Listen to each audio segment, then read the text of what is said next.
So hello everyone and good morning सभी को। उम्मीद करता हूँ मेरी वॉइस प्रॉपर आ रही हुई सभी तक। एक बार कंफर्म करेंगे।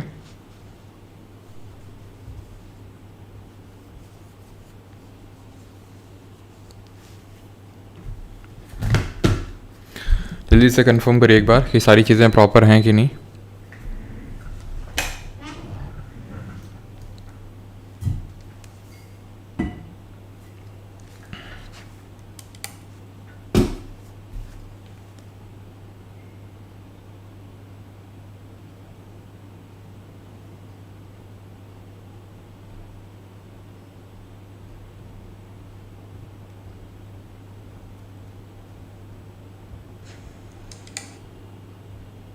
जी चलो। Always delay. आज डिले हो गया थोड़ा सा, उसके लिए माफ़ी चाहेंगे। बस कुछ दिक्कतें हो जाती हैं यार, ठीक है, समझा करो। क्या ही बताएं, रोज़ रोज़ वही दुख दर्द तुम्हें लेकिन कोई नहीं, स्टार्ट करते हैं। एंड ये हमारा पहला वन शॉट लेक्चर होने वाला है। शेड्यूल आप लोगों को मिल चुका है, ठीक है। आई थिंक सभी लोग टेलीग्राम पे हैं और टेलीग्राम पे कल रात को ही अपलोड कर दिया था जो भी आपका शेड्यूल रहने वाला है वन शॉट का। तो आज हम लोग ज्योग्राफी कर रहे हैं और कल बायोलॉजी करेंगे, ठीक है। फिर एक दिन का ब्रेक रहेगा, देन केमिस्ट्री करेंगे, देन पॉलिटी करेंगे, ठीक है। देन फिर एक दिन का ब्रेक रहेगा, देन हिस्ट्री करेंगे, and then I think physics या इकोनॉमिक्स है, ठीक है। फिर एक दिन का ब्रेक है, देन इकोनॉमिक्स होगा या फिर फिज़िक्स, उसमें से कोई एक। और उसके बाद लास्ट में हम लोग का स्टैटिक होगा, यानी कि 30 जून तक हमारे सारे वन शॉट लेक्चर खत्म हो चुके होंगे। अब क्योंकि ये पहला वन शॉट लेक्चर है तो मैं आपको कुछ चीज़ें पहले ही क्लियर कर देता हूँ। FRB के रिगार्डिंग कल बता दिया था। फिर एक दिन का ब्रेक है, देन इकोनॉमिक्स होगा या फिर फिज़िक्स, उसमें से कोई एक। और उसके बाद लास्ट में हम लोग का स्टैटिक होगा। वॉइस एको कर रही है क्या?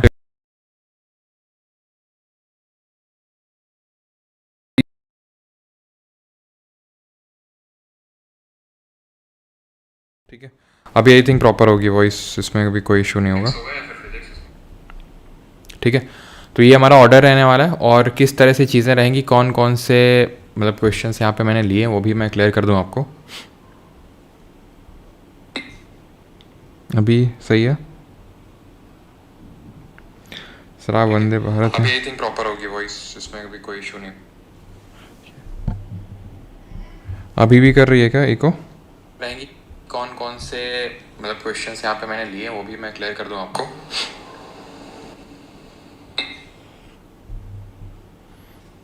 अभी ओके है, ठीक है। तो एक बार कंफर्म करना, ठीक है, अगर सारी चीज़ें प्रॉपर हैं तो।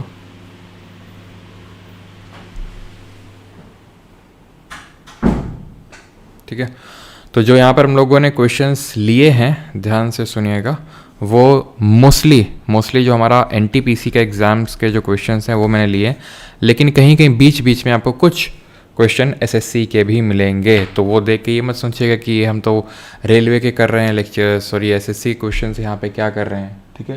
क्योंकि जो SSC के क्वेश्चंस हैं रखने का जो पर्पस है, वो पर्पस सिर्फ इतना है कि वो लेटेस्ट क्वेश्चंस हैं जो आपके आने के चांसेस काफ़ी ज़्यादा हैं। रीज़न उसका ये है कि आपका TCS एग्ज़ाम कंडक्ट करवाने वाला है, जो कि SSC का एग्ज़ाम कंडक्ट करवाता रहा है अभी तक। आगे क्या होगा हमें नहीं पता, ठीक है। तो स्टार्ट किया जाए फिर ज्योग्राफी के MCQs के साथ। टोटल कितने MCQs हैं? 200+ MCQs हैं। इससे हमारी पूरी वर्ल्ड ज्योग्राफी और इंडियन ज्योग्राफी दोनों ख़त्म होने वाली है, ठीक है। ध्यान इस चीज़ का रखें कि अगर आप खुद के नोट्स बना रहे हैं, वैसे तो आपको डिजिटल नोट्स इसके मिलने वाले हैं। कल मैंने शॉर्ट वीडियो में बताया था आपको कि इन लेक्चर्स के आपको डिजिटल नोट्स मिलेंगे, चाहे वो ज्योग्राफी और जितने भी आगे सब्जेक्ट्स रहने वाले हैं सबके डिजिटल नोट्स मिलेंगे।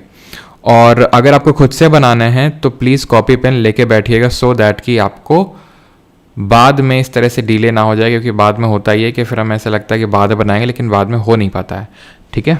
और मेरे हिसाब से सभी को पेन कॉपी लेके बैठना चाहिए। उसके दो कारण हैं। है क्या कि आपको कुछ चीज़, और ख़ासकर वो लोग जो बहुत ही प्रिपेयर्ड हैं, जो सब कुछ देख चुके हैं पहले, बैच से हैं, सब कुछ अगर उनका प्रिपेयर्ड है तो मैं उनको यही एडवाइस करूँगा कि आप अगर खुद के नोट्स बनाएंगे तो, क्योंकि आपको सारी चीज़ें फिर नहीं पढ़नी है, आपको सिर्फ बहुत ही सेलेक्टिव चीज़ें पढ़नी हैं। तो वो सेलेक्टिव चीज़ें आप नोट डाउन करते चल सकते हैं। प्लस होता इससे ये है कि हमारी जो लेक्चर के through out the lecture activeness वो भी बरकरार रहती है। बाकी आपकी मर्जी है। स्टार्ट करते हैं with the very first question, and that is the study of universe is known as. बताओ। तो स्टडी ऑफ यूनिवर्स को हम किस नाम से जानते हैं? जल्दी से कमेंट करके बताइए। मैं हर क्वेश्चन में आपको टाइम नहीं देने वाला हूँ, ठीक है, ध्यान रखिएगा। चलो, तो अगर हम एंथ्रोपोलॉजी की बात करें तो एंथ्रोपोलॉजी होता है अगर जो हम ह्यूमन हिस्ट्री की स्टडी करते हैं, ठीक है। जो लोग यूपीएससी की प्रिपरेशन आप लोग करेंगे आगे जाके, तो आप पाएंगे कि एक ऑप्शनल सब्जेक्ट भी होता है एंथ्रोपोलॉजी करके। एटिमोलॉजी होता है एक तरह से study of origin of words, origin of words यानी कि शब्द किस तरह से निकल के आए उसकी। ह्यूमन हिस्ट्री यानी कि मानव इतिहास के बारे में जो स्टडी होती है उसको हम एंथ्रोपोलॉजी बोलते हैं, ठीक है। अच्छा, एंथ्रोपोजेनिक क्या होता है? What is anthropogenic? What is anthropogenic? Cosmology इसका सही आंसर होगा। कॉस्मोस का मतलब ही होता है यूनिवर्स, एंथ्रोपोजेनिक का मतलब होता है मैन मेड, ठीक है। आगे बढ़ते हैं। Which is the most widely accepted model to explain the formation and evaluation of the solar system? सौर मंडल के निर्माण और मूल्यांकन को समझाने के लिए सबसे व्यापक रूप से स्वीकृत मॉडल कौन सा है? Cloud hypothesis, gas hypothesis, nebular hypothesis या फिर सोलर हाइपोथेसिस? प्रॉपर तरीके से एक्सप्लेन करने के लिए सोलर सिस्टम को कौन सा हाइपोथेसिस दिया गया था? That was your nebular hypothesis. Option number C यहाँ पर सही आंसर होगा। जहाँ पर नेबुला क्या चीज़ होती है? नेबुला होता है एक rotating cloud of dust and gases, ठीक है। डस्ट और गैसेस का एक रोटेटिंग जो क्लाउड होता है उसको हम नेबुला बोलते हैं। और ये नेबुलर हाइपोथेसिस दिया किसने था? ये दिया था, सबसे पहले ध्यान रखना, इमैनुअल कांत ने, जो कि एक जर्मन फिलोसोफर भी थे, इमैनुअल कांत। इन्होंने इसको प्रपाउंड किया था 1755 में, 1755 में। इसके बाद ध्यान रखना इसमें आए थे लैपलेस, ठीक है। लैपलेस करके एक साइंटिस्ट थे, उन्होंने 1796 में इसको रिवाइज किया। इसीलिए नेबुलर हाइपोथेसिस को हम नेबुलर लैपलेस थ्योरी के नाम से भी जानते हैं, ठीक। तो ये सोलर सिस्टम के एवोल्यूशन को लेके पूरा मॉडल दिया गया था। Option number C. How old is our universe? हमारा ब्रह्मांड कितना पुराना है? 13.6, 4.6, 5.8 या फिर 8.9 बिलियन ईयर्स? कितना पुराना है हमारा जो ब्रह्मांड है, जिसके स्टडी को हम कॉस्मोलॉजी बोलते हैं? तो ये रफली 13.6 बिलियन ईयर्स पहले बना था। अब इसको लेके भी थ्योरीज हैं, जिसमें कि जो सबसे वाइडली एक्सेप्टेड थ्योरी है for the origin of our universe, वो आपको पता होगा, that is big bang theory. ये माना जाता है कि एक बिग बैंग एक्सप्लोजन हुआ था। बिग बैंग एक्सप्लोजन क्या है? तो ये माना जाता है कि एक बहुत ही इनफाइनाइटली हॉट डेंस पार्टिकल था जिसमें कि एक्सप्लोजन हुआ और उसके बाद ही हमारा यूनिवर्स क्रिएट हुआ। 13.6 बिलियन ईयर्स एगो पहले ये फिनोमिना हुआ था। लेकिन ध्यान रखना कि जो सोलर सिस्टम बना था, यूनिवर्स तो बना था हमारा 13.6 बिलियन ईयर्स एगो, लेकिन अगर सोलर सिस्टम की बात करेगा तो याद रखिएगा 4.6 बिलियन ईयर्स एगो। अगर हमारा किसी भी प्लैनेट का एज पूछेगा, हमारी अर्थ का एज पूछेगा, तो 4.6 या 4.5 बिलियन ईयर्स आप बोलेंगे। लेकिन अगर यूनिवर्स, ऑब्वियस सी बात है, यूनिवर्स पहले क्रिएट हुआ होगा। तो बिग बैंग थ्योरी किसने दी थी? ये दी थी जॉर्ज लेमाइटर ने, ठीक है। ये जॉर्ज लेमाइटर ने दिया था। और ये कब दिया था? 1927 में जो इन्होंने प्रपोज किया था, देन पब्लिश 1930 में हुई थी जाके। यहाँ पे मैं आपको सोलर सिस्टम को लेके कुछ और भी थ्योरी हैं, जैसे फॉर एग्जांपल एक हीलियोसेंट्रिक थ्योरी है। ये किसने दी? Heliocentric theory. तो ध्यान रखना, हीलियोसेंट्रिक थ्योरी दी थी कॉपरनिकस ने, जहाँ पर कॉपरनिकस ने यह बताया था कि किस तरह सन सेंटर में है और बाकी सारे प्लैनेट जो हैं वो रिवॉल्व कर रहे हैं उसके अराउंड। तो ये कॉपरनिकस ने दिया था। The different patterns formed by different groups of stars are called. तारों के विभिन्न समूहों द्वारा निर्मित विभिन्न पैटर्न को क्या कहा जाता है? स्टार्स, प्लैनेट्स, सेलेस्टियल बॉडीज या फिर कॉन्स्टलेशन? तो सेलेस्टियल बॉडीज़ जितनी भी हमारे सोलर सिस्टम में जो भी हमें बॉडीज़ दिखती हैं, चाहे उसमें आपके कॉमेट्स, एस्टेरॉयड, मेटियोर्स, ये सब सेलेस्टियल बॉडी के तहत ही आते हैं, ठीक है। स्टार्स की अगर बात करें तो स्टार्स आपको पता है कि ये ल्यूमिनस ऑब्जेक्ट्स होते हैं। ल्यूमिनस ऑब्जेक्ट्स वो ऑब्जेक्ट्स होते हैं जिनकी खुद की लाइट होती है, उनको ल्यूमिनस बोलते हैं। और ये अपनी लाइट जो है प्रोड्यूस कैसे करते हैं ये बताइए। तो यहाँ पर जो सही आंसर होगा दैट वुड बी कॉन्स्टेलेशन, जो कि एक ग्रुप ऑफ स्टार्स होता है, उसी को हम कॉन्स्टेलेशन बोलते हैं। डिफरेंट टाइप्स के कॉन्स्टेलेशन होते हैं, जैसे कि आपका एक क्रॉस शेप्ड होता है। इस तरह का क्वेश्चन पूछेगा आपसे। रिसेंट में एसएससी के एग्जाम्स में कोई कोई क्वेश्चन बने हैं, तो फॉर श्योर आपके एग्जाम में क्वेश्चन बनने वाले हैं इस तरह के। क्रॉस शेप्ड कौन सा होता है ये पूछेगा। फिर पूछेगा कि डब्ल्यू शेप का कौन सा होता है, डब्ल्यू शेप्ड कौन सा होता है, ये आपसे पूछेगा। देन पूछेगा कि हम जो ग्रेट बियर है, ठीक है, ग्रेट बियर ये किसको बोलते हैं, दी हंटर किसको बोलते हैं, दी हंटर किसको बोलते हैं, ये पूछेगा। एस्टरिज्म क्या चीज़ होती है, तो क्रॉस शेप्ड जो होता है वो सिग्नस होता है। कौन सा, सिग्नस, जो कॉन्स्टेलेशन है। डब्ल्यू शेप्ड की अगर बात करेंगे तो ये है आपका कैसियोपिया, ठीक है, कैसियोपिया करके याद कर सकते हो। ग्रेट बियर, तो ग्रेट बियर ये है आपका उर्सा मेजर। कौन सा है, उर्सा मेजर, जिसको कि हम सप्तऋषि के नाम से भी जानते हैं अगर हम इंडिया में बात करें। और उर्सा मेजर का एक एस्टेरिज्म है जिसका नाम आपको पता होना चाहिए। एस्टेरिज्म का नाम है द बिग डिपर। ये एस्टेरिज्म क्या होता है, जैसे कि पैटर्न ऑफ स्टार्स को या फिर जो कॉम्बिनेशन ऑफ स्टार्स को हम बोल देते हैं कॉन्स्टेलेशन, तो उसी तरह से ध्यान रखना कि हम एक पर्टिकुलर जो कॉन्स्टेलेशन होता है उसमें एक सीक्वेंस हमें देखने को मिलता है उस कॉन्स्टेलेशन के अंदर, उसको एस्टेरिज्म बोल देते हैं। और जो हंटर होता है वो हमारा जो ओरियन कॉन्स्टेलेशन होता है उसमें, ठीक है। और इसका जो हंटर कॉन्स्टेलेशन है, इसका जो ब्राइटेस्ट स्टार है, आपसे पूछता है कि इसका सबसे चमकीला तारा कौन सा है, ब्राइटेस्ट कौन सा है, तो द रिगल है, ध्यान रखेंगे, द रिगल। क्लियर। अगला है which of the following is closest or nearest galaxy to the Milky Way galaxy, यानी कि जो हमारी मिल्की वे गैलेक्सी है, ठीक है, उसके नज़दीक सबसे कौन सी गैलेक्सी है। अब गैलेक्सी आपको पता होना चाहिए, जैसे हमारा जो पूरा यूनिवर्स है, मान लेते हैं यूनिवर्स, तो इसमें बहुत सारी गैलेक्सीज हैं, ठीक है। और उन बहुत सारी गैलेक्सीज में एक हमारी गैलेक्सी है जिसका नाम है मिल्की वे गैलेक्सी। और इस मिल्की वे गैलेक्सी में बहुत सारे सोलर सिस्टम में सौर मंडल है, ये मान लो मिल्की वे है, और उनमें हजारों सोलर सिस्टम में हमारा एक सोलर सिस्टम है। तो आप समझ सकते हो कि हम कितने छोटे लेवल पे ऑपरेट कर रहे हैं। यानी कि अगर हम बड़े से छोटे के ऑर्डर में लगाएंगे तो सबसे पहले यूनिवर्स आएगा, देन गैलेक्सी आएगा, देन सोलर सिस्टम आएगा, देन प्लैनेट आएंगे, ठीक है। तो यहाँ पे जो सही आंसर होगा that would B Andromeda Galaxy, ठीक है। बहुत बेसिक सा क्वेश्चन। और ये भी आपके एक स्पाइरल गैलेक्सी है। स्पाइरल का मतलब होता है इस तरह के कुछ, जैसे साइक्लोन नहीं बनता है चक्रवात, उस तरह का, ठीक है। तो ये चीज़ इसका सही आंसर होगा। अच्छा, ये अगर मैं आपसे क्वेश्चन पूछूं कि which is the brightest star in the night sky, सबसे चमकीला तारा कौन सा है इन द नाइट स्काई, तो आंसर क्या होगा आपका, इन द नाइट स्काई। तो आंसर होगा, इसका ध्यान रखना, सिरियस। सिरियस सबसे ब्राइटेस्ट स्टार है नाइट स्काई में। ऑलराइट, आगे बढ़ें। अगला है ये Hubble's law is related to. Hubble's law क्या है, क्या नहीं, वो पूछ रहा है किससे रिलेटेड है, क्या है ये। तो हबल्स लॉ एक्चुअल में ये बोलता है कि किस तरह से, जैसे कि हमने अभी पढ़ा जो बिग बैंग एक्सप्लोजन है, बिग बैंग थ्योरी है, वो जॉर्ज लेमाइटर ने प्रपोंड करी कि भाई एक्सप्लोजन हुआ और एक्सप्लोजन के बाद धीरे धीरे इस तरह से हमारा पूरा यूनिवर्स क्रिएट होता है। देन उसी में ही फर्दर ये चीज़ बताएगी कि किस तरह से जो हमारा यूनिवर्स है it is constantly expanding. Universe जो है हमारा इज़ कॉन्स्टेंटली एक्सपैंडिंग, यानी कि कांस्टेंट तरीके से एक्सपैंड कर रहा है, यानी कि इसमें एक्सपेंशन हो रहा है कॉन्टिन्यूसली। यानी कि जो भी हमारी गैलेक्सीज हैं वो हमारी अर्थ से और दूर जा रही हैं, गैलेक्सीज के बीच में और जो बाकी सेलेस्टियल बॉडीज़ हैं उनके बीच में जो डिस्टेंस है वो बढ़ रही है। तो इसका लेने देना एस्ट्रोनॉमी से, ऑप्शन नंबर सी। अच्छा, इसी में ही एक थ्योरी याद रखिएगा जिसको हम बोलते हैं स्टेडी स्टेट थ्योरी। ये किसने दी, स्टेडी स्टेट थ्योरी,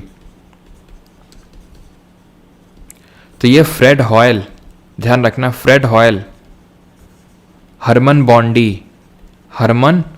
बॉन्डी और थॉमस गोल्ड, ठीक है, थॉमस गोल्ड, इन्होंने दी इस थ्योरी को जिसको कि हम स्टेडी स्टेट थ्योरी बोलते हैं, जिसमें ये बोला जाता है कि यूनिवर्स जो है हमारा वो कॉन्स्टेंटली एक्सपैंड तो कर रहा है लेकिन जो उसकी एवरेज डेंसिटी है वो कांस्टेंट है।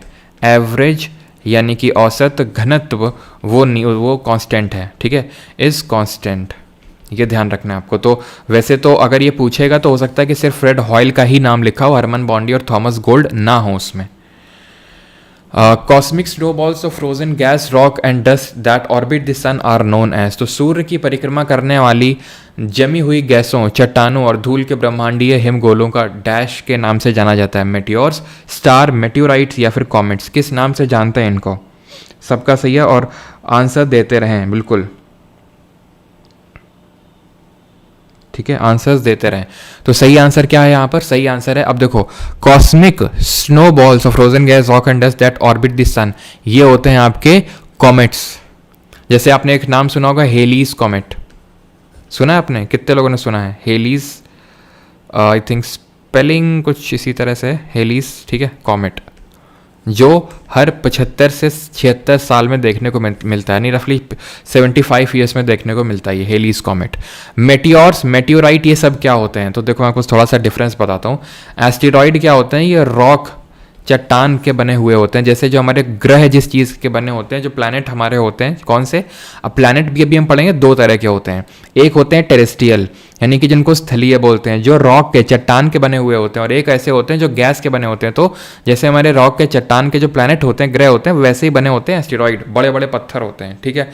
अब ये प्लैनेट नहीं होते हैं, लेकिन किसी कारणवश वैसे ही छोटे पत्थर आपके कहलाएंगे मेटियोराइड। क्या कहलाएंगे? मेटियोराइड कहलाएंगे। और जब ये हमारे एटमॉस्फेयर में एंटर करते हैं और जल जाते हैं, कहाँ जलते हैं? कोई बताएगा किस लेयर में जलते हैं? अभी जब हम एटमॉस्फेयर पढ़ेंगे तो देखेंगे, तो मेटियोराइड कहलाते हैं, ठीक है। और जब ये आते हैं और इनका कुछ अवशेष आके गिर जाता है, पूरी तरह से नहीं जल पाते एटमॉस्फेयर में, और कुछ अवशेष इनका गिर जाता है, तो उसको मेटियोर बोलते हैं, ठीक है। तो ये आप देख सकते हैं कि किस तरह से जब सन से पास होता है तो इसकी एक टेल निकलती है, ग्लोइंग टेल होती है। एक्चुअल में जो ये आइस वगैरह का बना हुआ होता है, जो ये आपका कॉमेट है, तो जो आइस वगैरह है वो पिघलती है, और वो पिघलने की वजह से ये लाइट निकल के आती है, ठीक है। Now which one among the following is not correct, इनमें से निम्नलिखित में से सही कथन कौन सा नहीं है? सोलर सिस्टम 2.3 बिलियन ईयर्स पुराना है, मरकरी क्लोजेस्ट है सन के, planet Jupiter has maximum satellite in the solar system, planet Venus has no natural satellite. तो अभी मैंने आपको बताया कि जब हमें यूनिवर्स का पूछेगा तो 13.6 बिलियन ईयर्स एगो, और अगर सोलर सिस्टम या फिर कोई प्लैनेट के बारे में पूछेगा तो 4.6 या 4.5। इतना भी रिजिड होने की ज़रूरत नहीं कि सर दोनों आ गया तो नहीं आएगा, ठीक है। तो 4.6 बिलियन ईयर्स अगो आपका सोलर सिस्टम का है, तो यही वाला आपका गलत हो जाएगा। जो बाकी स्टेटमेंट है कि सबसे नज़दीक ग्रह है आपका जो बुध ग्रह सन के, वो सही है। जुपिटर में सबसे ज़्यादा नंबर ऑफ सैटेलाइट हैं, ये भी सही है। और जो वीनस है उसके पास कोई नेचुरल सैटेलाइट नहीं है। हमारे दो ऐसे ग्रह हैं जिनके पास खुद का कोई उपग्रह नहीं है, कोई नेचुरल सैटेलाइट नहीं है, या फिर कोई मून नहीं है। वो दो प्लैनेट कौन से हैं?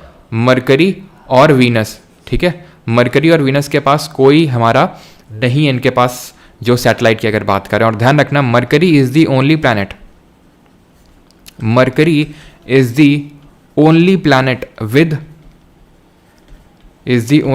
विद नो एटमॉस्फेयर, यहां पर कोई एटमॉस्फेयर नहीं मिलता है। और दो ऐसे प्लैनेट का नाम बताएं, दो ऐसे प्लैनेट्स का नाम बताएं जो ईस्ट टू वेस्ट रोटेट करते हों, क्योंकि हमारे जितने भी प्लैनेट हैं, सारे जो ग्रह हैं, वो वेस्ट टू ईस्ट रोटेट करते हैं, सिर्फ दो को छोड़ के। How much time is taken by sunlight to reach earth, सूर्य के प्रकाश को पृथ्वी तक पहुंचने में कितना समय लगता है सनलाइट को? तो पहली बात तो सन के बारे में थोड़ी सी चीज़ें हम समझ लेते हैं। सन का आउटर मोस्ट लेयर को क्या बोलते हैं ये बताओ? और जो इसका ग्लोइंग पार्ट होता है उसको क्या बोलते हैं? जो इसका ग्लोइंग पार्ट होता है उसको क्या बोलते हैं? तो यहाँ पर जो सही आंसर होगा that would be east to west rotate करते हैं, ये दो आपके हैं, वीनस ऑन एंड यूरेनस, ठीक है। तो ये ध्यान रखना है, जिसमें नस निकली हुई है वो दो planet east to west rotate करते हैं, बाकी सब वेस्ट टू ईस्ट रोटेट करते हैं आपके। तो आपका जो आउटर मोस्ट लेयर होता है उसको बोलते हैं कोरोना, ठीक है। और जो ग्लोइंग पार्ट होता है उसको बोलते हैं फोटोस्फियर। और यहाँ से आप रिकॉल कर सकते हैं, आदित्य L1 को, ठीक है। आदित्य L1 जो हमारा इंडिया का पहला सोलर मिशन है। और यहाँ पर L का मतलब क्या है ये बताओ? तो कितना टाइम सनलाइट लेती है अर्थ में पहुँचने के लिए? तो it takes 8 minute and 20 second, ठीक है। अगला क्वेश्चन करिए।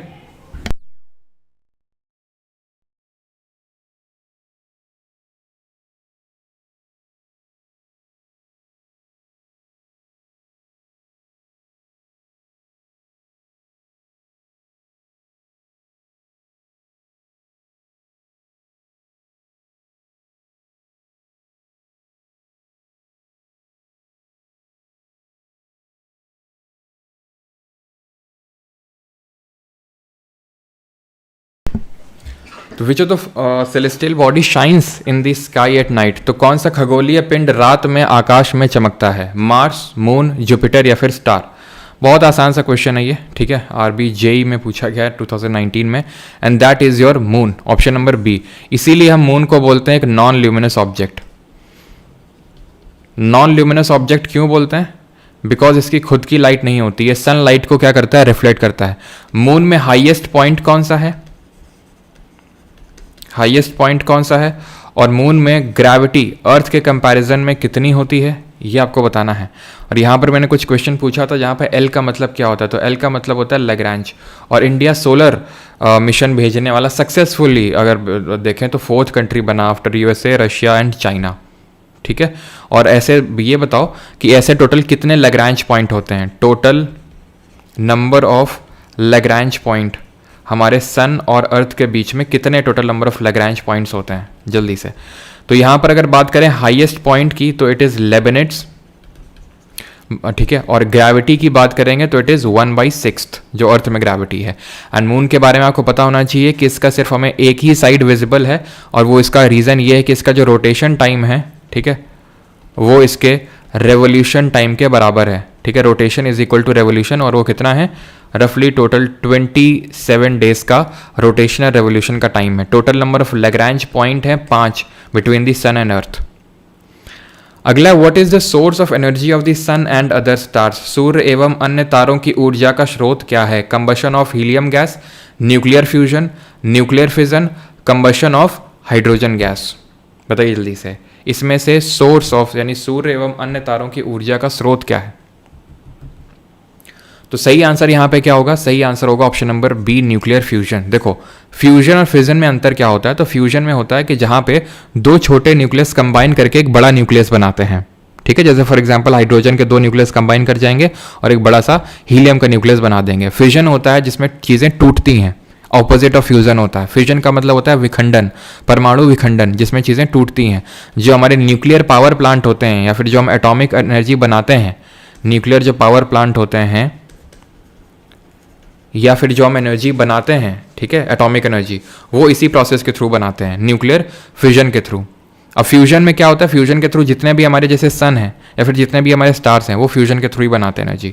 फिजन में क्या होता है? फिजन में हम यूरेनियम 235 जो हमारे न्यूक्लियर पावर रिएक्टर्स होते हैं उनमें इसका यूज़ करते हैं, इसमें न्यूट्रॉन को स्ट्राइक करवाते हैं। अब इससे होता क्या है? फ्यूजन में 2 छोटे न्यूक्लियस कंबाइन होकर एक बड़ा न्यूक्लियस बना रहे हैं। फिजन में एक बड़ा सा न्यूक्लियस टूट के 2 छोटे न्यूक्लियस में टूटेगा। ये है आपका 92U235। यहाँ पर जो टूटेगा एक बनेगा बेरियम बनता है और एक बनता है क्रिप्टॉन, ठीक है। बेरियम और क्रिप्टॉन बनेगा और 3 न्यूट्रॉन निकलेंगे, 3 न्यूट्रॉन निकलते हैं, ध्यान रखना। और ये न्यूट्रॉन फर्दर यूरेनियम के जो न्यूक्लियस है उससे स्ट्राइक करेंगे और फर्दर ये चेन रिएक्शन कंटिन्यू रहेगी। अब यहाँ पर कुछ क्वेश्चन पूछता है आपसे कि जो चेन रिएक्शन कंटिन्यू रहेगी, वैसे तो हम करेंगे न्यूक्लियर पावर प्लांट आगे, लेकिन फिर भी आप यहाँ पर बताओ कि जो चेन रिएक्शन आगे होगी तो इसमें हम एज अ कूलेंट कूलेंट का यूज़ किसके तौर पे करते हैं? कूलेंट के तौर पे किसको यूज़ करते हैं? मॉडरेटर के तौर पे किसका यूज़ करते हैं? और कंट्रोल रॉड। अच्छा, कंट्रोल रॉड का काम क्या होता है? कंट्रोल रॉड का काम ये होता है कि अगर बहुत भयंकर चेन रिएक्शन हो जाए, अगर बहुत भयंकर चेन रिएक्शन हो जाए तो उसको कंट्रोल करने के लिए कंट्रोल रॉड्स होती हैं, जिसमें कि हम बेरियम एंड बेरियम बोल रहा हूँ, बोरॉन, ठीक है, एंड कैडमियम की रॉड्स का यूज़ करते हैं, ठीक है। बोरॉन एंड कैडमियम की रॉड्स का यूज़ करते हैं, सब लोग का सही आंसर है। फिर अगर हम बात करें मॉडरेटर के तौर पे किसका यूज़ करते हैं, तो मॉडरेटर के तौर पे हम यूज़ कर लेते हैं मेनली हैवी वाटर को, ठीक है। हैवी वाटर क्या होता है? D2O होता है, ड्यूटेरियम ऑक्साइड बोलते हैं इसको। हार्ड वाटर से कंफ्यूज मत करना। हार्ड वाटर होता है वो वाटर जिसमें कैल्शियम और मैग्नीशियम के हमें आयंस देखने को मिलते हैं, ठीक है। ग्रेफाइट का भी यूज़ कर लेते हैं, ग्रेफाइट का भी ऐसे ही कूलेंट के तौर पे भी हम हैवी वाटर का यूज़ करते हैं, ठीक है, हैवी वाटर। और कूलेंट का काम ये होता है कि जो भी एनर्जी प्रोड्यूस हुई है उसको निकाल के, उस हीट को निकाल के फर्दर इलेक्ट्रिकल एनर्जी बनाने में उसका इस्तेमाल करना। मॉडरेटर का काम ये होता है, तो ये जो न्यूट्रॉन इधर उधर भाग रहे हैं इनको थोड़ा सा एक डायरेक्शन देना, इनको स्लो डाउन करना, सो दैट कि ये प्रॉपर तरीके से जो यूरेनियम का न्यूक्लियस है उसमें जाके हिट कर सकें, ठीक है। इनका काम ये होता है। With reference to space science which of the following planets do not have even 1 moon, यानी कि ऐसे कौन से प्लैनेट है जिनमें एक भी मून नहीं है। तो कौन सा है आपका जिसमें कि एक भी चंद्रमा नहीं है? अभी मैंने आपको बताया था हमारे मरकरी और वीनस सिर्फ दो ही ऐसे प्लैनेट हैं जिनके पास खुद का बिल्कुल नोट्स आपको मिलेंगे, ठीक है, नोट्स मिलेंगे, चिंता मत करो, ठीक है, वो भी डिजिटल मिलेंगे, फ्री में मिलेंगे, बस तुम लेक्चर पढ़ने पे ध्यान लगाओ, ठीक है, बस जितने मैं लेक्चर कराऊंगा 8 के 8 वन शॉट, बस कायदे से तुम करके चले जाना, ठीक है। मरकरी और वीनस, ठीक है, ये दो हैं, और बाकी तो हम बाकी चीज़ें अभी एक एक करके देखते हैं। अच्छा, कुछ चीज़ें तो देख सकते हैं, जैसे कि मरकरी वो हमारा प्लैनेट है जिसका शॉर्टेस्ट क्या होता है, शॉर्टेस्ट रेवोल्यूशन टाइम होता है। शॉर्टेस्ट रेवोल्यूशन का मतलब है कि इसका एक साल या फिर एक चक्कर अराउंड द सन बहुत ही कम टाइम में कंप्लीट हो जाता है। And Venus is the planet with the longest rotation time, यानी कि सबसे लंबा घूर्णन का समय, यानी कि एक दिन हमारा 24 घंटे में होता है रफली। वैसे तो एग्जैक्टली अर्थ का जो एक रोटेशन अगर बात करें, एक रोटेशन का मतलब होता है जब अर्थ अपनी एक्सिस पे एक रोटेशन कंप्लीट करती, तो उसको हम बोलते हैं कि एक दिन हो गया, जो 24 घंटे बोल देते हैं। बट अगर to be very precise 23 hours और 56 मिनट होता है। तो वीनस का जो एक दिन होता है वो रफली कितने दिन लेता है, तो 243 डेज, 243 दिन में एक दिन होता है इसका, ठीक है। वहीं अगर बात करेंगे जो नेपच्यून है, ये इसका सबसे लॉन्गेस्ट रेवोल्यूशन टाइम है। लॉन्गेस्ट रेवोल्यूशन का मतलब ये है कि इसका एक साल सबसे लंबे समय में होता है, और वो होता है रफली 164 साल बाद। तो बस एक सवाल का उत्तर और बता दो कि शॉर्टेस्ट रेवोल्यूशन, लॉन्गेस्ट रेवोल्यूशन देख लिया, शॉर्टेस्ट लॉन्गेस्ट रोटेशन देख लिया, शॉर्टेस्ट रोटेशन पे किस प्लैनेट का होता है, यानी कि किस प्लैनेट का एक दिन सबसे जल्दी हो जाता है।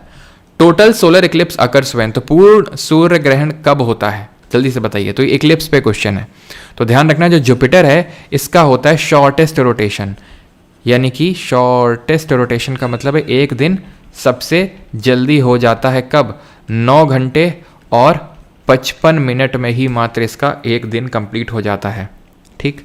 आगे बढ़ते हैं, तो total solar Eclipse occurs when. अब ये इक्लिप्स क्या होता है, ग्रहण होता है। ग्रहण दो तरह का होता है, एक सोलर और एक ल्यूनर। अच्छा, कब होता है, जब सिजगी होता है। सिजगी क्या होता है, जब तीनों एक स्ट्रेट लाइन पे आ जाते हैं, जैसे कि ये हो गया हमारा सन, ये हो गया हमारा सन। सन कभी बीच में नहीं आता है, सन की पोजीशन फिक्स्ड रखो, ठीक है। अगर मून बीच में आ जाए सन और अर्थ के, तो इसको बोलते हैं सोलर इक्लिप्स, यानी कि सूर्य ग्रहण। और अगर अर्थ बीच में आ जाए सन और मून के, तो इसको बोलते हैं ल्यूनर इक्लिप्स, यानी कि चंद्र ग्रहण। अब यहाँ पे एक और सवाल बनता है, वो सवाल ये है कि ये फुल मून है या न्यू मून है। तो ये ध्यान रखना, ये न्यू मून है, क्योंकि यहाँ पर सनलाइट इस वाले हिस्से में मून के पड़ रहा होगा और हमें ये वाला हिस्सा दिख रहा होगा, जो कि हमें एक ही साइड दिखता है, दूसरा साइड तो कभी दिखता नहीं है मून का। तो वो क्योंकि मून अभी विजिबल है नहीं, तो नया चंद्रमा, और इसी को बोलते हैं अमावस्या।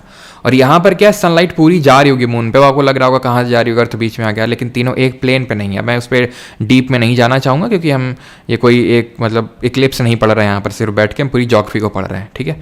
तो मून यहाँ पर क्या होगा, हमें पूरा विजिबल होगा, फुल मून, ठीक है, फुल मून, और इसको बोलते हैं पूर्णिमा। जितना हमें मून दिख सकता है उतना पूरा दिखेगा यहाँ पर। अच्छा, एक सवाल यहाँ पर मैं पुट करना चाहूँगा, और वो क्वेश्चन ये है कि जब हमारा मून अर्थ के सबसे नज़दीक होता है तो उसको हम क्या बोलते हैं, उस पॉइंट को क्या बोलते हैं, और जब हमारा अर्थ सन के सबसे नज़दीक होता है तो उसको क्या बोलते हैं। तो यहाँ पर आंसर होगा सोलर इक्लिप्स में क्या हो रहा है, moon is at maximum distance from earth, moon enters the earth shadow, sun moon earth are in a straight line, sun moon earth should not be in a straight line. गलत हो गया, सही है, और बहुत ही रद्दड़ क्वेश्चन है मैं तो कहूँगा, ठीक है। एक सेकंड। अच्छा, इसने टोटल की बात कर रखी है। टोटल का मतलब समझ रहे हो आप, होता क्या है कि कायदे से अगर इमेजिन किया जाए तो मून सन और अर्थ के बीच में आ रहा है, ठीक है। तो यहाँ पे ये होना चाहिए कि सनलाइट को पूरी तरह से मून ने ब्लॉक कर लिया, लेकिन क्योंकि ये तीनों एक प्लेन पे नहीं रहते हैं इसलिए वो ब्लॉक करते नहीं हैं। लेकिन अगर कभी कभी प्लेन पे भी आ जाते हैं, जो कि रेयर फिनोमेना होता है, प्लेन पे आ गए तो आप देखते हैं कि दिन के टाइम पे भी अंधेरा हो जाता है। जैसे नहीं होता है, ऐसा नहीं कि बहुत ही फ्रीक्वेंट फिनोमेना, बहुत ही रेयर फिनोमेना है, ठीक है। तो moon enters the earth shadow, तब उस केस में क्या होगा, स्ट्रेट लाइन तो हो गई, लेकिन जो मून है वो अर्थ की शैडो वाले एरिया में आ जाएगा और मून पूरी तरह से सनलाइट को ब्लॉक कर देगा, ठीक है, पूरी तरह से ब्लॉक कर देगा। सोलर इक्लिप्स 3 तरह का होता है, एक होता है टोटल, दूसरा होता है पार्शियल और तीसरा होता है एन्यूलर। एन्यूलर का मतलब टोटल का मतलब है पूरा पूरा उसने क्या कर दिया, सनलाइट को ब्लॉक कर दिया। पार्शियल का मतलब है आधा। एन्यूलर का मतलब है किनारे किनारे से दिख रहा है, किनारे किनारे से दिख रहा है, ठीक है।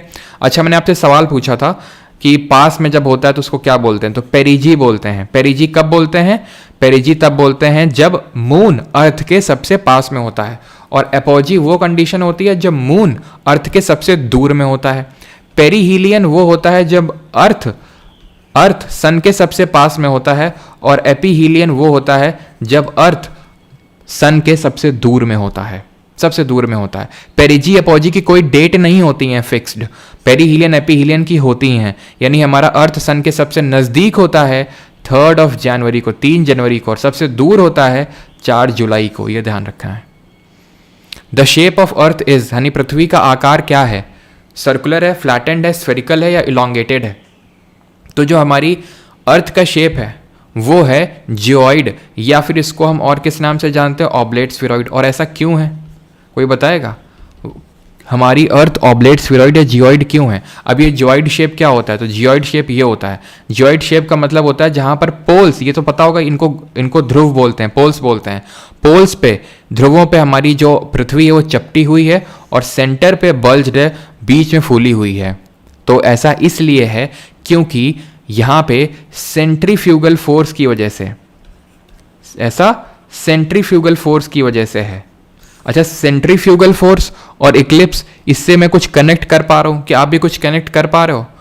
कुछ एक फिनोमिना होता है क्या ऐसा समुद्रों में जिसका लेना देना कुछ सेंट्रीफ्यूगल फोर्स है, कुछ रिकॉल कर पा रहे हो?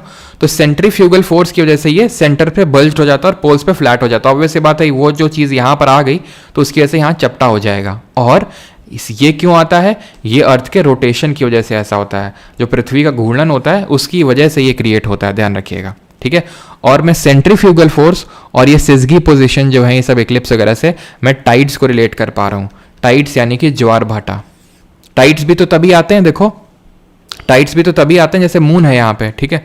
अब ये मून क्या करेगा, अर्थ के पानी को खींचेगा अपनी तरफ, अर्थ के वाटर को खींचेगा अपनी तरफ, तो बस यहां पर हाई टाइड बन जाएगी। ध्यान रखना, मून ने क्या किया, अपनी तरफ खींचा, अर्थ को खींचा, तो अर्थ का पानी इसकी तरफ मूव करेगा।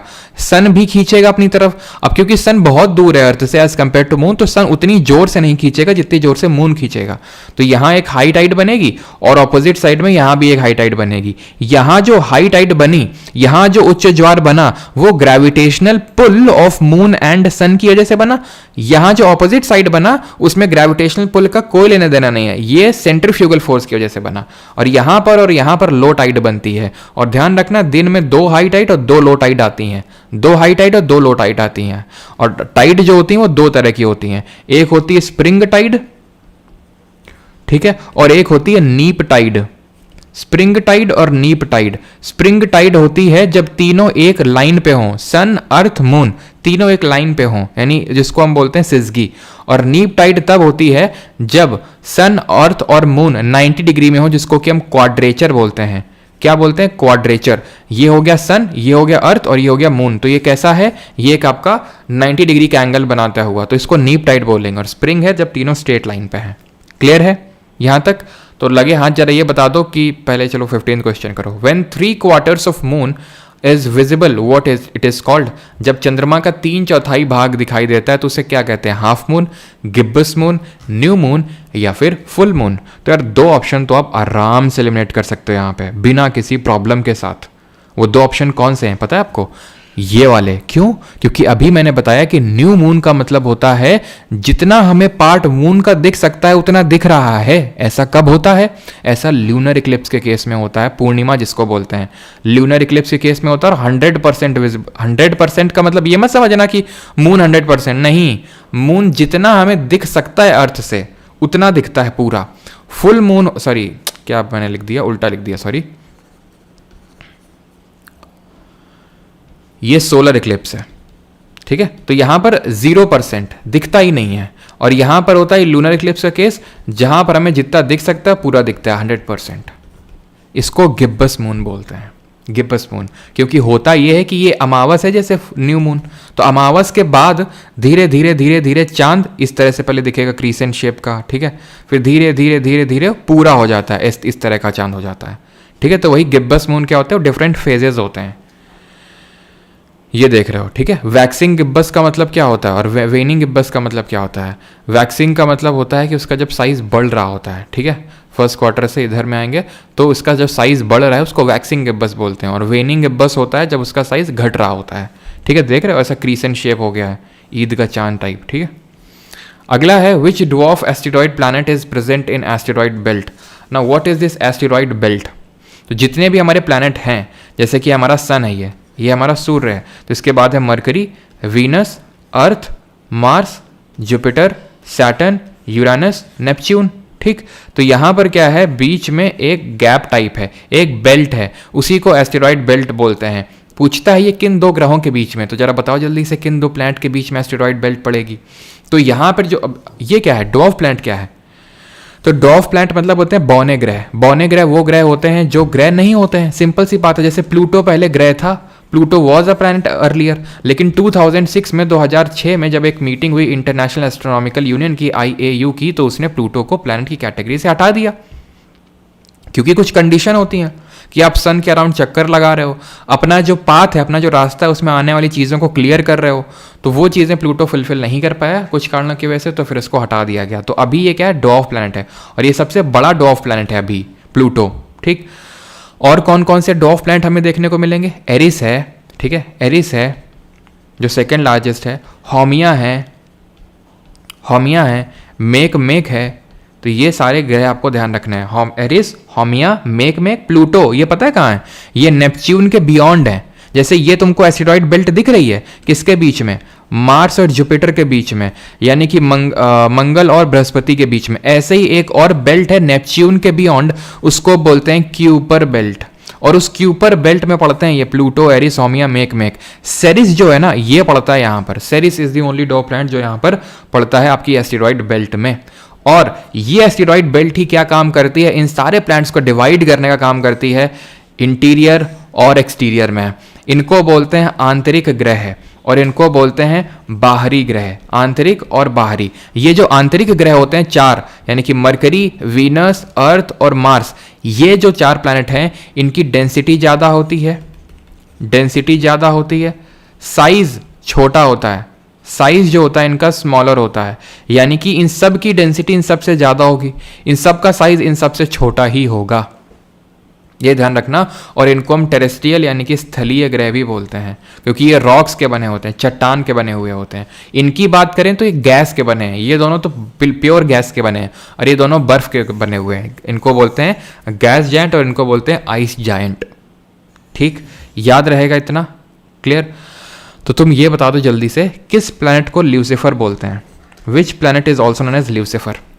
हेलीज कॉमेट, जिसके भी मैं चर्चा कर रहा था, ठीक है, जब कॉमेट के बारे में मैंने आपको बताया था, तो बताया था मैंने आपको कि is visible approximately after how many years. तो ये 75 साल के बाद दिखता है, 75 ईयर।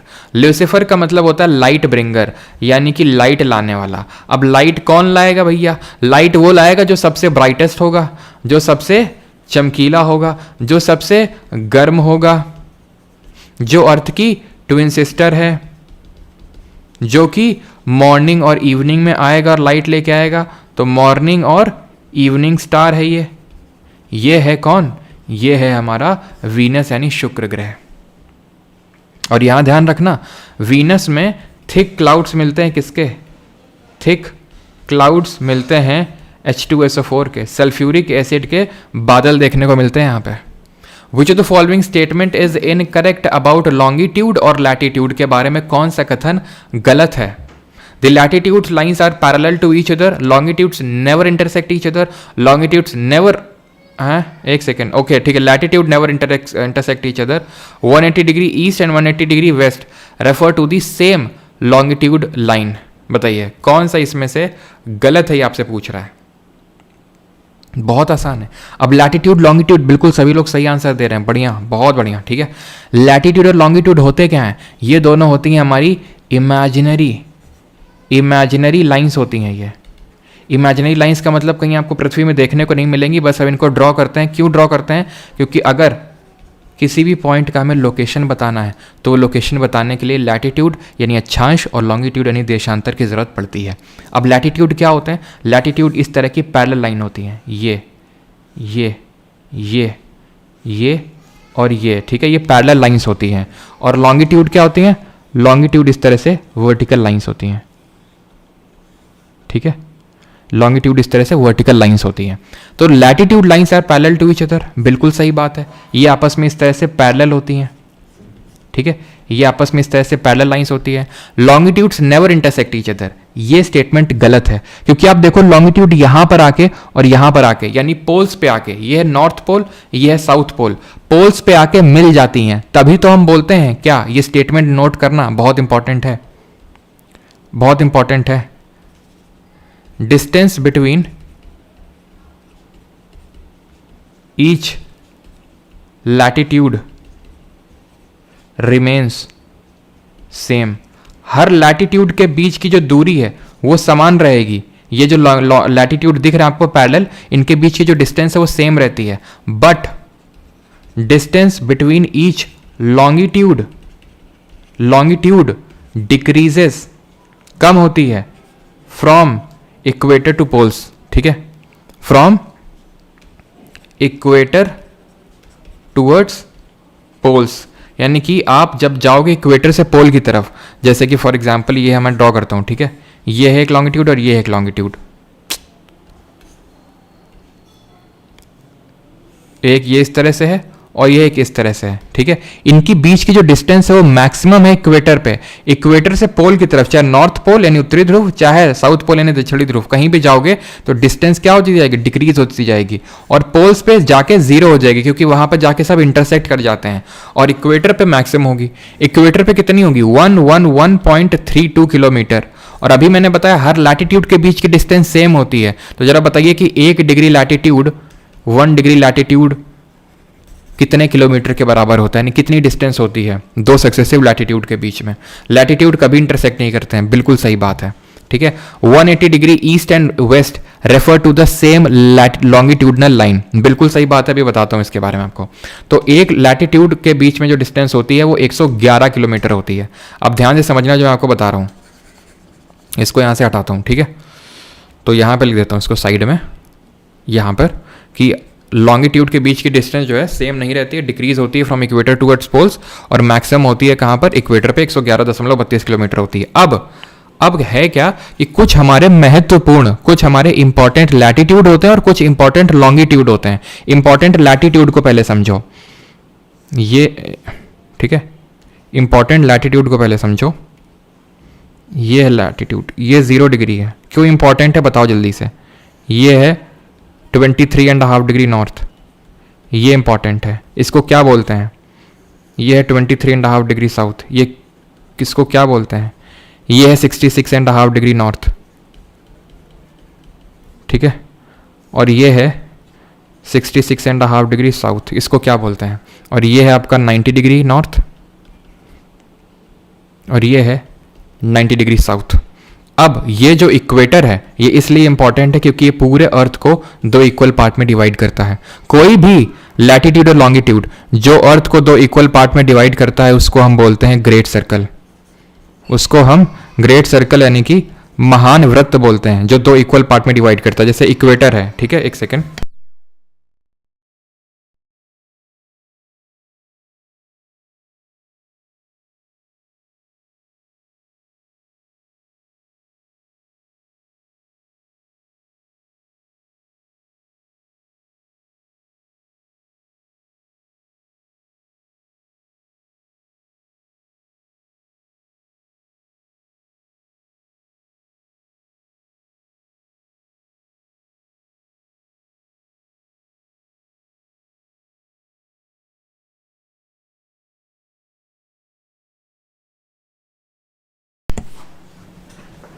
ठीक है। तो जो भी लैटिट्यूड या लॉन्गिट्यूड 2 इक्वल पार्ट में डिवाइड करेगा पूरी अर्थ को, उसको हम ग्रेट सर्कल बोलेंगे। जैसे ये इक्वेटर है, पूरी अर्थ को हमारा ये ऊपर वाला जो पार्ट है इसको हम बोलते हैं नदर्न हेमिस्फीयर, ठीक है, उत्तरी गोलार्ध। ये है आपका दक्षिणी गोलार्ध, दैट इज सदर्न हेमिस्फीयर। इसी तरह ध्यान रखना हर लॉन्गिट्यूड, ये तो लैटिट्यूड है 0 डिग्री जो अर्थ को 2 इक्वल पार्ट में डिवाइड कर रहा है, हर longitude, every longitude is called a great circle, क्योंकि हर लॉन्गिट्यूड, हर देशांतर अर्थ को 2 इक्वल पार्ट में डिवाइड करता है। नहीं समझ में आ रहा है, रट्टा मार लो, क्योंकि यहाँ मैं समझाने नहीं बैठा हूँ आपको, ठीक है, कि मैं आपको आराम आराम से ड्रॉ करूंगा फिर समझाऊंगा, समझाने वाला टाइम नहीं है ये। Every longitude is a great circle but only one latitude is a great circle and that is equator. ये है ट्रॉपिक ऑफ कैंसर, ठीक है, ये है ट्रॉपिक ऑफ कैंसर यानी कि कर्क रेखा। ये है ट्रॉपिक ऑफ कैप्रिकॉन यानी कि मकर रेखा, ठीक है, ये है कर्क रेखा, ये है मकर रेखा, और ये है आपका आर्कटिक सर्कल यानी कि आर्कटिक वृत्त, और ये है Antarctic circle that is Antarctic वृत्त। ये है नॉर्थ पोल और ये है साउथ पोल। तो ये सारे इंपॉर्टेंट लैटिट्यूड हैं। लॉन्गिट्यूड सिर्फ दो इंपॉर्टेंट हैं, सिर्फ दो। एक तो है प्राइम मेरिडियन जो 0 डिग्री, अब यहां पे तो 0 डिग्री मान लिया जो अर्थ के बीच बीच पास हो रहा है, लेकिन यहां रेफरेंस मानना था। ये जो 0 डिग्री लॉन्गिट्यूड है इसको हम GMT that is Greenwich mean time बोलते हैं, या फिर इसी को ही हम प्राइम मेरिडियन बोलते हैं, प्राइम मेरिडियन बोलते हैं, ठीक है। सारे लॉन्गिट्यूड को मेरिडियन के नाम से ही रेफर करते हैं, मेरिडियंस बोलते हैं उनको, ठीक है। और इसके जस्ट ऑपोजिट 0 डिग्री के जस्ट ऑपोजिट जो 180 डिग्री ईस्ट या फिर 180 डिग्री वेस्ट, दोनों सेम ही लाइन होती हैं, इसको हम बोलते हैं IDL, इंटरनेशनल डेट लाइन, अंतर्राष्ट्रीय तिथि रेखा, जो कि एक स्ट्रेट लाइन नहीं होती है, एक जिग जैग लाइन होती है, जो किस ओशन से पास होती है, पैसिफिक ओशन यानी कि प्रशांत महासागर से ये पास होती है, जिग जैग लाइन है, और यहाँ से डेट चेंज होती है, इसलिए इसको इंटरनेशनल डेट लाइन बोलते हैं, ठीक है। और यहाँ से टाइम चेंज होता है GMT से, और ये एक स्ट्रेट लाइन है, ये एक स्ट्रेट लाइन है। यहाँ ओशन नहीं पूछेगा तुमसे, यहाँ पर ओशन पूछेगा, क्योंकि ये सिर्फ ओशन से जाती है। इंटरनेशनल डेट लाइन किसी भी लैंड मास को क्रॉस नहीं करती है, इसी वजह से एक जिग जैग लाइन है, ध्यान रखिएगा इसमें, ठीक है। और एक क्वेश्चन का आंसर दीजिए, टोटल नंबर ऑफ लैटिट्यूड्स कितने हैं और टोटल नंबर ऑफ लॉन्गिट्यूड्स कितने हैं। Which of the following is the longest line of latitude on the globe? सबसे लंबी लाइन कौन सी है लैटिट्यूड में, अगर हम बात करें सबसे लंबी लैटिट्यूड कौन सी है जो बीच से पास हो रही है, that is equator. Option number A will be the correct answer, ठीक है। और ये ट्रॉपिक ऑफ कैंसर और कैप्रिकॉन क्यों इंपॉर्टेंट है वो भी आपको आगे पता चल जाएगा अगर नहीं पता है तो, और जानना है तो। टोटल लैटिट्यूड की बात करेंगे तो ये 0 डिग्री है, 1 2 3 4 5 इस तरह से गए होंगे तब 90 मिला होगा, 1 2 3 4 5 गए होंगे तब 90 मिला होगा, तो 90 90 180 और इक्वेटर 181। लेकिन अगर लैटिट्यूडनल सर्कल पूछ लेगा, क्योंकि भैया लाइन दिख रही है तुमको 2D में, वैसे 3D में देखोगे तो सर्कल के तौर पे दिखेंगे ये, तो 2 हटा दोगे तुम, ऊपर वाला और नीचे वाला, क्योंकि ये पॉइंट है सिर्फ, तो 179 मिलेंगे। लॉन्गिट्यूड टोटल है 360 360, ठीक। और तुम ये बताओ कि लैटिट्यूड या लॉन्गिट्यूड किसका लेना देना होता है टाइम से, किसका लेना देना होता है टाइम से।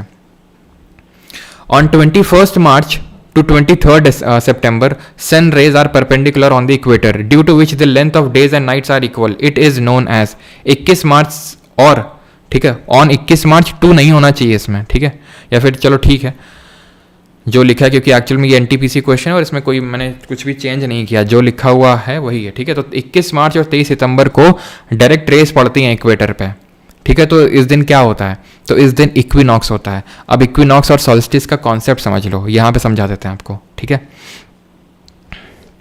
ये क्या है, ये पाथ है, ये इलिप्टिकल ऑर्बिट है, जिस ऑर्बिट पे हमारी अर्थ सन के अराउंड घूम रही है। ये अर्थ है और ये सन है, ठीक है, ये सन है और ये अर्थ है, क्लियर।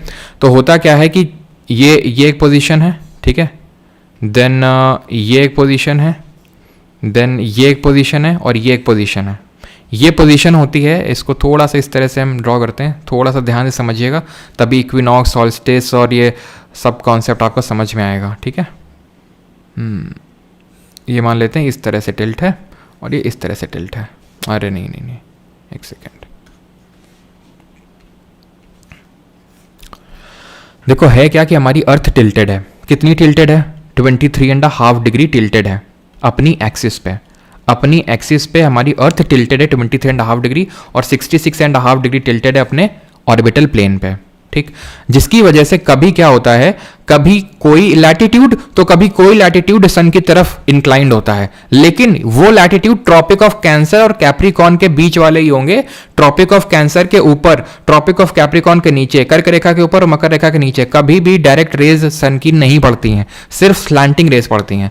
ठीक है, तो ये ट्रॉपिक ऑफ कैप्रिकॉर्न है अभी, क्योंकि ट्रॉपिक ऑफ कैप्रिकॉर्न टिल्टेड है, और यहां मान लो कि ट्रॉपिक ऑफ कैंसर टिल्टेड है टुवर्ड्स द सन। तो जब ट्रॉपिक ऑफ कैंसर टिल्टेड होती है टुवर्ड्स द सन, तो वो डेट होती है 21 जून को, जिसको कि हम समर सॉल्स्टिस बोलते हैं, जिसको कि हम समर सॉल्स्टिस बोलते हैं। और ये जो डेट होती है जब इसका ट्रॉपिक ऑफ कैप्रिकॉर्न टिल्टेड होता है, तो ये होती है 22 ऑफ दिसंबर, 22 दिसंबर होता है, और इसको हम विंटर सॉल्स्टिस बोलते हैं।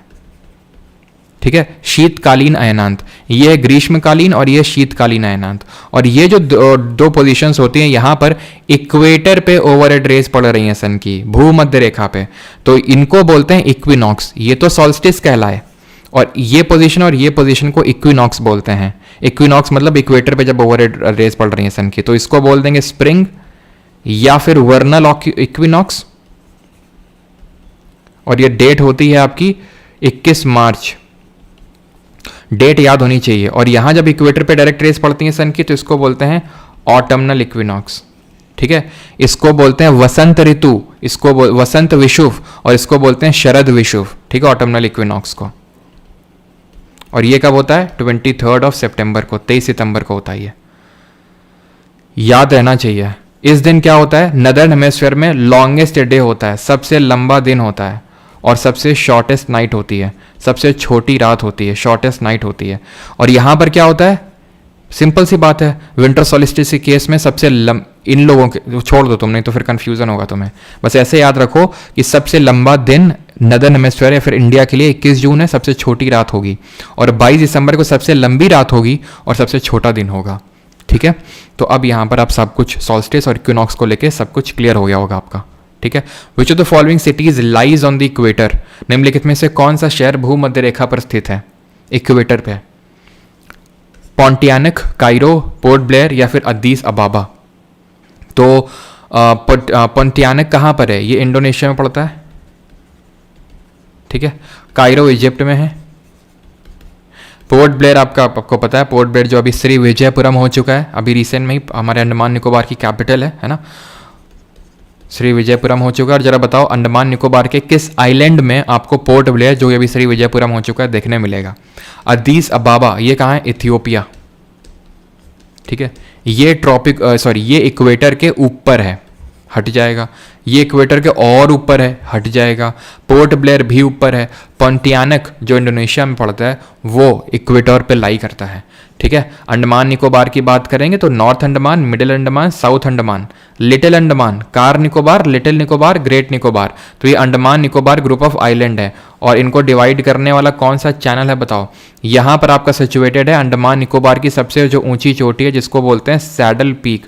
और यहाँ पर साउथ अंडमान में सिचुएटेड है आपका ये जो पोर्ट ब्लेयर है, जो अभी क्या हो चुका है? श्री विजयपुरम हो चुका है। ठीक है, तो साउथ अंडमान में, नॉर्थ अंडमान में सैडल पीक है। और जो हमारा बैरन वोल्केनो है वो यहाँ पड़ता है मिडिल और साउथ के बीच में, जो एकमात्र एक्टिव वोल्केनो है हमारा। और जो नारकोंडम है वो नॉर्थ अंडमान के ईस्ट में पड़ता है, जो कि एक डॉर्मेंट वोल्केनो है। ये आपका 10 डिग्री चैनल है। ठीक है, ये आपका 10 डिग्री चैनल है, ध्यान रखिएगा, जो पूरे अंडमान ग्रुप ऑफ आइलैंड्स को पूरे निकोबार ग्रुप ऑफ आइलैंड से अलग करता है। ठीक, आगे बढ़ते हैं। अगला question, dash is the meridian. अब मेरिडियन क्या होता है? लॉन्गिट्यूड होता है। On which Indian standard time is based? IST किस पे बेस्ड है बताओ? IST है क्या? तो जैसे हमने पूरी अर्थ के लिए एक रेफरेंस लॉन्गिट्यूड माना है 0 डिग्री, जिसको कि ग्रीनविच मीन टाइम या फिर प्राइम मेरिडियन बोलते हैं, वैसे ही अपने इंडिया के लिए हमने माना है इसको, जो कि 82.5 डिग्री ईस्ट है, यानी कि पूर्वी देशांतर है। कितने राज्यों से पास होता है और कहाँ, किस पर्टिकुलर सिटी से पास होता है?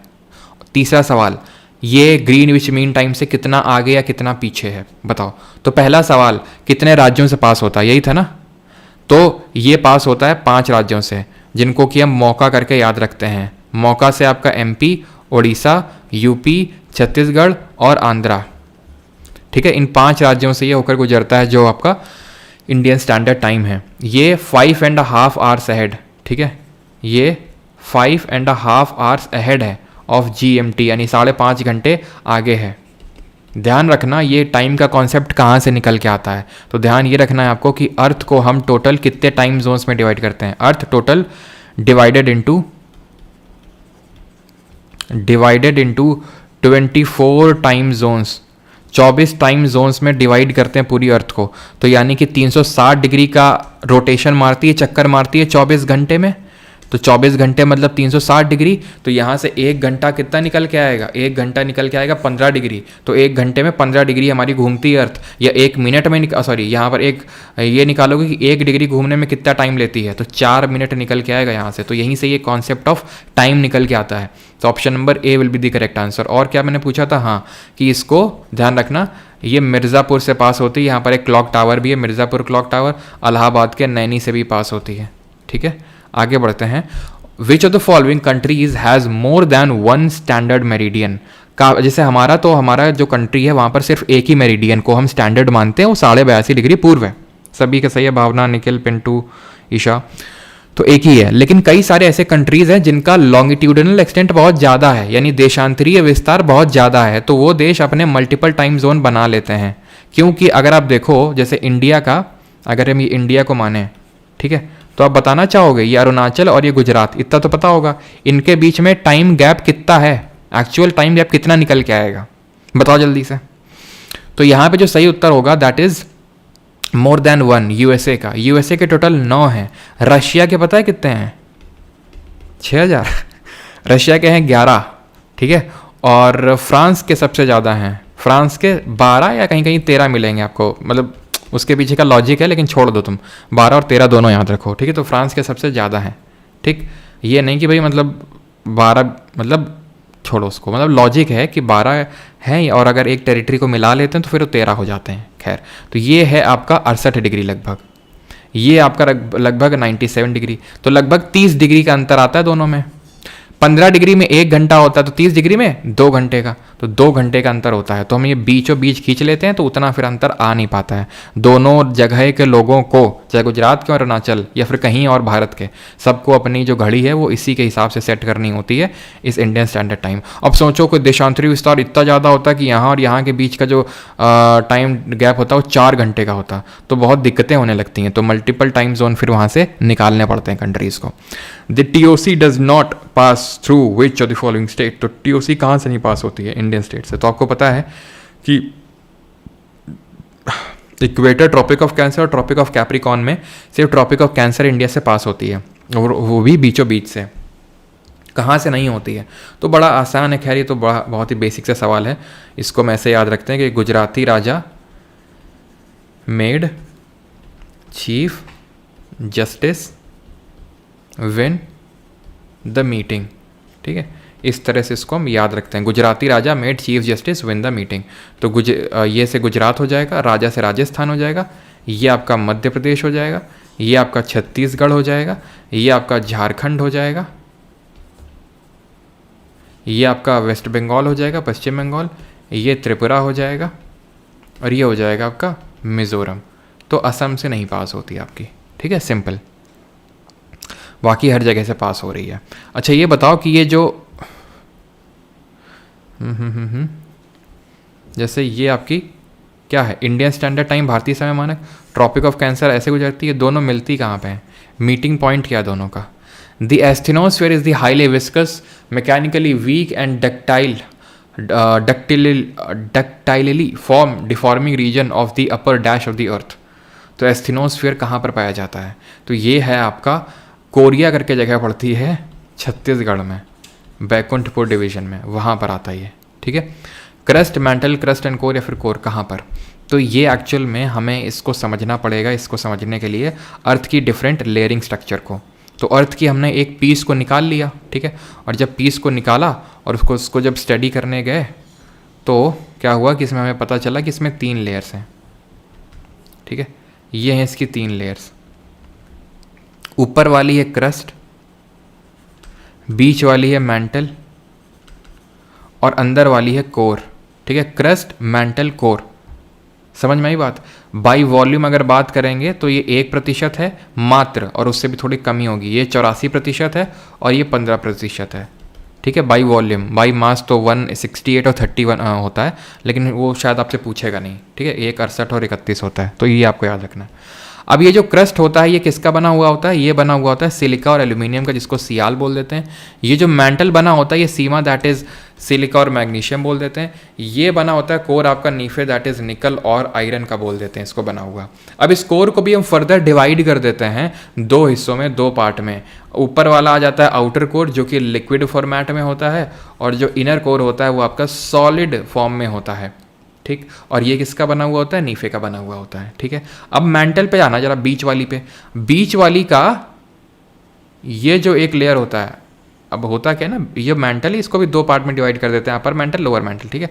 अब अपर मेंटल में भी दो पार्ट हैं, ये एक जो मैंने रेड लाइन, ये रेड जो मैं ड्रॉ कर रहा हूँ, ये वाला पार्ट, और इसके एक नीचे जो भी मैं हाईलाइट करने वाला हूँ येलो से, ठीक है, ये वाला पार्ट, ये, ठीक। तो एक्चुअल में जो येलो मैंने ड्रॉ किया ये ही है एस्थेनोस्फीयर। यही क्या है? यही है asthenosphere. This is called as asthenosphere. Asthenos का मतलब होता है वीक, यहीं से मैग्मा या लावा निकलता है, यही स्रोत होता है। और ये जो पूरा क्रस्ट है और अपर पार्ट ऑफ मेंटल, इनको मिला देते हैं तो क्या बन जाता है बताओ जल्दी से। तो एस्थेनोस्फीयर हाईली विस्कस, गाढ़ा होता है, मैकेनिकली वीक होता है, ये मेंटल में होगा आपका, अपर मेंटल में, ठीक है। और क्रस्ट यहाँ पर देखो, क्रस्ट और अपर सॉलिड मेंटल को मिला देंगे, अपर सॉलिड मेंटल को मिला देंगे तो बन जाता है लिथोस्फीयर, जिसको स्थल मंडल बोलते हैं। याद रहेगा इतना चीज़, स्थल मंडल क्या होता है। और ये कहाँ तक देखने को मिलता है आपको पता है? आपको ये अप टू 200 किलोमीटर आपको देखने को मिलता है, 200 kilometre. Asthenosphere up to 400 kilometre देखने को मिलता है, ठीक है। और क्रस्ट कितना देखने को मिलता है जरा बताओ? क्रस्ट भी दो तरह का होता है, एक समुद्रीय भूपर्पटी और एक महासागरीय कॉन्टिनेंटल वाली देखने को मिलती है। तो ये अप टू आपको 100 किलोमीटर तक देखने को मिलेगा मैक्सिमम, क्रस्ट की मैं थिकनेस बता रहा हूँ। Lithosphere up to 200 kilometre. तो इसमें से ध्यान रखना, ये वाली ओसिन वाली पतली होती है, थिन होती है, और भारी होती है यानी कि डेंसर होती है, ये ध्यान रखिएगा, ठीक है, क्लियर। और ये चीज़ ध्यान रखनी है कि इस लिथोस्फीयर में, स्थल मंडल में एस्थेनोस्फीयर नहीं आता है।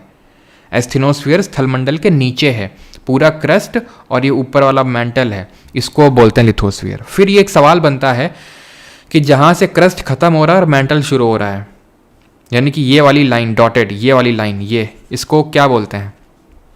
इसको क्या बोलते हैं? तो इसके लिए हमारा एक ट्रिक होता है जिसको हम डिसकॉन्टिन्यूटी ट्रिक बोलते हैं, डिसकॉन्टिन्यूटी बोलते हैं, असमानता बोलते हैं, जहाँ से एक लेयर खत्म और दूसरी शुरू होती है। वैसे तो मैं कोई मुझे रेड गुलाब ला दो पढ़ाता हूँ, लेकिन मुझे लगता है कि आपके रेलवे एग्जाम में सिर्फ यही पूछेगा कि क्रस्ट और मेंटल के बीच बता दो, मेंटल कोर के बीच बता दो, ज़्यादा से ज़्यादा अपर कोर और आउटर कोर और इनर कोर के बारे में बता दो। तो ये होता है आपका मोहोज। कौन सा? मोहोज होता है, जो क्रस्ट को मेंटल से अलग कर रहा है। मेंटल को कोर से अलग कर जो करता है ये ग्यूटेनबर्ग होता है, ग्यूटेनबर्ग। और ये लेहमैन होता है, अपर आउटर कोर और लोअर कोर के बीच में, ठीक है, लेहमैन्स। अगर पूछ ले, वैसे पूछेगा नहीं, अपर क्रस्ट और लोअर क्रस्ट के बीच में कौन सा होता है? तो कोनराड होता है। और अपर मेंटल लोअर मेंटल के बीच में होता है रेपेट्टी, जिसके पूछने के चांसेस थोड़े कम होते हैं। तो वहीं से हमारी ट्रिक भी बन जाती है, और वो ये ट्रिक होती है, कोई मुझे रेड गुलाब ला दो, ठीक है। तो पूरा हमारा यहाँ पे पार्ट खत्म हो गया अर्थ के इंटीरियर वाला। अगले सवाल पे आते हैं। आ गया क्वेश्चन डिसकॉन्टिन्यूटी वाला, उड़ा दो जल्दी से। मोहोज कहाँ पे है? अभी पढ़े थे मोहोज कहाँ पे है, तो मोहोज है, देख लो, ठीक है, क्रस्ट और मेंटल के बीच में। वही पूछा भी है इसने, क्रस्ट और मेंटल के बीच में। Option number D. Who among the following is considered as the father of plate tectonics? Father of plate tectonics किसको बोलते हैं? तो प्लेट टेक्टोनिक्स होता क्या चीज़ है? क्या चीज़ होता है प्लेट टेक्टोनिक्स? तो एक बार एक साइंटिस्ट हुए, साइंटिस्ट बोल लो, जोग्राफर बोल लो, ठीक है, तो उन्होंने बोला कि पूरा जो लैंड मास है ना, वो पूरा क्या था? पहले पूरा लैंड मास एक साथ था, पूरा सब एक साथ था, जुड़ा हुआ था, उसको हम बोलते हैं पैंजिया। ठीक। और पूरा पानी जुड़ा हुआ था, जो आज भी जुड़ा हुआ है। आप देखो कोई अटलांटिक ओशन और Pacific ocean, Indian ocean, Arctic ocean, Antarctic ocean, क्या कोई तुमको बाउंड्री देखने को मिलती है क्या कि यहाँ से ये ओशन खत्म हो रहा है और ये शुरू हो रहा है? ऐसा कोई बाउंड्री नहीं है। तो वो तो आज भी जुड़ा हुआ है। लेकिन लैंड मास भी, यानी सारे कॉन्टिनेंट, अफ्रीका, यूरोप, ये सब जुड़े हुए थे, तो पैंजिया बोला गया। पैंजिया ये फर्दर ब्रेक हुआ लॉरेशिया में, ऊपर वाला पार्ट, और नीचे वाला पार्ट कहलाया गोंडवाना लैंड। इंडिया किसका पार्ट था बताओ? इंडिया किसका पार्ट था? तो ये इस तरह से टूटा। ये बोला था अल्फ्रेड वेगनर ने। इस थ्योरी को हम बोलते हैं continental drift theory. Continental drift theory. इसी से संबंधित है एक सी फ्लोर स्प्रेडिंग थ्योरी। ये किसने दी थी? सी फ्लोर स्प्रेडिंग थ्योरी ये देने का काम किया था हैरी ओ हेस ने। ये दिया था 1912 में। ये दिया था आपका 1960s के टाइम पे, यानी कि जब सेकेंड वर्ल्ड वॉर ख़त्म हो गया था तब। और फिर इनसे पूछा गया कि ये मूव करते तो करते क्यों हैं कॉन्टिनेंट? ये प्लेटें मूव क्यों करती हैं? ये प्लेट मूव करती हैं, कॉन्टिनेंट ड्रिफ्ट करते हैं। तब इसमें थ्योरी दी थी एक आर्थर होम्स ने। वेगनर ने भी बताया था, लेकिन वो गलत प्रूव हो गई थी, तो इसलिए हमें वो याद करनी नहीं है। जो आर्थर होम्स ने बताया वो हमें याद करना है, ठीक है। आर्थर होम्स ने 1930 में दिया था, हमें बताया था convection current theory. Convection current theory, जिसमें कि इन्होंने बताया था कि किस तरह से ये जो मैग्मा है, ये जो एस्थेनोस्फीयर है, इसको मैं थोड़ा सा बड़ा कर दूं, ठीक है। ये जो मैग्मा या लावा है जो भरा हुआ है इस तरह से, इसमें ऊपर जा रहा है, इस तरह से जा रहा है, नीचे आ रहा है, ऊपर जा रहा है, इस तरह से जा रहा है, नीचे आ रहा है। तो ये ऊपर जाने वाले प्रोसेस को ही तो हम कन्वेक्शन बोलते हैं।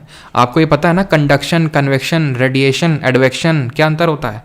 कंडक्शन क्या होता है? जैसे तुमने शमसी होती घर में, है ना, या फिर फुकनी जानते हो? फुकनी गांव में चूल्हे में हवा मारने के लिए यूज़ की जाती है, हैं? तो तुमने देखा होगा, अगर तुम उसको रख दो एक साइड पे, है ना, तो धीरे धीरे तुमको यहाँ पे गर्म लगने लगता है। अगर यहाँ पे, मतलब आप समझ रहे हो कि धीरे धीरे धीरे धीरे धीरे पूरी वो गर्म हो जाती है। तो इसको कंडक्शन बोलते हैं। जब दो चीज़ कांटेक्ट में होती हैं और गर्म हो जाती हैं, मतलब हीट ट्रांसफ़र हो जाती है, तो कंडक्शन, ठीक है। ऊपर हीट जाती है, ट्रांसफ़र होती है, कन्वेक्शन बोलते हैं। जब नीचे इस तरह से ट्रांसफ़र होती है हीट हॉरिजॉन्टल, उसको एडवेक्शन बोलते हैं। जो हमारे लू चलती है गर्मियों के टाइम पे, जो इस समय चल रही है, वो एडवेक्शन की वजह से चलती है। ध्यान रखना, एडवेक्शन क्या होता है? Horizontal transfer of heat. तो इन्होंने आर्थर होम्स ने बताया किस तरह से ये कन्वेक्शन, ये मैग्मा है या फिर एस्थेनोस्फीयर है, ये किस तरह से मूव कर रहा है, ठीक है। इसी को कन्वेक्शन करंट थ्योरी बोलते हैं। फिर इनसे पूछा गया इसकी एनर्जी कहाँ से आती है, तो इन्होंने बताया कि अर्थ की जो इसके अंदर रेडियो एक्टिव डीके हो रहा है, क्या हो रहा है? रेडियोधर्मी जो क्षरण हो रहा है, रेडियो एक्टिव डीके हो रहा है, प्लस जो अर्थ की प्रीमॉर्डियल हीट है, यानी कि जब अर्थ बनी थी तो उसकी पहले से मौजूद कुछ ऊष्मा है, उसकी वजह से ये मूव कर रहे हैं। याद रखिएगा, इसको याद रखेंगे। फिर हमारे ये मैकेंजी और पार्कर करके दो साइंटिस्ट आए। मैकेंजी और पार्कर करके दो साइंटिस्ट आए। इन्होंने हमें बताया कि टोटल हमारे अर्थ में 7 मेजर प्लेट हैं। याद रखना, 7 मेजर लिथोस्फेरिक प्लेट हैं। ये भूलना नहीं डेटा। 7 मेजर हैं। और सर माइनर कितनी है वो नहीं पूछेगा तुमसे, बस वो कुछ माइनर है, कितनी है वो नहीं पूछेगा, मेजर कितनी वो पूछेगा। कौन कौन सी है 7 मेजर? तो एक तो है नॉर्थ अमेरिका, एक है साउथ अमेरिका, एक है अफ्रीका, एक है पैसिफिक, एक है एटलांटिक। कितनी हो गई? 5 हो गई। और एक वो है जो आपकी यूरेशियन प्लेट है, ठीक है, यूरेशियन प्लेट। तो North America, South America, Africa, Pacific, Atlantic, Eurasian, 7 major हैं। बाकी नाज़का, जुआन दे फूका, कोकोस, अरेबियन, इंडियन, ये सब माइनर प्लेटें हैं, ठीक।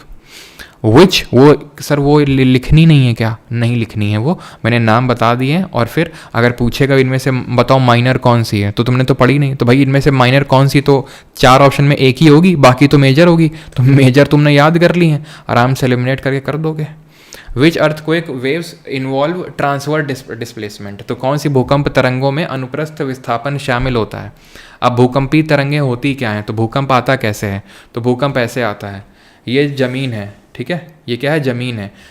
एक सेकेंड, अपने को ओसीडी की प्रॉब्लम है ना, तो एकदम जब तक स्ट्रेट लाइन नहीं बनती तब तक मज़ा नहीं आता है, ठीक है। तो यहाँ से क्या होता है? अर्थक्वेक अंदर आता है। एक लाइन लिखना, बड़ी इंपॉर्टेंट है, बड़ी इंपॉर्टेंट है। All natural earthquake occur at lithosphere। सीधा एनसीईआरटी से लाइन उठाई गई है। ये सारे जो प्राकृतिक भूकंप हैं, प्राकृतिक मतलब क्या, आर्टिफिशियल भी होते हैं क्या? बिल्कुल होते हैं। जब भारत में कोयना डैम बना था, कृष्णा रिवर की सहायक नदी है कोयना, उस पर जब डैम बना था तो भूकंप आ गया था, क्योंकि जब एक्सप्लोजन होता है कभी कभी या फिर अंडरग्राउंड इस तरह से कोई एक्टिविटी होती है तो तब भी अर्थक्वेक आ जाता है, एंथ्रोपोजेनिक रीजंस की वजह से भी। तो यहाँ पर क्या है, ऑल नेचुरल अर्थक्वेक सिर्फ कहाँ पर आते हैं? लिथोस्फीयर में आते हैं। और जब एक फॉल्ट लाइन के अलॉन्ग एनर्जी रिलीज होती है। सर फॉल्ट लाइन क्या होती है? तो इन्हीं मैकेंजी पार्कर ने जो प्लेट टेक्टोनिक थ्योरी दी थी, ध्यान रखना, प्लेट टेक्टोनिक थ्योरी का फादर बोल देंगे वेगनर को जरूर, ठीक है, लेकिन ये चीज़ को ध्यान रखना कि मैकेंजी और पार्कर ने प्लेट टेक्टोनिक्स थ्योरी पूरी प्रपाउंड करी थी। उन्होंने सब कुछ बताया था कि कितनी मेजर प्लेट हैं, कितनी माइनर प्लेट हैं, वो सब बताया था उन्होंने, ठीक है। तो इन्होंने हमें ये बताया था, यहाँ पर एक तो देखना जगह नहीं है क्या कहीं पे, तो इन्होंने बताया था, मैं ध्यान यहाँ चलो मैं बताता हूँ आपको, कि प्लेटें जो है हमारी 3 तरह से मूव कर सकती हैं, या तो पास में आ सकती हैं, या तो दूर जा सकती हैं, या फिर एक दूसरे में घिस सकती हैं। घिस सकती है मतलब एक इधर और एक उधर, समझ रहे हो? दोनों पास में आ रही हैं, दोनों दूर जा रही हैं और दाएं बाएं जा रही हैं, चपकी हुई हैं, इतना गैप नहीं है, चपकी हुई हैं, बस ये इमेजिन करना, ठीक है। जब ये पास में आती हैं तो एक धंस जाती है और नीचे जाके पिघल जाती है मैग्मा में, एस्थेनोस्फीयर में। तो इस कन्वर्जेंट प्लेट बाउंड्री को, कन्वर्जेंट है ना, दोनों पास में आ रही हैं, 3 तरह की हैं, कन्वर्जेंट, डाइवर्जेंट और ट्रांसफॉर्म बोलते हैं इसको। इसको डिस्ट्रक्टिव बोलते हैं। क्यों डिस्ट्रक्टिव? इसलिए बोलते हैं क्योंकि एक प्लेट नीचे धंस जाएगी, सबडक्शन जोन बनेगा और वो पिघल जाएगी, तो डिस्ट्रॉय हो गई। डाइवर्जेंट में क्या होती है, दूर जा रही तो अंदर जो मैग्मा भरा है जिसके ऊपर ये फ्लोट कर रही है वो निकल आएगा, जम जाएगा, तो इसको हम बोलते हैं कंस्ट्रक्टिव।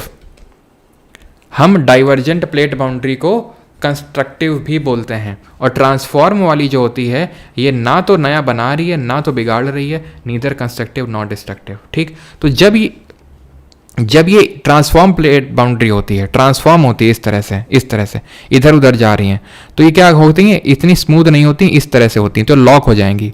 और जब लॉक खुलेगा, ठीक है, तो भूकंप आ जाएगा, ऐसे समझ लो। और भूकंप जो है तरंगों के फॉर्म में ट्रैवल करेगा चारों दिशाओं में, ठीक है। ये एनटीपीसी का ही सवाल है, ध्यान रखना, किसी और एग्जाम का नहीं। अगर ये तुम्हें लग रहा हो कि सर इतना डीप में पढ़ा रहे हैं, ये एनटीपीसी का है। अभी ये पूछ सकता है, ये क्वेश्चन तो आपका 2021 का है, अभी 2025 में आप एग्जाम देने वाले हैं।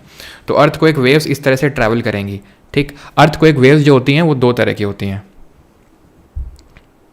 थोड़ा सा मुझे स्पेस और क्रिएट करना पड़ेगा, ठीक है। तो अर्थक्वेक जो वेव्स होती हैं वो 2 तरह की होती हैं। अर्थक्वेक वेव्स 2 तरह की होती हैं, एक होती हैं बॉडी वेव्स और एक होती हैं सरफेस वेव्स। तो सबसे पहले बॉडी वेव्स चलना शुरू करेंगे। जहाँ से भूकंप आता है ऐसे पॉइंट को क्या बोलते हैं, हाइपोसेंटर, और दूसरा नाम बताइए इसका जो एफ से शुरू होता है। देन ये भूकंपी तरंगें जाके मिलेंगी यहाँ पर, कहाँ पर, एकदम अर्थ सरफेस पर। जहाँ पर मिलती हैं इस पॉइंट को क्या बोलते हैं, तो इस पॉइंट को बोलते हैं भूकंप का एपिसेंटर। भूकंप का एपिसेंटर कहलाता है, और ये कहलाता है भूकंप का फोकस या हाइपोसेंटर, ठीक है। एपिसेंटर में सबसे ज़्यादा डिस्ट्रक्शन होता है, और जितनी दूर आप एपिसेंटर से जाएंगे उतना ही डिस्ट्रक्शन कम होता जाएगा, ठीक। बॉडी वेव और सरफेस वेव। बॉडी वेव 2 तरह की होती हैं, एक पी और एक एस। पी यानी कि जो प्राइमरी फॉर्म ऑफ वेव्स हैं, ठीक है, ये तीनों में मीडियम में ट्रैवल कर लेती हैं, सॉलिड और लिक्विड और गैस, स्पीड का रेशियो ये होता है। और एस वेव्स जो है ओनली सॉलिड, यानी सिर्फ सॉलिड में ट्रैवल कर सकती हैं, ये पता होना चाहिए। और जो पी वेव्स होती हैं ये साउंड वेव की तरह होती हैं, ये लॉन्गिट्यूडनल होती हैं, लॉन्गिट्यूडनल यानी कि अनुदैर्ध्य, लॉन्गिट्यूडनल, और ये ट्रांसवर्स होती हैं यानी अनुप्रस्थ होती हैं। क्या अंतर होता है इनमें? लॉन्गिट्यूडनल में क्या होता है कि जो वेव का पार्टिकल है, ठीक है, वो वेव की डायरेक्शन में प्रोपोगेट करता है। वेव ऐसे चल रही है तो मीडियम का पार्टिकल भी ऐसे आगे पीछे होगा, और इसी वजह से ये जहाँ से निकलती है वहाँ से स्ट्रेचिंग और स्क्वीजिंग करती हुई जाती है, ये जो वेव होती है, ठीक है। और जो एस वेव होती है क्या बनाती है, ये क्रस्ट एंड ट्रफ क्रिएट करती है, क्योंकि इसका जो मीडियम का पार्टिकल होता है वो ऊपर नीचे वाइब्रेट करता है वेव के डायरेक्शन के, ठीक है, तो इसलिए ट्रांसफर है। सरफेस वेव जो होती है इसको हम एल वेव या रैले वेव या लव वेव बोलते हैं। लव वेव या फिर रैले वेव के नाम से जानते हैं, और ये मोस्ट डिस्ट्रक्टिव होती, सबसे ज़्यादा विनाशकारी होती है। बनती कब है? जब ये बॉडी वेव किसी चट्टान से मिल जाएगी ना, तो उसका नेचर चेंज हो जाता है और वो सरफेस वेव बन जाती है। पी वेव, अच्छा पी वेव, एस वेव और सरफेस वेव में कौन सी सबसे फास्ट होती है, जो सबसे जल्दी रिकॉर्ड होती है? सीस्मोग्राफ में। सीस्मोग्राफ क्या होता है? सीस्मोग्राफ में ही हम क्या रिकॉर्ड करते हैं? सीस्मिक वेव्स को रिकॉर्ड करते हैं, भूकंपीय तरंगों को रिकॉर्ड किया जाता है सीस्मोग्राफ पे। ठीक है, तो ट्रांसवर्स डिस्प्लेसमेंट किस में हो रहा है? एस वेव्स में हो रहा है। ठीक है, और सबसे जो फास्ट ट्रैवल करती हैं आपकी पी वेव्स होती हैं, तो सबसे पहले रिकॉर्ड होंगी सीस्मोग्राफ में। भूकंप की जो इंटेंसिटी होती है उसको किससे मापते हैं, और भूकंप का जो मैग्नीट्यूड होता है उसको किससे मापते हैं? जल्दी से बताइए। तो ध्यान रखना है, एम से मैग्नीट्यूड और एम से मरकैली नहीं होगा, मरकैली ऊपर वाले में होगा। ठीक है, और मैग्नीट्यूड मेजर करता है आपका Richter scale. Richter scale limitless scale होती है, ध्यान रखना, लिमिटलेस स्केल होती है रिक्टर, और मरकैली जाती है 1 से लेकर 12। इसमें मत लिख देना 0 से 10, 0 से 10 लिख देते हैं लेकिन इसकी कोई लिमिट होती नहीं है, मरकैली की होती है 1 से 12 तक। ठीक है, a major tectonic plate, the Indian plate, split off from which ancient continent.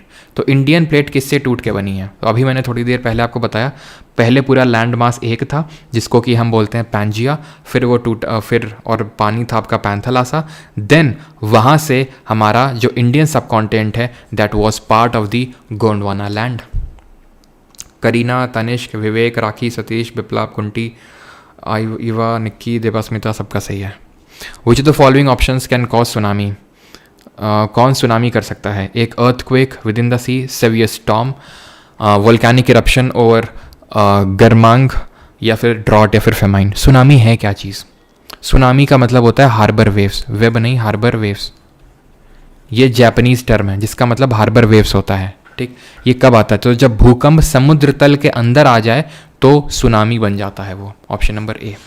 और भारत में बताओ बॉक्सिंग डे सुनामी कब आई थी? Which of the following is the warning sign of tsunami? Tsunami आती तो क्या होता है बताओ? तो पहली बात तो ये है कि बॉक्सिंग डे वाली आई थी 2004 में, 26 दिसंबर 2004। तो जब सुनामी आती है ना, तो तट से जहाँ पर अगर मान लो कभी आप गए गोवा वाले बीच में मान लो घूमने गए और एकदम से पानी बहुत जल्दी पीछे चला गया, बेटा भाग लो, जितनी तेज़ी से भाग सकते हो अब तुम, जितनी तेज़ी से हो सकता है भाग लो तुम अब, क्योंकि सुनामी आने वाली पक्का।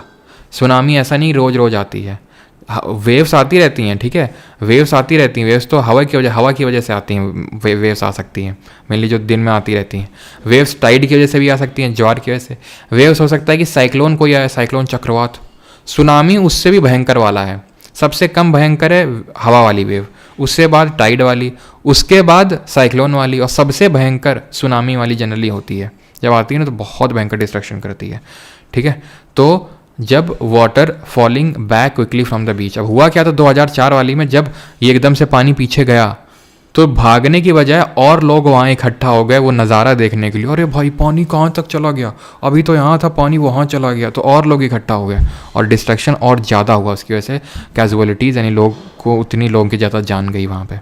ठीक है, which type of rocks are granite rocks? तो ग्रेनाइट चट्टान किस प्रकार की चट्टानें हैं? सेडिमेंट्री हैं, इग्नियस हैं, चिस्ट हैं, या फिर मेटामॉर्फिक हैं? किस तरह की रॉक हैं आपकी ग्रेनाइटिक रॉक्स? तो ग्रेनाइट है, आपको ध्यान रखना ये इग्नियस है। ठीक है, इग्नियस के एग्जाम्पल है गबरू, ग्रेनाइट तो लिखा ही हुआ है उसमें, बसाल्ट, प्यूमाइस। कभी पूछ ले कि कौन सी चट्टान इग्नियस भी होती है और मेटामॉर्फिक भी, तो ग्रेनाइट ही होती है। ठीक है, सेडिमेंट्री 3 तरह की होती है, एक होती है मैकेनिकली फॉर्म्ड, मैकेनिकली कोई हम क्लास्टिकली फॉर्म्ड भी बोलते हैं। ठीक है, दूसरी होती है ऑर्गेनिकली फॉर्म्ड, और तीसरी होती है केमिकली फॉर्म्ड। ठीक, एग्जाम्पल्स की बात करेंगे तो सैंडस्टोन, लाइमस्टोन, चॉक, चर्ट, ये सब क्या हैं आपकी? ये सब हैं आपकी सेडिमेंट्री। मेटामॉर्फिक में क्या आ जाएंगी? मेटामॉर्फिक में ध्यान रखना क्वार्ट्जाइट, क्वार्ट्ज नहीं होती, क्वार्ट्ज एक मिनरल होता है, ध्यान रखिएगा इस बारे में। मार्बल हो जाएगा, ठीक है, मार्बल हो जाएगा, चिस्ट हो जाएगा, चल क्यों नहीं भैया, चल क्यों नहीं रहा है, एक सेकेंड। चलो, तो क्वार्ट्जाइट, मार्बल और चिस्ट हो गया आपका। ये सब क्या होती हैं, मेटामॉर्फिक रॉक्स होती हैं, ठीक है। आगे बढ़ें, ग्नाइस भी नोट कर सकते हो, ग्नाइस, ठीक है। आगे बढ़ते हैं। Rocks are formed when magma emerge due to volcanic eruptions and take the form of hard solid rocks. तो जब कौन सी चट्टानें होती है, जब मैग्मा अंदर से निकलता है तब बनती हैं सॉलिडिफिकेशन से। सेडिमेंट्री, मेटामॉर्फिक, कोमाटाइट या फिर इग्नियस। रॉक का फॉर्मेशन का और कन्वर्जन का प्रोसेस समझ लो। ये है क्या, ये है वोल्केनो, ठीक है। ये क्या है, वोल्केनो है। अब वोल्केनो का जो मुंह होता है उसको क्या बोलते हैं, वेंट बोलते हैं, ठीक है, ये पता होगा। यहाँ भरा हुआ है मैग्मा, क्या भरा हुआ है, वही एस्थेनोस्फीयर, मैग्मा भरा हुआ है, ठीक है। अब कोई पाइप तो पड़ा नहीं है, ये पीवीसी पाइप पड़ा हुआ है, भल्ले से आ जाता है यहाँ से ना। बीच में क्या, कहीं पे क्रैक्स वगैरह भी होंगे, यहाँ पर इस तरह के क्रैक्स होंगे। तो उन क्रैक्स में क्या होता है, ये मैग्मा जाके जम जाता है, सॉलिडिफाई हो जाता है, ठीक। और कुछ बाहर निकल आता है, तो जो बाहर निकल के आके जम जाता है उससे बन जाती है इग्नियस रॉक। और जो अंदर जम गया वो भी इग्नियस है, लेकिन वो इंट्रूसिव इग्नियस रॉक है। और इंट्रूसिव इग्नियस रॉक और किस नाम से जानते हैं बताओ?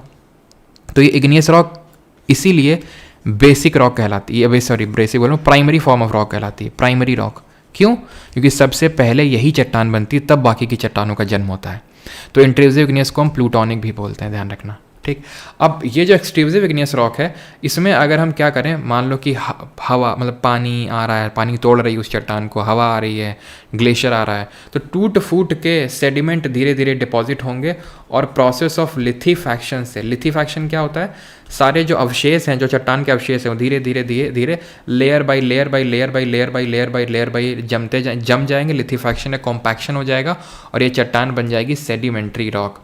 और इसीलिए हम बोलते हैं कि जो सेडिमेंट्री रॉक होती है, अवसादी जो चट्टान होती है, ये लेयर्स के फॉर्म में होती है। और इसमें हमें फॉसिल्स यानी जीवाश्म देखने को मिलते हैं, क्योंकि जीवाश्म वगैरह बीच में यहाँ पर रह जाएंगे, ठीक है। मैग्मा से तो जीवाश्म निकलेंगे नहीं। फॉसिल जरा बताइए इसकी स्टडी को क्या बोलते हैं। देन या तो इग्नियस में या सेडिमेंट्री में अगर हम क्या करवा दें, बहुत भयंकर से प्रेशर, वॉल्यूम या टेम्परेचर में बदलाव कर दें, बहुत भयंकर तरीके से प्रेशर, वॉल्यूम और टेम्परेचर में चेंज कर दें, तो इसका जो फॉर्म है, इसका जो रूप है वो बदल जाएगा। और इसको बोलेंगे रूपांतरित या कायांतरित चट्टान। मेटामॉर्फिक रॉक प्रोसेस को बोलते हैं मेटामॉर्फोसिस। और मेटामॉर्फिक रॉक में क्या देखने को मिलते हैं, हमें लाइंस देखने को मिलती हैं, तो उसको हम लीनिएशन या फोलिएशन बोल देते हैं अगर हमें लाइंस देखने को मिलती हैं। और अगर ऑल्टरनेट लाइट और डार्क शेड्स देखने को मिलती हैं तो उसको हम बैंडिंग बोलते हैं। क्लियर? और फॉसिल्स की स्टडी को क्या बोलते हैं, पिलियंटोलॉजी बोलते हैं, पिलियंटोलॉजी। क्लियर है? आंसर क्या हो जाएगा, ऑप्शन नंबर डी, इग्नियस।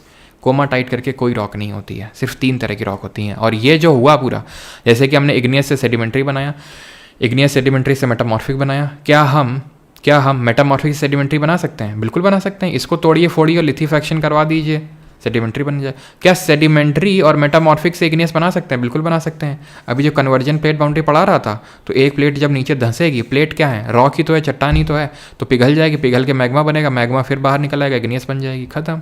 तो इसको बोलते हैं रॉक साइकिल। रॉक की स्टडी को क्या बोलते हैं बताओ? What is an aquifer? Aquifer क्या चीज़ होती है? जलभृत क्या होता है? तो रॉक की स्टडी को क्या बोलते हैं? पेट्रोलॉजी बोलते हैं, ठीक है, पेट्रोलॉजी। और एक्विफर क्या होता है? चट्टानों के बीच में जो पानी भरा होता है, water stored underground between the layers of hard rock is called as aquifer. Lithification is related to which of the following geographic elements? तो लिथीफैक्शन रॉक से, और वो भी किस रॉक से है? सेडिमेंट्री रॉक से है। In which of the following continent are the 6 most populated countries located? तो 6 सबसे आबादी वाले देश किस कॉन्टिनेंट में लोकेटेड हैं, ये आपसे पूछ रहा है। 6 सबसे आबादी वाले देश कौन से हैं आपके? तो पहला तो है हमारा इंडिया, पहले चाइना हुआ करता था लेकिन अभी इंडिया आ चुका है। सेकंड नंबर पे चाइना जा चुका है। थर्ड नंबर पे यूएसए है। चौथे नंबर पे है the country with the most Muslim population, Indonesia. Then है आपका पाकिस्तान, ठीक है, एंड देन है Nigeria.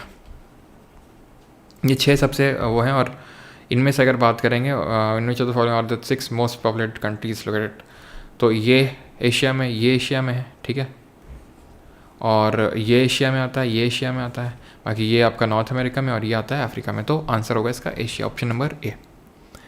The Challenger Deep in the dash is considered to be the deepest point known on the earth. तो चैलेंजर डीप कहाँ पड़ता है? जो सबसे डीपेस्ट पॉइंट है पूरी अर्थ में, कौन सा पॉइंट है? बहुत आसान है, and that is Mariana trench. कहाँ पर पड़ता है? किस ओशन में? और इसकी डेप्थ कितनी है? जावा ट्रेंच जो है ये डीपेस्ट पॉइंट है ऑफ इंडियन ओशन, यानी कि जो भारतीय महासागर है उसका सबसे गहरा बिंदु है ये। मरियाना ट्रेंच की बात करेंगे तो ये 11 किलोमीटर लगभग डीप है, और ये मरियाना ट्रेंच आपका पैसिफिक ओशन में, पैसिफिक ओशन प्रशांत महासागर में पड़ता है। Which of the following statement is not correct about the Pacific ring of fire? प्रशांत महासागरीय अग्निवलय के बारे में निम्नलिखित में से कौन सा कथन सही नहीं है? अब पैसिफिक रिंग ऑफ फायर क्या है? तो है क्या कि जैसे यहाँ पर हमारा एशिया, जैसे जापान वगैरह ये, ठीक है, यहाँ पर चाइना मान लो, ठीक है, और यहाँ पर है आपका नॉर्थ अमेरिका, और यहाँ पर है आपका इस तरह से साउथ अमेरिका। तो है क्या कि ये वाला जो हिस्सा है ना, ये वाला जो हिस्सा है इस तरह से, यहाँ पर ये कॉन्वर्जेंट प्लेट बाउंड्री है। पहली बात, कॉन्वर्जेंट प्लेट बाउंड्री, जहाँ पर प्लेटें आपस में आकर मिल रही हैं, तो यहाँ पर बहुत भयंकर वोल्केनिज्म देखने को मिलता है, यानी बहुत सारे वोल्केनो आपको यहाँ पर देखने को मिलते हैं, और इसी को बोलते हैं पैसिफिक रिंग ऑफ फायर, क्योंकि पूरी पैसिफिक ओशन है, ये प्रशांत महासागर है और उसमें पूरा इस तरह से रिंग बनी हुई है, इसी को बोलते हैं पैसिफिक रिंग ऑफ फायर, जहाँ पर बहुत सारे वोल्केनोज हैं। Pacific rim covers the eastern shores of North America and South America. North America और साउथ अमेरिका का ईस्टर्न शोर ये है, ये तो वेस्टर्न शोर है, तो यही गलत हो जाएगा, गलत पूछा आपसे। पूरी अर्थ के 75% वोल्केनो यहीं पे देखने को मिलते हैं आपको, ठीक है। और लेकिन ऐसा नहीं कि वोल्केनो और कहीं नहीं होगा। वोल्केनो जैसे यहाँ पर आपको बीचों बीच यहाँ पैसिफिक ओशन में हवाई देखने को मिलेगा, ऊपर थोड़ा सा ऊपर है वैसे तो, हवाई वोल्केनो। हवाई में आपका जैसे मौना लोआ आता है, मौना लोआ, मौना किया, ठीक है। तो ये सब क्या है, इनको हॉट स्पॉट बोलते हैं, हॉट स्पॉट वोल्केनो। जो स्पेसिफिक रिंग ऑफ फायर में नहीं है, प्लेट के बीचों बीच में, उनको हॉट स्पॉट बोलते हैं। Which island is the only active volcano in the India? बताया था अभी, North Andaman, Middle, South Andaman, Little Andaman, Car Nicobar, Little Nicobar, Great Nicobar, हाँ ये 10 डिग्री चैनल है आपका। देन यहाँ है बैरन, यहाँ है Narcondam. Barren is the only active volcano and Narcondam is the only dormant volcano. Simple. Which is the largest volcano present on the earth? यानी कि पृथ्वी पर मौजूद सबसे बड़ा ज्वालामुखी कौन सा है? ओजस डेल सलाडो है, माउंट वेसुवियस है, तामू मैसिफ है, या फिर मौना लोआ है? लार्जेस्ट वोल्केनो की बात हो रही है, तो ये कौन सा है? ये है ओजस डेल सलाडो, जो पड़ता है कहाँ पर?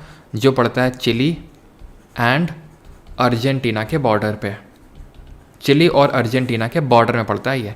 और अगर मैं बात करूँगा, ये लार्जेस्ट हो गया, ठीक है। किसको हम लाइट हाउस ऑफ मेडिटेरेनियन बोलते हैं? लाइट हाउस ऑफ मेडिटेरेनियन बोलते हैं। फिर आपको बताना है कि लार्जेस्ट ये हो गया। और एक भूल रहा हूँ मैं, क्या नाम था उसका? लार्जेस्ट, हाँ, हाईएस्ट वोल्केनो कौन सा है?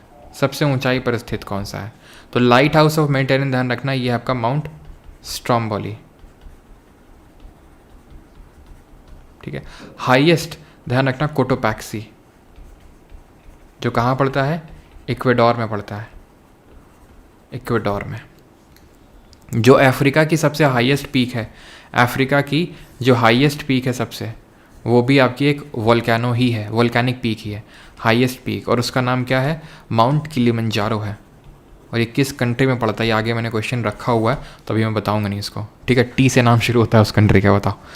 Which of the following represents the correct order of occurrence of the layers of the atmosphere starting from the surface of the earth? Atmosphere से क्वेश्चन है, सही है कोटोपैक्सी। आप चेहरा कब दिखाएंगे? सूरज जी, जिस दिन आप सूरज की तरह चमकेंगे उसी दिन हम अपना चेहरा दिखाएंगे। बताओ जल्दी से क्वेश्चन का आंसर। एटमॉस्फेयर की लेयर्स दी हुई हैं। पानी एक घूंट चढ़ा लें थोड़ा सा।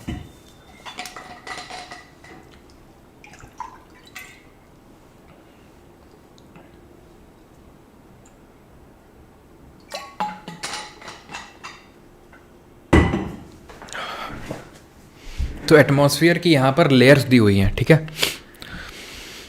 समझ लेते हैं एटमॉस्फेयर की लेयर। पहली बात तो एटमॉस्फेयर है क्या?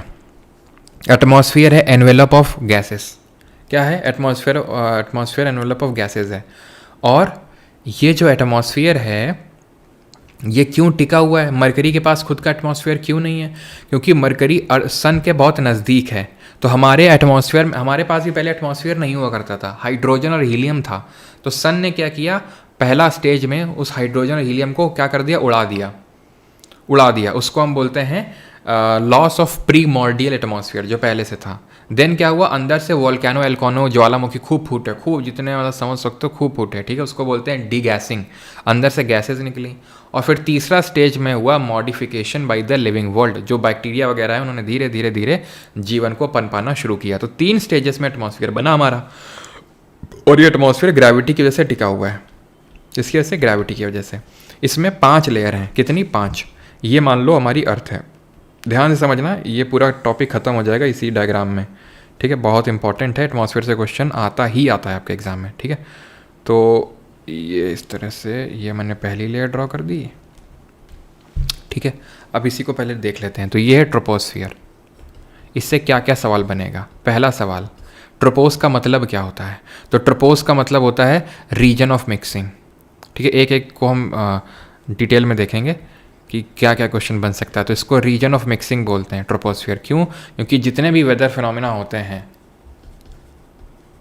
जितने भी मौसमी घटनाएं होती हैं, फिनोमिना, वो यहीं पे होते हैं ट्रोपोस्फियर में, ठीक। इसमें क्या होता है, ट्रोपोस्फियर में ऊपर जाने में टेम्परेचर घटता है, टेम्परेचर डिक्रीजेस, और इसी को हम बोलते हैं लैप्स रेट, यानी कि गिरावट दर बोलते हैं, लैप्स रेट बोलते हैं।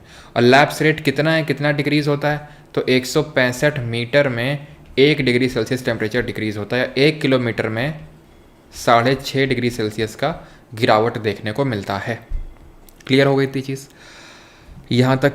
और ट्रोपोस्फियर में आपको ये याद रखना है कि आप एक चीज़ को देखो कि मैंने यहाँ पर इसकी थिकनेस उतनी नहीं बना रखी है, लेकिन यहाँ पर बहुत मोटा बना रखा है, वो जानबूझ के, क्योंकि ये इक्वेटर वाला क्षेत्र है, और इक्वेटर ने भूमध्य रेखा पे ये 18 किलोमीटर तक ऊपर जाती है, लेकिन वहीं पोल्स पे यानी ध्रुवों पे बात करेंगे तो सिर्फ 8 किलोमीटर तक जाती है। इसीलिए जो एवरेज थिकनेस निकल के आती है इसकी, वो सिर्फ और सिर्फ 13 किलोमीटर निकल के आती है, क्योंकि 18 और 8 का एवरेज 13 ही निकलेगा।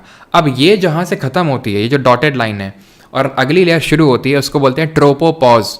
ये लाइन को क्या बोलते हैं? ये लाइन को बोलते हैं ट्रोपोपॉज, ठीक है। और अब शुरू होगी हमारी अगली लेयर, जिसको बोलते हैं क्या, जिसको बोलते हैं स्ट्रेटोस्फियर। ये समताप, सॉरी, ये क्षोभ मंडल, और ये समताप मंडल। स्ट्रेटोस्फियर को क्या बोलते हैं? समताप मंडल। इसमें क्या क्या इंपॉर्टेंट है? तो इसमें ये चीज़ इंपॉर्टेंट है कि यहाँ पर टेम्परेचर इंक्रीज करता है, temperature increases on moving towards height, ठीक है, तापमान बढ़ेगा। यहीं पर आपको ओजोन लेयर देखने को मिलती है, ओजोन परत देखने को मिलती है, ठीक है। यहीं पे आपके जेट प्लेन जो होते हैं वो फ्लाई करते हैं, jet plane fly in this layer only, ठीक। और ओजोन जो लेयर होती है इसमें, ये तो चलो आगे क्वेश्चन रखा है, वो तो वहाँ डिस्कस करेंगे, ओजोन डे वगैरह, ठीक है। ओजोन डे 16 सितंबर को होता है। ओजोन की थिकनेस डॉप्सन यूनिट में मेजर करते हैं, सब हम आगे देखेंगे, ठीक है। तो टेम्परेचर इंक्रीज करता है। अब हम ऊपर अगली लेयर पे आएंगे।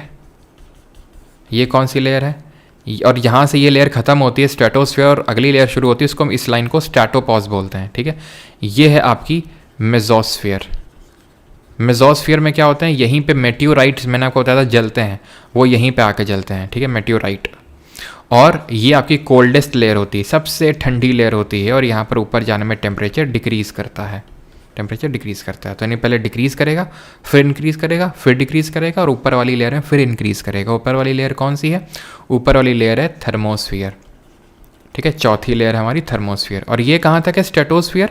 स्ट्रेटोस्फीयर अप टू 50 किलोमीटर तक है। ये तो ट्रोपोस तो मैंने बता ही दिया था, सॉरी, ट्रोपोस तो मैंने बता ही दिया था, 13 किलोमीटर एवरेज है। ये आपकी 50 तक है, 50 किलोमीटर तक। ये आपकी 85, ये कहीं कहीं 80 भी होगा, 85 किलोमीटर तक है। थर्मोस्फीयर को हम आयोनोस्फीयर के नाम से भी जानते हैं। सिर्फ 3 फैक्ट याद रखने हैं। आयोनोस्फीयर इसलिए जानते हैं कि यहाँ पर आयंस देखने को मिलते हैं, इसलिए। दूसरा फैक्ट, इसी लेयर से जो रेडियो वेव्स हैं वो रिफ्लेक्ट होकर, जो हम अर्थ से भेजते हैं, वो रिफ्लेक्ट होकर वापस आती हैं, और ये सबसे हॉटेस्ट लेयर होती है, सबसे गर्म होती है, सबसे ठंडी मेसोस है। और इसके बियॉन्ड आ जाता है एक्सोस्फीयर, बाह्यमंडल। तो ये 5 लेयर्स होती हैं आपकी, ठीक है। और कार्बन लाइन अगर पूछ ले, कार्बन लाइन एक लाइन है हमारे एटमॉस्फेयर और आउटर स्पेस के बीच में, और ये लाइन लगभग 100 किलोमीटर मानी जाती है, 100 किलोमीटर पे मानी जाती कार्बन लाइन, जहाँ से हमारा एटमॉस्फेयर खत्म और आउटर स्पेस शुरू हो जाता है। तो ट्रोपोस्फियर सबसे पहले है, ठीक है, then stratosphere, then mesosphere, then ionosphere, then exosphere. तो ऑप्शन नंबर है। क्लियर हो गई सारी चीज़ें। ITCZ is a broad trough of low pressure in equatorial latitude. तो ITCZ का पूरा नाम क्या है? ITCZ stands for inter tropical convergence zone. Option number inter tropical convergence zone, option number C यहाँ पर सही आंसर होगा। ठीक है, जैसे कि हमारी अर्थ सरफेस है, ये है हमारा ITCZ क्या होता है? जहाँ पर नॉर्थ ईस्ट और साउथ ईस्ट ट्रेड विंड आके मिलती हैं, नॉर्थ ईस्ट और साउथ ईस्ट ट्रेड विंड आके मिलती हैं, उसी को ITCZ बोलते हैं। यहीं पे आपका डोल्ड्रम होता है, इक्वेटर के आसपास वाले क्षेत्र में आपका डोल्ड्रम आता है। डोल्ड्रम वो प्लेस होता है जहाँ पर बहुत ही शांत पवनें चलती हैं, काम विंड्स रहती हैं। ठीक है, और यहाँ पर आपका आ जाता है, यहाँ पर आपके आ जाते हैं क्या? अश्वक्षांश, जिनको कि बोलते हैं हॉर्स लैटिट्यूड। ठीक है, ये आपके हॉर्स लैटिट्यूड, ये आपका हॉर्स लैटिट्यूड। ठीक है, ये अश्वक्षांश होते हैं। लगभग आप मान लो 30 डिग्री साउथ, ये है 30 डिग्री नॉर्थ। अगला क्वेश्चन देखो, which zone separates the troposphere from the stratosphere? कौन सा जोन है जो अलग करता है दोनों को? जल्दी से बताओ। Yes, it varies. Hadley cell, हाँ उस पर मैं जा नहीं रहा हूँ। हेडली सेल वो आपसे नहीं पूछेगा रेलवे के एग्जाम में। ठीक है, वो मैंने हेडली सेल फेरल सेल अभी परसों ही पढ़ाया है CDS वालों के लिए, तो आपके लिए मतलब इम्पोर्टेंट नहीं वो। करंट अफेयर्स भाई परमार SSC टेलीग्राम पे अपलोड किए जा चुके हैं। जिन लोगों को नहीं पता है तो प्लीज़ अभी भी जाके चेकआउट कर सकते हैं। परमार SSC टेलीग्राम पे जाइए, वहाँ पे करंट अफेयर्स की इंग्लिश फाइल और हिंदी फाइल दोनों अपलोडेड हैं। ठीक है, उसको कर जाइएगा। हाँ जी, बेला रानी, रिया जायसवाल, जयेश, सिद्धिकांत, पूजा, सबका सही है। चलो, हाँ जी, तो troposphere from the stratosphere, that would be tropopause, है ना। What is the amount of nitrogen in our atmosphere? हमारे वायुमंडल में नाइट्रोजन की मात्रा कितने प्रतिशत है? 78 है, 72 है, 21 है या 28 है? तो हमारे नाइट्रोजन है 78%, ऑक्सीजन है 21%, आर्गन है 0.9%, कार्बन डाइऑक्साइड है 0.036%। ठीक, क्लियर है। इसके बाद आती हैं हमारी हीलियम, नियॉन, ऑर्गन, ये हीलियम, नियॉन, क्रिप्टन। ठीक है, इसके बाद आएंगे। तो यानी आपको जो शुरू की 4 गैसेस हैं, नाइट्रोजन, ऑक्सीजन और आर्गन और CO2। ठीक है, तो वो बस आपको याद रखनी है। क्लियर है, आगे बढ़ें।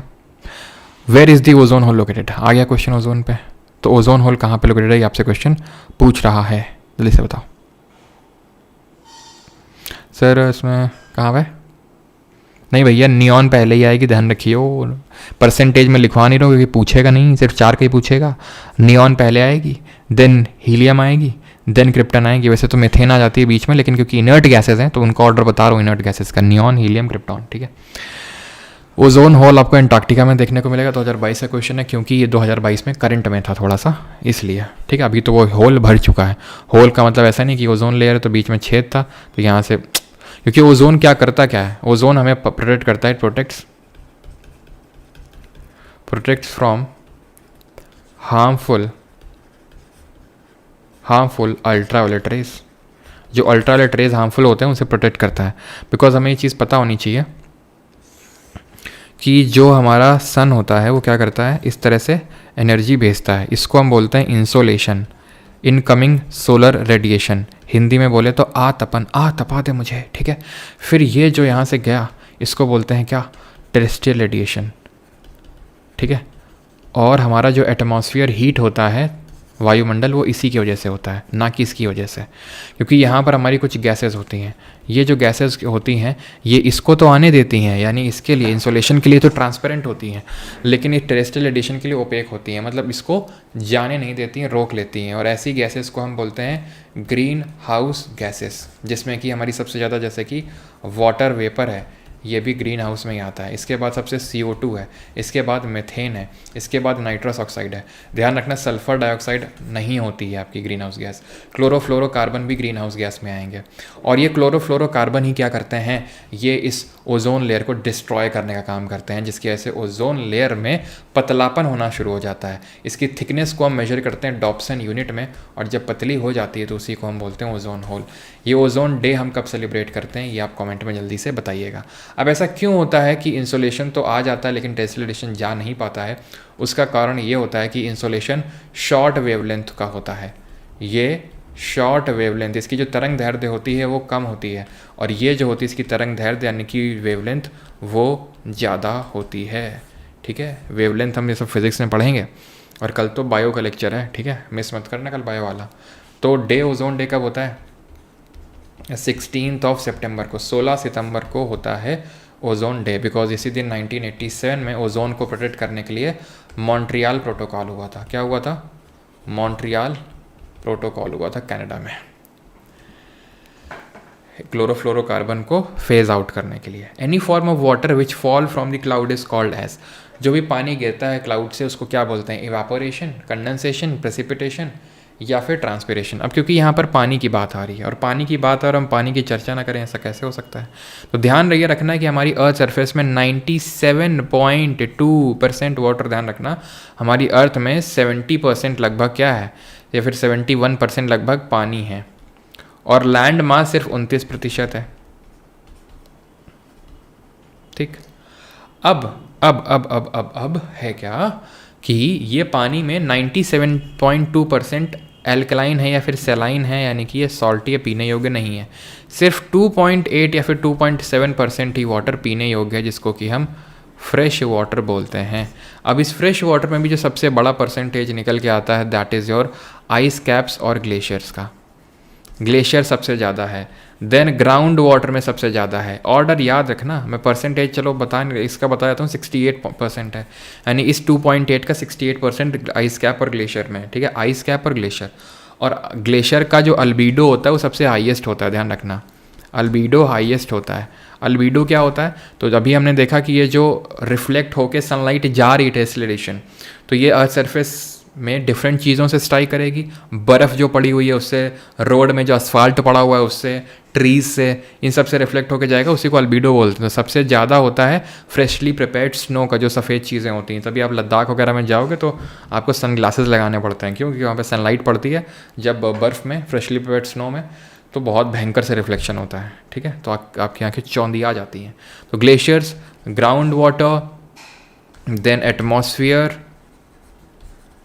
ठीक है, देन लेक्स। तो ये सब ऑर्डर ध्यान रखना है आपको, लेक्स, रिवर्स, ये ऑर्डर होता है। ठीक, अब ये पूछ रहा है इवापोरेशन क्या होता है? तो इवापोरेशन होता है phase transition from liquid to gas.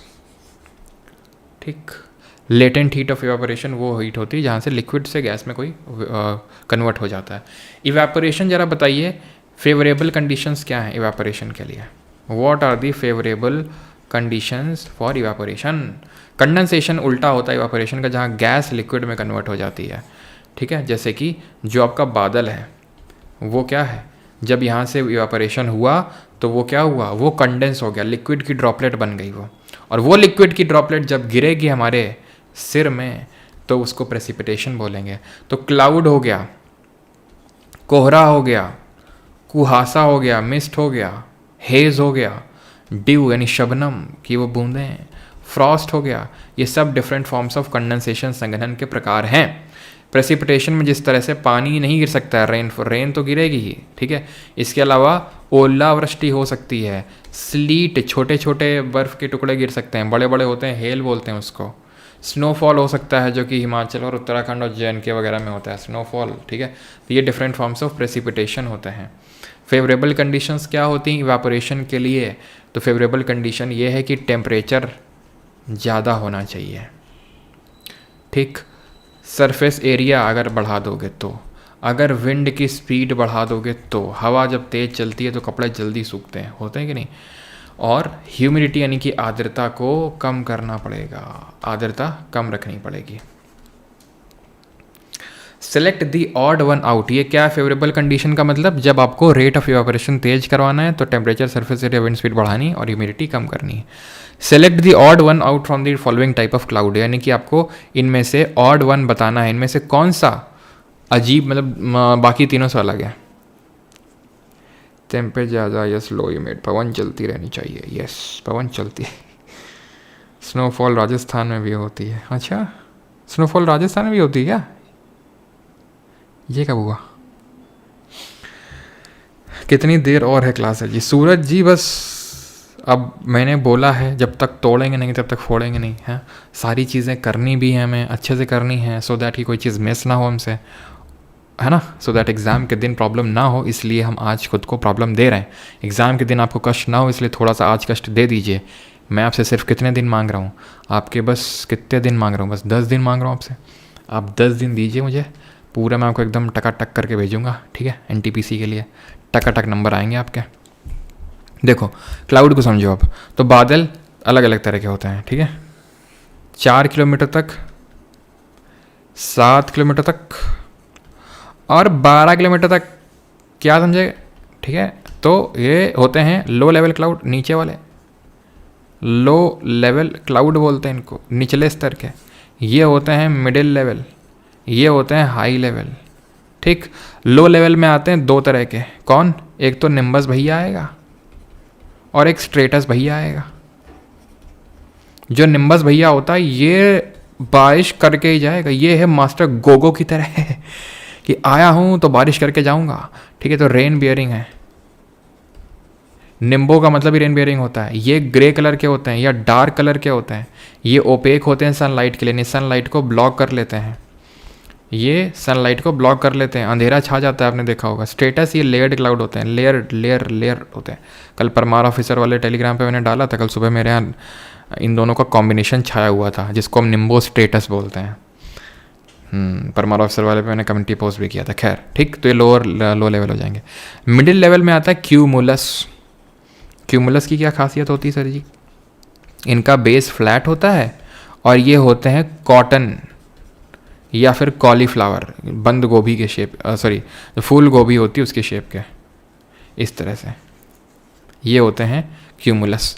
और हाई लेवल क्लाउड में आते हैं सिरस, ये फेदर शेप के होते हैं, यानी कि जो चिड़िया का पंख होता है उस शेप के होते हैं। ये क्लियर है कि नहीं? तो भैया सिरस से मिलके बने हुए, सिरस हाई लेवल क्लाउड है, सिरो क्यूमुलस हाई लेवल क्लाउड है, सिरो स्टेटस हाई लेवल। सर आपको ये कैसे पता? ये तो आपने पढ़ा ही नहीं हमें भैया। जिसके नाम के भी आगे सिरस लगा हो वो हाई लेवल क्लाउड ही होगा, जिसके नाम के आगे निम्बो लगा हो वो लो लेवल क्लाउड ही होगा। समझ गए आप? तो सर जिसके नाम में क्यूमुलस हो तो मिडिल लेवल होना चाहिए। मैंने ऐसा थोड़ी ना बोला, तुम अपने हिसाब से बना लोगे तो थोड़ी ना चलेगा कि सर स्टेटस तो लो लेवल होता है। हमने क्या बोला? नाम में सिरस है तो हाई लेवल होगा, नाम में निम्बस है तो लो लेवल होगा, और नाम में अगर अल्टो है तो मिडिल लेवल होगा। क्यों? क्योंकि मिडिल क्लास ही लेता है अल्टो। ऐसे करके याद कर लो, दिल पे बस नहीं लेना आपको, ठीक है। तो अब यहाँ पर सही आंसर क्या होगा? क्यूमुलस, क्योंकि ये सब हाई लेवल है, क्यूमुलस आपका मिडिल लेवल है, ऑप्शन नंबर बी, ठीक है। सिरस वाले कभी बारिश नहीं करते हैं, इनमें आइस क्रिस्टल्स देखने को मिलते हैं, क्योंकि बहुत ऊपर होते हैं तो ऊपर जाके ऐसे बर्फ़ बन जाती है उनकी, तो ये सब बारिश नहीं करते हैं कभी सिरस वगैरह। अच्छा, जो साइक्लोन होता है, ठीक है, साइक्लोन जो होता है ना उसमें कौन सा बादल बनता है? तो उसमें क्यूमुलस और निम्बस का मिश्रण बनता है, क्यूमुलो निम्बस बोलते हैं। और ये बहुत भयंकर थंडर स्टॉर्म लेके आते हैं, बहुत भयंकर बारिश करते हैं और थंडर स्टॉर्म्स लेके आते हैं ये। Clear? 48 humidity is generally measured by, आर्द्रता को सामान्यतः इस प्रकार मापा जाता है। किस प्रकार मापा जाता है? Partial pressure by vapour, dry and humid temperature measurement, physical transmission, evaporation. What is humidity? तो humidity is amount of water vapour present in atmosphere. कितना वाटर वेपर, यानी हवा में अगर पानी नहीं होगा तो उसको ड्राई एयर बोलते हैं, और वेपर होगा तो वो ड्राई एयर नहीं होगी।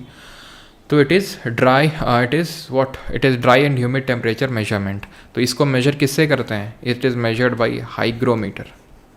हाइग्रोमीटर से मेजर करते हैं, हाइड्रो नहीं है, ड्रोमीटर से मेजर करते हैं पानी की डेंसिटी को, ये हाइग्रोमीटर है। 49 विच of the following statement regarding orographic rainfall is correct? बताओ। ओरोग्राफिक क्या है? अगर मैं बता दूंगा तो तुम तुरंत कर दोगे, जो कि मैं बताऊंगा नहीं। बिल्कुल अनुराधा, रावण, वाहो रावण राज, शर्मा जी, संदीप, ज्योति, सभी का सही है। चलो अब यहाँ पर हम बारिश पढ़ेंगे। बारिश होती है 3 तरह की, ठीक है। रेनफॉल जो होती है वो 3 टाइप्स की होती है। एक तो होती है संवहनी वर्षा, कन्वेक्शनल रेनफॉल। एक होती है ओरोग्राफिक रेनफॉल, पर्वतीय वर्षा बोलते हैं इसको, या फिर रिलीफ रेनफॉल भी बोलते हैं इसको। और तीसरी होती है साइक्लोनिक रेनफॉल, ठीक। तो कन्वेक्शनल का तो यही होता है कि भाई जैसे अभी है, मान लो कि पानी, धूप पड़ी, इवापोरेशन हुआ, बादल बन गया, बारिश हो गई, ठीक है, इसको कन्वेक्शन बोलते हैं, ठीक है। कन्वेक्शन ऐसे ऊपर नीचे जो होता है उसको कन्वेक्शन बोलते हैं। ओरोग्राफिक होता है कि माउंटेन की वजह से हो, जैसे कि ये हवा है, हवा ऐसे पहाड़ को चीर के तो चली नहीं जाएगी चीर फाड़ते हुए, ये क्या करेगी, पहाड़ की वजह से ऊपर ऐसे उठती चली जाएगी हवा। जब उठेगी तो इसका क्या हो जाएगा, ड्यू पॉइंट रीच कर जाएगा। ड्यू पॉइंट वो पॉइंट होता है जब हवा बोले कि बस अब ना हो पा रहा हमसे, अब हम मॉइस्चर ना झेल पाएंगे, यानी कि अब जैसे कि हाई ह्यूमिडिटी होती है, amount of water vapour present in air. जब एयर ये बोल दे कि अब वाटर वेपर नहीं ले पाएंगे, हो गया हमारा जितना, तो वो होती है सैचुरेटेड एयर, और वो रीच कर गई ड्यू पॉइंट। तो जब रीच कर जाएगी तो क्या हो जाएगा, उसके आगे मॉइस्चर दोगे, ठीक है, तो वो क्या कर देगी, बारिश कर देगी, और यहाँ बारिश हो जाती है, और इसको बोलते हैं विंड वर्ड साइड। इस तरह की बारिश भारत में कहाँ देखने को मिलती है, और जहाँ बारिश नहीं होती है उसको बोलते हैं उसका लीवर्ड साइड। इस तरह की बारिश आपको पर्वतीय भारत में देखने को मिलेगी वेस्टर्न घाट में, पर्वतीय जो हमारे पश्चिमी घाट हैं, ठीक है, वेस्टर्न घाट्स, वहाँ पर देखने को मिलेगी, यानी कि यहाँ पर केरला वगैरह में। साइक्लोन की वजह से जो है उसको साइक्लोनिक बोलते हैं। तो आंसर क्या होगा, आंसर क्या होगा, कहाँ है भैया, माउंटेन रेंज, ठीक। ये वाली कौन सी है, कॉमन और इक्वेटोरियल डोल्ट्रम, ये है आपकी convectional.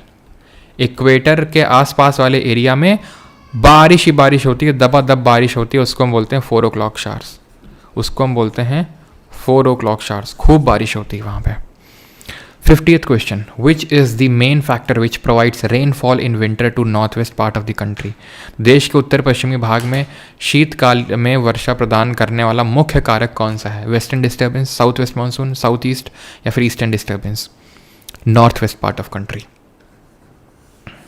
This part of the country, that is Rajasthan, Haryana, Punjab वाला एरिया, यहाँ से बारिश आती है वेस्टर्न डिस्टर्बेंस की वजह से, ठीक है, जिसको हम बोलते हैं पश्चिमी क्या बोलेंगे, पश्चिमी विक्षोभ बोलेंगे। होता क्या है कि यहाँ पर मेडिटेरेनियन सी होता है, ठीक है, भूमध्य सागर होता है। अब यहाँ पर है हमारा इंडिया, इस तरह से कुछ इंडिया का नॉर्थ वेस्टर्न पार्ट है यहाँ पे, ठीक है। चाहो तो थोड़ा सा नीचे आप और ड्रॉ कर सकते हो, थोड़ा सा नीचे और ड्रॉ कर सकते हो ये, ठीक है।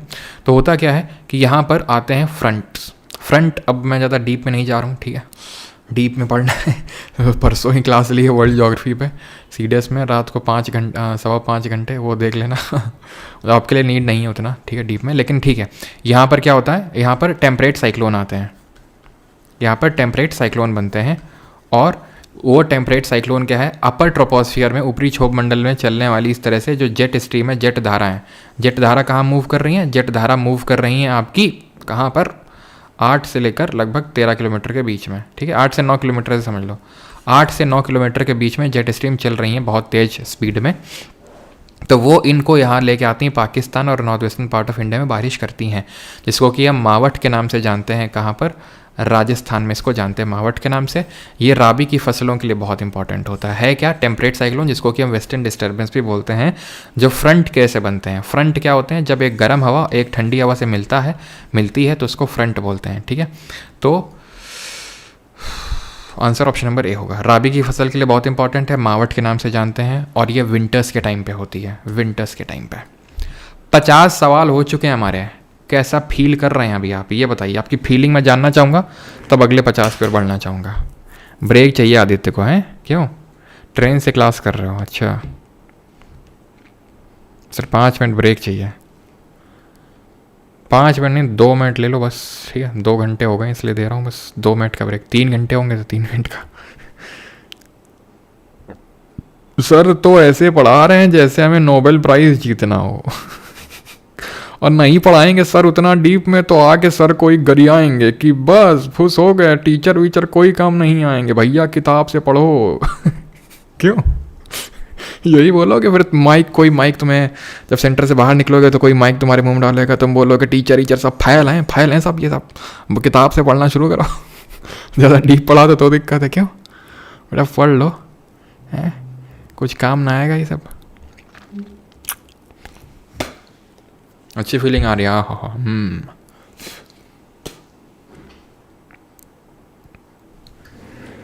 तो चलो हम पानी भर लाते हैं बोतल में अपनी, ठीक है। सर की जाओ। हाँ ये अच्छा बच्चा, सर की जाओ।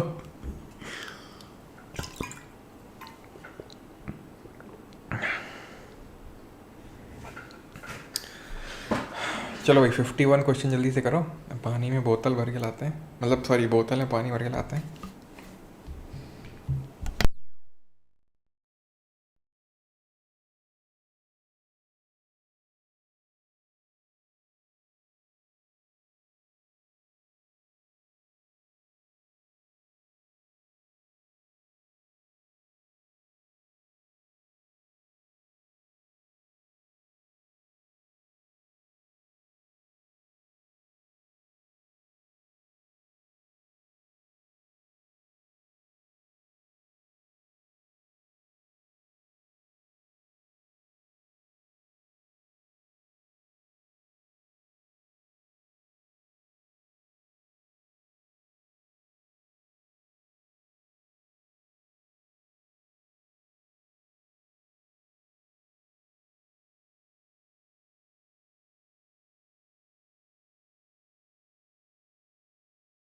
हाँ भैया शुरू किया जाए। हो गया ब्रेक एक तो। चलो, which branch of physical geography is devoted to the study of landforms, their evolution and related process. अब यहाँ से हम लोग स्टार्ट करने वाले हैं क्या, यहाँ से स्टार्ट करेंगे जियोमॉर्फोलॉजी।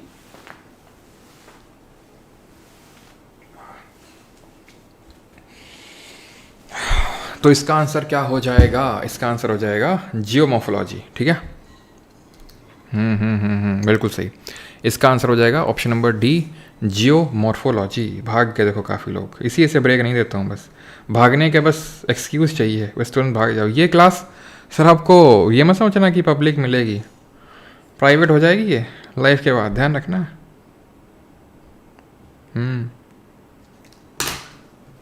ठीक है, प्राइवेट हो जाएगी।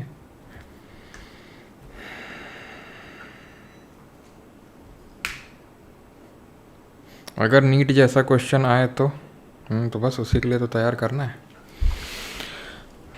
मशरूम रॉक, अच्छा जियोमॉर्फोलॉजी की बात हो रही है तो फिजिकल ज्योग्राफी लैंडफॉर्म। अब लैंडफॉर्म जो होते हैं ध्यान रखना, अब दो तरह से बनते हैं हमारे, ठीक है। जियोमॉर्फिक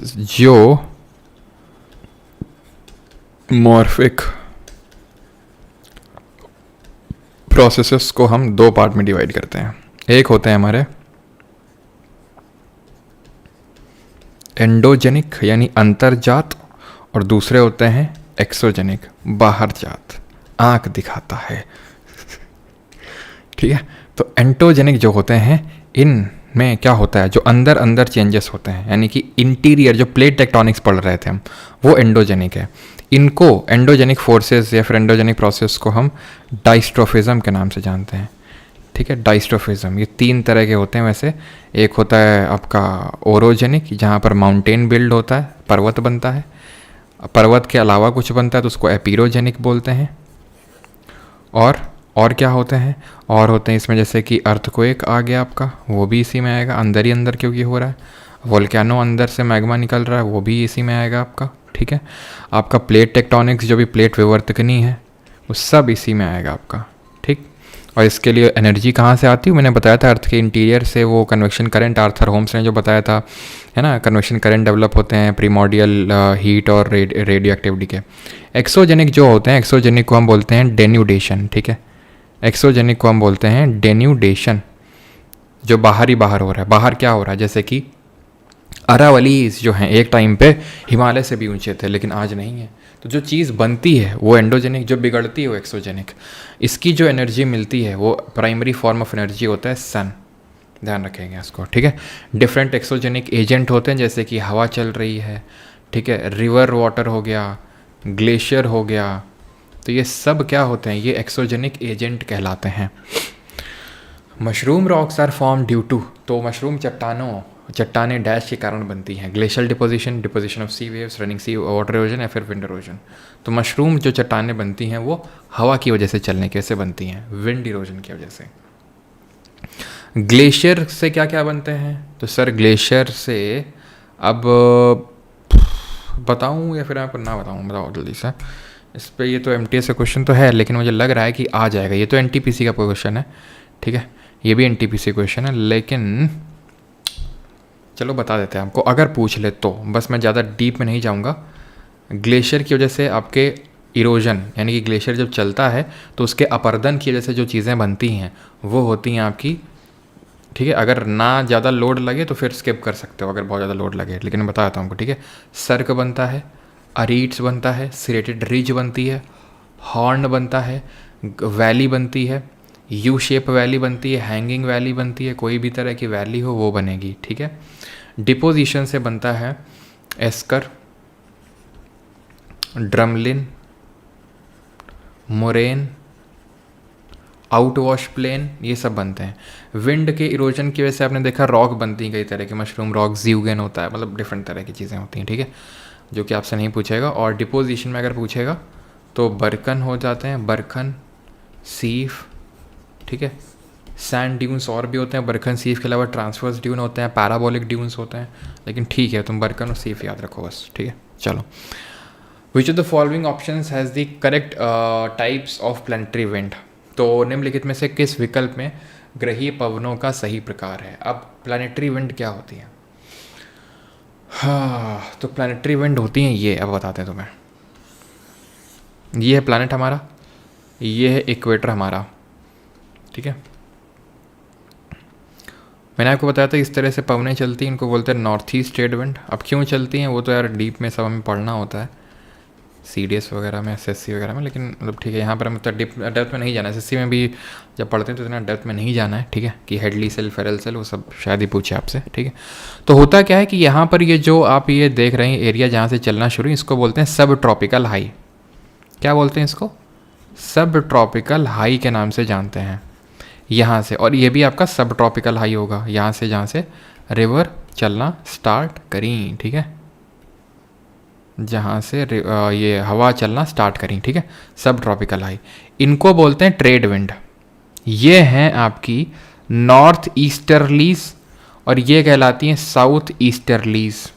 इनको ही कलेक्टिवली क्या बोल देते हैं? व्यापारिक पवनें, क्योंकि व्यापार होता था, ट्रेड विंड्स। ये हवाएं कुछ इस तरह से यहाँ चलती हैं, इस तरह से, सब ट्रॉपिकल हाई से सब पोलार लो, इसको बोलते हैं सब पोलार लो, सब पोलार लो। इनको बोला जाता है वेस्टर्लीज। दक्षिणी गोलार्ध की यानी कि सदर्न हेमिस्फीयर की जो वेस्टर्लीज होती हैं वो बहुत भयंकर स्पीड से चलती हैं, जिसकी वजह से इनको रोरिंग 40s जो 40 डिग्री लैटिट्यूड पे चलती हैं, फ्यूरियस 50s और श्रीकिंग 60s के नाम से जानते हैं, क्योंकि नीचे सदर्न हेमिस्फीयर में लैंड मास भूभाग काफ़ी कम है, ठीक है। और ये जो इस तरह से चलती हैं, नॉर्थ पोल से सब पोलार लो और साउथ पोल से सब पोलार लो, इनको बोलते हैं पोलर ईस्टर्लीज। क्या बोलते हैं इनको? इनको बोलते हैं पोलर ईस्टर्लीज। इस तरह से जो चलती है इनको पोलर ईस्टर्लीज बोला जाता है, ठीक है। तो जो ईस्टर्लीज है हमारी, तो ट्रेड विंड यानी कि हमारी जो ईस्टर्लीज है, नॉर्थ ईस्टर्लीज और साउथ ईस्टर्लीज, वेस्टर्लीज और पोलर ईस्टर्लीज। एनटीपीसी का सवाल है और वो भी 2021 में, तो तुम समझ सकते हो 2025 में क्या लेवल होगा। समझ रहे हो ना? समझ रहे हो कि नहीं? सब ट्रॉपिकल हाई से इक्वेटर, सब ट्रॉपिकल हाई से इक्वेटर की तरफ चल रही हैं ट्रेड विंड। सब ट्रॉपिकल हाई से सब पोलार लो की तरफ चल रही हैं वेस्टर्लीज, और नॉर्थ पोल से सब पोलार लो और साउथ पोल से सब पोलार लो चल रही है पोलर ईस्टर्लीज, ठीक है। ये व्यापारिक पवन, ये आपकी प्लानिटरी विंड होती है क्योंकि पूरे प्लानट को कवर करती हैं। और दूसरे तरह के विंड होती हैं जिनको हम बोलते हैं लोकल विंड्स। तो लोकल विंड्स भी पढ़ लें क्या? लोकल विंड्स में अच्छा बताओ, लोकल विंड में किसको स्नो ईटर के नाम से जानते हैं? लोकल विंड में डॉक्टर विंड किसको बोलते हैं? डॉक्टर विंड, बताओ। तो सेंटर ऑफ साइक्लोन, तो पहले ये लोकल विंड देख लें। स्नो ईटर के नाम से चिनूक को बोलते हैं। चिनूक गर्म हवा होती है और ये यूएस में ब्लो होती है, यूएसए में या फिर नॉर्थ अमेरिका में, ठीक है, और बर्फ़ को पिघला देती है। डॉक्टर विंड होती है आपकी हरमट्टन। अब मैं आपको थोड़ा सा यहाँ पे ड्रॉ करता हूँ, रुकिएगा। इस तरह से आपका अफ्रीका है। यहाँ हरमट्टन ब्लो होती है, सिरोक्को यहाँ ब्लो होती है, और यहाँ पर खमसिन। ध्यान रखना, हरमट्टन, सिरोक्को और खमसिन तीनों ही गर्म यानी वार्म विंड हैं। तीनों ही वार्म विंड होती है, हरमट्टन, सिरोक्को, खमसिन, जो यहाँ ब्लो हो रही हैं। ठीक है, ये हरमट्टन है, ये आपकी सिरोक्को है, ये खमसिन है, खमसिन जो इजिप्ट में ब्लो होती है। देन ये भूमध्य सागर है यानी कि आपका मेडिटेरेनियन सी है। ऊपर आपको देखने को मिलेंगी बोरा और मिस्त्राल। ठीक है, बोरा और मिस्त्राल ये ठंडी पवनें हैं। बोरा एंड मिस्त्राल ये ठंडी पवनें हैं, ये नहीं भूलना है आपको। सेंटा आना ही ब्लो होती है इस तरह से, वो गर्म हवा होती है सेंटा आना। एक है ब्रिक फील्डर, ब्रिक फील्डर ये आपकी ऑस्ट्रेलिया में चलती है। कहाँ पर? ऑस्ट्रेलिया में। Is that clear? साइक्लोन का सेंटर क्या होता है? साइक्लोन का सेंटर, साइक्लोन क्या होता है? साइक्लोन क्या होता है? What is cyclone? तो साइक्लोन ना दो तरह के होते हैं, एक होता है ट्रॉपिकल और एक होता है टेम्परेट, जिसको कि एक्स्ट्रा ट्रॉपिकल साइक्लोन भी बोला जाता है। ट्रॉपिकल जो ट्रॉपिक ऑफ कैंसर और कैप्रिकॉन के बीच में, टेम्परेट जिसको कि हम एक्स्ट्रा ट्रॉपिकल बोलते हैं, जो हायर लैटिट्यूड्स पे आता है। ठीक, तो ये क्यों आता है? जब समुद्र में पानी काफ़ी गर्म हो जाता है, जब समुद्र का पानी 27 डिग्री सेल्सियस या उससे ज़्यादा हो जाए तब। ठीक है, पहली कंडीशन ये है। दूसरा ये है कि कॉरियोलिस फोर्स होना चाहिए, मतलब और भी कंडीशन होती हैं, जैसे कि टेम्परेचर ज़्यादा होना चाहिए 27 डिग्री सेल्सियस उससे ज़्यादा, और क्या होता है, लो वर्टिकल विंड स्पीड होना चाहिए, weak existing low pressure area होना चाहिए, लेकिन वो सब लिखवा नहीं रहा हूँ मैं आपको। ठीक है, जो 2-3 इंपॉर्टेंट चीज़ें बस वो। तो कॉरियोलिस फोर्स की आवश्यकता पड़ती है, और एक चलो वो भी लिख ही लो, अब लिखा है तो, weak existing low pressure area, weak existing low pressure area. अच्छा, लो प्रेशर कहाँ क्रिएट होता है? तो हाई प्रेशर वहाँ क्रिएट होता है जहाँ पर कोल्ड एयर होती है, जहाँ पर ठंडी एयर होती है, वहाँ पर कोल्ड हाई प्रेशर क्रिएट होता है। और लो प्रेशर क्रिएट होता है जहाँ पर वार्म एयर होती है। वार्म एयर हमेशा राइज करती है, कोल्ड एयर हमेशा सिंक करती है। वार्म एयर राइज करके बारिश करती है, कोल्ड एयर सिंक करती है, लेकिन बारिश कभी नहीं करती है, क्योंकि मॉइस्चर होल्ड करने की क्षमता उतनी नहीं होती उसमें, इसलिए। ठीक, तो ये होता है। और लो वर्टिकल विंड स्पीड भी ध्यान रखना। कॉरियोलिस फोर्स क्या करता है? ये कौन सा फोर्स होता है? तो कॉरियोलिस फोर्स जो है अर्थ के घूर्णन यानी उसके रोटेशन की वजह से पनपता है, जन्म लेता है रोटेशन की वजह से। ठीक, ये कॉरियोलिस फोर्स क्या करता है? नदर्न हेमिस्फीयर में यानी उत्तरी गोलार्ध में चीज़ों को राइट की ओर घुमाता है, यानी कि दाईं ओर, और सदर्न हेमिस्फीयर में घुमाता है कहाँ की ओर? लेफ्ट की ओर। ऐसे कर लो, ठीक है, लेफ्ट की ओर घुमाता है, लेफ्ट की ओर घुमाता है दक्षिणी गोलार्ध में। ठीक है, क्लियर? तो इसी वजह से जो ट्रॉपिकल साइक्लोन है ये नदर्न हेमिस्फीयर में, या फिर इन जनरल साइक्लोन्स जो होते हैं, साइक्लोन ना सिर्फ ट्रॉपिकल, साइक्लोन नदर्न हेमिस्फीयर में एंटी क्लॉकवाइज या काउंटर क्लॉकवाइज घूमते हैं, एंटी क्लॉकवाइज या काउंटर क्लॉकवाइज घूमते हैं। ठीक, और सदर्न हेमिस्फीयर में ये क्लॉकवाइज घूमते हैं। ये चीज़ क्लियर यहाँ तक सभी को? एंटी साइक्लोन जो होता है इसका जस्ट उल्टा हो जाता है एंटी साइक्लोन, और एंटी साइक्लोन हमेशा एक हाई प्रेशर के अराउंड बनता है, जैसे साइक्लोन लो प्रेशर के अराउंड बनता है। तो आंसर क्या हो जाएगा? उसकी जो सेंटर होता है साइक्लोन को, उसको आई बोलते हैं, जहाँ पे काम कंडीशन होती हैं, जहाँ पे टेम्परेचर ज़्यादा होता है, शांत कंडीशन होती है, और कोई बारिश नहीं होती है, क्योंकि कोई यहाँ पर बादल नहीं बनता है। साइक्लोन में मैंने आपको क्या बताया था, कौन से तरह का बादल बनता है। अब ट्रॉपिकल और टेम्परेट में और क्या अंतर होता है? ट्रॉपिकल वाला सिर्फ पानी में बनेगा, समुद्र में। ये सी और लैंड दोनों में बन सकता है। ये आपका क्यों बनता है ट्रॉपिकल वाला? ये कन्वेक्शन की वजह से बनता है, यानी वही इवापोरेशन होगा, बादल बनेगा इस तरह से। ये वाला जो बनता है ना, ये बनता है फ्रंट मैंने बताया था, जब गर्म हवा ठंडा हवा से मिलती है तब। जैसे यहाँ पे देख लो, यहाँ से गर्म हवा जा रही है, यहाँ से ठंडी हवा आ रही है, तो यहाँ पर हायर लैटिट्यूड में आपका बन जाएगा क्या? ज़्यादातर जो टेम्परेट साइक्लोन है वो यहीं बनते हैं। क्लियर है इतनी चीज़? रैंडम मेरे दिमाग में क्वेश्चन सोलर सिस्टम का आ रहा था, तो मैंने सोचा पूछ लूँ आपसे कि सोलर सिस्टम में आपको बताना है गैलीलियन मून्स किसको बोलते हैं हम, गैलीलियन मून्स किसको बोला जाता है। तो साइक्लोन क्लियर हो गया आपको? कौन से बादल बनते हैं? ट्रॉपिकल टेम्परेट में क्या अंतर होता है? ट्रॉपिकल जो होते हैं वो ईस्ट से वेस्ट चलते हैं, और टेम्परेट वेस्ट से ईस्ट चलते हैं। फानी तो फानी यार ये आपका करंट अफेयर का उस टाइम का है। ठीक है, फानी आपका एक तरह का ट्रॉपिकल साइक्लोन था। अच्छा, साइक्लोन्स को हम अटलांटिक ओशन में किस नाम से जानते हैं? अटलांटिक ओशन में किस नाम से जानते हैं? और वेस्टर्न पैसिफिक में किस नाम से जानते हैं? वेस्टर्न पैसिफिक में किस नाम से जानते हैं? प्लस ऑस्ट्रेलिया में किस नाम से जानते हैं? ये बता दो 3 क्वेश्चन के आंसर्स। पूछा क्या था मैंने यहाँ पर आपसे? हाँ, तो हम यहाँ पर गैलीलियन मून्स के नाम से किसको जानते हैं? तो गैलीलियन मून्स जो हैं, 4 मून्स होते हैं हमारे, लो, यूरोपा, गैनीमेड और कलिस्टो। ये जुपिटर के मून्स हैं, ये जो गैलीलियो गैलीलाई ने डिस्कवर किए थे, जिसमें गैनीमेड सबसे बड़ा है। सैटर्न की सबसे बड़ी सैटेलाइट कौन सी है? टाइटन है, ठीक है। और कौन सा ऐसा प्लैनेट है जो मैथमेटिकल कैलकुलेशन से प्रेडिक्ट किया गया था, बताओ? तो अटलांटिक ओशन में इसको जानते हैं हरिकेन के नाम से, साइक्लोन को ही। वेस्टर्न पैसिफिक या फिर साउथ चाइना सी, यहाँ पर जानते हैं टाइफून के नाम से, ठीक है, टाइफून। और ऑस्ट्रेलिया में जानते हैं विली विली। नेपच्यून जो है ये प्रेडिक्ट करके बना था नेपच्यून, और इसको किया था अर्बन ले वैरियर ने, ठीक है, अर्बन ले वैरियर ने, ठीक।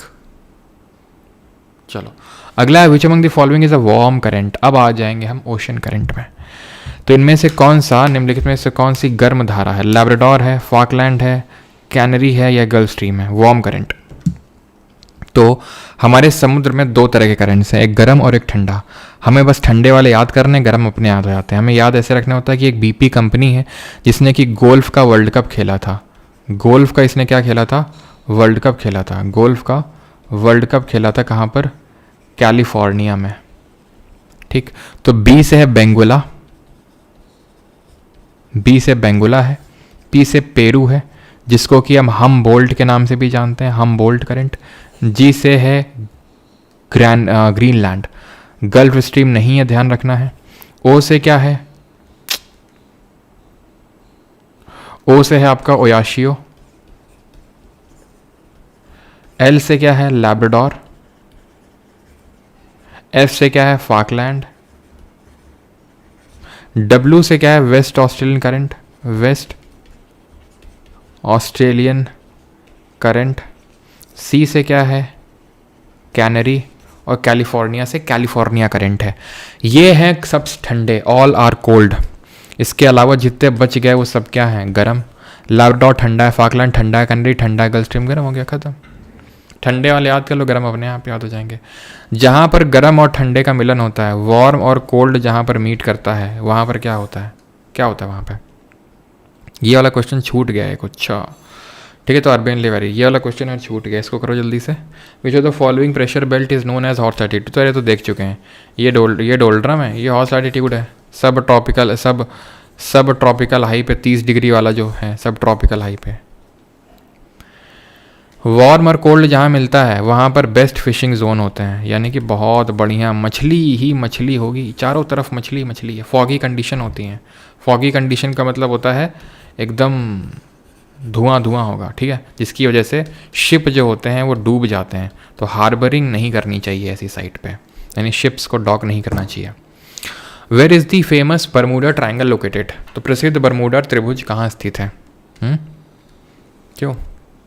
और यहाँ पर देखो गर्म ठंडा से तो क्वेश्चन आ ही जाता है, लेकिन अगर इस तरह से पूछ ले क्वेश्चन, जैसे मान लो मैं चलो बना के दिखाता हूँ आपको, कुछ बना लें यहाँ पे। जैसे ये नॉर्थ अमेरिका है, ठीक है, ये साउथ अमेरिका है आपका, ठीक है, ये साउथ अमेरिका मान लो। कुछ ज़्यादा कुपोषित नहीं बन गया ये है? तो यहाँ पर इस तरह से हमने बना लिया साउथ अमेरिका, यहाँ पर बना लिया। एक सेकंड को मैं बना के दिखा देता हूँ, ठीक है, सो दैट कि तुम्हें कोई प्रॉब्लम ना हो, बस भावनाओं को तुम समझना। ये यूरोप है, चलो तो अब बना के देखते हैं, ठीक है। ये कौन सा होगा? जल्दी से रिकॉल करो तुम, जल्दी से खुद से रिकॉल करो। ये इक्वेटर है, ठीक है, यहाँ से इक्वेटर जाती है। तो ये कौन सा होगा? ये कौन सा होगा? ठीक है, यहाँ पे कौन सा आएगा? और यहाँ इस तरह से कौन आएगा? यहाँ पर कौन सा आएगा? पता जल्दी से। तो जो इंपॉर्टेंट वाले हो मैं यहाँ पर ड्रॉ करके आपको, यहाँ पर ये इस तरह से कौन सा आएगा? ये बना के इसलिए दिखा रहा हूँ सो दैट अगर वहाँ पर पूछ लिया किस ओशन में है, तो ये पेरू है जिसको कि हम बोल्ट के नाम से जानते हैं। ये आपका कैलिफोर्निया है, ये अलास्का है, गर्म है ये, ठीक है। ये जो ऊपर से आ रहा है ये लैब्राडोर, ठीक है। ये है आपका गल्फ स्ट्रीम है ये कैनरी है, ये भी ठंडा है। ठंडा गर्म नहीं करने वालों, ये ठंडा गर्म देख चुके हैं, अब कौन सा कहाँ पे बस वो लोकेट कर रहे हैं। ये बेंगुला है, ये अगुलहास है, गर्म है अगुलहास, ठीक है, बेंगुला ठंडा है। देन जापान के पास आओगे, यहाँ पर मान लो, ठीक है, यहाँ पर जापान अपान है, ठीक है। तो ऊपर नीचे से आएगा यहाँ पे क्यूरोशियो जो गर्म है, और ऊपर से आएगा ओयाशियो जो ठंडा है, ठीक। तो ये हमारा पूरा, जैसे ओयाशियो क्यूरोशियो प्रशांत महासागर में है, अलास्का कैलिफोर्निया पेरू प्रशांत महासागर में है, जो सबसे बड़ा महासागर है, जो सबसे ग्रेटेस्ट ओशन है, जो सबसे डीपेस्ट भी है। लेब्राडोर, गल्फ स्ट्रीम और कैनरी कहाँ पर है? ये सब हैं आपके चारों, कहाँ पर? चारों का मतलब ये लेब्राडोर, गल्फ स्ट्रीम और एक यहाँ पर नॉर्थ अटलांटिक ड्रिफ्ट करके भी है जो गर्म करंट है, ठीक है। तो ये सब अटलांटिक ओशन में, और ये घूम घूम के गायर बनाते हैं, जायर बोलते हैं इसको। जब इतना घूमते क्यों है? कोरिलेस फोर्स की वजह से घूमते हैं ये। तो घूम के यहाँ जायर बनता है, और एक तरह का यहाँ पर ब्राउन सी वीड होता है या फिर ब्राउन एल्गे होता है, भूरा शैवाल होता है, जिसको कि सरगैसम बोलते हैं। उस सरगैसम की वजह से यहाँ पर सरगैसो सी बन जाता है। यहाँ पर इस समुद्र का नाम, ये जो अटलांटिक ओशन में, नॉर्थ अटलांटिक ओशन में ये छोटा सा एक सी बन गया, ये सरगैसो सी कहलाता है, जो कि एक बॉर्डरलेस सी है, जिसका कोई बॉर्डर नहीं है, बॉर्डरलेस सी। सरगैसो सी कहाँ पर है? नॉर्थ अटलांटिक ओशन में, and it is a borderless sea. क्यों बना है? क्योंकि Labrador, Gulf Stream, Canary, North Atlantic drift भी गर्म होता है आपका, ये सब इसको घुमाते हैं यहाँ पर, ठीक है। Where is the famous Bermuda Triangle? तो आपने पक्का सुना होगा बर्मुडा ट्रायंगल के बारे में, रहस्यमयी बर्मुडा ट्रायंगल, ऐसा घंटा कोई रहस्य नहीं है, ठीक है। वो बस मूवी बनाने के लिए, क्योंकि जहाँ रहस्य होता है वहाँ मूवी खूब चलती है, तो बस वो उतना ही रहस्य है, एक्चुअल में इसमें कोई रहस्य नहीं है, ठीक है। कि बर्मुडा ट्रायंगल में जाओगे तो डूब जाओगे, वो ठीक है, उसके कुछ जोग्राफिक रीजंस हैं, ऐसा कोई भूत प्रेत नहीं है वहाँ पे। तो ये, और वो बड़ा नॉर्मल फिनोमिना है वो कोई, ठीक है। अटलांटिक ओशन, ऑप्शन नंबर ए यहाँ से आंसर होगा। तो यहाँ पर आप देख सकते हो, ये आपका फ्लोरिडा, ठीक है, ये बर्मुडा और ये पोर्टो रिको, तो ये अटलांटिक ओशन में बनता है आपका ये, ठीक है। Which of the following fishing ground is located on the Confluence of the Labrador and gulf stream? तो कौन सा फिशिंग ग्राउंड है लैब्राडोर और गल्फ स्ट्रीम? तो अभी मैंने बताया जहाँ पे गर्म और ठंडा मिलता है वहाँ पर बढ़िया फिशिंग जोन होते हैं, जैसे ओयाशियो, क्यूरोशियो, ये जापान के तट पे, जापान के ईस्टर्न तट पे मिलते हैं। ऐसे ही गल्फ, ये ऊपर से लैब्राडोर आ रहा है, नीचे से गल्फ स्ट्रीम, तो ये न्यू फाउंडलैंड जगह पड़ती है कनाडा में, ठीक है, यहाँ पर, ठीक है। ये नीचे से गल्फ स्ट्रीम जा रहा है, ऊपर से लैब्राडोर आ रहा है, तो यहाँ पर कुछ मिलेंगे, न्यू फाउंडलैंड जगह कनाडा में, option number D. Which of the following is not a hot water stream? तो हॉट कौन सा नहीं है, ठंडा है, गरम है और एक गरम है 61 the doldrums are an area of dash pressure around the equator. तो डोल्ड्रम क्या है? डोल्ड्रम मैंने आपको बताया था, काम विंड चलती है, बहुत ही शांत विंड चलेंगी, ठीक है, और एरिया ऑफ लो प्रेशर है, लो प्रेशर, क्योंकि इक्वेटर के पास है डोल्ड्रम, इक्वेटर में गर्मी पड़ती है, मैंने बताया था जहाँ गर्म कंडीशन होती है वहाँ पर लो प्रेशर होता है, तो लो हो जाएगा। Which of the following statement about Coriolis force is incorrect? तो कोरिलेस बल के बारे में निम्नलिखित में से कौन सा कथन गलत है? बताओ भैया, कोरिलेस फोर्स के बारे में भी मैंने आपको बताया है, लो प्रेशर, क्योंकि इक्वेटर के पास है डोल्ड्रम, इक्वेटर में गर्मी पड़ती है। एक सेकेंड, चलो हाँ, तो यहाँ पर सही आंसर क्या होगा? तो सही आंसर होगा, कोरिलेस फोर्स क्या करता है? अब देखो, कोरिलेस फोर्स जो होता है ये डायरेक्टली प्रोपोर्शनल होता है to the degree of latitude, to the angle of latitude. जैसे 0 डिग्री पे 0 होता है, 1 डिग्री, 2 डिग्री, 3, 4, 5, 6, 7, 90 पे मैक्सिमम होगा, तो डायरेक्टली प्रोपोर्शनल होता है to the angle of latitude. Maximum होता है पोल्स पे, 0 होता है इक्वेटर पे, and it arises due to difference in atmospheric pressure. गलत होगा, क्योंकि मैंने आपको बताया था इसका जन्म होता है अर्थ के रोटेशन की वजह से। ये सब आप कमेंट में लिखा करो जल्दी, मैं आपको देख रहा हूँ comments. Which of the following countries does India share its longest land border? सबसे लंबी, अब आ गए इंडियन ज्योग्राफी पे, आ जाओ भैया फाइनली इंडियन ज्योग्राफी पे। तो निम्नलिखित में से किस देश के साथ भारत अपनी सबसे लंबी स्थलीय सीमा साझा करता है?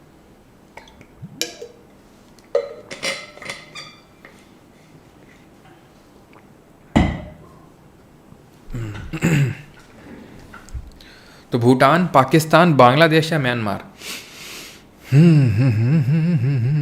तो ये देखो भैया, हमारी जो बाउंड्री है वो 15,200 किलोमीटर है, ठीक है, इंटरनेशनल बाउंड्री, जिसमें कि हम बचपन में हम पढ़ते हैं कि बचपन में MBA, सब ने बचपन में पढ़ रखा होता है कि बचपन में MBA की जाती है। बचपन में MBA तो आई थिंक पता होगा सभी को, क्या? B से बांग्लादेश, CH से चाइना देश, P से नल्ला पाकिस्तान देश, N से नेपाल, एम से म्यांमार, हमने अपना डेलीगेशन बनाया, वो शशि थरूर और ये सब वो ऐसे है ना सब लीडर्स। पाकिस्तान भी देख के अपना ऑल पार्टी डेलीगेशन बना रहा है, मतलब खुद का कुछ नहीं सोचना है। भूटान और अफ़गानिस्तान, ठीक है। तो ये है हमारे कंट्रीज़। तो हम 7 कंट्रीज़ के साथ अपनी इंटरनेशनल बाउंड्री को बनाते हैं, पहली चीज़। दूसरी चीज़ है डिक्रीजिंग ऑर्डर, यानी कि बांग्लादेश के साथ सबसे ज़्यादा, अफ़गानिस्तान के साथ सबसे कम। बांग्लादेश के साथ अगर आप देखेंगे तो 4096 किलोमीटर है। चाइना के साथ अगर आप देखोगे तो यहाँ पर 3488, देन पाकिस्तान 3323 या फिर 33333, ऐसे याद भी कर सकते हो, ठीक है, आराम से। देन बस इन 3 का याद करना है, सबका आपको याद करने की ज़रूरत नहीं है, सबका एक एक करके टॉप 3 का बस याद रखिएगा, ठीक। और अफ़गानिस्तान के साथ सबसे कम, क्योंकि अफ़गानिस्तान का जो पीओके वाला क्षेत्र है वो बनाता है हमारा 106 किलोमीटर का। तो आंसर क्या हो जाएगा? शेयर इट्स लॉन्गेस्ट बाउंड्री, तो बांग्लादेश हो जाएगा, ठीक है, ऑप्शन नंबर सी। ये 15,200 किलोमीटर का हमारा पूरा इंटरनेशनल बाउंड्री है। Indira point is located in the southern part of which of the following islands. तो इंदिरा पॉइंट निम्नलिखित में से किस द्वीप के दक्षिणी भाग में स्थित है? तो हमें पता है, पता होना चाहिए, नहीं पता है तो, कि जो हमारा मेन लैंड इंडिया है उसके पॉइंट क्या है? Northern most, eastern most, southern most, sorry western most और सदर्न मोस्ट। तो यहाँ पर पड़ता है लद्दाख में इंदिरा कोल, यहाँ पर पड़ता है कन्याकुमारी, यहाँ पर क्या पड़ता है? कन्याकुमारी पड़ता है, जिसको कि हम केप कैमोरिन के नाम से भी जानते हैं, केप कैमोरिन। यहाँ पर पड़ता है गुहार मोती, और यहाँ पर पड़ता है किबितू। यहाँ मतलब अरुणाचल की बात कर रहा हूँ, या किसकी बात कर रहा हूँ? गुजरात की। ये किसकी बात कर रहा हूँ? लद्दाख की। ये किसकी बात कर रहा हूँ? तमिलनाडु की। तो ये सब हमारे western most, eastern most, southern most state हो जाएंगे। नदर्न मोस्ट स्टेट कौन सा इंडिया का बताओ? लेकिन नदर्न मोस्ट जब पॉइंट की बात, सॉरी सदर्न मोस्ट पॉइंट की अगर बात करते हैं तो वो या तो कन्याकुमारी केप कैमोरिन होगा, या फिर यहाँ पर स्थित आपका north, middle, south, little Andaman, Car Nicobar, Little Nicobar और ग्रेट निकोबार। तो ग्रेट निकोबार पे स्थित है इंदिरा पॉइंट, जो कि डूब गया था 2004 की वो बॉक्सिंग डे सुनामी जो हमने डिस्कस किया था तब, लेकिन अभी फिर से आ चुका है, ठीक है। तो ये ग्रेट निकोबार आइलैंड में है इंदिरा पॉइंट, ठीक, क्लियर है। और यहीं पे आपको पता है क्या है? रामेश्वरम, पंबन द्वीप, सीटी बजने वाली, तैयार रहें, पंबन आइलैंड, ठीक है, पंबन आइलैंड। और यहीं पे आपको पता है कि पंबन ब्रिज इनॉग्रेट किया है किसने? पीएम मोदी ने, जो भारत का पहला वर्टिकल सी लिफ्ट ब्रिज है, पक्का रेलवे में पूछेगा ये करंट अफेयर में, ठीक है। तो इन हमारा नदर्न मोस्ट स्टेट है हिमाचल प्रदेश, ठीक है, ये तो लद्दाख तो यूटी है। Which of the following is considered as the border between India and Pakistan. निम्नलिखित में से किसे भारत और पाकिस्तान के बीच सीमा माना जाता है? फ्रंटीज लाइन, ऑर्डर निसिक लाइन, मेसन डिक्सन लाइन या फिर रेड क्लिफ लाइन। तो इंडिया पाकिस्तान के बीच में, इंडिया बांग्लादेश के बीच में जो लाइन है वो कौन सी लाइन है? वो रेड क्लिफ लाइन है। डूरंड लाइन किसके बीच में है? मैकमोहन किसके बीच में है? ये किसके बीच में है? तो डूरंड किसके बीच में है? डूरंड इंडिया और अफ़गानिस्तान के बीच में है, ठीक, और पाकिस्तान और अफ़गानिस्तान के बीच में है। मैकमोहन इंडिया और चाइना के बीच में है। इंडिया और चाइना के बीच में ही है line of actual control LAC, और इंडिया और पाकिस्तान के बीच में ये LOC, that is line of control, याद रहेगा। India is bounded by the Hindu Kush mountain in the dash. तो हिंदू कुश माउंटेन कहाँ पर है? बहुत आसान है, हिंदू कुश माउंटेन आपके यहाँ पर पड़ते हैं, that is north western part में, option number B. Through which of the following places does the standard meridian of India pass? कहाँ से पास होती है इंडियन स्टैंडर्ड मेरिडियन? क्या है IST? ये तो 82.5 डिग्री ईस्ट लॉन्गिट्यूड है, पढ़ चुके हैं। मिर्ज़ापुर क्लॉक टावर इलाहाबाद के नैनी से पास होती है। Which is the largest island in the Mediterranean sea? भूमध्य सागर में सबसे बड़ा महाद्वीप कौन सा है? तो वैसे तो साइप्रस है, और क्या आपको पता है? कॉपर, जो तांबा है, which is the first metal used by humans. तांबा सबसे पहली धातु है जो सबसे ह्यूमंस ने यूज़ की, वो एक्चुअल में साइप्रस देश के नाम से ही पड़ी है वो, लेकिन साइप्रस तो ऑप्शन में है नहीं, तो क्रेटे होगा। क्रेटे यहाँ पर अगर आप देख पा रहे हो, पहचानो कहाँ है क्रेटे? ये है क्रेटे, ठीक है, ये ठीक है, यहीं पे पास में आपको साइप्रस मिलेगा।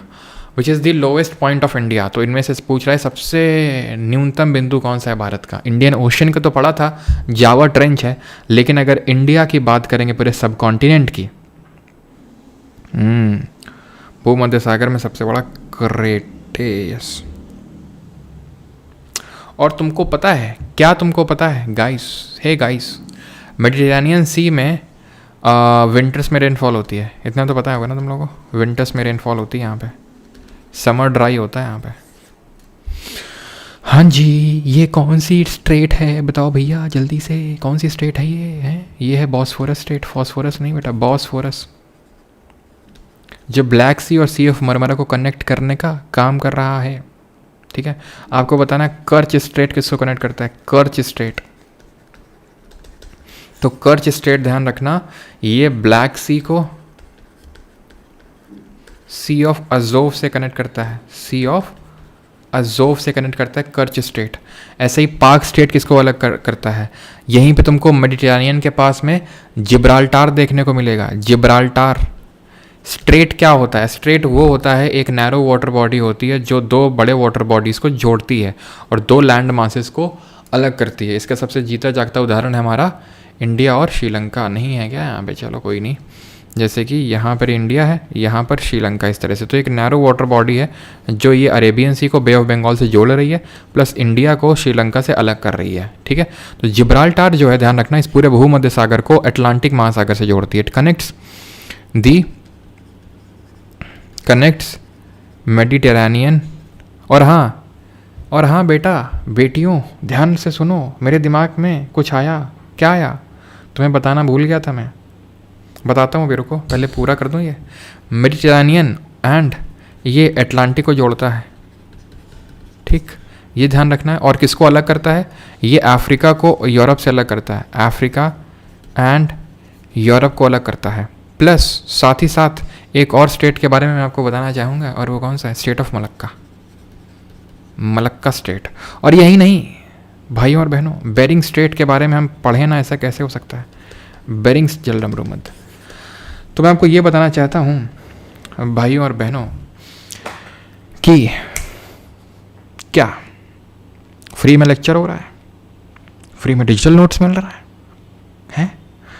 तुमको नहीं लगता पैसा दे देना चाहिए? कुछ तो पैसा दे देना चाहिए, क्यों रहा? तो जो क्विज भी होगी इन लेक्चर्स की, और ये मैंने डिसाइड नहीं किया था, अभी मेरे दिमाग में आइडिया है और ये मैंने तुरंत डिसीजन ले लिया, एंड दैट इज़ कि ये लेक्चर अटेंड करने के बाद परमार एकेडमी ऐप पे आपको एक क्विज मिलेगी। उसके लिए आपको देने होंगे 0 और 0 रुपए। ठीक है, तो क्विज होगी, उसमें से आपको ध्यान रखना, ये मत सोचना कि यही वाले क्वेश्चन उठा के मैं रख दूंगा उस क्विज में। ध्यान से सुन लेना, हो सकता है कुछ क्वेश्चन मिल जाए, लेकिन वो जो पूरी क्विज होगी, ठीक है हाँ, तो वो जो है क्विज होगी, उसमें मोस्टली आपको कुछ नए नए क्वेश्चंस मैं डालूंगा। ठीक है, जो वन लाइनर टाइप होंगे, जो आप खट और उसको करना क्या है मैं फिर से बताता हूँ। उसमें क्या करना है, उसमें वो जब क्विज अटेम्प्ट करोगे तो एक पेपर रखना साथ में। ठीक है, और उसमें जो भी नया लगे, जो मैंने इस लेक्चर में, अगर आपको लगता है कि वो हमारा कवर नहीं हुआ है, तुम्हें अच्छे से याद नहीं हुआ है, उसको नोट करना। करोगे ना? प्रॉमिस है कि नहीं है? जल्दी से बताओ। नहीं बेटा पैसा ले लेंगे हम, सही बता रहे हैं जल्दी, अगर तुमने प्रॉमिस नहीं किया तो फिर पैसा लेंगे हम। मलक्का स्टेट किसको कनेक्ट करता है? तो ये साउथ चाइना सी को, South China sea and Andaman sea, और वो मैं ही बनाने वाला हूँ क्विज, तो इसी वजह से मैं पूरे प्रॉमिस, मतलब पूरे भरोसे के साथ बोल रहा हूँ कि तुमको ये वाले क्वेश्चन तो नहीं मिलेंगे। ठीक है, तो आगे बढ़ जाते हैं अभी। और क्या पूछा था मैंने? बेरिंग किसको कनेक्ट करता है? तो बेरिंग कनेक्ट करता है आर्कटिक को, आर्कटिक एंड पैसिफिक को जोड़ता है ये, आर्कटिक और प्रशांत महासागर को जोड़ता है। अलग किसको करता है? अलग करता है, ध्यान रखना, एशिया को नॉर्थ अमेरिका से, या फिर रशिया का जो एशिया वाला पार्ट है, क्योंकि रशिया आपको पता है 2 कॉन्टिनेंट में आता है, यूरोप में और एशिया में। तो रशिया और जो अलास्का है या फिर यूएसए है, ठीक है, अलग करता है। ठीक है, तो ये स्टेट आपको याद रखना है। लोवेस्ट पॉइंट कौन सा है? ये आपका कुत्तानाड़ है। कुत्तानाड़ कहाँ पड़ता है? ये केरला में पड़ता है। ठीक है, तो ये क्यों पढ़ा रहे हो? तो जाओ बेटा, क्यों यहाँ पढ़ रहे हो तुम? फालतू में अपना समय बर्बाद कर रहे हो, क्यों कर रहे हो? लेकिन जो भरोसे भाई ने बोला करने का तो करने का। यस, प्रॉमिस है ना। हाँ चलो भाई, प्रॉमिस अगर ना करते ना, पैसा लेता मैं तुम लोगों से पूरा का पूरा 150 रुपया लेता मैं। विच of the following Indian state borders does not touch international border. तो कौन सा हमारा स्टेट है जो इंटरनेशनल बॉर्डर नहीं बनाता है? वेस्ट बंगाल तो भैया तीन कंट्रीज़ के साथ बॉर्डर बनाता है। ज़रा बताओ कौन कौन से हैं? पंजाब तो पाकिस्तान के साथ बनाता है, सबको पता ही है।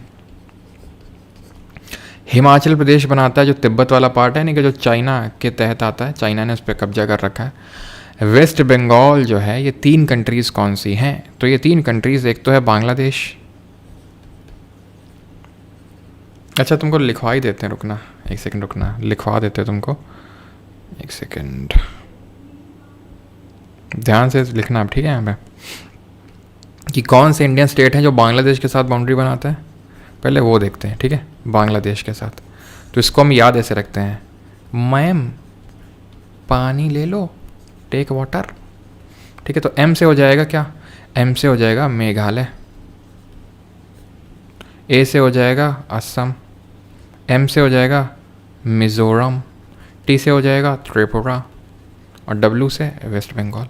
मैम टेक वाटर, बांग्लादेश, ठीक। देन उसके बाद आते हैं किस पे? नेपाल पे आ जाते हैं, ठीक है? साबजी वाले देश पे आ जाते हैं। इसमें आपको याद रखना है सुब्बू। क्या याद करना है? सुब्बू। ऐसे मान लो तुम्हारी कोई दोस्त है, ठीक है? उसका नाम कुछ है सुबह लक्ष्मी, तो तुम उसको प्यार से सुब्बू बुलाते हो, तो सुब्बू। एस से हो जाएगा क्या? एस से हो जाएगा सिक्किम, यू से हो जाएगा यूपी उत्तर प्रदेश, बी से हो जाएगा बिहार, बी से हो जाएगा बंगाल यानी कि वेस्ट बंगाल, और यू से हो जाएगा उत्तराखंड। नेपाल पे आ जाओ, सॉरी भूटान पे आ जाओ। भूटान में याद करना होता है बासा, ठीक है? बी से हो जाएगा Bengal, that is west Bengal. A से हो जाएगा असम लिख रहा हूँ, अरुणाचल, सॉरी, ठीक है? ए से हो जाएगा अरुणाचल चल सिक्किम, और ए से हो जाएगा ठीक है? और फिर आ जाते हैं म्यांमार पे आ जाते हैं। तो म्यांमार में याद रखते हैं, म्यांमार आपको पता है इधर है, और इधर हमारे आते हैं अरुणा मामी। ऑर्डर में याद रखना है, ऊपर है अरु, इस तरह से मैं लिख रहा हूँ, सबसे ऊपर है अरुणाचल, फिर है नागालैंड, ठीक है? अरुणाचल, नागालैंड, मणिपुर और मिज़ोरम, अरुणा मामी, ठीक? याद रहेगा कि नहीं याद रहेगा? क्यों भाई, क्या हाल चाल? तो वेस्ट बंगाल तुम देखो, यहाँ पे भी है, यहाँ पे भी है, और यहाँ पे भी है। तो 3 कंट्रीज के साथ तो बना रहा है, ठीक है? अब मैं लिखूंगा नहीं वो 3 कंट्रीज। ऐसे ही 2 स्टेट और हैं हमारे, 2 स्टेट और हैं जो 3 देशों के साथ बाउंड्री बनाते हैं। कौन से? जैसे यहाँ पे तुम देख रहे हो सिक्किम, यहाँ भी सिक्किम जो है चाइना के साथ भी बनाता है। अब चाइना के साथ कौन कौन बनाता है? तो चाइना के साथ जो है अरुणाजी बनाएंगी, अरुणाचल बनाएगा, सिक्किम बनाएगा अपना, और कौन बनाएगा? हिमाचल प्रदेश बनाएगा अपना, ठीक है? और कौन बनाएगा? लद्दाख बनाएगा, उत्तराखंड बनाएगा, ठीक है? तो ये हमारे स्टेट हैं जो चाइना के साथ बॉर्डर बनाते हैं। तो आप एक चीज़ नोटिस करो, अरुणाचल यहाँ भी है, यानी म्यांमार में है, चाइना में है, और भूटान में है। तो अरुणाचल, सिक्किम और बंगाल 3 स्टेट हैं जो 3 कंट्रीज के साथ बॉर्डर बनाते हैं। याद रहेगी ये चीज़। यूपी एक ऐसा स्टेट है जो सबसे ज़्यादा स्टेट्स और यूटीज़ के साथ बाउंड्री बनाता है, ठीक है? 10 स्टेट्स प्लस मतलब यूपी जो है, लिखवा देता हूँ, इसको इंटरनेशनल बाउंड्री से कंफ्यूज मत कर देना। ये है जो इंडियन स्टेट्स हैं, ठीक है? Forms boundary with most number of states, सबसे ज़्यादा राज्यों के साथ सीमा बनाता है। हरियाणा जो है ये नहीं सीमा बनाता है, ठीक है? ऑप्शन नंबर बी, किसी के साथ मतलब इंटरनेशनल बाउंड्री नहीं बनाता है। और पाकिस्तान तो यार तुम्हें पता ही है, जम्मू कश्मीर, लद्दाख, पंजाब और गुजरात, ठीक है? और राजस्थान, ये बाउंड्री बनाते हैं पाकिस्तान के साथ, ठीक? How many countries meet Indian water line? कितने देश भारतीय जल रेखा से मिलते हैं? 1 2 3 7, यानी एक तरह से सवाल पूछ रहा है कि कितने हमारे कोस्टल बाउंड्री कितने कंट्रीज के साथ बनाते हैं।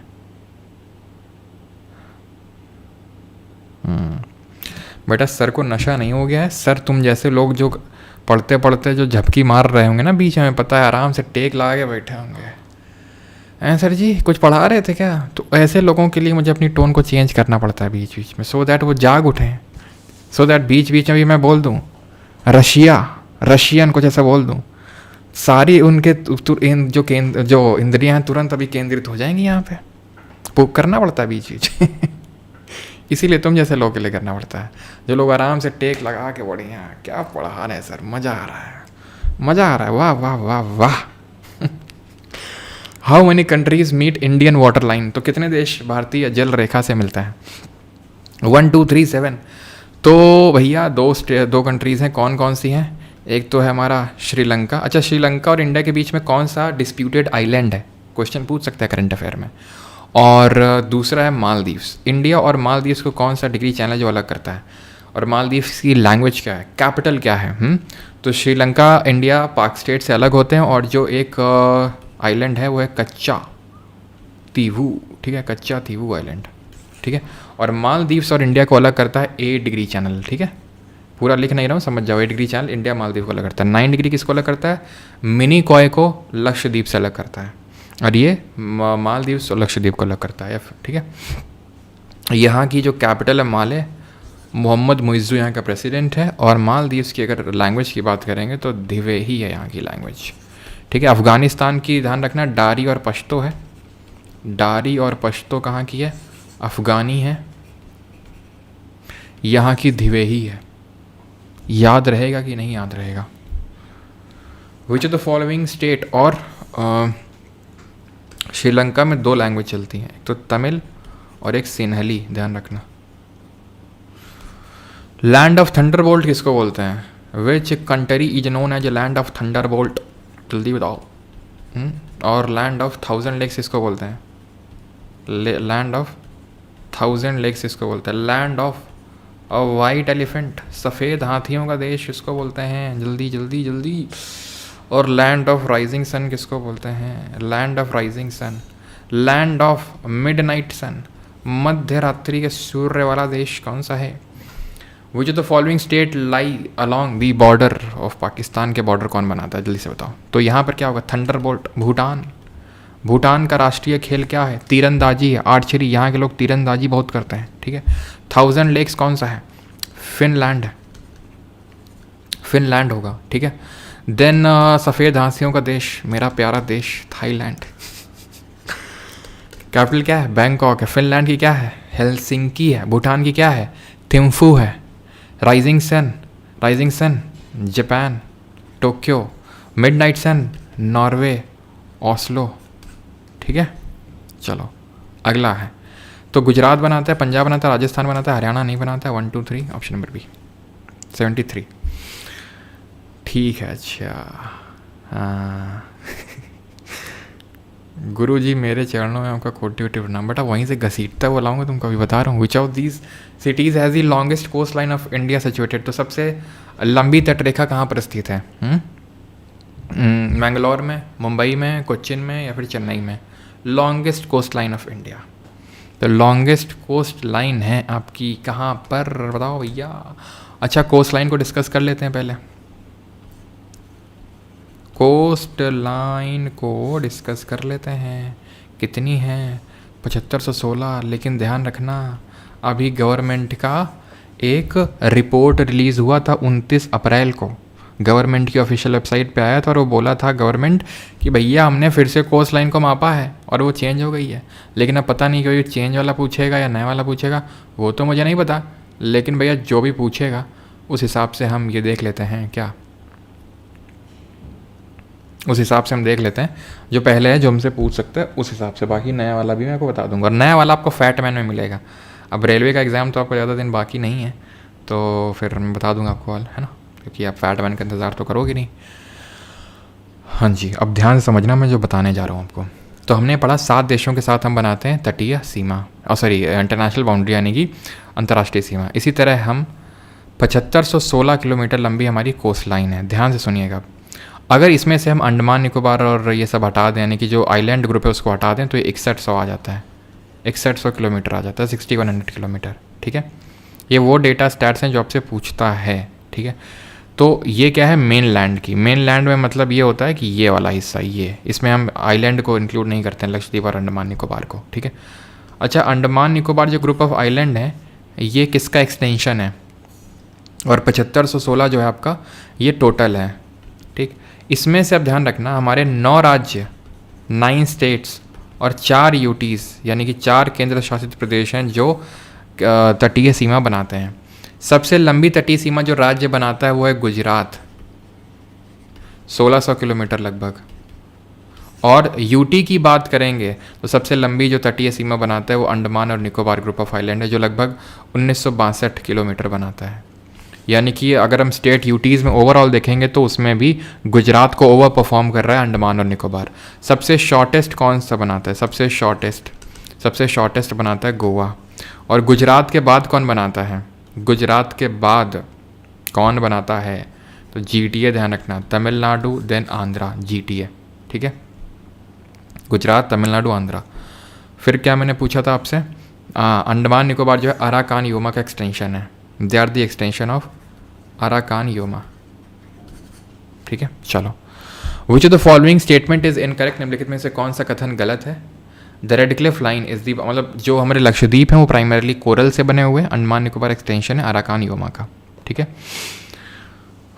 अच्छा, अब यार यूटी की बात आई है तो पता नहीं मेरा दिल मान नहीं रहा है, बोल रहा है इन नालायकों को यूटी के बारे में, तो पुडुचेरी के बारे में। तो 4 यूटीज़ कौन सी हैं जो बनाती हैं, एक तो लक्षद्वीप है, एक अंडमान निकोबार है, एक पुडुचेरी है या पौंडीचेरी, और एक दादरा नगर हवेली, दमन और दीव है। तो जो पुडुचेरी या पौंडीचेरी है ये 3 राज्यों में फैली हुई है। एक यहाँ है यनम करके, यनम पड़ता है आंध्र प्रदेश में। देन यहाँ है पौंडीचेरी, पुडुचेरी, और यहाँ है कराईकाल, ये दोनों तमिलनाडु में है, ये आंध्र प्रदेश में है, ठीक। और यहाँ एक पड़ता है माही, केरल में पड़ता है माही। ये सब किसकी टेरिटरी है, पौंडीचेरी की। एक्चुअली में जो फ्रेंच आए थे हमारे देश में, वो सब यहीं बसे हुए थे, तो इन फ्रेंच टेरिटरीज ही पौंडीचेरी बन गई। यनम, पौंडीचेरी, कराईकाल, माहे 3 राज्यों में फैली हुई हैं। और क्वेश्चन पूछा था अभी, सीजीएल में क्वेश्चन बना था कि श्रीलंका के नज़दीक सबसे कौन है, तो कराईकाल है। गलत कौन सा है इसमें से, तो red Cliff line is the boundary between India और चाइना के बीच में बाउंड्री है। कैसी बात कर रहे हो तुम, हैं। रेड क्लिफ लाइन नहीं, मैकमोहन लाइन होती है, ठीक है, मैकमोहन लाइन होती है। रेड क्लिफ तो इंडिया पाकिस्तान और इंडिया चाइना के बीच में, सॉरी, इंडिया बांग्लादेश और इंडिया पाकिस्तान के बीच में, ठीक है। सैफ्रॉन कल्टीवेट होता है जम्मू कश्मीर में। सैफ्रॉन क्या होता है, केसर। और इस केसर के लिए तुम्हें पता होगा अगर तुम मुझसे पढ़े हो, कुछ करेवा करके होता है। करेवा क्या होते हैं, ग्लेशियल डिपॉजिट होते हैं जो कि सैफ्रॉन के लिए बड़े इंपॉर्टेंट होते हैं। यहाँ पर एक लोकल वैरायटी होती है जम्मू कश्मीर में केसर, इसको ज़ैफ़रॉन बोलते हैं, ज़ैफ़रॉन। तो वो ग्लेशियल जो टिल होता है, ग्लेशियल डिपॉजिट होता है, उससे यहाँ पर करेवा बनता है। करेवा से बहुत अच्छी यहाँ पर केसर की खेती होती है। MP is the highest copper producing, गलत है आपका। Verghese Kurien is known as the father of white revolution in India, बिल्कुल सही है। अब रेवोल्यूशन की बात आई है तो चलो रेवोल्यूशन खेल लेते हैं, थोड़ा सा हरा वाला खेल लेते हैं थोड़ा सा, ठीक है। सफ़ेद वाला पीछे खेल लेंगे, येलो वाला खेल लेते हैं। येलो किससे संबंधित है, ठीक है। ब्लैक किससे संबंधित है, ग्रे किससे संबंधित है, और गोल्डन रेवोल्यूशन किससे एसोसिएटेड है। तो पहले वाइट खेल लें। तो वाइट वाले को जो है ऑपरेशन फ्लड के नाम से जाना जाता है, क्योंकि इसमें दबा के मिल्क प्रोडक्शन हुआ था। जो अमूल कंपनी है, ठीक है, आनंद मिल्क यूनियन लिमिटेड, अमूल, तो ये आपकी इसी से ही इसका जन्म हुआ था, वाइट रेवोल्यूशन से, मिल्क से associated, operation flood. Father Verghese Kurien को बोलते हैं। इनकी किताब है, ध्यान रखना, the man who made elephant dance, autobiography है, ये इंपॉर्टेंट है। The man who made elephant dance, हाथी को नचा दिया। ग्रीन रेवोल्यूशन की चर्चा कर लेते हैं। तो ग्रीन रेवोल्यूशन टर्म किसने दिया था, ये जो टर्म है दिया था विलियम गॉड ने, ठीक है।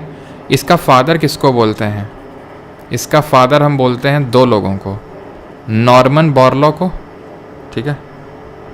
नॉर्मन, थोड़ा सा साउंड आ रहा होगा बैकग्राउंड में, उसके लिए आपसे माफ़ी चाहेंगे। नॉर्मन बोरलॉ और MS स्वामीनाथन। मेरी वॉइस तो कम नहीं हुई ना, बताओ जल्दी से, मेरी वॉइस तो कम नहीं हुई ना। MS स्वामीनाथन को, MS स्वामीनाथन को इंडिया में बोलते हैं, नॉर्मन बोरलॉग को वर्ल्ड में। इनको 1970 में नोबेल पीस प्राइज़ मिला था नॉर्मन बोरलॉग को। MS स्वामीनाथन को भारत रत्न मिला है अभी रिसेंट में, ठीक है, डेथ हो चुकी है इनकी अभी। और ग्रीन रेवोल्यूशन ध्यान रखना, इसमें काफ़ी सारे क्वेश्चंस बन सकते हैं, बहुत सारे क्वेश्चंस बन सकते हैं इसमें, ठीक है, कि फादर विलियम गॉड, और ये किससे एसोसिएटेड है, तो ये वीट और राइस से, ठीक है, गेहूँ और चावल से। एक बार मैं चेक कर लेता हूँ मेरी वॉइस तो प्रॉपर है ना, एक बार कंफर्म कर दो। धीमी तो नहीं हुई मेरी वॉइस? वॉइस तो धीमी नहीं हुई, फ़ोन ही बंद हो गया, ले आओ। चलो तो येलो रेवोल्यूशन पे आते हैं अभी। फ़ोन क्यों बंद हो गया यार? ठीक है, तो वीट और राइस से एसोसिएटेड है। यहाँ पर हमने राइस की एक वैरायटी इंट्रोड्यूस करी थी, IR8, इंटरनेशनल राइस 8, ठीक है। और ये चीज़ ध्यान रखना, नॉर्मन बोरलॉग जो सबसे पहले इसको लेके आए थे वो मेक्सिको और कुछ लैटिन अमेरिकन कंट्रीज़ में लेके आए थे, इसको इंट्रोड्यूस किया था। येलो रेवोल्यूशन की अगर बात करेंगे तो ये एसोसिएटेड है ऑयल सीड प्रोडक्शन से, तिलहन उत्पादन से संबंधित है। ब्लैक वाला जो एसोसिएटेड है ये क्रूड ऑयल, जो कच्चा तेल है, उससे संबंधित है। ग्रे वाला फर्टिलाइज़र प्रोडक्शन से। और गोल्डन वाला हॉर्टिकल्चर, जिसको बागबानी बोलते हैं। हॉर्टिकल्चर क्या होता है, जो आप थोड़े बहुत मतलब खाने के लिए सब्जियां वगैरह कुछ उगा लेते हो अपने मान लो प्लॉट साइड में, तो उसी को बोलते हैं क्या, उसी को बोलते हैं horticulture. That is only called as horticulture. और जो गोल्डन रेवोल्यूशन है ना सिर्फ वो हॉर्टिकल्चर से बल्कि हनी प्रोडक्शन से भी एसोसिएटेड है। हनी प्रोडक्शन को हम कौन सा कल्चर बोलते हैं, ध्यान रखना, एपीकल्चर बोलते हैं। फिश प्रोडक्शन को कौन सा कल्चर बोलते हैं, ज़रा बताइए। फिश प्रोडक्शन को कौन सा कल्चर बोलते हैं? तो फिश प्रोडक्शन को पिसी कल्चर बोलते हैं, ठीक है। फिश प्रोडक्शन को ओके, फिश प्रोडक्शन को पिसी कल्चर बोलते हैं, ठीक है। फादर ऑफ येलो रेवोल्यूशन किसको बोलते हैं? सैम पित्रोडा को बोलते हैं, सैम पित्रोडा। और फादर ऑफ ब्लू रेवोल्यूशन किसको बोलते हैं? ब्लू किससे एसोसिएटेड है? तो ब्लू आपका फिशरीज से एसोसिएटेड है, फिशरीज से। और इसका फादर किसको बोलते हैं? हीरालाल चौधरी को, ठीक है, हीरालाल चौधरी जी को इसका फादर बोलते हैं। वॉइस तो आ रही होगी ना प्रॉपर, क्लियर? तो ऑप्शन नंबर ए यहाँ पर सही आंसर होगा। सारे रेवोल्यूशन भी हमने देख लिए, कल्चर, एपीकल्चर, पिसीकल्चर, ठीक है, हॉर्टिकल्चर। हॉर्टिकल्चर तो मैंने आपको बता ही दिया, जो बागबानी होती है उसको बोलते हैं। विटीकल्चर क्या होता है? विटीकल्चर किससे एसोसिएटेड होता है? विटी बता दो, फिर यहाँ पर मैं और लिख देता हूँ, पिसीकल्चर बता दो। पिसी तो हो गया ना, sorry, sericulture, sericulture, silviculture, silviculture. तो ध्यान रखना, सेरीकल्चर सिल्क से एसोसिएटेड है, सेरीकल्चर फॉरेस्ट्री से एसोसिएटेड है, फॉरेस्ट्री। विटीकल्चर ग्रेप्स से एसोसिएटेड है, ठीक है। और जो ग्रेप्स वगैरह और बाकी जो सिट्रस फ्रूट है ना, खट्टे फल, वो जो मेडिटेरेनियन सी हम पढ़ रहे थे उसके आसपास वाले क्षेत्र में सबसे ज़्यादा पाया जाता है। इतना सब कैसे याद है आपको भैया? रोज का काम है हमारा ये तो हमको याद नहीं होगा तो किसको याद होगा? तुम भी बार बार जब रिवाइज करोगे तो तुम्हें भी याद होने लगेगा। Geologically which of the following physiographic divisions of India suppose to be one of the most stable land blocks? तो तुम पहले ये बता दो, इंडिया को कितने फिजियोग्राफिक डिवीजन से बांटते हैं, कितने भौगोलिक क्षेत्रों में डिवाइड करते हैं? जल्दी से, जल्दी जल्दी जल्दी। मैप क्यों नहीं बनता है यार मेरे से ये?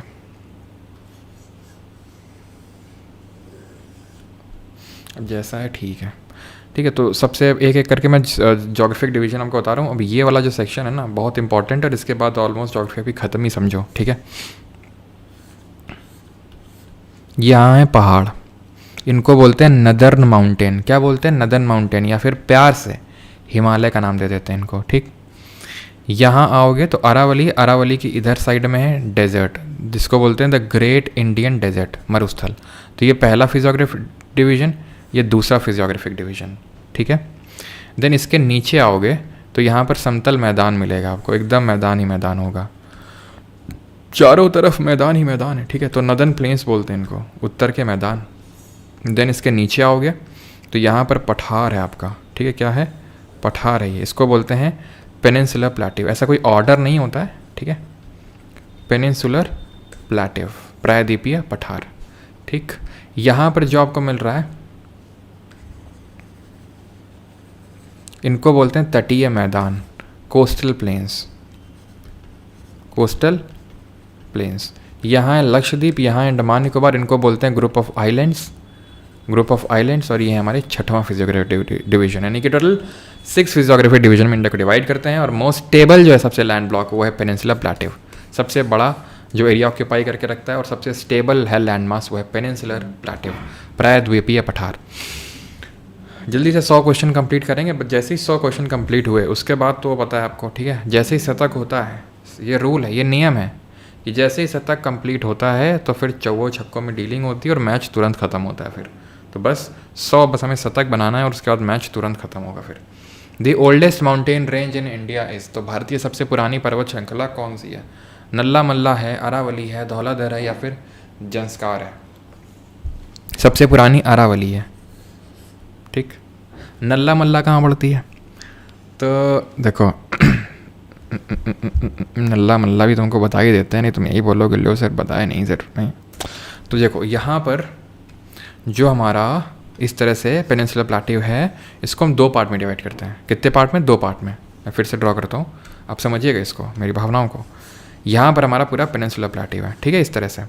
यहाँ से हमारी बहती नर्मदा रिवर, ठीक है। तो नर्मदा रिवर के जो ऊपर वाला हिस्सा है, ये वाला हिस्सा, इसको हम बोल देते हैं केंद्रीय उच्च भूमि। क्या बोल देते हैं? सेंट्रल हाईलैंड्स बोल देते हैं। और नीचे वाले पार्ट को बोल देते हैं क्या? दक्कन का पठार। दक्कन का पठार यानी डेक्कन प्लेटो। समझ में आई आपको बात? पेनिनसुलर प्लेटो का प्रायद्वीपीय पठार के पूरे हिस्से को 2 भाग में विभाजित करने का काम करती है नर्मदा रिवर।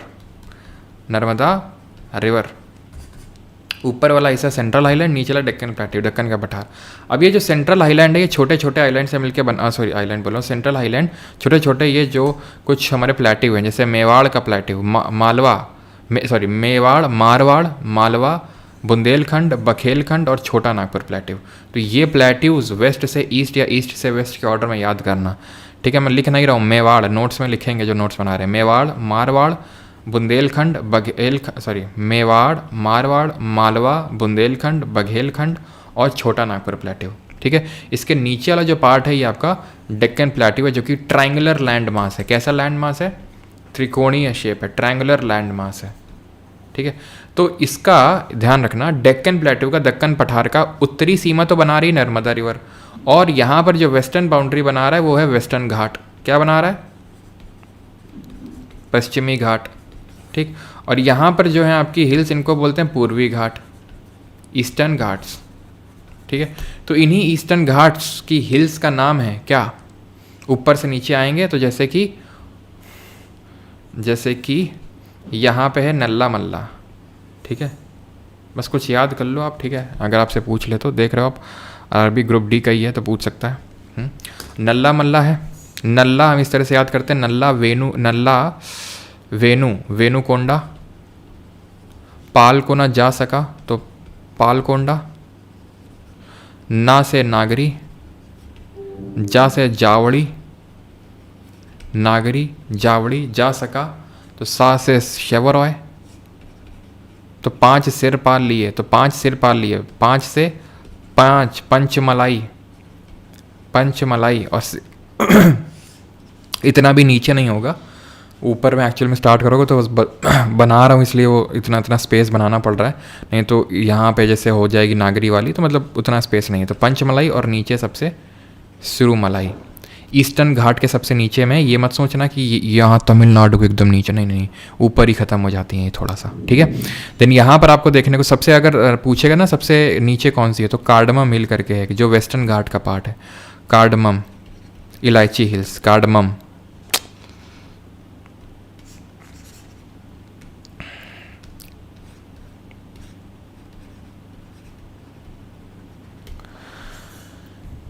कार्डमम हिल है, यहाँ पर है आपकी अनामलाई, यहाँ है नीलगिरी। तीनों किसका हिस्सा है? ध्यान रखना, तीनों वेस्टर्न घाट का हिस्सा है। याद रहेगी ये चीज़, याद रहेगी हिल्स का नाम, ठीक है। बस थोड़ा सा याद कर लो, नल्ला वेणु एक बार देख लो, अगर आ जाएगा तो पूछ लेते, मतलब आपको याद रहेगा। जो वेस्टर्न घाट होते हैं वेस्टर्न घाट ये हायर हैं, ऊंचे हैं एज़ कम्पेयर टू ईस्टर्न घाट। ये कॉन्टिन्यूअस हैं, यानी कि इनमें ब्रेक नहीं देखने को मिलेंगे, क्योंकि यहाँ ज़्यादातर नदियाँ आती हैं तो तोड़ देती हैं ईस्टर्न घाट को, इसलिए। Himalaya mountain range was formed by the collision of, तो हिमालय जो माउंटेन्स हैं, जो आपके हिमालय पर्वत श्रृंखला है, उसका निर्माण कैसे हुआ था, कैसे हुआ था? तो ऐसे हुआ था कि गोंडवाना लैंड का हिस्सा थी हमारी इंडियन प्लेट, और ये यूरेशियन प्लेट थी यहाँ पर, यूरेशियन प्लेट थी यहाँ पर, ये इंडियन प्लेट थी। तो ये इंडियन प्लेट क्या है, धीरे धीरे धीरे ऊपर आना शुरू हुई और यूरेशियन प्लेट में जाके यहाँ पर टकराई। यहाँ पर बीच में था टेथीस सागर, टेथीस सी, ठीक है, टेथीस सी था। और ये क्या हुआ कि ये इंडियन यूरेशियन प्लेट के बीच में कोलिजन हुआ, तो यहाँ पर माउंटेन बन गए। क्या बन गए यहाँ पर इस तरह के माउंटेन रेंजेस बन गए, माउंटेन रेंजेस बन गए, जिनको हम हिमालय के नाम से जानते हैं। तो इंडियन प्लेट और यूरेशियन प्लेट के टकराव हुआ था। कब हुआ था? तो लगभग आप समझ लो 100 मिलियन साल पहले, ऐसे, ठीक है, मतलब मिलियंस ऑफ साल पहले, करोड़ों साल पहले। What is the altitude of the outer most range of the Himalaya, the Shivalik. तो है क्या, अभी मैंने आपको बताया कि जो हिमालय है ये ऐसा नहीं कि बस एक पहाड़ है, सीरीज़ ऑफ पहाड़ हैं, और सीरीज़ ऑफ पहाड़ को, सीरीज़ ऑफ माउंटेन रेंज को हम बोलते हैं माउंटेन रेंज बोलते हैं। मतलब सीरीज़ ऑफ पहाड़ को इस तरह से, इस तरह से, इस तरह से, इस तरह से पहाड़ों को रेंज बोलते हैं। तो इस तरह की हमारी 3 प्राइमरी रेंज निकल के आई, वैसे तो 4 रेंजेस निकल के आई। 4 रेंजेस कौन कौन सी हैं? तो एक तो निकल के आई, पहले तो 3 रेंजेस समझ लो, बाद में चौथी वो जो उतनी इंपॉर्टेंट नहीं। तो 3 रेंजेस कौन सी निकल के आई आपकी? ग्रेट हिमालय, ठीक, दूसरी निकल के आई आपकी लेसर हिमालय, और तीसरी निकल के आई आपकी शिवालिक। ध्यान से समझना, आप इम्पॉर्टेंट है ये हिमालय वाला पार्ट। तो ग्रेट हिमालय को हम बोलते हैं हिमाद्री। कहाँ बन रहे हैं ये, अगर मैं आपको लोकेशन दूं तो ये इंडिया का ये वाला हिस्सा है, जम्मू कश्मीर, लद्दाख, सिक्किम से लेकर हिमाचल तक, ये उत्तर के मैदान, ठीक है, जम्मू कश्मीर, लद्दाख, हिमाचल प्रदेश, उत्तराखंड, यहाँ सब जो आपको पहाड़ देखने को मिलते हैं उनकी चर्चा हो रही है यहाँ पे, ठीक है, यहाँ पर नदन माउंटेन्स। तो ग्रेट हिमालय सबसे ऊपर है, ठीक है, इनको हम हिमाद्री के नाम से जानते हैं, हिमाद्री, या फिर इनको हम इनर हिमालय बोलते हैं क्योंकि सबसे अंदर हमें देखने को मिल रहे हैं, ठीक है। इनकी जो एवरेज हाइट होती है वो 6000 मीटर है, 6 किलोमीटर की इनकी एवरेज हाइट है। लेसर हिमालय के अलग अलग नाम हैं, जैसे कि इसको हम हिमाद्री उसको बोलते हैं, इसको हिमाचल बोलते हैं, याद रहेगा। लेसर हिमालय के क्या अलग अलग नाम हैं, तो यहाँ पर ध्यान रखना, पीर पंजाल, धौलाधर, नाग तिब्बा। तो पीर पंजाल जम्मू कश्मीर में बोला जाता है इसको, धौलाधर हिमाचल प्रदेश में बोला जाता है, और नाग तिब्बा उत्तराखंड में, और महाभारत रेंज के नाम से नेपाल में बोला जाता है इसको, ठीक है। इसकी जो एवरेज हाइट है, औसत ऊंचाई है, जो लेसर हिमालय है जिसको हिमाचल या फिर मिडिल हिमालय, वो अंदर है तो इनर हिमालय, ये बीच में तो मिडिल हिमालय है, ठीक। इसकी जो एवरेज हाइट है वो 4000 मीटर है। शिवालिक जो यहाँ पर पूछ रहा है, इसकी एवरेज हाइट कितनी है, इसकी एवरेज हाइट लगभग 800 से 1000 मीटर है। ऑप्शन नंबर ए यहाँ पर सही आंसर होगा, ठीक है। और ये ध्यान रखना, लेसर हिमालय और शिवालिक के बीच में ऐसी घाटियाँ देखने को मिलती है, लॉन्गिट्यूडनल वैली। इन लॉन्गिट्यूडनल वैली को बोला जाता है दून्स। तो दून्स क्या है? दून्स कुछ और नहीं बल्कि क्या है, लॉन्गिट्यूडनल वैली है, लॉन्गिट्यूडनल वैली है। किसके बीच में है, लिख नहीं रहा हूँ, पता है ना किसके बीच में, लेसर हिमालय और शिवालिक के बीच में। और लार्जेस्ट दून कौन सा है, सबसे बड़ा अगर पूछ लेगा तो लार्जेस्ट ध्यान रखना देहरादून है। और कौन कौन से सर दून आते हैं, तो देहरादून के अलावा कोटली दून, पाटली दून, ये सब भी दून यहाँ पर पाए जाते हैं, ठीक। जो कश्मीर घाटी है वो ग्रेट हिमालय और लेसर हिमालय के बीच में कश्मीर घाटी देखने को मिलेगी। जितनी ऊंची ऊंची चोटी हैं, जितनी ऊंची ऊंची चोटी हैं वो सब आपको ग्रेट हिमालय में ही देखने को मिलेंगी। जैसे for example mount Everest, mount Everest जो सबसे ऊंची चोटी है पूरे हिमालयाज़ में, अगर देखें तो सबसे ऊंची चोटी है। सेकंड नंबर पे आती है K2 जिसको गॉडविन ऑस्टिन के नाम से जानते हैं। थर्ड नंबर पे आती है माउंट कंचनजंगा, कंचनजंगा। और चौथे नंबर पे आती है माउंट लोत्से। कहाँ पर पड़ती है, तिब्बत में पड़ती है, ठीक। तो ज़रा हाइट बता दो सबकी जल्दी से। तो K2 की, सॉरी, माउंट एवरेस्ट की हाइट कितनी है, हैं? माउंट एवरेस्ट 8848 मीटर, ठीक। K2 की कितनी है, 8611 मीटर। कंचनजंगा कितनी है, 8598 मीटर। और लोत्से के तुम बताओ। माउंट एवरेस्ट कहाँ है, नेपाल में है। K2 कहाँ है? तो K2 ध्यान रखना कि ये आपका पड़ता है पाकिस्तान ऑक्यूपाइड कश्मीर में। इसीलिए थोड़ी सी कंट्रोवर्सी इसमें रहती है कि इंडिया की हाईएस्ट पीक क्या है, K2 है कि कंचनजंगा है, क्योंकि कंचनजंगा तो प्रॉपर इंडिया में सिक्किम में है ये, ठीक है। कंचनजंगा जो कि यूनेस्को की सबसे highest mixed world heritage site है। लेकिन K2 जो है, जिसको गॉडविन ऑस्टिन बोलते हैं, ये एक्चुअली पीओके में पड़ती है। तो अगर दोनों ऑप्शन में तो K2 टिक करोगे, और नहीं है तो फिर अगर एक है तो वही टिक करोगे आप, ठीक है। माउंट लॉट से 8516 मीटर, और ये तिब्बत में पड़ती है। तो 4 हाईएस्ट पीक जो है पूरे वर्ल्ड की, ठीक है, वो आपकी ग्रेटर हिमालय में ही है, ठीक है, क्लियर है। Which of the following is the longest range in the lesser Himalayas? सबसे लॉन्गेस्ट रेंज कौन सी, सबसे लंबी कौन सी है? काराकोरम, पीर पंजाल, जंस्कार या लद्दाख? तो भाई हमसे पूछ रहा है लेसर हिमालय की सबसे कौन सी है। भाई ये काराकोरम, लद्दाख और जंस्कार। अभी मैंने बोला था 4 लेयर हैं, 4 माउंटेन रेंजेस हैं हिमालय की, 3 मैंने ड्रॉ करी है। जो चौथी है ना, वो ग्रेट हिमालय के ऊपर है, और वो मानी जाती है वो पहले से ही बन गई थी, ऐसा माना जाता है, ठीक है। तो उसको बोलते हैं ट्रांस हिमालय। क्या बोलते हैं? ट्रांस हिमालय बोलते हैं उसको। और वो 3 से मिलकर बनी हुई, काराकोरम, लद्दाख और जंस्कार। ये है आपकी काराकोरम, दूसरी वाली है लद्दाख, और तीसरी वाली है जंस्कार। याद रहेगा, ये 3 माउंटेन रेंजेस मिलके ही बनाती हैं ट्रांस हिमालय, जो ग्रेट हिमालय के भी ऊपर हैं। जो K2 गॉडविन ऑस्टिन है ना, वो काराकोरम में स्थित है। तो ऊपर है काराकोरम, बीच में लद्दाख, देन जंस्कार है। ऑर्डर भी ध्यान रखना। तो पूछ रहा है कि सबसे लंबी कौन सी है लेसर हिमालय में। तो लेसर हिमालय हिमाचल, मिडिल हिमालय, इसी को ही हम लेसर हिमालय बोलते हैं, इसी को ही हम लेसर हिमालय के नाम से जानते हैं। तो एक्चुअल में अगर देखा जाए तो ये तो पीर पंजाल ही है ना। देखो, पीर पंजाल, जम्मू एंड कश्मीर, ये सब तो ट्रांस हिमालय का पार्ट है। The southern part of the 3 mountainous ranges in the north of India is the outer Himalayas. हाँ जी, तो ये जो शिवालिक है ना, शिवालिक को जैसे कि उसको इनर हिमालय, इसको मिडिल हिमालय, तो इसको आउटर हिमालय बोल देते हैं। और ये चीज़ ध्यान रखना कि जब हम नॉर्थ ईस्ट में जाते हैं, जब हम पूर्वी साइड जाते हैं, बंगाल और सिक्किम साइड, तो ये एब्सेंट हो जाते हैं, एब्सेंट हो जाते हैं पूर्व में जब जाते हैं बंगाल, और इनकी जगह ले लेते हैं दुआर्स जगह ले लेते हैं इनकी, जो कि टी कल्टीवेशन के लिए बहुत अच्छे माने जाते हैं। तभी दार्जिलिंग में आप जाके देखो, सिक्किम में देखो, खूब टी कल्टीवेशन होता है, ठीक है। सर भूख लग गया, तो पढ़ते पढ़ते भूख लग रहा है तुमको, है तो खाना रखो और देखते जाओ साथ में। हम यहाँ हाथ भी चला रहे हैं, मुँह भी चला रहे हैं, आँखें भी गड़ा के रखनी है, पॉस्चर भी बना के रखना है, बैठ के रखना है। तो थोड़ा सा तो वो कर ही सकते हो तुम, हैं। चलो भाई, तो southern part of the 3 mountainous ranges in north of India is the outer most, it is also called as Shivalik. The part of the Himalayan mountain that is lying between Teesta. तो ये रीजनल डिवीजन ऑफ हिमालयाज पे आते हैं अभी हम, ठीक है। Punjab GK की मैराथन लगा दो, क्यों नहीं। भूख लग रही बेटा, हमारे भी खाने का टाइम है। गर्दन तोड़ो कार्यक्रम, हाँ गर्दन थोड़ा सा भी लोग घुमा लो। किम जोंग उन की तो खैर है ही नहीं।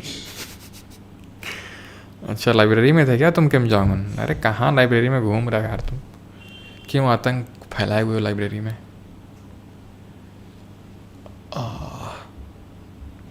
गर्दन घुमा लो भैया, नहीं मेरा जैसा हाल हो जाएगा।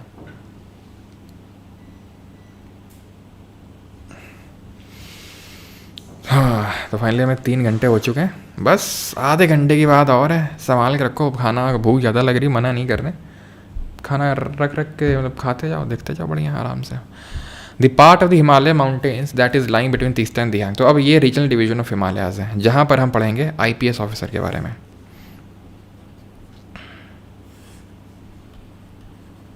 ये इंडस है, ये सतलज है, ये काली है, ये तीस्ता है,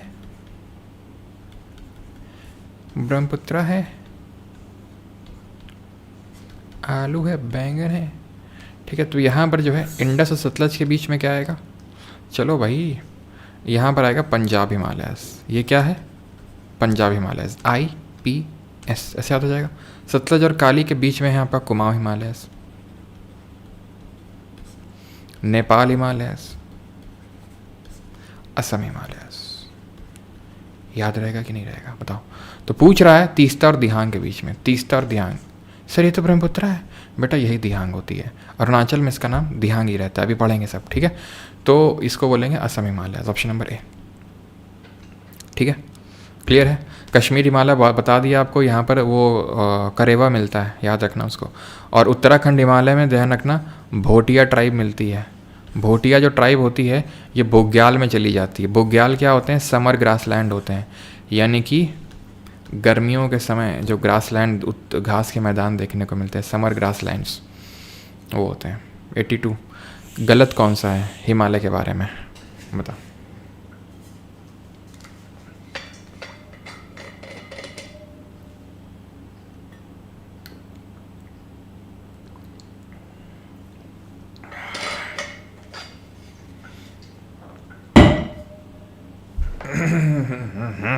इनकरेक्ट कौन सा है? Patkai hills lie between the lesser Himalayas and the Shivaliks. Kumaon Himalayas lie between the Sutlej and Kali rivers. Outer most range of the Himalaya is called Shivalik, सही है। The Brahmaputra marks the eastern boundary, Himalaya की ईस्टर्न बाउंड्री बनाती, सही है। कुमाऊं हिमालय सतलज काली के बीच में, बिल्कुल सही है, ठीक है। तो गलत ये हो जाएगा आपका। लेसर हिमालय और शिवालिक के बीच में पटकाई हिल्स नहीं लाई करती हैं। क्यों नहीं लाई करती हैं? क्योंकि यहाँ पर आओ बेटा तुम, ये हैं पूर्व, ध्यान से सुनना अब, ठीक है। ये हैं आपकी पूर्वांचल हिल्स, यहाँ पर तुमको दिख रहा है पटकाई बम। अब तुम खुद सोचो यार, शिवालिक तो यहाँ पर होंगे ही नहीं, तो लेसर और शिवालिक के बीच में लाई कहाँ से करेंगे पटकाई बम, जब शिवालिक होंगे ही नहीं। क्योंकि नॉर्थ ईस्ट की बात करें, नॉर्थ ईस्ट में ख़त्म हो जाता है आपका शिवालिक, वहाँ पे दुआर आ जाता है, ठीक है। तो ये ध्यान रखना, डाफला, मीरी, अबोर, मिशमी, निशी हो गया यहाँ पे, पटकाई बम, नागा, मीज़ो, मणिपुर और ठीक है, नागा, मणिपुर और ये मीज़ो हिल्स हैं। मीज़ो हिल्स को ही लुशाई बोलते हैं, जो मिज़ोरम की हिल्स हैं उसको लुशाई। और मिज़ोरम को ध्यान रखना मोलासिस बेसिन के नाम से जानते हैं मिज़ोरम को। यहाँ जो तुमको देखने को मिलती है गारो, खासी और जैंतिया, इनका हिमालय से कोई दूर दूर तक लेना देना नहीं होता है। ये प्रायद्वीपीय पठार का हिस्सा होते हैं। कौन? गारो, खासी, जैंतिया, मिकिर और रेगमा, ये सब किसका पार्ट होते हैं? पेनिनसुला प्लेट्यू को, जिनको कि हम कर्बी अंगलोंग प्लेट्यू बोलते हैं। क्या बोलते हैं? कर्बी अंगलोंग प्लेट्यू। याद रहेगा कि इनका हिमालय से कोई लेना देना नहीं है। ये पेनिनसुला प्लेट्यू का प्रायद्वीपीय पठार का एक्सटेंशन है। वहाँ पर राजमहल हिल्स करके आती हैं ऐसे, राजमहल हिल्स, और ख़त्म हो जाती हैं। यहाँ बांग्लादेश आता है और ये उसको बोलते हैं मालदा फॉल्ट या मालदा गैप, जहाँ कुछ नहीं मिलता है, फिर एकदम से ये हिल्स देखने को मिलती हैं, ठीक है। In which direction is the general elevation of the peninsula plateau of India. तो भारत के प्रायद्वीपीय पठार का सामान्य ऊंचाई किस दिशा में है, ये आपसे पूछा गया। इसकी सामान्य ऊंचाई, general elevation, north to south है, साउथ टू नॉर्थ है, वेस्ट टू ईस्ट है, या फिर ईस्ट टू वेस्ट है। तो ध्यान रखना, ये जो पूरा पेनिनसुला प्लेट्यू है ये टिल्टेड है ईस्ट की तरफ, ठीक है, वेस्ट टू ईस्ट है, ये वेस्ट टू ईस्ट है। क्यों है? क्यों है ये नहीं जानना मैं क्यों है, ठीक है, क्योंकि ऐसा ही है तो है। अब हम तुमसे पूछे तुम्हारा अंगूठा छोटा क्यों है, बताओ बताओ क्यों छोटा है? तुम बता दो हमें, तुम्हारा अंगूठा छोटा क्यों है, तुम बता दे तो कि पेनिनसुला प्लेट्यू क्यों टिल्टेड है। तुम बता दो हमको कि तुम्हें जो एक ही नाक क्यों है, दो नाक क्यों नहीं तुमको मिली है, बता दो इसका रीज़न, तो हम बता देंगे तुमको क्यों टिल्टेड है वहाँ ईस्ट की तरफ, ठीक है। तो वेस्ट टू ईस्ट। और ध्यान रखना, जब नॉर्थ से साउथ में आते हैं तो हाइट इंक्रीज होती है, हाइट इंक्रीज होती है पेनिनसुला प्लेट्यू की। यही कारण है कि क्यों ज़्यादातर नदियाँ प्रायद्वीपीय पठार की पूर्व की तरफ बहती हैं, ईस्ट की तरफ फ्लो होती हैं, ठीक है। अगला क्वेश्चन है, in which plateau is the city of Hyderabad located.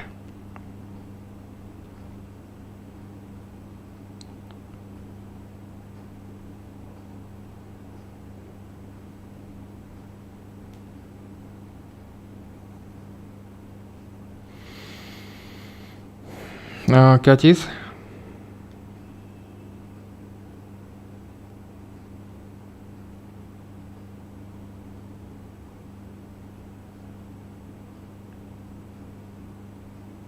नहीं भैया, ध्यान रखना वेस्ट टू ईस्ट ही होगा। जनरल एलिवेशन जो पूछ रहा है वो वेस्ट टू ईस्ट ही होगा, from west to east, east to west नहीं होगा। Direction of general elevation west to east ही होगा भैया मेरे।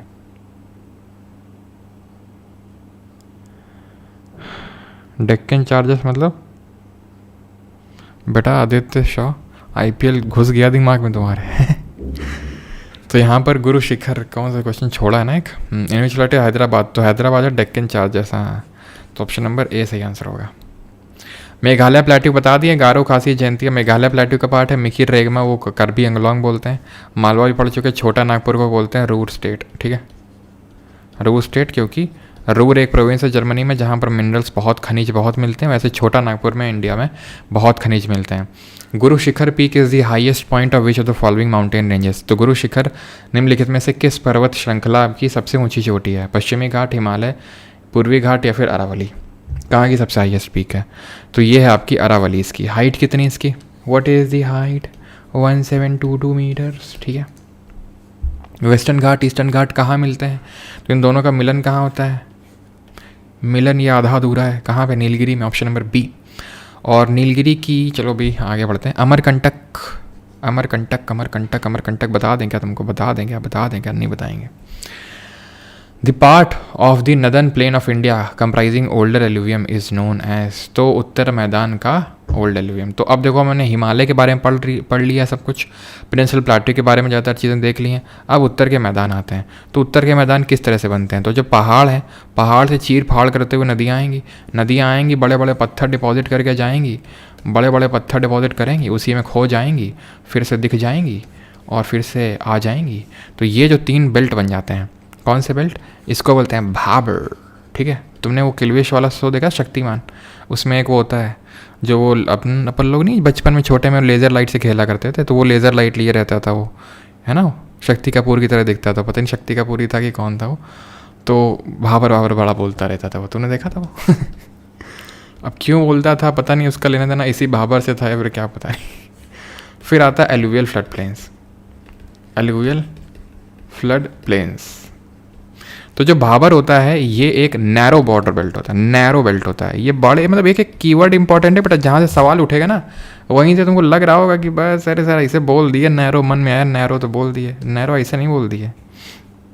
उसका नाम क्या था? क्या, हाँ किसी ने लिखा, हाँ डॉक्टर जयकाल, हाँ डॉक्टर जयकाल था उसका नाम। लेज़र लाइट लिए रहता था ना ये। चलो तो खैर अभी आ जाते हैं। तो नैरो बेल्ट होता है और तराई जो होता है ये वाइड होता है, ठीक है। इसकी अगर बात करेंगे तो ये 8 से 16 किलोमीटर इसकी चौड़ाई होती है, इसकी 15 से 30 किलोमीटर चौड़ाई होती है।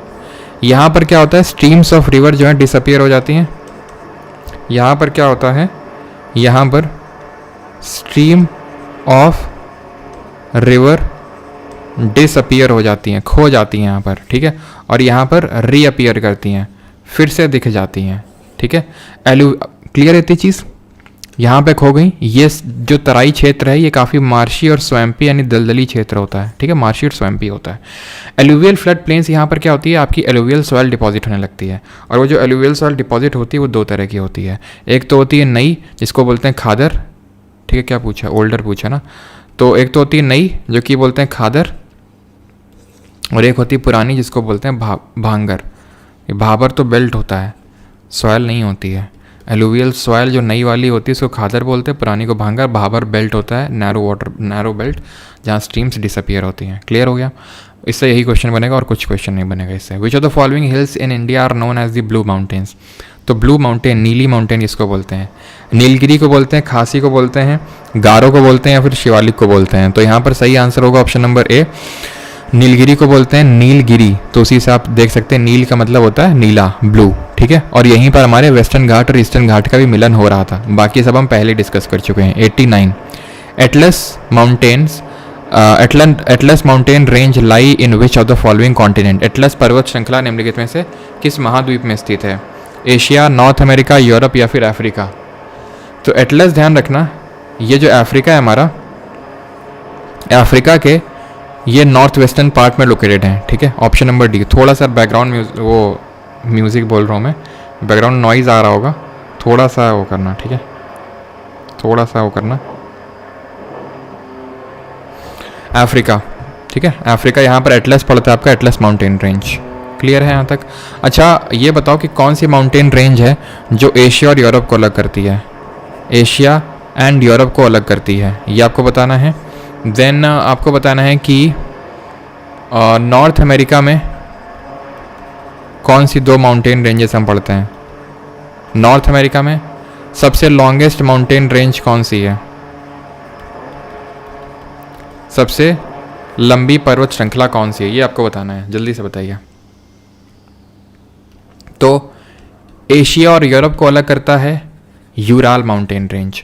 नॉर्थ अमेरिका में, नॉर्थ अमेरिका ये है तो यहाँ पर होगी रॉकीज़ जो कि यंग फोल्ड माउंटेन है। जैसे हिमालय जो है हमारे भारत के वो फोल्ड माउंटेन है, वलित पर्वत है। ध्यान रखना फोल्ड माउंटेन कैसे बनते हैं, जब एक प्लेट दूसरे प्लेट से कोलाइड करती है, कोलिजन होता है, conversion plate boundary, Indian plate Eurasian plate से टकराई तो फोल्ड माउंटेन बने। 2 तरह के होते हैं ये, नवीन होते हैं यानी यंग होते हैं और ओल्ड होते हैं। जैसे कि अगर बात करेंगे तो यंग यानी नवीन वलित पर्वत होते हैं हमारे, जैसे for example Himalayas, for example लिख देता हूँ यहाँ पे, हिमालय, एंडीज, रॉकीज, ये सब यंग है। ओल्ड में आते हैं अरावली, भारत में अरावली, यूराल, ठीक है, अपलेशियन, तो यूराल ओल्ड हो जाएगा, ठीक है। नॉर्थ अमेरिका में यहाँ रॉकीज होगा, ठीक है, यहाँ पर रॉकीज होगा, यहाँ पर अपलेशियंस होगा, ठीक है, यहाँ पर अपलेशियंस होगा। लॉन्गेस्ट माउंटेन रेंज की अगर बात करेंगे तो ये एंडीज माउंटेन रेंज होगी, जो वर्ल्ड की लॉन्गेस्ट माउंटेन रेंज है, ये यंग फोल्ड है। हमारे जो ब्लॉक माउंटेन बनते हैं, अगर पूछ लेगा कि ब्लॉक माउंटेन्स कैसे बनते हैं, तो ब्लॉक माउंटेन बनते हैं जब एक हिस्सा, बीच का हिस्सा गिर जाता है बहुत ज़्यादा और 2 हिस्से ऊपर उठ जाते हैं, तो हमारा ब्लॉक माउंटेन बनता है। जैसे कि ये ऊपर हिस्सा उठ गया और ये नीचे हिस्सा गिर गया, जो उठ जाता है उसको बोलते हैं हॉर्स्ट, ठीक है, ये भी हो जाएगा हॉर्स्ट और ये हो जाएगा आपका ग्रेबन, ठीक है। ग्रेबन नीचे होता है और ये हॉर्स्ट, तो जो पार्ट उठ जाता है उसको बोलते हैं माउंटेन और जो गिर जाता है उसको हम बोलते हैं रिफ्ट। ये क्या कहलाता है, रिफ्ट बोलते हैं ग्रेबन को, ठीक है। तो option number D will be the correct answer यहाँ पे। अगला करो, चलो।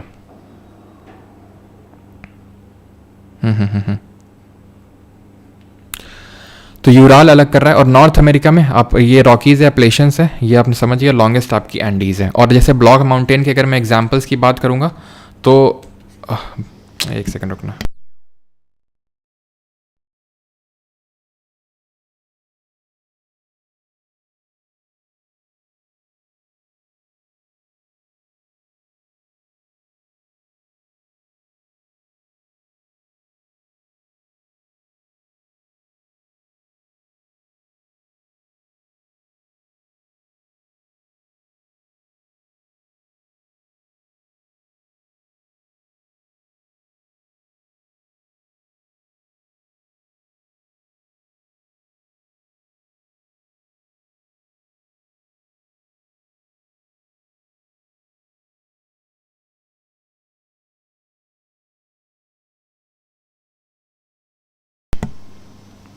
चलो।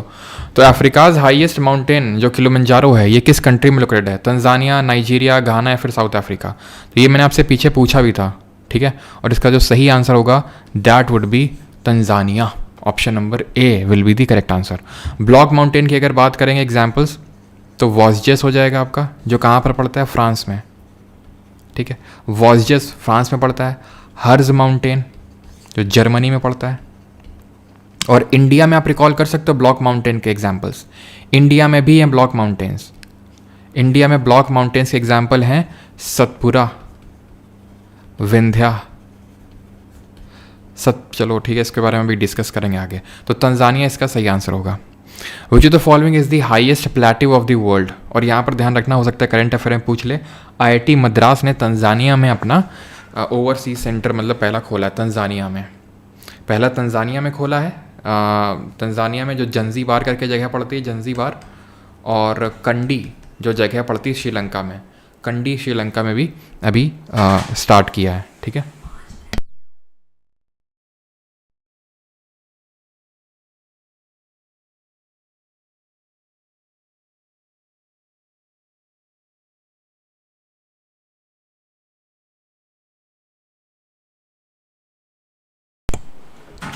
Which of the following is the highest plateau of the world. निम्नलिखित में से कौन सा विश्व का ऊंचा पठार है सबसे, east African plateau, western प्लेटिव, Tibetan प्लेटिव, फिर डेक्कन प्लेटिव, हाईएस्ट कौन सा है? तो हाईएस्ट है आपका तिब्बतन प्लेटिव सबसे, ठीक है। और इसी को इसीलिए हम बोलते हैं रूफ ऑफ द वर्ल्ड, ठीक है, रूफ ऑफ द वर्ल्ड, यानी कि विश्व की छत बोलते हैं। अब इसमें थोड़ा सा कन्फ्यूजन होता है स्टूडेंट्स को, and that is with respect to कि सर पामीर नॉट को भी बोलते हैं, ठीक है। तो बिल्कुल पामीर नॉट को भी बोलते हैं, और अगर आपसे दोनों ऑप्शन में नहीं रखेगा, ठीक है। अगर तिब्बतन होगा तो तिब्बतन मार्क करो, और अगर पामीर होगा तो पामीर मार्क करो, ठीक है। इसकी अगर एलिवेशन की बात करेंगे तो इट इज़ 4500 मीटर्स, 4500 मीटर का इसका एलिवेशन है। अगला है 92, which of the following statements about the Rann of Kutch is not correct. तो रन ऑफ कच्छ के बारे में सही कौन सा नहीं है? It is a salt marsh in the Thar desert in the Kutch district of Gujarat. This famous desert of white salt is visible after the monsoon season. It is located in the eastern Ghat in Odisha state. It is famous for wild life. Run of Kutch आपको पता है गुजरात में है, गुजरात में यहाँ पर है, ओडिशा में ईस्टर्न घाट का कोई लेना देना नहीं, तो ये गलत हो जाएगा आपका, ठीक है। Which of the following is the largest desert in India. सबसे बड़ा रेगिस्तान कौन सा है भारत में? तो भैया गोभी तो भारत में नहीं है, ये आपका कहाँ है? चाइना और मंगोलिया के बॉर्डर में, चाइना और मंगोलिया, सदर्न मंगोलिया और नदर्न चाइना में। और ये कैसा डेजर्ट है? कोल्ड डेजर्ट है ये, जैसे इंडिया में लद्दाख है, कोल्ड डेजर्ट है, ठीक है। थार डेजर्ट सबसे बड़ा है यहाँ पर, थार डेजर्ट सबसे बड़ा है। और सबसे आपको पता है ड्राइएस्ट डेजर्ट कौन सा है? काराकुम तो आपका तुर्कमेनिस्तान में हो जाएगा, तुर्कमेनिस्तान में हो जाएगा। और अब से पूछेगा सबसे ड्राई डेजर्ट, सबसे सूखा रेगिस्तान जो है वो एटकामा डेजर्ट है, जो साउथ अमेरिका में पड़ता है। एटकामा डेजर्ट जो अभी हम पढ़ रहे थे, एंडीज़ जो माउंटेन रेंज है, ठीक है, जो एंडीज़ जो साउथ अमेरिका में पड़ती है, वहीं पर एटकामा डेजर्ट पड़ता है आपका, ठीक है। और एक चीज़ और याद रखेंगे कि एंडीज़ की जो सबसे हाईएस्ट पीक है वो साउथ अमेरिका की भी सबसे हाईएस्ट पीक है, और उसका नाम है mount Aconcagua. Aconcagua highest peak तुमको पता होनी चाहिए, जैसे एशिया की माउंट एवरेस्ट है। माउंट एकोनकागुआ जो है वो साउथ अमेरिका की है। माउंट मैकिनले या फिर माउंट देनाली, दोनों एक ही है, माउंट मैकिनले और देनाली, ये नॉर्थ अमेरिका की है। और अफ्रीका की तंजानिया में स्थित माउंट किलिमंजारो है। यूरोप की माउंट एल्बरस है, माउंट एल्बरस है। और अंटार्कटिका की विंसन मैंसिफ है, ये याद रखना, ठीक है। चलो, तो टकला मकान डेजर्ट कहाँ है? टकला मकान ये मेरे से यूपीएससी में सवाल पूछा था, बताओ, है चाइना में। Select the pair that is not matched correctly. तो इसमें से सही मैच कौन सा नहीं है? डेजर्ट और कंट्री का नाम यहाँ पर पूछा है। वो यार क्वेश्चन है नहीं क्या? मैं अभी देख रहा हूँ वो नीलगिरी पे फिर से मुझे, क्योंकि मुझे हाईएस्ट पीक बतानी थी आपको। चलो अभी मैं बता दूंगा अगर नहीं आया क्वेश्चन तो। सर आपने फॉरेस्ट रिवर डैम कवर नहीं किया, सर आपने फॉरेस्ट रिवर डैम कवर नहीं किया। बेटा साक्षी, क्या हमारा लेक्चर ख़त्म हो गया क्या? है लेक्चर ख़त्म हो गया क्या हमारा? या आप ऐसा सोच रहे हो कि बस 100 क्वेश्चन ही हैं इस लेक्चर में? 100 नहीं है मैडम, अभी और भी हैं, ठीक है। तो थोड़ा सा रुक जाइए, सारे क्वेश्चन आएंगे, आप बता दीजिएगा, ऐसा कुछ नहीं है, ठीक है।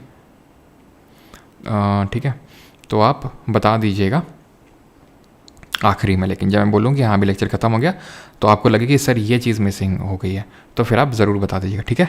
ओके, तो कालाहारी डेजर्ट इंडिया में नहीं है, कालाहारी और नामीब ये सब आपको पढ़ेंगे यहाँ पर साउथ पार्ट ऑफ अफ्रीका में, ठीक है, सदर्न अफ्रीका में।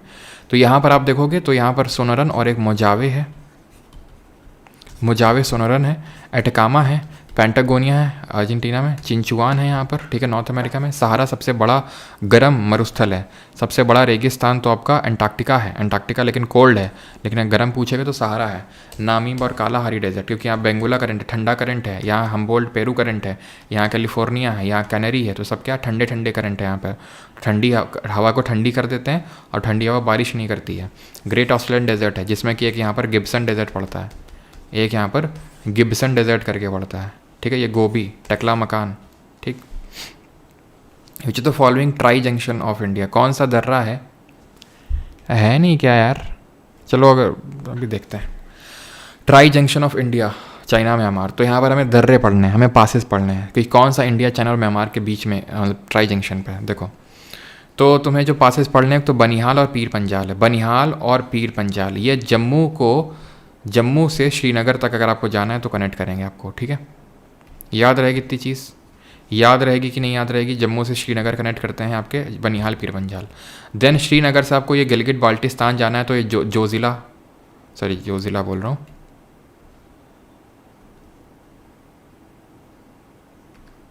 बुर्जिल, ठीक है।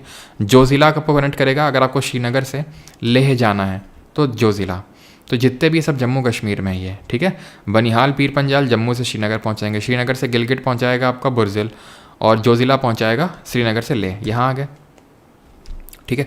मिंट का ध्यान रखना थोड़ा सा, मिंट का यहीं पे अघिल लद्दाख में है ये, ठीक है। यहाँ पर एक ध्यान रखना इमिसला है, और यहीं पे आपका, चलो छोड़ दो उसको, इमिसला बस इतना ही ध्यान रखो, ठीक है। और इसके बाद हिमाचल में आ जाओगे तो हिमाचल में तुम्हें रोहतांग देखने को मिलेगा और बारालाचला याद रखना है, रोहतांग और बारालाचला, ठीक है।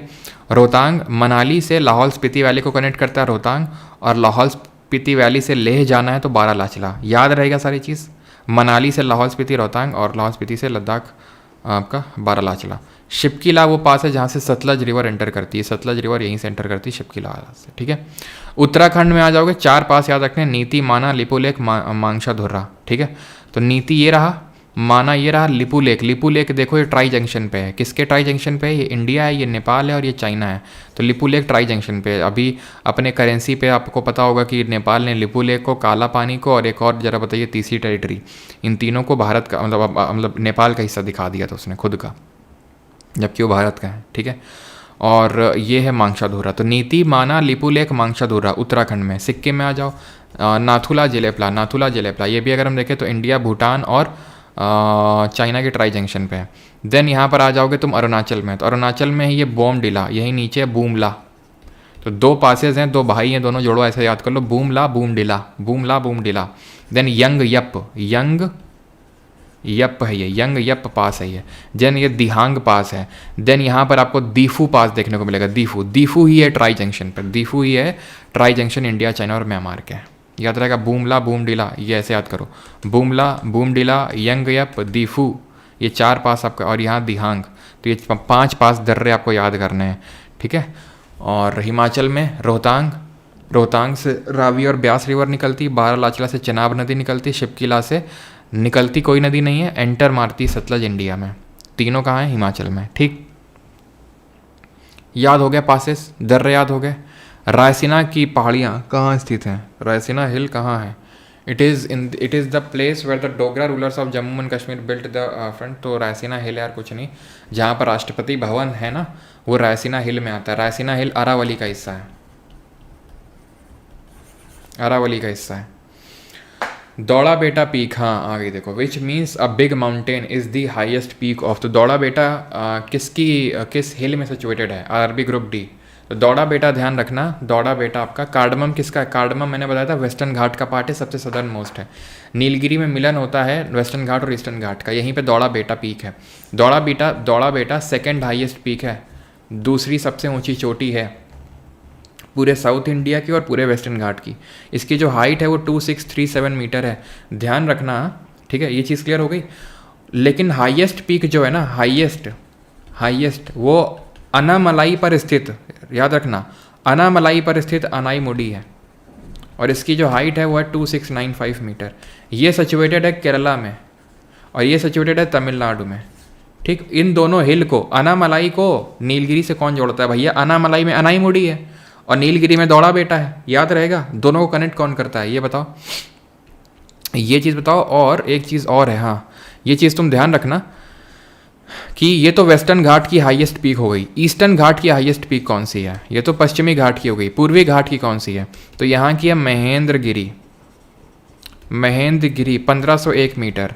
अगर ये ऑप्शन में नहीं होगा तो जिंदागाड़ा या होगा, या फिर उसी को अरमाकोंडा बोलते हैं, लेकिन वो ऑप्शन में आता नहीं क्योंकि एनसीईआरटी में महेंद्रगिरी लिखा हुआ है 1501 मीटर। लेकिन अगर ये नहीं होगा तो जिंदागाड़ा या अरमाकोंडा होगा।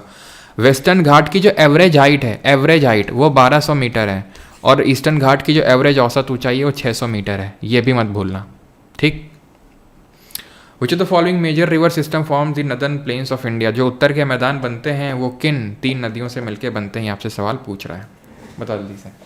और एक चीज़ यहाँ पर, चलो ठीक है, कौन सी 3 नदियाँ हैं जिनसे कि उत्तर का ये मैदान बनता है? तो ये 3 नदियाँ हमारी इंडस, गंगा और ब्रह्मपुत्रा, ठीक है। 3 ये जो हिमालयन रिवर्स हैं ये बनाती हैं major river system of northern plains, ठीक।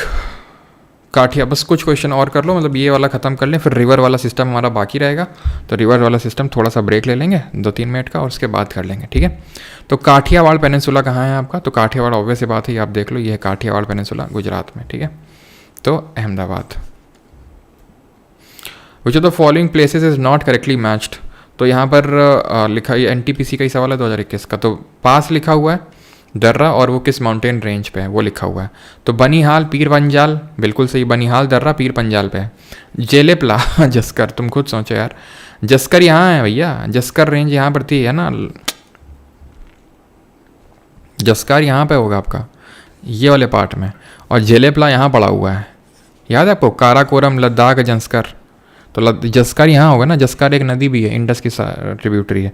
जेलेपला सिक्किम में पड़ा हुआ है, तो ये गलत हो जाएगा ना आपका, ठीक है। जोजिला ग्रेट हिमालय, खरदुंगला आपका ये लद्दाख जो माउंटेन, ला लद्दाख, ठीक। हाँ, तो अब ये पास बताओ, ये वाला क्वेश्चन करते हैं फिर ब्रेक लेते हैं, ठीक है। चलो, तो which of the following passes is located at the crest of the western Ghat and connects Mumbai and Pune? तो मुंबई और पुणे को कनेक्ट करने का काम करता ही है।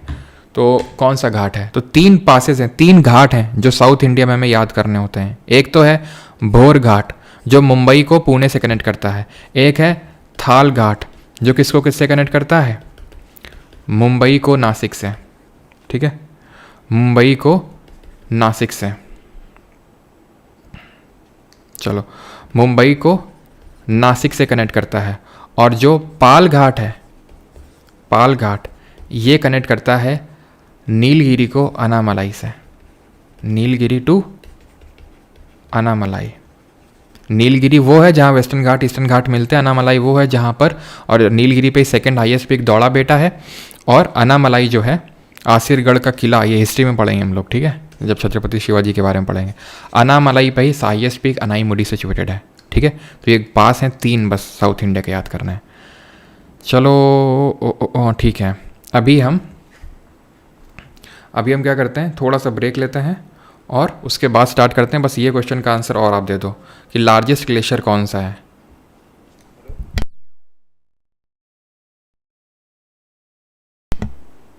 ठीक है, तो लार्जेस्ट ग्लेशियर इंडिया में कौन सा है, ये क्वेश्चन के साथ मैं आपको या तो छोड़े जाऊँ, चलो बता ही देता हूँ, सियाचिन है, ठीक है।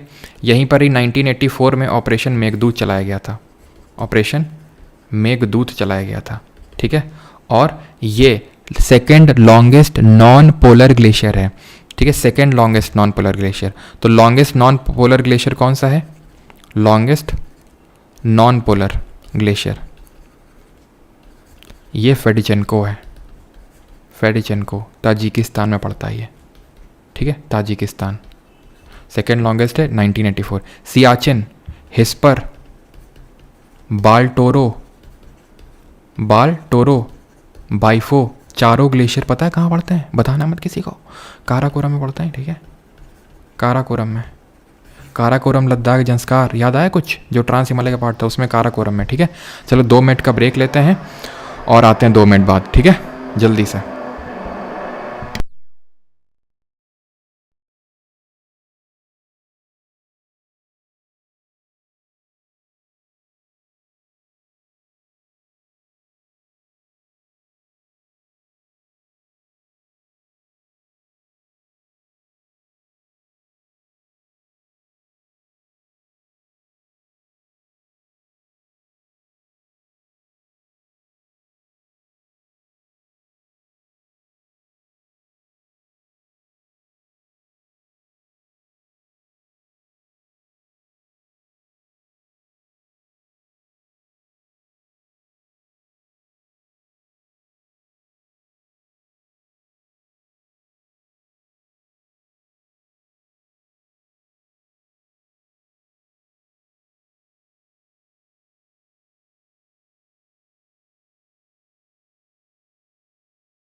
हाँ जी, स्टार्ट किया जाए। आ गया ब्रेक के बाद कि नहीं आया?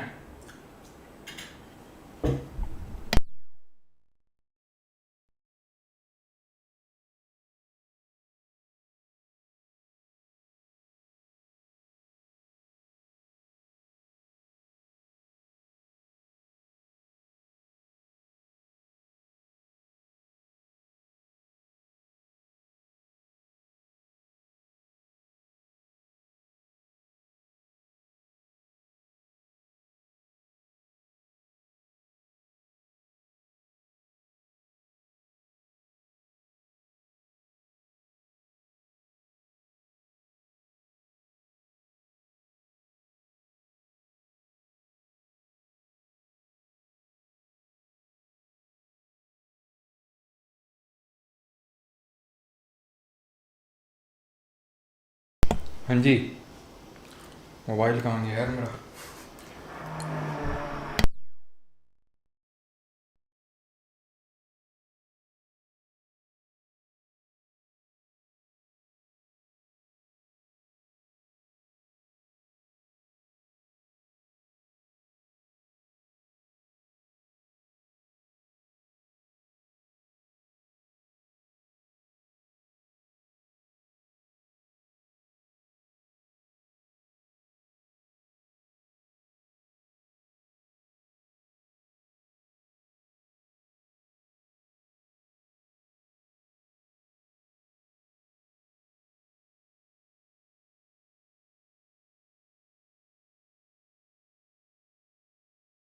चलिए भाई, तो शुरू किया जाए।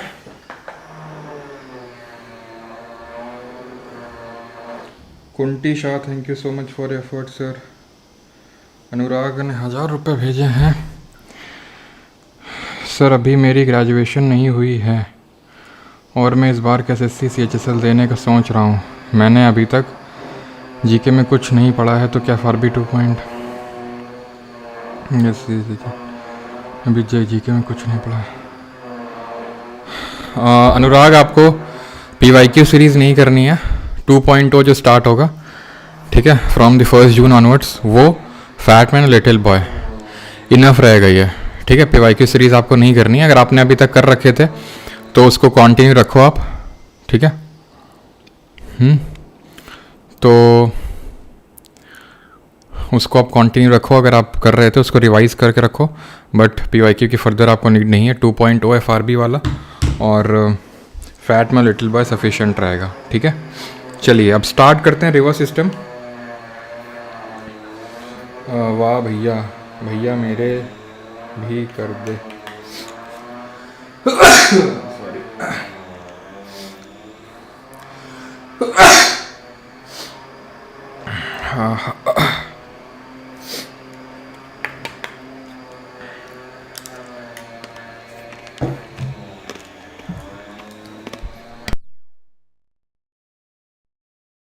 गुरुजी पैसा ही पैसा हो गया अब तो पास। बिल्कुल बेटा, जा रहा हूँ अभी, मर्सिडीज़ खरीदूंगा अभी जाके एक क्लास के।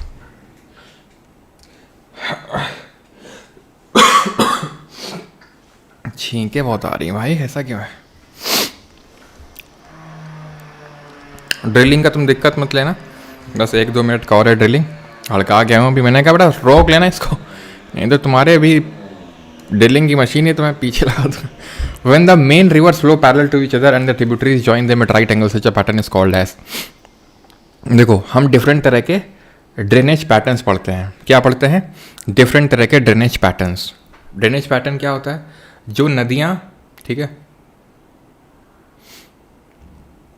भाई, एकदम से क्या कहना ना, मैं मुंह धुलने गया, ठीक है, मैंने जाते ही मुंह धुला सबसे पहले तो, और गीज़र ऑन हो रखा था भाई। वही मैं जल गया मेरा मुंह पूरा। ठीक है, तो ड्रेनेज पैटर्न की अगर बात करेंगे तो रिवर और जो उसकी सहायक नदियाँ होती है, ट्रिब्यूटरीज और डिस्ट्रीब्यूटरीज, जो पैटर्न बनाती हैं उसको बोलते हैं। अगर वो एक ब्रांच ऑफ ट्री की तरह बनाती है, यानी कि एक पेड़ की शाखा की तरह, तो उसको हम बोलते हैं डेंड्रिटिक ड्रेनेज पैटर्न। क्या बोलते हैं? Dendritic, resemble a branch of a tree, ठीक। अगर ऐसा लगता है कि एक सेंट्रल डोम या पीक से बहुत सारी रिवर्स निकल रही हैं चारों तरफ, तो उसको हम बोलते हैं रेडियल। रेडियल यानी रेडिएट कर रही हैं, ठीक है। नेक्स्ट सेकेंड, ऐसा क्यों लग रहा है, जुकाम हो जाएगा। ठीक है, तो रेडियल ड्रेनेज पैटर्न है जो एक सेंट्रल डोम या पीक से बहुत सारी रिवर्स निकलती हैं। डेंड्रिटिक रिजेंबल करता है ब्रांच ऑफ ट्री को। ट्रेलिस क्या होता है? ट्रेलिस में होता है जहाँ पर रिवर्स होती हैं इस तरह से, और उसकी जो ट्रिब्यूटरीज होती हैं उसको परपेंडिकुलरली ज्वाइन करती हैं, that is at right angles join करती हैं, उसको हम ट्रेलिस बोलते हैं। तो यहाँ पर पूछा क्या गया, they flow parallel to each other and tributaries join them at right angle, इसको हम बोलते हैं ट्रेलिस। सेंट्रीपीटल क्या होता है? रेडियल का जस्ट उल्टा होता है, जहाँ पर एक सेंट्रल डिप्रेशन या लेक में rivers discharge their water from all direction. Rivers जो होती हैं वो अपना पानी डाल देती हैं सेंट्रल डिप्रेशन में, फ्रॉम ऑल डायरेक्शंस, तो उसको सेंट्रीपीटल बोलते हैं। बाकी आपने समझ लिया। Which set of statement is true about the Ganga river? तो गंगा के बारे में कौन सा सही है? अच्छा, यहाँ पर हमारा एक क्वेश्चन आया था कि कौन सी 3 नदियां हैं जो बनाती हैं नदन प्लेन्स। तो हमारा था एक तो गंगा, इंडस और ब्रह्मपुत्रा। तो यहाँ पर थोड़ा सा मैं डिफ्रेंशिएट करना चाहूँगा हिमालयन रिवर्स और पेनिनसुलर रिवर्स पे। ठीक है, तो हिमालयन रिवर्स जो होती हैं, ध्यान रखना, जो इनका सोर्स होता है वो ग्लेशियर होता है। इनको जो अपना मेनली पानी मिलता है वो मॉनसून से मिलता है, इसीलिए जो है ये पेरेनियल नेचर की होती हैं। ठीक है, पेरेनियल। और जो पेनिनसुलर होती हैं ये एफिमेरल नेचर की होती हैं। एफिमेरल बोल सकते हैं इनको, या फिर सीजनल बोल सकते हैं। सीजनल का मतलब होता है एक सीज़न में पानी देखने को मिलता है, जैसे मानसून सीज़न में पानी होगा। इनमें पानी हमेशा होता है क्योंकि इनका सोर्स ग्लेशियर होता है, इसलिए इनका जो कोर्स होता है, जो रास्ता होता है, वो काफ़ी लंबा होता है, लॉन्ग होता है। इनका शॉर्ट होता है। ये काफ़ी डीप नदियाँ होती हैं। ठीक है, एग्जाम्पल जैसे हमारा इंडस, गंगा, ब्रह्मपुत्रा हिमालयन में। पेनिनसुलर में क्या एग्जाम्पल? तो पेनिनसुलर के एग्जाम्पल्स हम देखेंगे आगे, नर्मदा, तापी, हिमानदी, गोदावरी, ठीक है, कृष्णा, कावेरी, वो सब देखेंगे कि हम उसको फर्दर किस उसमें डिवाइड करते हैं। प्लस हिमालयन रिवर्स आपको कुछ एंटीसीडेंट नेचर देखने को मिलता है।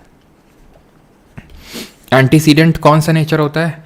एंटीसीडेंट वो रिवर्स होती हैं जो अपने नेचुरल कोर्स या रास्ते को फॉलो कर रही होती हैं, उनको हम एंटीसीडेंट बोलते हैं। जैसे कि सतलज, ठीक है, जैसे कि कोसी, ठीक है, जैसे कि आपकी गंगा, ये सब आपकी कैसी हैं?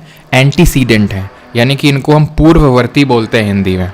ठीक है, क्लियर है यहाँ तक सभी को? सतलज, कोसी, गंगा, ये सब आपकी एंटीसीडेंट रिवर्स हैं। ठीक है, which set of statements is true about river Ganga? तो गंगा के बारे में यहाँ पर कौन सा स्टेटमेंट सही है? The Ganga rises in the Gangotri glacier near Gaumukh, इसको यहाँ पर भागीरथी के नाम से जानते हैं। देवप्रयाग में भागीरथी अलकनंदा से मिलती है और वहाँ से इसका नाम गंगा पड़ता है।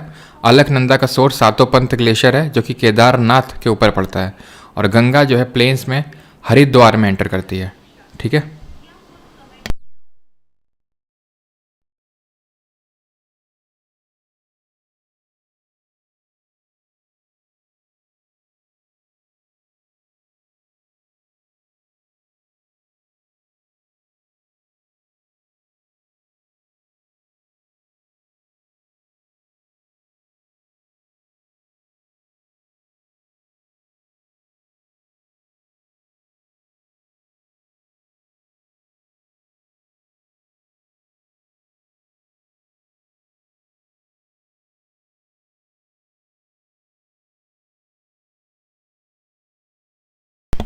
चलो, तो यहाँ पर अगर हम बात करेंगे गंगा रिवर सिस्टम के बारे में, तो Ganga rises in the Gangotri glacier.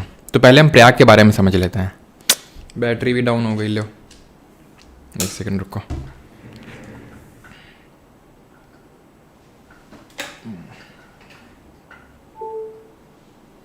चलो अब ज़रा सीरियस होके चीज़ें कर लेते हैं, बीच बीच में डिस्टर्बेंस आ रहे हैं काफ़ी।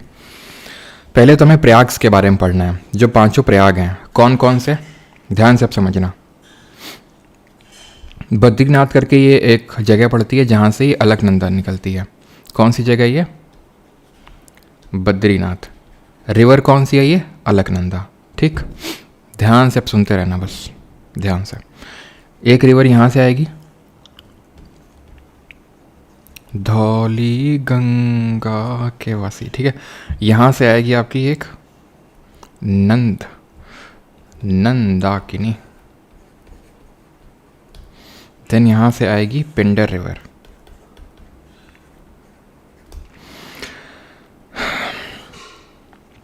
देन यहाँ से ऊपर से आएगी मंदाकिनी रिवर,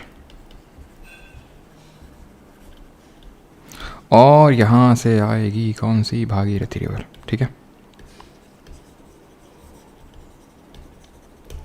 भागीरथी निकलेगी गंगोत्री से, और यही है जो गंगा आप बोलते हो, ठीक है। बट एक्चुअल में ये भागीरथी है। अभी ये गंगा कब बनती है, जब ये अलकनंदा से यहाँ मिलती है। ये कौन सा पॉइंट है, ये है देवप्रयाग,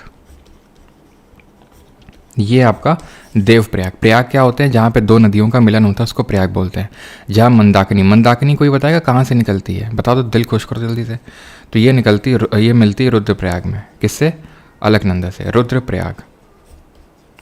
पिंडर मिलती है कर्णप्रयाग, नंदाकिनी मिलती है नंदप्रयाग, और धौली गंगा मिलती है विष्णुप्रयाग में, ठीक है, विष्णुप्रयाग में। तो ये प्रयाग आपको याद करने हैं। तो जो बद्रीनाथ है, यहाँ पर एक जगह पड़ती है सातोपंथ ग्लेशियर, ठीक है। यहाँ पर एक जगह पड़ती है जिसको बोलते हैं सातोपंथ ग्लेशियर, सातोपंथ वहाँ से निकलती है। मंदाकिनी निकलती है चौराबारी ग्लेशियर से, चौराबारी, ठीक है। अब अगर आपको याद ना हो रहा हो तो ऐसे याद कर लो, जैसे अलकनंदा तो कॉमन है सब में, ठीक है। अलकनंदा के साथ मिल रहा है पिंडर, धौली, और कौन सी नदी थी, धौली, पिंडर, धौली, मंदाकिनी और भागीरथी, ठीक है।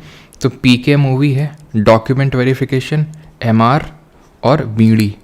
तो ये कर्ण प्रयाग हो जाएगा, ये विष्णु प्रयाग हो जाएगा, रुद्र प्रयाग हो जाएगा, और ये देव प्रयाग हो जाएगा। नंद प्रयाग तो याद करने की ज़रूरत है नहीं, क्योंकि नंदाकिनी नंद प्रयाग बड़ा आसान है, ठीक। तो अलकनंदा का सोर्स सातोपंथ ग्लेशियर तो है, लेकिन अबव केदारनाथ नहीं, अबव बद्रीनाथ, अबव बद्रीनाथ। तो तीसरा गलत। गंगा प्लेन्स में हरिद्वार में एंटर करती है, सही है। देवप्रयाग में दोनों मिलती है, नाम पड़ता है। और गंगोत्री जो है गौमुख, गंगोत्री ग्लेशियर गौमुख के पास ओरिजिनेट होती है, जहाँ भागीरथी नाम रहता है। तो 1, 2 और 4 ऑप्शन नंबर डी, ठीक है। Largest peninsular river in India कौन सी। लेकिन इससे पहले कि हम आगे बढ़ें, हमारा ये कर्तव्य बनता है कि हम गंगा रिवर को पूरा कंप्लीट करते जाएं, ठीक है। तो गंगा रिवर ये कुछ इस तरह से यहाँ पर बहेगी, देन इसकी कुछ यहाँ पर ऊपर की तरफ से जो इसको ज्वाइन करती हैं, इसको हम इसकी क्या बोलते हैं, लेफ्ट बैंक ट्रिब्यूटरी बोलते हैं, क्योंकि गंगा रिवर का फ्लो इधर की ओर है, तो जो लेफ्ट से ज्वाइन कर रही हैं तो इसकी लेफ्ट बैंक ट्रिब्यूटरी होंगी, ठीक है। तो ये है आपकी रामगंगा, गोमती, घाघरा, गंडक, कोसी,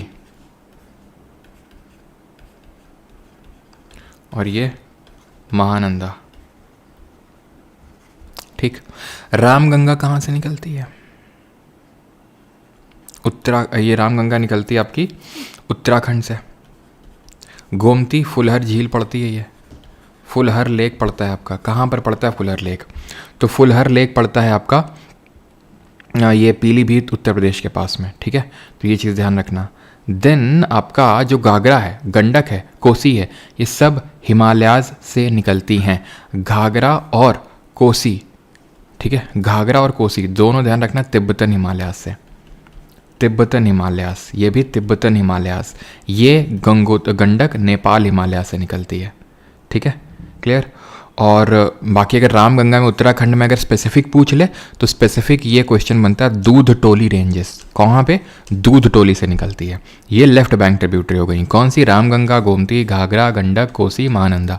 इसके बाद इसको राइट साइड की ट्रिब्यूटरीज ज्वाइन करेंगी कुछ इस तरह से,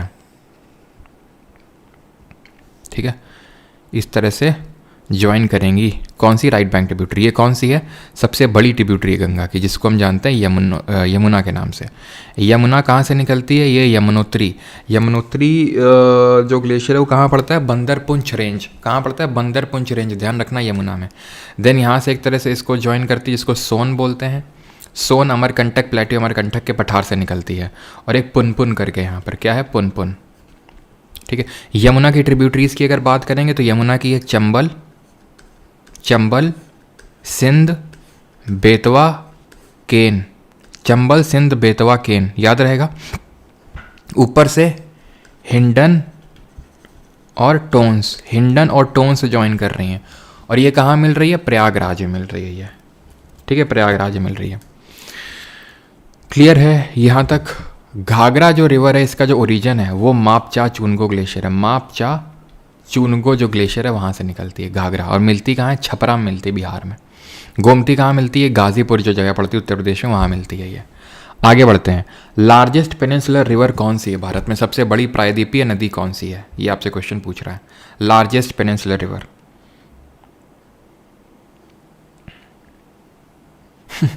तो बेटा तजुर्बा बनाओ, इतनी लंबी क्लास लेने का, ऐसे तजुर्बे फेल हो जाएंगे फिर तुम्हारे हैं। तो पेनिनसुलर रिवर्स जो होती हैं इनको हम दो पार्ट में डिवाइड करते हैं। एक तो वो जो ईस्ट की तरफ फ्लो होती हैं, जैसे महानदी है ये, गोदावरी है, कृष्णा है, कावेरी है, बीच में पेन्नर है, वैगई है। ये छुटकू छुटकू सी नदी, इनको ध्यान रखना, बड़ा इग्नोर मारते हैं लोग इसको।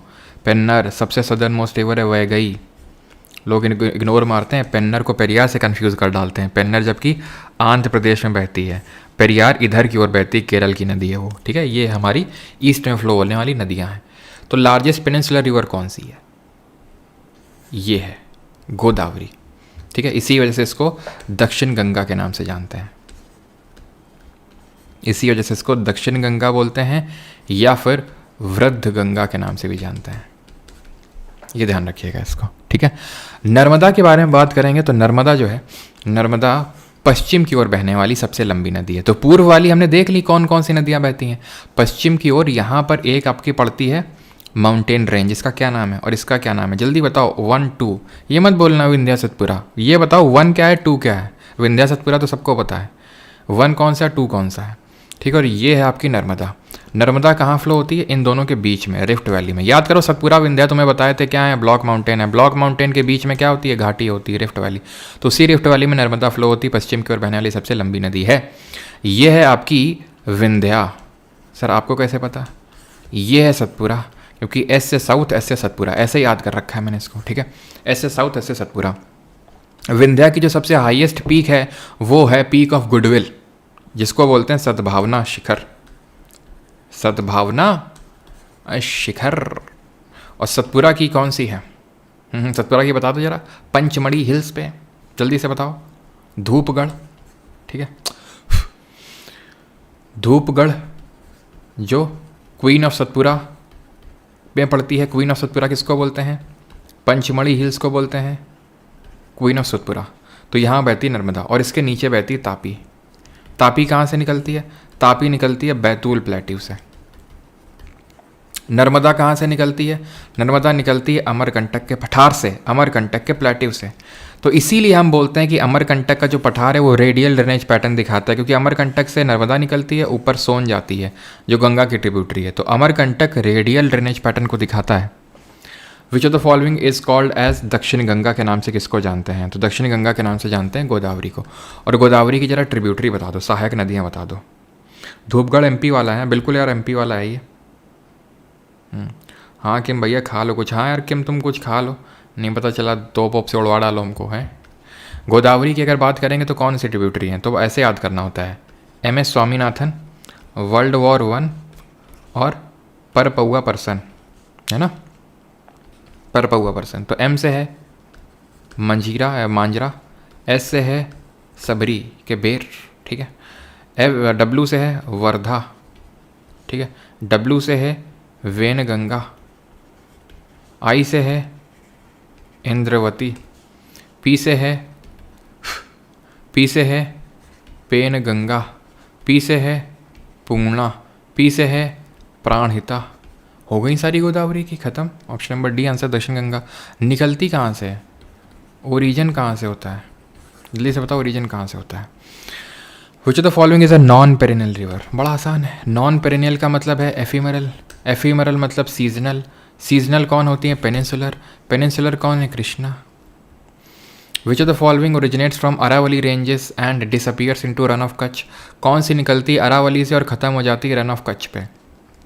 तो अरावली से निकलती है आपकी लूनी। भैया बानस भी निकलती है लेकिन ख़त्म नहीं होती है वो। ये चंबल की सहायक नदी है, चंबल की ट्रिब्यूटरी है। चंबल किसकी है? यमुना की। यमुना किसकी? गंगा की। गंगा किसी किसी की नहीं है, ठीक है। गंगा थी ये यमुना थी। चंबल सिंध बेतवा केन चंबल। तो चंबल की कौन कौन सी पता है? चंबल की है काली सिंध, पार्वती, क्षिप्रा, जिसके बैंक्स पे कौन सी सिटी लोकेटेड है जरा बताओ, और बानस भी है किसकी। अच्छा चंबल जानी जाती किसके लिए? चंबल जानी जाती है गली इरोजन। जहाँ से जाती काट देती है ज़मीन को, तो गली इरोजन करती है, गली गली काटती है, ठीक है। और इससे जो क्रिएट होती है टोपोग्राफी उसको बोलते हैं रेवाइन क्रिएट हो जाते हैं, ठीक है। रावण नहीं है, रेवाइन है, ठीक है। और बैड लैंड टोपोग्राफी बन जाती है, bad land topography which is unfit for cultivation. Bad land topography unfit for cultivation. Chambal निकलती कहाँ से? चंबल निकलती है मऊ प्लेट्यू से। कहाँ से निकलती है? मऊ पठार से निकलती है और मालवा के बीचों बीच से होकर जाती है। तो लूनी है, लूनी को जो है लवणवारी भी बोलते हैं, लवणवारी लवणवारी इसीलिए बोलते हैं इसमें लवण यानी कि सॉल्ट का कंटेंट बहुत ज़्यादा होता है, ठीक है। रन ऑफ कच्छ से जाती है तो बहुत रेट ऑफ इवापोरेशन बहुत ज़्यादा होता है यहाँ पर, तो इस वजह से, ठीक है। ऑप्शन नंबर सी ठीक है। ठीक कहाँ है? तो ये आप देख पा रहे होगे, ये अपनी लूनी है, यहाँ से आई सांभर झील के पास से, सांभर लेक के पास से ये ख़त्म हो गई, ले, ठीक है। और फिर यहाँ से आपकी एक देख रहे हो आप, ठीक है। ये बानस आई, बानस किसको ज्वाइन कर गई? चंबल को। चंबल किसको ज्वाइन कर गई? यमुना को। ये चंबल है आपकी, ठीक है।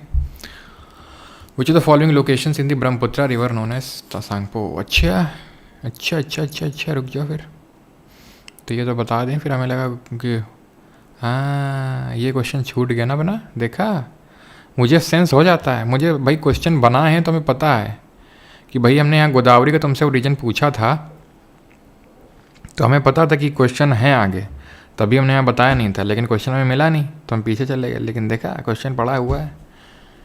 बताओ जल्दी से, इनकरेक्ट कौन सा है? Godavari rises in the Jabalpur district of MP. घोर अपमान है ये गोदावरी रिवर का। गोदावरी रिवर जो है निकलती है कहाँ से? ये GT रोड करके याद करते हैं। जी से गोदावरी, T से त्र्यंबकेश्वर, ठीक है। त्र्यंबकेश्वर से निकलती है, ठीक है। कृष्णा निकलती है महाबलेश्वर से, सही है भैया। कावेरी ब्रह्मगिरी की पहाड़ियों से निकलती है, कोगाडू डिस्ट्रिक्ट पड़ती है कर्नाटक में, वहीं से निकलती है। और महानदी निकलती है सिहावा हिल से, रायपुर छत्तीसगढ़ में, ठीक है। चलो भैया, चलो सब देख ले, कुछ बाकी तो नहीं है।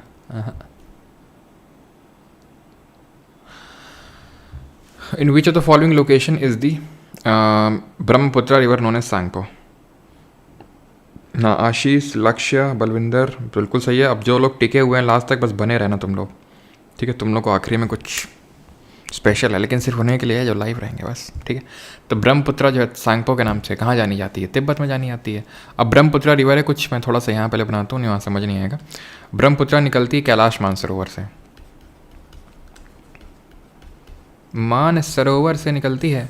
और यहाँ पर एक ग्लेशियर पड़ता है, क्या नाम है उसका? चेमा युंगडुंग। और इसको और कौन से नाम से जानते हैं? अंगसी ग्लेशियर। चेमा युंगडुंग ऑप्शन में होगा या अंगसी होगा? अंगसी, ठीक है।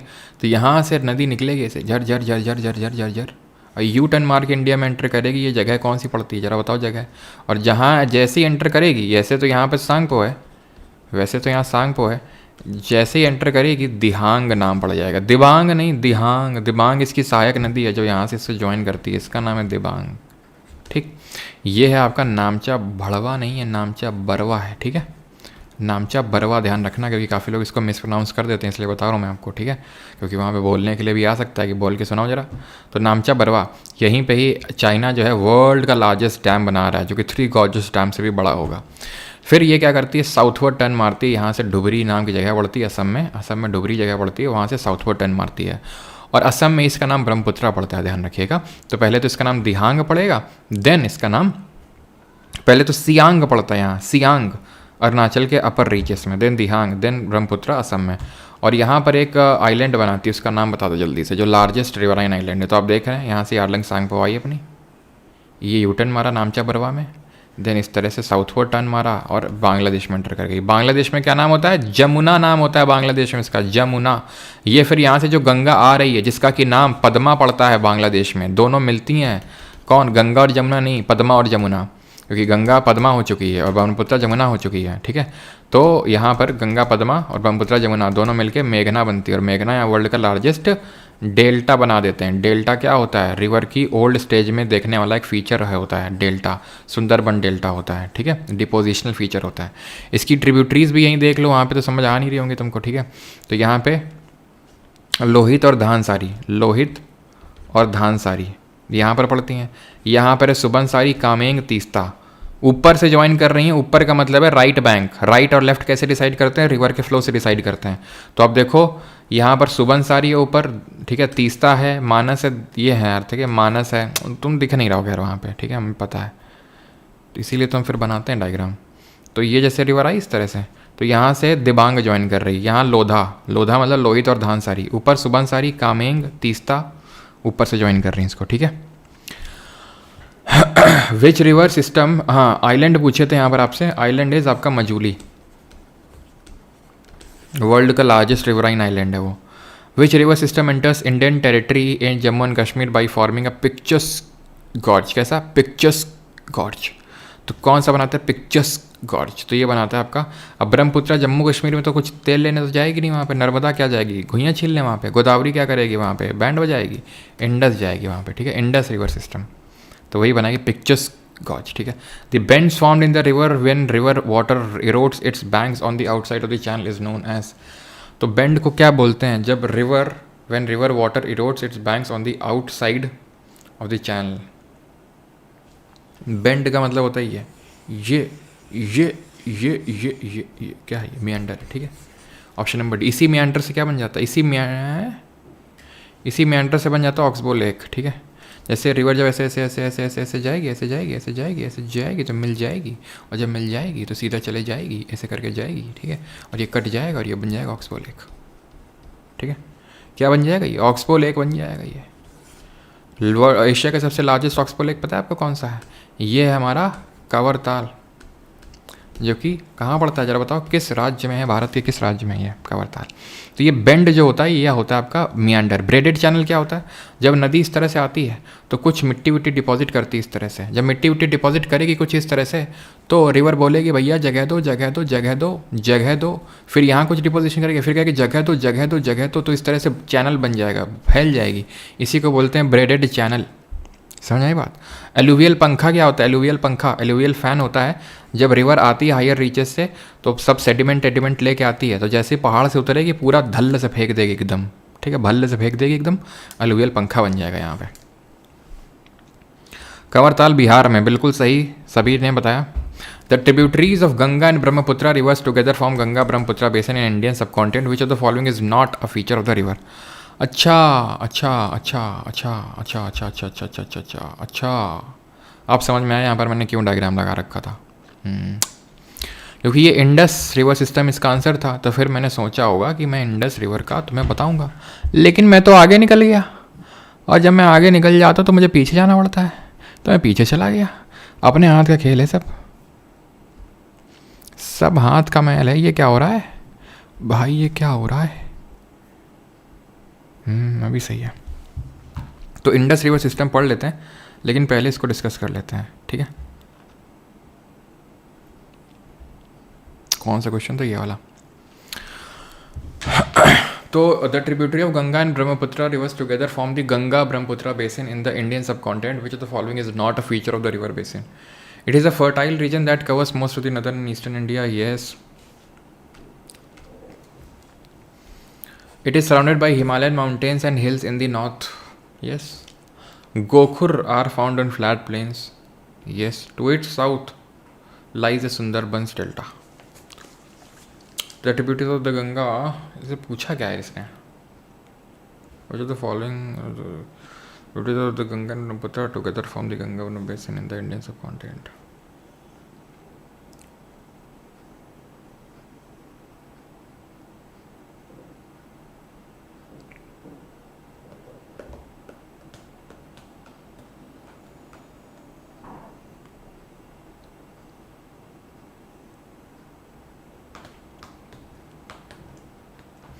इसमें तो यार सारे ही सही हैं। Not a feature of the river basin, तो इट साउथ में सुंदरबन डेल्टा भी लाई करता है। इसमें तो यार सारे ही सही हैं, दिक्कत तो किसी में भी नहीं है। तो फिर ऐसा तो नहीं इसमें मार्क्स टू ऑल मिला होगा, क्यों भैया? हमें तो ना लग रहा इसमें कोई एरर है, हमें तो ना लग रहा कि इसमें कुछ एरर है। इसमें तो सारे ही ऑप्शन सही हैं। चलो भाई, तो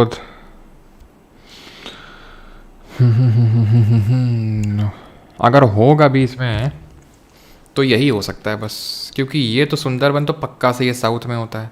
इट इज़ नॉर्थ में हिमालय है, और पूरा नॉर्थ और ईस्टर्न पार्ट कवर करेंगे कि नॉर्थ में गंगा आ जाएगी, ईस्ट में ब्रह्मपुत्र आ जाएगा। तो अगर होगा तो यही वाला होगा, ठीक है। ऑक्सबो लेक नहीं मिल रहे होंगे, बाकी तो और कोई हो नहीं सकता। अब हम आ जाते हैं इंडस रिवर सिस्टम पर। बस ख़त्म ही यार, रिवर सिस्टम ही तो है, ख़त्म है। 150 क्वेश्चन है 150 को तुम्हें पता नहीं था। शतक पूरा होने के बाद तो बस छक्के चौके लगते हैं बस। अब इसके बाद तो वो होते हैं ना कि ये बताओ कहाँ है, ये कहाँ है, वो कहाँ है, वैसे टाइप क्वेश्चन है, लल्लू लल्लू टाइप, ठीक है। बस थोड़ा धैर्य धारण रखो यार, तुम घबराया ना करो। पहला रूल यही बोलता है कि आपने घबराना नहीं, और तुम पहले रूल को ही भूल जाते हो। तो पहला रूल है कि आपने घबराना नहीं, और दूसरा रूल है कि आपने पहला रूल भूलना नहीं है, ठीक। तो यहाँ से निकलती हमारी लेक मानसरोवर में एक ग्लेशियर पड़ता है, जिसको बोलते हैं क्या क्या क्या, बोखार, बोखार चू ग्लेशियर का नाम है, ठीक है। फिर यहाँ से दमचौक से एंटर करती है। Leh is the only Indian city located on it's banks, और फिर इस तरह से आती है और यूं मारती है पलटवार और जाती है कहाँ पर? पाकिस्तान में जाती है। पाकिस्तान की नेशनल रिवर है, राष्ट्रीय नदी है ये है श्योक रिवर, जो इसको ऊपर से ज्वाइन कर रही है, ठीक। यहाँ इस तरह से गिलगिट है, गिलगिट, ठीक है, गिरगिट नहीं, गिलगिट है। यहाँ से काबुल रिवर भी एक आती है, लेकिन ठीक है, उतना डीप पे आपसे यहाँ पे नहीं पूछने वाला है। ये चीज़ क्लियर हो गई आपको? अब नीचे से जो इसको ज्वाइन कर रही है, एक तो जंस्कार ज्वाइन करेगी ऐसे। कौन सी रिवर है ये? जंस्कार। ये छोटू मोटू सी हैं, बस इनको ऐसे लपेट दो। श्योक ऊपर से, जंस्कार नीचे से, गिलगिट इधर से, बस। फिर ये नीचे जो पंचनद हैं, झेलम, चिनाब, रावी, ब्यास, सतलज, ये हैं मेन नदियाँ, ये हैं आपकी मेन नदियाँ। तो ध्यान से अब सुनते रहना जो मैं बोल रहा हूँ, बस ख़त्म ही है। झेलम वेरीनाग से निकलती है, ठीक। चिनाब निकलती है बारालाचला दर्रे से। कहाँ से निकल रही है? बारालाचला से। अभी हम देख रहे हैं ओरिजिन कहाँ पे है। रवि और ब्यास दोनों ही ये दर्रा पड़ता है रोहतांग, रोहतांग पास से निकल रही हैं। और सतलज निकल रही है यहाँ से। ये है आपका राकसताल या राक्षस लेक बोलते हैं इसको, राक्षस लेक, ठीक। इतनी चीज़। अब ये शिपकीला पास की क्या कहानी है? तो शिपकीला से घुसती है ये इंडिया में, एंटर करती है, शिपकीला पास से एंटर करती है। सबसे लॉन्गेस्ट यही है आपकी ट्रिब्यूटरी सतलज, और चिनाब इज़ द लार्जेस्ट, ठीक है। और जो आपकी इसमें से रावी है ना, रवि जी जो है ट्रांस बाउंड्री है। ध्यान रखना इंडस की कौन सी ट्रिब्यूटरी ट्रांस बाउंड्री है। गूगल पे क्या दिखा रहा है, वहाँ क्या दिखा रहा है, वहाँ क्या नहीं दिखा रहा है, उससे कोई लेना देना नहीं है। रावी बस ध्यान रखना है, ठीक है। अब झेलम, चिनाब, रवि, ब्यास और सतलज के पुराने नाम पूछेगा। इंडस का तो यार सबको पता होगा, सिंधु। इंडस का तो सिंधु है वैदिक नाम, उसको उसका पूछेगा नहीं। तो झेलम का वैदिक नाम क्या है? वितास्ता। और इसका ग्रीक में क्या बोलते हैं, कोई बता पाएगा इसको ग्रीक में क्या बोलते हैं? चिनाब अस्किनी, रावी पुरुषनी, ब्यास बिपाशा, और सतलज शतुद्री। वितास्ता या फिर व्याथ बोलते हैं इसको ग्रीक में। ध्यान रखना इस चीज़ को। कहाँ से निकलती है वो हमने देख लिया। दो नदियों के बीच के क्षेत्र को द्वाब बोलते हैं। जैसे इनके बीच में छज द्वाब बनता है, रेचना द्वाब, बारी द्वाब, बिष्ट द्वाब। और झेलम और इंडस के बीच में सिंध सागर द्वाब। ये भी क्लियर हो गया, ठीक। इंडस वाटर ट्रीटी जो ही पाकिस्तान, जो अभी इंडिया ने उसको वापस कर लिया, तो इसमें क्या हुआ था? ये ट्रीटी हुई थी कब, बताओ जल्दी से।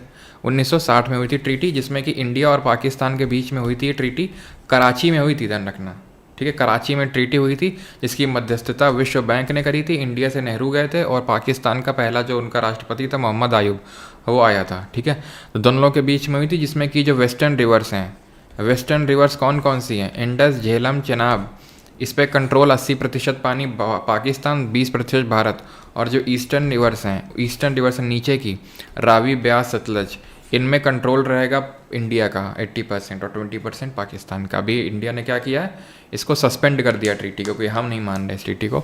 अब तुम तैयार हो जाओ बेटा, बाढ़ के लिए भी और सूखे के लिए भी, दोनों के लिए। क्यों? क्योंकि हम अपने अब डैम जो है, बांध को खोलना शुरू करेंगे, तो वहीं ऐसी लंका लगाना शुरू करेंगे। तो बांध से ज़रा बता दो, झेलम में कौन सा है?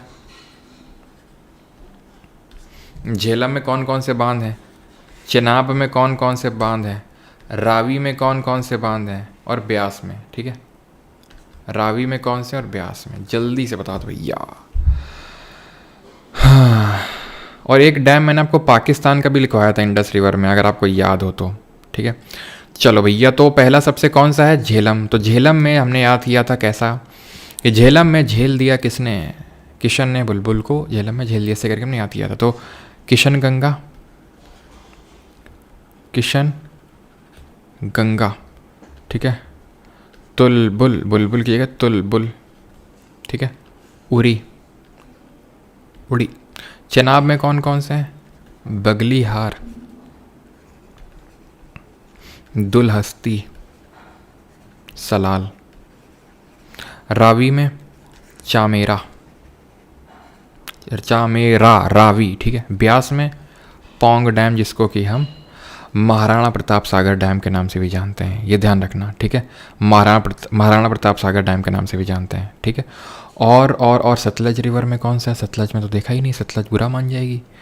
सतलज में ध्यान रखना है, भाखड़ा नंगल है, ठीक है। भाखड़ा नंगल तो आई है, और कौन सा है? नाथपा झाकरी है, ठीक है। नाथपा झाकरी, नाथपा झाकरी और भाखड़ा नंगल, जो कि सबसे बड़ा डैम है, ठीक है। आ जाओ भैया 115 पे। फेमस सरदार सरोवर बांध कहाँ है? सरदार सरोवर है नर्मदा में, ऑप्शन नंबर बी। याद रहेगा? अब याद नहीं रहेगा तुम्हें, नहीं, तुम्हें याद ही नहीं रहेगा, तो हम तुम्हें याद करवाएंगे। अभी देखो कैसे, ऐसे याद रखना। देखो काफ़ी सारे डैम से तुम्हें सागर नाम से दिखेंगे, ठीक है। मेरा तो अब कान गर्म हो गया है, ठीक है। तो हमारे कुछ बस बेटा, बस तुम बस रुक जाओ, बस अब हम बता रहे हैं, बस ख़त्म ही की ओर है हम, ठीक है, समाप्ति की ओर।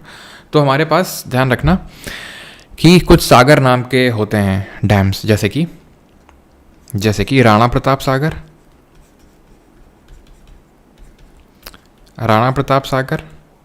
गांधी सागर, इंदिरा सागर, और एक सागर था, कौन सा था? महाराणा प्रताप सागर, ठीक है। अरे महाराणा प्रताप हो गया, राणा प्रताप सागर, और एक और सागर था यार, कौन सा सागर था यार वो? जल्दी बताओ, मुझे याद दिलाओ। हाँ याद आया ना मुझे, देखो जवाहर सागर, इसको ऊपर लिखो, ठीक है, जवाहर सागर, ठीक। तो अब यहाँ पर कन्फ्यूज़न होता है कि सागर इतना हो गया है कि हमें भूल जाते हैं कि भाई कौन सा सागर किस स्टेट में है, किस रिवर में है। तो ध्यान रखना, ये आर से ख़त्म है, ये आर से शुरू है, दोनों राजस्थान में है, और बाकी के दोनों सागर एमपी में है, ठीक।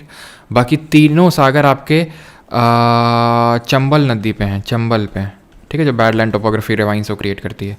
इंदिरा इज़ ओनली रिवर जो नर्मदा पे, ठीक है, ध्यान रखना है आपको। नर्मदा कहाँ से निकलती है बताओ जल्दी, तो कन्फ्यूज़न नहीं होगा ना अभी सागर पे। Gosi Khurd national irrigation project is related to which of the following state? Gosi Khurd कहाँ पर है? गोसी खुर्द है आपका महाराष्ट्र में, ठीक है, option number C. On which of the following river is Idukki? Idukki कहाँ पे है? देख रहे हो, सिंगल लाइनर ख़त्म करा यार इनको जल्दी, पेरियार पे इडुक्की, ठीक है। और कोसी को किस नाम से जानते हैं? कोसी को बोलते हैं क्या?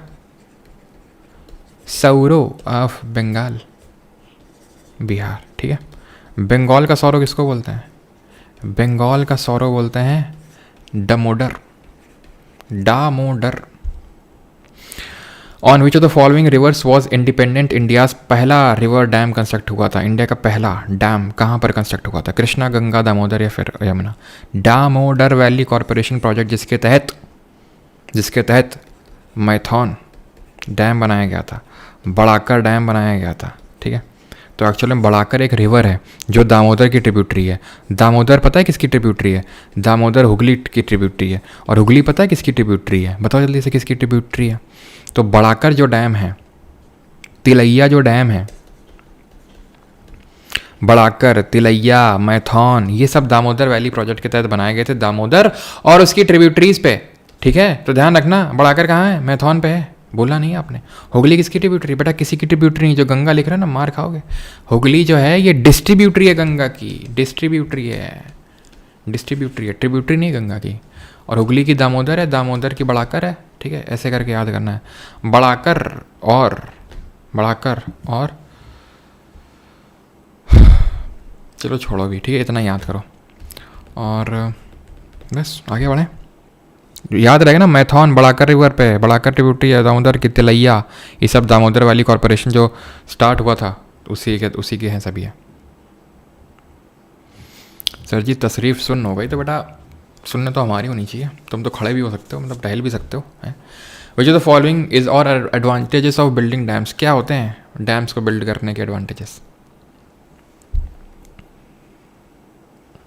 ऑप्शन हिंदी में लाओ, देखो ले आया ना हिंदी में ऑप्शन, क्यों वॉर डैडी? तो इरिगेशन बिल्कुल, क्योंकि जब हम डैम में पानी को स्टोर करते हैं, ठीक है, तो इरिगेशन उससे मान लो कैनाल वगैरह निकाल सकते हैं। Equitable distribution of water stores water for generating electricity, अब जैसे ही पानी भरा हुआ है तो इसमें कौन सी एनर्जी है? ग्रेविटेशनल पोटेंशियल एनर्जी है, स्थितिज ऊर्जा। पानी छोड़ेंगे काइनेटिक एनर्जी में तब्दील होगा, गतिज ऊर्जा। टरबाइन लगे हुए हैं, चक्के लगे हुए हैं, टरबाइन घूमेंगे, बनेगी इलेक्ट्रिकल एनर्जी, ठीक है, तो ये भी सही है। Canals from dams help in transferring water to great distances, benefit only to a few people, ये कैसी अपमानजनक बातें कर रहे हो, सिर्फ कुछ ही पीपल्स को फॉलो करे वो करेगी, तो ये तो होगा नहीं, ये भी नहीं होगा। अच्छा वन सिर्फ 2 या फिर 1 3 4 नो, अच्छा अच्छा अच्छा अच्छा अच्छा, देख रहे हो कितनी ओछी हरकत कर रखी। No equitable distribution of water, हमको लगा लिखे हैं इक्विटेबल डिस्ट्रीब्यूशन ऑफ वाटर, भैया इक्विटेबल डिस्ट्रीब्यूशन होगा, नो इक्विटेबल क्या मतलब है? फर्जी का ऑप्शन बना रखे हैं। ऑप्शन बनाना सीखना है तो भैया यूपीएससी से सीखे कोई, मतलब ऐसा घुमाता है ना यूपीएससी। अभी परसों ही करवाए थे सीडीएस वाले, 1-2 क्वेश्चन में हम भी घूम गए थे वहाँ पे, इतने बढ़िया ऑप्शन रखे थे। Among the following pairs of lakes and the states in which they are located, which of the following is incorrectly paired? तो कौन सा गलत पेड है? लोकटक लेक आपको पता है फ्लोटिंग लेक है, और यहाँ पर एक नेशनल पार्क देखने को मिलता है, उसका नाम बताओ।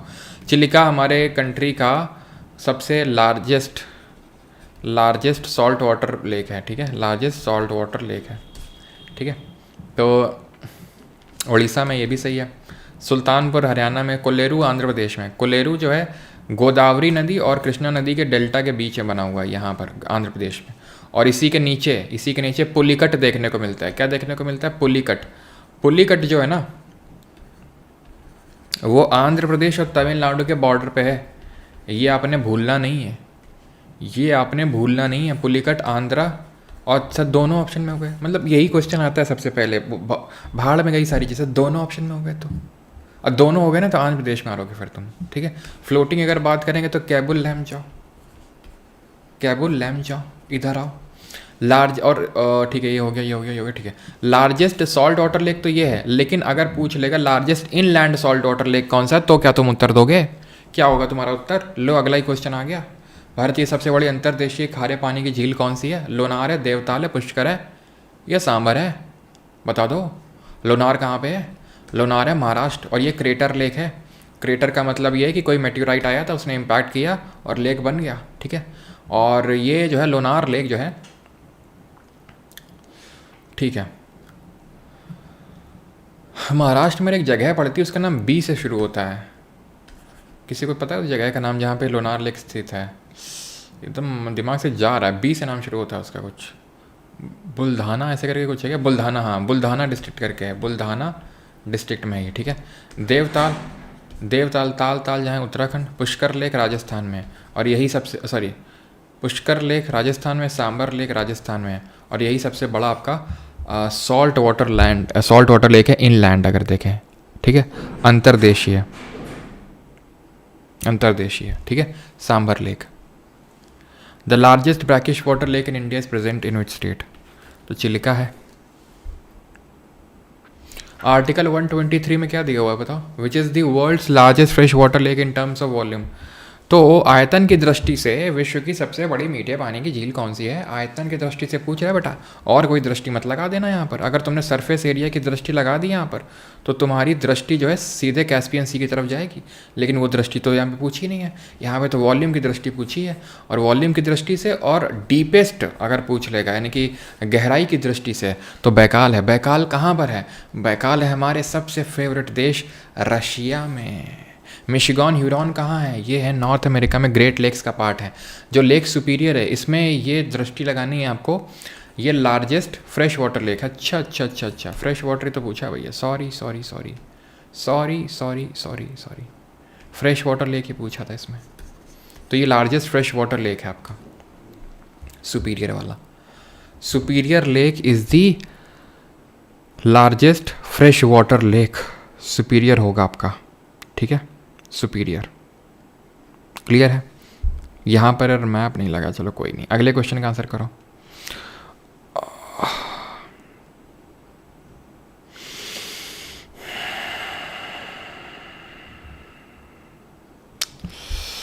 एक सेकेंड, बैकाल ही होगा यार इसका, तो बैकाल भी तो मीठा ही है अपना। सरफेस एरिया की दृष्टि लगाते हैं तो तुम यहाँ पहुँचते हैं कहाँ पे? सुपीरियर में। देखो भैया, मैं फिर से बता दें तुम्हें, सबसे बड़ा कैस्पियन सी है, नो डाउट, लेकिन सबसे बड़ा मीठा अगर पूछेगा, मीठा मीठा मीठा सरफेस एरिया की दृष्टि से सुपीरियर होगा, और बैकाल होगा बाई वॉल्यूम और बाई डेप्थ, बैकाल ही होगा, ठीक है। बैकाल सबसे बड़ा फ्रेश वाटर लेक है इन टर्म्स ऑफ वॉल्यूम, और सरफेस एरिया की दृष्टि से सुपीरियर, ऐसे सुपीरियर और ऐसे सरफेस एरिया, ठीक है, कोई दिक्कत नहीं, सही लगाया था पहले। Largest fresh water lake world में कौन सा है? सुपीरियर है। कहाँ पड़ता है सुपीरियर? तो भैया होम्स, पांच हमारे मेन फ्रेश वाटर लेक हैं, बहुत बड़े, ठीक है ना, यहाँ पर पड़ते हैं ये नॉर्थ अमेरिका और कनाडा के बॉर्डर में। ये है आपका होम्स है ना, तो होम्स ये ट्रिक है, एच से नहीं लिखा है क्या यहाँ पे? एच से यार क्या नाम था उसका, भूल रहा हूँ मैं। ओ से तो ओंटारियो हो जाएगा, एम से आपका मिशिगन हो जाएगा, ई से एरी हो जाएगा, एस से आपका सुपीरियर हो जाएगा, एच से कौन सा था? ह्यूरॉन, ठीक है, if I am not wrong. चलो आगे बढ़ते हैं। Which is the largest lake in the south America? दक्षिण अमेरिका में सबसे बड़ा कौन सा है?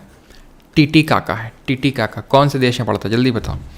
Where is Angel Fall? अब आ गए हैं वाटरफॉल पे। वाटरफॉल मतलब कि, अच्छा ये बताओ वाटरफॉल जो है इरोजनल लैंड फॉर्म है या डिपोजिशनल लैंड फॉर्म है, ये आपको बताना है। तो यहाँ पर सही आंसर होगा एंजल।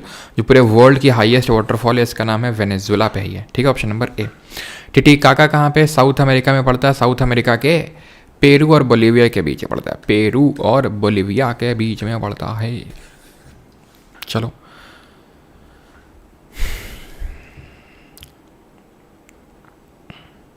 अगला question 127। Which famous landmark is present between lake Ontario और लेक एरी के बीच में क्या मौजूद है? बहुत आसान है ये क्वेश्चन, बताओ जल्दी से। तो कौन सा है? एंजल तो आपका वेनेजुला में है, यहाँ पे नियाग्रा फॉल्स है, ऑप्शन नंबर ए, जो कि वर्ल्ड का सेकंड हाईएस्ट वाटरफॉल है। अच्छा एक चीज़ बताओ, साउथ अमेरिका इतना आ रहा है तो अगर मैं तुमसे घुमा के 2 सवाल पूछ लूँ तो तुम डर तो नहीं जाओगे? बताओ बताओ, डर तो नहीं जाओगे? तो बताओ फिर 2 लैंड लॉक्ड कंट्रीज़ कौन सी हैं साउथ अमेरिका में? 2 लैंड लॉक्ड कंट्रीज़ के नाम बताओ साउथ अमेरिका में। Niagara false situated in the border of, तो नायग्रा फॉल्स किसके बॉर्डर में? देख रहे हो, खट खट खट खट अब तो क्वेश्चन होंगे, किसके बॉर्डर में? जल्दी से बताओ तब तो मैं इसका आंसर बताता हूँ आपको। तो ये एक तो बोलिविया, जो अभी हमने देखा था पेरू और बोलिविया के बीच में कौन? टिटिकाका। और एक है पेरेगुए। कौन सा? पेरेगुए, पेरेगुए, ठीक है, जो किसी कोस्टल बाउंड्री नहीं बनाते हैं, घिरे हुए हैं चारों ओर से, ठीक है। कनाडा और यूएसए आंसर होगा। कनाडा यूएसए के बीच में जो 49th पैरेलल स्ट्रेट है, ये वर्ल्ड की लॉन्गेस्ट बाउंड्री है, ध्यान रखना, वर्ल्ड की लॉन्गेस्ट इंटरनेशनल बाउंड्री है पूरे विश्व की। हाँ जी, फ्रांस और जर्मनी के बीच में कौन सी लाइन पड़ती है? ज़रा बताओ जल्दी से। मैगीनॉट लाइन है या हिंडनबर्ग है? तो भैया मैगीनॉट है, मैगीनॉट। हिंडनबर्ग किसके बीच में पड़ती है? हिंडनबर्ग लाइन किसके, किन 2 कंट्रीज़ के बीच में पड़ती है? हिंडनबर्ग। तो अगला क्वेश्चन है, where is the world's highest waterfall? ले भैया, नहीं ले। तो हिंडनबर्ग किसके बीच में? जर्मनी और पोलैंड के बीच में, जर्मनी और Poland, Donald Trump. What is the name of a type of waterfall with an enormous volume of water? पानी की अत्यधिक मात्रा वाले एक प्रकार के झरने का नाम क्या है? कास्केड, रैपिड, कैटारैक्ट या फिर कैसा अपमानजनक नाम है, शूट। ठीक है, तो सही आंसर होगा यहाँ पर कैटारैक्ट बोलेंगे। कास्केड क्या होता है? कास्केड इस तरह से होता है, ये कास्केड इस तरह से होता है।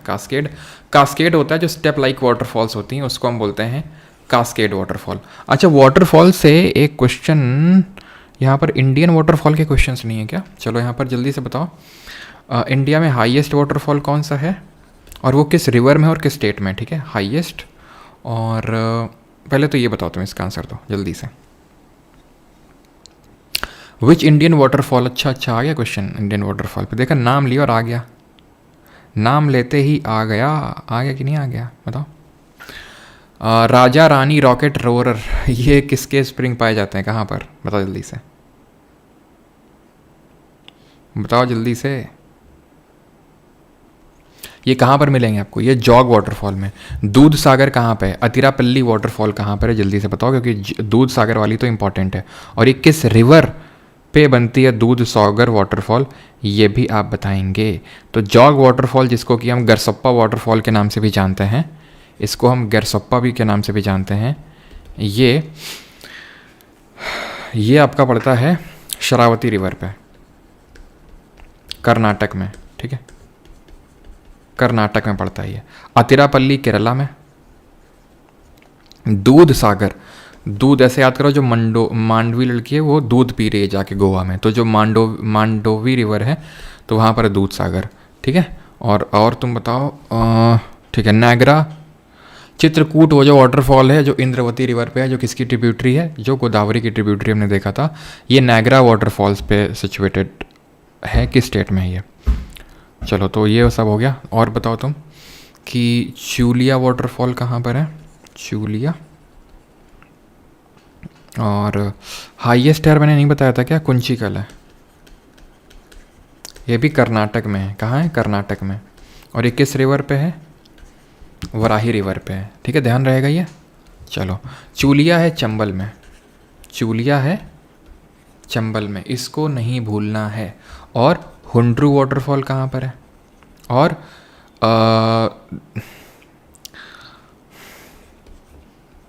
कपिलधार और धुआंधार कहाँ है? तो हुंड्रू जो है स्वर्ण रेखा पे है, और कपिलधार धुआंधार कहाँ है? तो ये नर्मदा पे है। तो ये आपकी छत्तीसगढ़ में है, नायग्रा ऑफ इंडिया इसको बोलते हैं, चित्रकूट वाटरफॉल इंद्र। अच्छा, हम लोगों ने ट्रिब्यूटरी सबकी देखी, हमने उसकी नहीं देखी ना, कावेरी की ना, कावेरी की नहीं देखी, ज़रा बताओ। और नहीं देखी हमने कृष्णा की। बाकी तो हमने ब्रह्मपुत्रा की देख ली, इंडस की देख ली, गंगा की देख ली, और हमने गोदावरी की भी देख ली थी। तो कुंचिकल जो वाटरफॉल है कहाँ है? वराही रिवर पे, कर्नाटक, हाईएस्ट वाटरफॉल है। कावेरी का हम ऐसे याद करते हैं कि नाम के एंड में अगर नी या ती होगा तो वो ट्रिब्यूटरी होगी कावेरी की, जैसे कि काबिनी, भवानी, हेमवती, अमरावती। ठीक, और लेकिन इंद्रवती जो है, ध्यान रखना, वो गोदावरी की वो एक एक्सेप्शन है। शिमसा जो है वो भी इसी की ट्रिब्यूटरी है, शिमसा। मैंने ये तो नहीं बोला कि किसी के नाम में अगर नियति नहीं है तो कावेरी की नहीं होगी। कृष्णा की ऐसे याद करते हैं कि भीम, तू मौसी को घाट पे लेके जा, तो तू भीम, तू से तुंगभद्रा, मौसी को घाट पे, मौसी से मूसी, मूसी के बैंक्स पे कौन सी रिवर लोकेटेड है? को से कोयना, घाट पे लेके जा, घाट से घाट प्रभा, और माल रिसीव कर, माल प्रभा। माल क्या है? दूध आया है। ठीक है, तो दूध गंगा। मूसी पे लोकेटेड है आपका Hyderabad. Tawa waterfall situated on Tawa river. Tawa किसकी ट्रिब्यूटरी है? कृष्णा, ताप्ती, नर्मदा या फिर गोदावरी? अच्छा, जो महानदी है इसकी ट्रिब्यूटरी बताओ, और इस पर एक जो डैम सिचुएटेड है वो बताओ। तो तवा वाटरफॉल जो है, तवा नर्मदा की ट्रिब्यूटरी है। ठीक है, और महानदी की अगर बात करेंगे तो ओंग, जोंक, तेल, ये इसकी ट्रिब्यूटरी है। और इस पे जो डैम सिचुएटेड है वो है हीराकुड, जो सबसे लॉन्गेस्ट डैम है। ये सबसे लंबा बांध है हमारे भारत का, सबसे बड़ा भाखड़ा नंगल है और सबसे लंबा ये है। और सबसे ऊंचा कौन सा है? सबसे ऊंचा कौन सा है बताओ? हाईएस्ट कौन सा है? हाईएस्ट डैम कौन सा है? हाईएस्ट डैम कौन सा है? तो ये है टिहरी। टिहरी डैम किस रिवर पे भैया? टिहरी। टिहरी है भागीरथी रिवर पे, भागीरथी रिवर पे उत्तराखंड में है, ठीक है। और ये तो है हाईएस्ट आपका अर्दन डैम, अर्दन, ठीक है। ग्रेविटी पूछ लेगा ना, हाईएस्ट ग्रेविटी डैम, तो ये भाखड़ा नंगल है जो सतलज रिवर पे है। भाखड़ा नंगल कौन कौन से स्टेट में? हिमाचल और पंजाब में फैला हुआ है भाखड़ा नंगल। इंडियन सब continent in general is known to have which of the following type of climate. तो भारत में किस तरह का क्लाइमेट है? टेम्परेट है, मेडिटेरेनियन है, इक्वेटोरियल है या ट्रॉपिकल मानसून है? तो भारत में किस तरह का जलवायु है?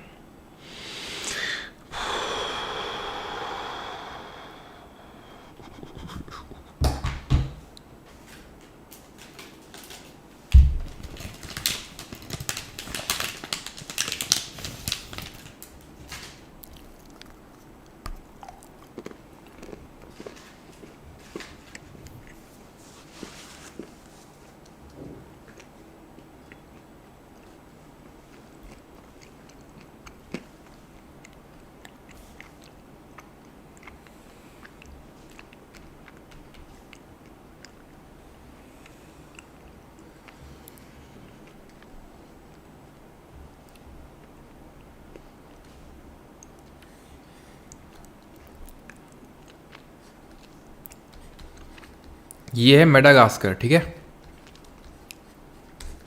एक आइलैंड कंट्री है, ठीक है। मैं आपको मानसून पढ़ा रहा हूँ क्योंकि इसका आंसर मानसून होगा, ठीक है, ट्रॉपिकल मानसून। मानसून जो है ये एक अरबिक टर्म है मौसम, उससे निकला हुआ है, जिसका मतलब होता है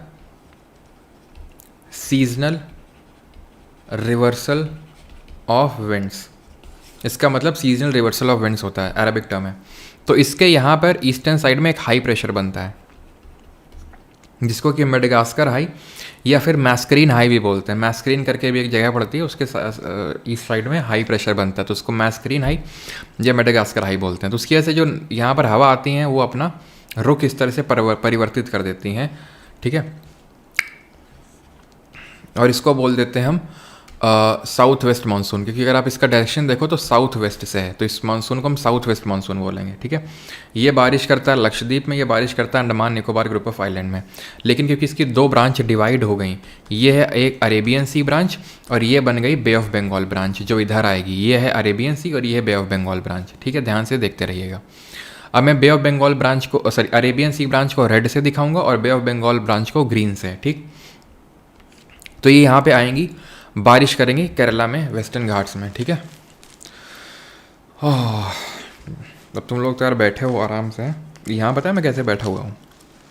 बेल्ट लगी हुई है एक मेरे इसमें, पेट मेरा दबा हुआ है, पीठ एकदम सीधी रखनी है, ये पूरी बेल्ट लग रखी है। और तब से मैं बैठा हूँ पिछले 4.5 घंटे से, आप समझ सकते हो, 4.5-5 घंटे से। तो तुम्हें सिर्फ देखना है आराम से, चाहे तुम लेट जाओ भले 5 मिनट के लिए, लेकिन पूरा देख लो, है ना। थोड़ा सा सांस लेने में प्रॉब्लम हो रही है अभी, थोड़ा ढीला करते हैं इसको। चलो, तो यहाँ से क्या है, अरेबियन सी ब्रांच आएगी आपकी इस तरह से। अरेबियन सी ब्रांच भी ना 3 पार्ट में डिवाइड हो जाती है। एक तो जो इधर आई, एक नर्मदा वैली के घाटी के पैरेलल निकल जाएगी, और एक ऐसे करके आएगी यहाँ पे। यहाँ पे आपकी अरावलीज है, यहाँ पे अरावली है। जो हमने डेजर्ट पढ़ा था, ग्रेट इंडियन डेजर्ट, वो अरावली के नॉर्थ वेस्ट में है, ध्यान रखना, ये सवाल बन चुका है, अरावली के नॉर्थ वेस्ट में डेजर्ट। तो ये ब्रांच पैरेलल निकल जाएगी, बारिश नहीं होगी यहाँ पे। और यहाँ पर तमिलनाडु में बारिश नहीं होगी। क्यों बारिश नहीं होगी? क्योंकि ये वाली ब्रांच आई अरेबियन सी ब्रांच, अब मुझे दिखाना ना पड़े बार बार, अरेबियन सी जो ब्रांच आई उसके लिए लीवर्ड साइड है, पूरी बारिश तो यहीं हो जाएगी, विंडवर्ड साइड में ओरोग्राफिक रेनफॉल रिकॉल करो। और ये जो बे ऑफ बंगाल ब्रांच है इसके पैरेलल निकल जाएगी, समानांतर निकल जाएगी इस तरह से, इस तरह से निकल जाएगी और सबसे पहले हिट करेगी मेघालय प्लेट्यू में, गारो खासी जयंतियों की पहाड़ियों में हिट करेगी। तभी मेघालय में मौसिन राम करके जगह है जहाँ पर हाईएस्ट रेनफॉल रिकॉर्ड करी जाती है। और ये जो अरेबियन सी ब्रांच है पैरेलल निकल जाएगी अरावली के, ठीक है। तो अब ये जो ब्रांच है जिसको मैं ग्रीन से दिखाने जा रहा हूँ, ये वाली ब्रांच यानी कि बे ऑफ बंगाल ब्रांच, ये यहाँ से बारिश करेगी खूब और टकरा के इधर जाएगी, टकरा के इधर जाएगी, इधर जाएगी, ये इधर से ऊपर आ रही और इन दोनों का मिलन यहाँ होगा। ये जगह पड़ती है पंजाब प्लेन्स, ये जो नदर्न प्लेन्स है हमारे उसके ऊपर। तो यहाँ पंजाब प्लेन्स में सवाल एक एक सीधा उठेगा, मैं बता रहा हूँ, ठीक है। ये मत सोचना कि ये नहीं पूछेगा, अपने हिसाब से बुद्धि मत लगाना कि ये पूछेगा ये नहीं पूछेगा, वो मुझे पता है, वो मैं वही पढ़ा रहा हूँ आपको जो पूछेगा, कुछ भी फालतू का नहीं है यहाँ पे, ठीक है। तो पंजाब प्लेन्स में इनका मिलन होता है, क्लियर है। बस थोड़ा देर और है, बस ख़त्म ही है।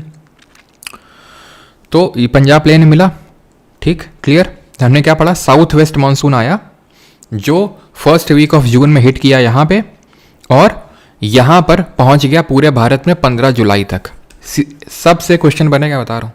पहले वीक ऑफ जून में आया, 15 जुलाई तक पूरे भारत में मिल लेंगी दोनों ब्रांचेस पंजाब प्लेन में। सितंबर अक्टूबर में इसका रिवर्सल शुरू हो जाएगा, निकलना शुरू हो जाएगा। कहाँ से निकलेगा, नॉर्थ वेस्टर्न पार्ट से। ध्यान रखना, लोग नॉर्थ ईस्ट लगा देते हैं क्योंकि उन्होंने पढ़ा होता है कि भाई नॉर्थ ईस्ट को मैं इससे दिखा रहा हूँ, क्योंकि उन्होंने पढ़ा होता है कि भाई नॉर्थ ईस्ट मानसून होता है जो रिट्रीवल जो मानसून होता है, जो मानसून निकलता है बाहर अक्टूबर के टाइम पे, तो वो क्योंकि नॉर्थ ईस्ट साइड से हवाएं आ रही होती हैं तो उसको नॉर्थ ईस्ट मानसून बोलते हैं। बिल्कुल सही बात है, कोई दिक्कत नहीं है, रिट्रीटिंग लौटता वो मानसून। लेकिन अगर पूछेगा रिट्रीट शुरू कहाँ से होता है, तो रिट्रीट शुरू होता है नॉर्थ वेस्टर्न पार्ट से, ध्यान रखना, इसमें कन्फ्यूज़न होता है। और ये जो है ऐसे करके आएगा अक्टूबर के टाइम पे, नवंबर के टाइम पे, और तब यहाँ पर बारिश करेगा। इसको बोलते हैं कोरोमंडल तट, यानी जो कोरोमंडल कोस्ट है, यानी जो तमिलनाडु है, यहाँ गर्मियों में बारिश नहीं होगी, सर्दियों में होगी, क्योंकि अरेबियन सी ब्रांच के लीवर्ड साइड में है और बे ऑफ बंगाल ब्रांच पैरेलल निकल जाएगी यहाँ से, ठीक है। तो ट्रॉपिकल मानसून अभी आई होप समझ गए होगे आप। Pre monsoonal rainfall which is a common occurrence over the coastal areas of Kerala and Karnataka is locally known as. तो मानसून पूर्व वर्षा जो केरल और कर्नाटक के तटीय क्षेत्रों में एक सामान्य घटना है, स्थानीय रूप से किसके रूप में जानी जाती है। तो मानसून के से आने वाली पहली जो बारिशें होती हैं उसको हम प्री मानसून रेनफॉल के नाम से जानते हैं। प्री मानसून रेनफॉल, ठीक है, यहाँ पर अलग नाम से जानी जाती है, यहाँ पर इसको नॉर वेस्टर्स के नाम से जाना जाता है इसको। और यहाँ पर अगर बात करेंगे तो दो नाम है, एक है ब्लॉसम शावर और एक है क्या, मैंगो शावर्स। तो जो केरला और कोस्टल कर्नाटका है वहाँ पर ब्लॉसम शावर्स है और मैंगो शावर्स कर्नाटका और केरला में, ठीक है। मैंगो शावर्स मैंगो की राइपनिंग में हेल्प करते हैं, ब्लॉसम शावर्स बिकॉज कॉफ़ी जो उगती है यहाँ पर, आपको पता है सबसे हाई ग्रेड की कॉफ़ी ना सिर्फ इंडिया में बल्कि वर्ल्ड रेनोल्ड कॉफ़ी कर्नाटक में ग्रो होती है, जो है अराबिका, लिब्रिका और रोबस्ता, ये कॉफ़ी की वैरायटी है। तो कॉफ़ी के फ्लावर में ब्लॉसमिंग में हेल्प करता है ये, ठीक है। नॉर्थ वेस्टर्स जो है नॉर्थ ईस्ट में, ये वेस्ट बंगाल में काल बैसाखी कैलमिटी लेके आती हैं इसलिए वेस्ट बंगाल में, और बरदौई सिला या बरदौली चीरा, बरदौली चीरा या बरदौई सिला, ये असम और बांग्लादेश में, ठीक है। ये जूट कल्टीवेशन के लिए हेल्प करती हैं, जूट के कल्टीवेशन में। आपको पता है जूट के कल्टीवेशन में प्रोडक्शन में इंडिया टॉप पे है और एक्सपोर्टिंग में बांग्लादेश टॉप पे है। सबसे ज़्यादा जूट भारत के किस राज्य में होता है, तो पूछ रहा है which is common occurrence in Kerala and Karnataka, तो ये हो यहाँ पे आपके मैंगो शावर्स, ठीक है, ऑप्शन नंबर है। In which state of India experiences winter rainfall due to retreating monsoon. तो अभी हमने मैंने आपको बताया जब मानसून लौटता है that is north east monsoon, तो ये तमिलनाडु में बारिश करता है, कोरोमंडल कोस्ट। ये है मालाबार कोस्ट केरल वाली, और कोरोमंडल वाली को चलो बता देता हूँ मैं आपको, ये होता है काठियावाड़ कोस्ट, ठीक है। ये होता है महाराष्ट्र गोवा वाला कोंकण कोस्ट, ठीक। ये है कन्नड़ कोस्ट कर्नाटक वाला, ये है मालाबार कोस्ट, ये है कोरोमंडल कोस्ट, जो हमारे कोस्टल प्लेन्स हमने पढ़े थे, एक 6 फिजियोग्राफिक डिवीजन में से एक फिजियोग्राफिक डिवीजन है। ये है नॉर्दर्न सरकार आंध्र प्रदेश में, ये उत्कल है उड़ीसा में, और ये बैगा है वेस्ट बंगाल में, ठीक है। और ये ध्यान रखना एक चीज़ कि जो ईस्टर्न कोस्टल प्लेन्स हैं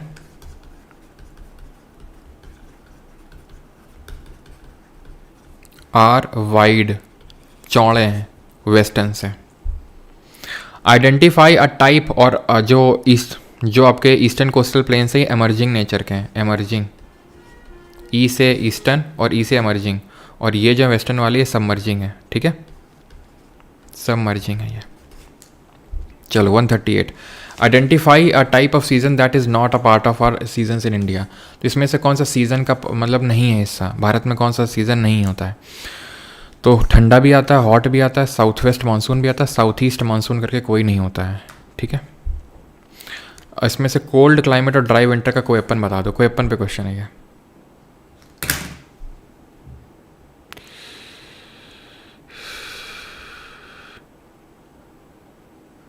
क्या चीज़ सर, हाईएस्ट तो मैंने ओजस डेल सलाडो बताया होगा ना, Ojos del Salado highest volcano, Cotopaxi Ecuador में है। Highest volcano Ojos del Salado मैंने बताया होगा ना। कोटोपैक्सी में तो मैंने कंट्री लिखा होगा इक्वेडोर। अगर मैंने कुछ और बोल दिया था गलती से तो प्लीज़ करेक्ट कर लीजिएगा। हाईएस्ट वोल्केनो आपका ओजस डेल सलाडो है।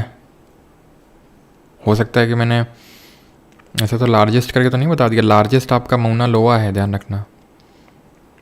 मौना लोआ जो है ना हवाई में, यूएसए का पार्ट है वो है। कोयपन का काफ़ी बार बनता नहीं है, अब नहीं, अब ऐसा नहीं होगा, बनेगा, ठीक है। तो कोयपन ने अपना क्लासिफिकेशन दिया था जिसको कि हम एम्पेरिकल क्लाइमेटिक क्लासिफिकेशन बोलते हैं। एम्पेरिकल वो होता है जहाँ टेम्परेचर और प्रेसिपिटेशन के बेसिस पे क्लासीफाई किया जाता है क्लाइमेट को। ये इन्होंने 1884 में दिया था, जो बाद में फर्दर 1918 में रिवाइज हुआ था। तो अगर ये ऑप्शन में रहेगा तो ये, और ये ऑप्शन में रहेगा तो ये। अब इसके लिए जगह तो बनानी पड़ेगी यार, जगह तो बनानी पड़ेगी, बिना जगह के काम कहाँ चलने वाला है। तो देखो भाई, तो यहाँ पर इन्होंने कुछ कैपिटल लेटर दिए ABCD, बस ABCD तुम्हें पढ़नी है और वो भी तुम पढ़ नहीं पा रहे हो, हैं। W, यस, यप, यम, ठीक है। तो A जो होता है वो ट्रॉपिकल होता है, ट्रॉपिकल। C होता है वार्म टेम्परेट। D होता है कोल्ड स्नो फॉरेस्ट। E होता है टुंड्रा टाइप। W होता है विंटर ड्राई। S होता है समर ड्राई। F होता है दबादब बारिश, फुल बारिश, यानी कि नो ड्राई सीजन। और M होता है मॉनसून। सर B को काहे छोड़वा दिए? क्योंकि ACDE सारे टेम्परेचर के बेसिस पे हैं, लेकिन B एकमात्र है जो प्रेसिपिटेशन के बेसिस पे है। ये दिखाता है ड्राई को। ये छोटू से लेटर्स हैं, छोटू, ये कैपिटल लेटर्स हैं। स्मॉल W को कैपिटल W से कंफ्यूज मत करना। कैपिटल W का मतलब डेजर्ट होता है। स्मॉल S को कैपिटल S से वो कंफ्यूज मत करना, इसका मतलब स्टेपी होता है, ठीक है। आपका इन्हीं दो लेटर में काम चल जाएगा, कैपिटल और स्मॉल में, ठीक है। देखो अब पूछ रहा है, क्या पूछ रहा है? Cold climate with dry winter, dry winter, dry winter, dry winter, winter dry, W W W, खत्म। विच of the following factors does not, अब तुम्हें कुछ और भी बताना पड़ेगा मुझे, रुक जाओ। इंडिया को डिवाइड करते हैं, ठीक है। ये क्या होगा?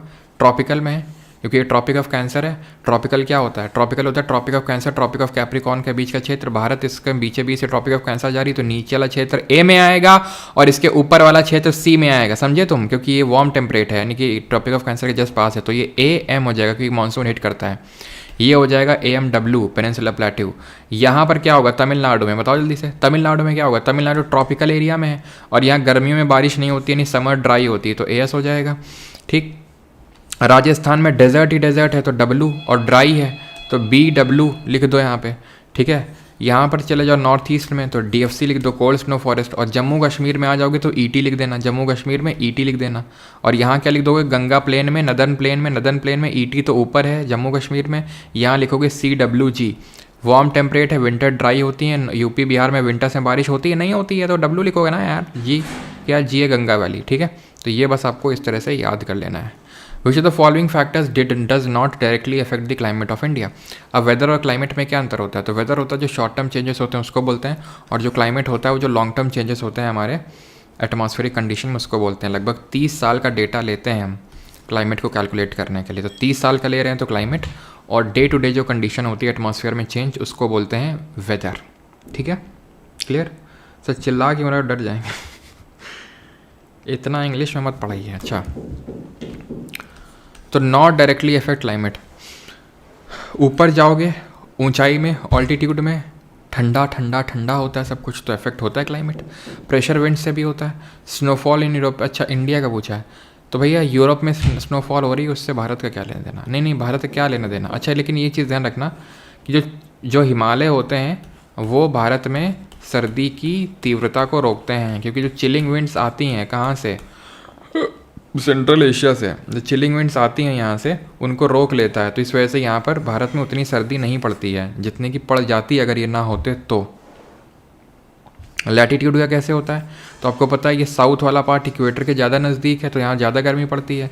ये वार्म टेम्परेट में आता है। ऊपर वाला पार्ट तो वहाँ उतनी गर्मी नहीं पड़ती है। तो जितना पोल्स में जाओगे, पोल्स की तरफ, ध्रुवों की तरफ ठंडक बढ़ेगी, जितना इक्वेटर भूमध्य रेखा की तरफ आओगे गर्मी बढ़ेगी। सिंपल सा लॉजिक है आपका।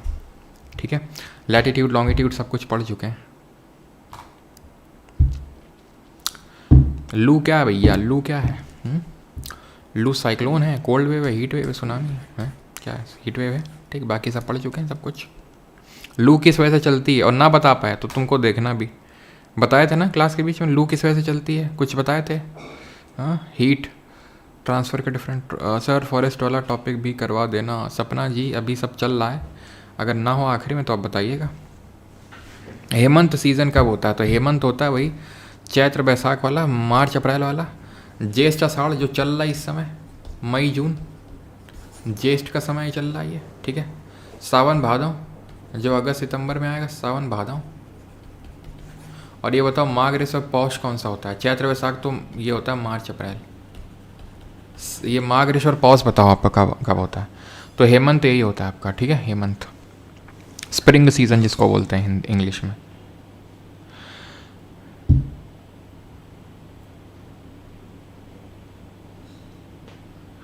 मैं तो वेट कर रहा हूँ कब ख़त्म होगा, फिर हम डाउनलोड करके 2x स्पीड में देखेंगे। अच्छी बेटा, डाउनलोड कर पाओगे तब है ना तुम।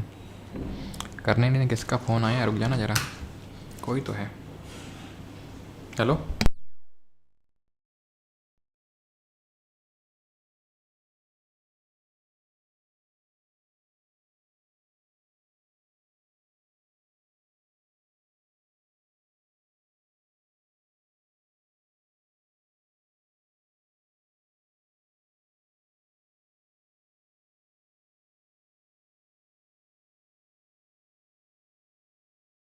ठीक है, तो चलो आगे बढ़ते हैं अभी।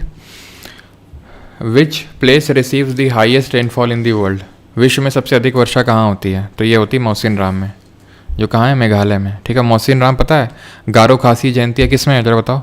गारो खासी और जयंतिया जो है, इनमें से किस पर्टिकुलर में आपको देखने को मिलेगा? धूपगढ़ हम देख चुके हैं कि धूपगढ़ हाईएस्ट पीक है सतपुरा की। चलो, तो मौसिन राम की अगर बात करेंगे, मेघालय में है, मेघालय की खासी हिल्स में। धूपगढ़, कंगटो कहाँ पे है? कंगटो कहाँ पे है? अरुणाचल में। ठीक है,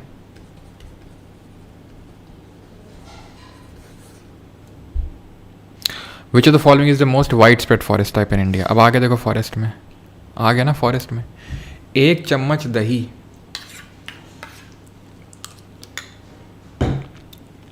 थोड़ी सी चॉकलेट,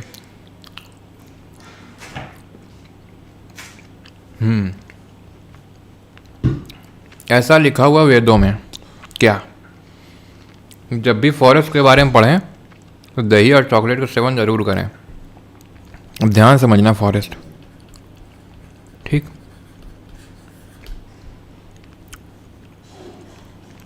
पहला एवरग्रीन फॉरेस्ट, ये कहाँ मिलेंगे?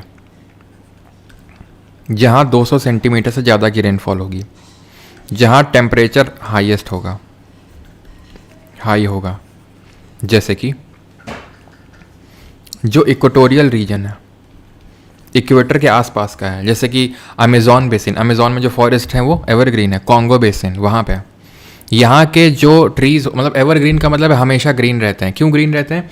क्योंकि पत्ती झाड़ते नहीं, बिल्कुल झाड़ते हैं लेकिन सब एक साथ नहीं झाड़ते हैं।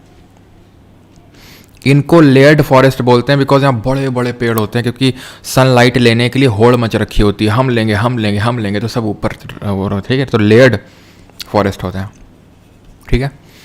और इसमें से वेजिटेशन क्या क्या देखने को मिलता है? तो वेजिटेशन होता है एबनी, माहोगनी, सिंचोना और एनी। खैनी नहीं बेटा, एनी है ये, ठीक है।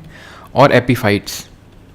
एपीफाइट्स क्या हैं? ये चढ़ जाते हैं पेड़ों के ऊपर, क्योंकि बेचारे अब ऊपर तो जा नहीं सकते हैं, श्रब हैं, तो लो हम तुम्हारे सारे चढ़ जाएंगे। दूसरे हैं हमारे डेसीडुअस। डेसीडुअस दो तरह के होते हैं, एक ड्राई और एक मॉइस्ट। एक मॉइस्ट और एक ड्राई। मॉइस्ट होते हैं जहाँ पर 70 से लेके 150 से लेके 200 सेंटीमीटर तक रेनफॉल है, और मॉइस्ट है जहाँ पे 70 से लेके 150 सेंटीमीटर तक रेनफॉल है। इंडिया में मोस्ट वाइड स्प्रेड, जो आपसे सवाल पूछा है ना कि भारत में सबसे ज़्यादा आपको कौन से तरह के फॉरेस्ट देखने को मिलेंगे, तो ये आपके यही हैं। क्या हो रहा है ये? चारों जो क्लास है अभी अरे यार ऑफिसर्स वाले पे क्लास है यार आज। रुको रुको रुको रुको रुको यार, क्लास सस्पेंड करनी पड़ेगी, रुकना जरा।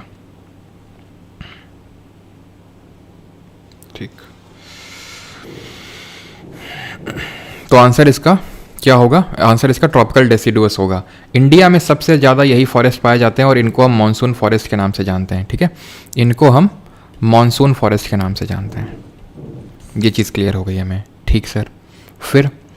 फिर यहाँ पर हमें किस तरह का वेजिटेशन देखने को मिलता है मॉइस्ट और ड्राई डेसिडुअस में? तो मॉइस्ट में जैसे आपको देखने को मिलेगा टीक, बैम्बू, साल, शीशम की लकड़ी, सैंडलवुड, रोजवुड यहाँ मिलता है, ध्यान रखना है एवरग्रीन में रोजवुड, ठीक है। सैंडलवुड यहाँ मिलता है। ड्राई डेसिडुअस में यहाँ भी टीक होगा, अमलतास होगा,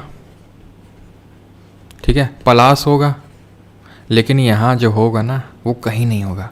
यहाँ बीगड़ी का सामान मिलेगा तुमको, टेंडू की जो पत्तियाँ होती है उससे बीगड़ी बनती है, ध्यान रखना, ठीक है। देन एक सेकंड को, देन ये ट्रॉपिकल थॉर्न फॉरेस्ट है। ये कहाँ मिलेंगे? जहाँ और कम बारिश होगी, और कम मतलब लेस देन 70 सेंटीमीटर रेनफॉल या 50 सेंटीमीटर।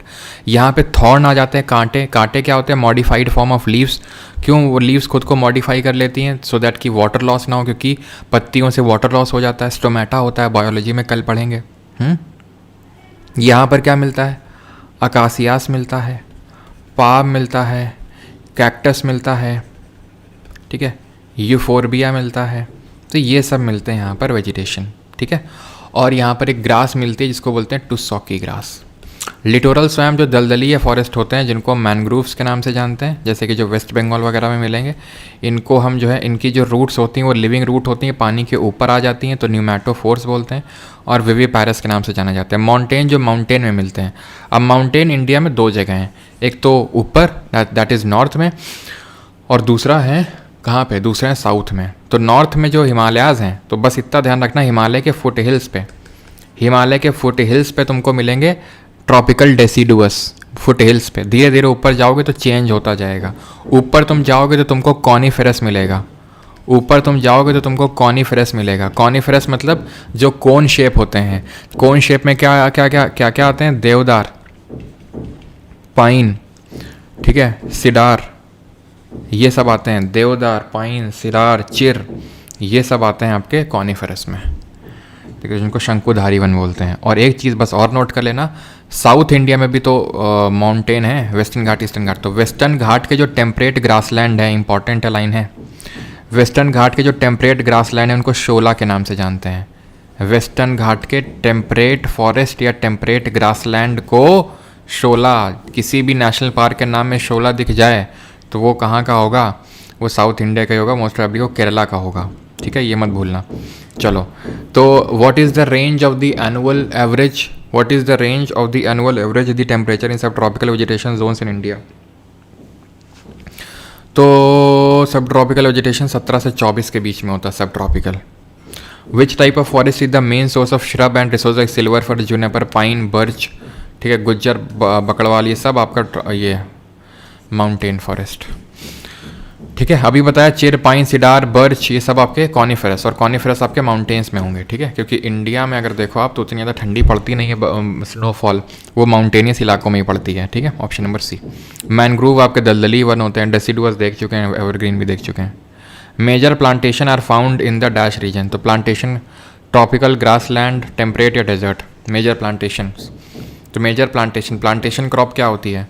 तो क्रॉपिंग डिफरेंट तरह की होती है। एक होती है सब्सिस्टेंस, सब्सिस्टेंस फार्मिंग होती है जो आप अपनी रोज़मर्रा की खाने पीने की ज़रूरतें पूरी करने के लिए कर रहे हैं, सब्सिस्टेंस। ठीक है, एक होती है प्रिमिटिव सब्सिस्टेंस, जहाँ पर आप प्रिमिटिव टूल्स का यूज़ करके सब्सिस्टेंस करते हैं, यानी कि फावड़ा, खुरपी, प्रिमिटिव पुराने टूल्स का यूज़ करके करते हैं। फिर आती है आपकी कॉमर्शियल, कॉमर्शियल मतलब बेचने के लिए कर रहे हैं। प्लांटेशन कॉमर्शियल का एक टाइप है, आप बोल सकते हो, लेकिन यहाँ पर बहुत लंबे लंबे फार्म लैंड्स होते हैं और वहाँ पर एक सिंगल या फिर दो क्रॉप्स को ग्रो किया जाता है बड़े बड़े फार्म लैंड्स पे। तो ये आपको ग्रास लैंड वाले क्षेत्र में देखने को मिलते हैं। ठीक है, जैसे कि प्रेरी एक ग्रास लैंड है, जिसको हम किस नाम से जानते हैं बताइए? टुंड्रा वेजिटेशन कहाँ पर मिलेगा? टुंड्रा वो होता है जो एकदम पोल्स पे मिलता है, एकदम ध्रुवों पे मिलता है, जहाँ पर नाम मात्र का वेजिटेशन होता है, जो नाम मात्र का वेजिटेशन होता है, यानी कि जहाँ बहुत सर्दी पड़ती है। भारत में कहाँ सर्दी ज़्यादा पड़ती है? यहाँ पड़ती है, साउथ में है, नॉर्थ में पड़ती है, हिमालय में पड़ती है, समझ रहे हो? तो टुंड्रा कहाँ मिलता है? टुंड्रा में मतलब होता है जैसे मॉजेस देखने को मिलेगा तुमको, लाइचेंस मिलेंगे तुमको। लाइचेंस किसके बीच की सिम्बायोटिक रिलेशनशिप होता है बताओ? तो टुंड्रा मतलब एक्सट्रीम वेजिटेशन, एक्सट्रीम जहाँ बहुत बर्फबारी होती है, तो इंडिया में हिमालय में होती है, सिंपल सी बात है। ठीक है, लाइचेंस जो होते हैं वो आपके एल्गे और फंगस से मिलके बनते हैं, एल्गे प्लस फंगाई। ठीक है, हिमालय। और ये 150 और विच of the following is an example of terrestrial ecosystem, तो टेरेस्ट्रियल इकोसिस्टम का कौन सा एग्जाम्पल है? नहीं होगा तो हम एनवायरनमेंट का एक क्लास अलग से कर लेंगे। ठीक है, टेरेस्ट्रियल इकोसिस्टम का है ग्रासलैंड, बाकी सब एक्वेटिक हैं। ठीक है, अभी मैं डीप डेप्थ में जा नहीं रहा हूँ, बिकॉज एनवायरनमेंट इकोलॉजी अपने आप में एक सेपरेट टॉपिक है। आप लोगों का रिस्पॉन्स अच्छा रहा तो एनवायरनमेंट इकोलॉजी भी करवा देंगे, क्योंकि एनवायरनमेंट इकोलॉजी एसएससी में तो आता ही है, लेकिन एसएससी से ज़्यादा इसमें आता है रेलवे में। अब आ जाओ ग्रासलैंड पे, तो इसमें से और एक चीज़ ध्यान रखना यार, एक चीज़ ध्यान रखना, ये जो सब्सिस्टेंस फार्मिंग होती है ना, सब्सिस्टेंस को ही भूलना नहीं है आपने। ये माँ शक्ति दे ना माँ सब्सिस्टेंस को ही बोलते हैं क्या? इसी को बोलते हैं शिफ्टिंग कल्टीवेशन। ठीक है, और शिफ्टिंग कल्टीवेशन को एक और नाम से जानते हैं, बताओ तो ज़रा। अर्जेंटीना में प्रेरीज नहीं होते हैं, अर्जेंटीना में यूएसए में प्रेरी के नाम से जानते हैं। Downs Australia, steppe, central Asia, weld, south Africa, सब सही है, यही गलत है। अर्जेंटीना में इसको बोलते हैं पंपास, जहाँ पर अल्फ़ा ग्रास को ग्रो किया जाता है। पास आउट टीना, इस तरह से याद करना। ठीक है, मतलब याद करने की ट्रिक है। और बस वेल्डिंग कर रहा है साउथ अफ्रीका के जो अपने एबी डिविलियर, वेल्डिंग का काम उसने शुरू कर दिया है। डाउन नीचे पड़ता है ऑस्ट्रेलिया, है ना, नीचे पड़ता है ऑस्ट्रेलिया, डाउन करके याद कर लो, है कि नहीं? आ जाओ। When the rainfall is in excess, ठीक है,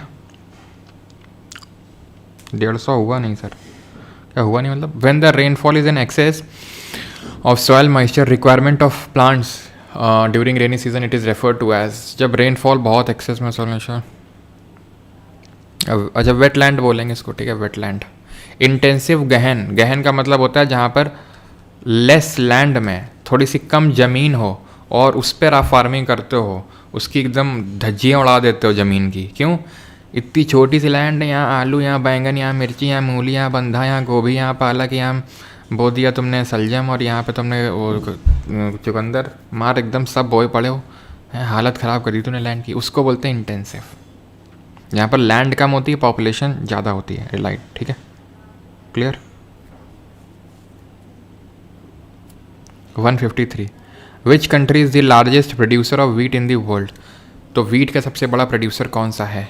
तो वीट पे है चाइना। वैसे ध्यान रखना, प्रेरी को हम बोलते हैं wheat granary of the world, जो यूएसए में मिलते हैं। ठीक है,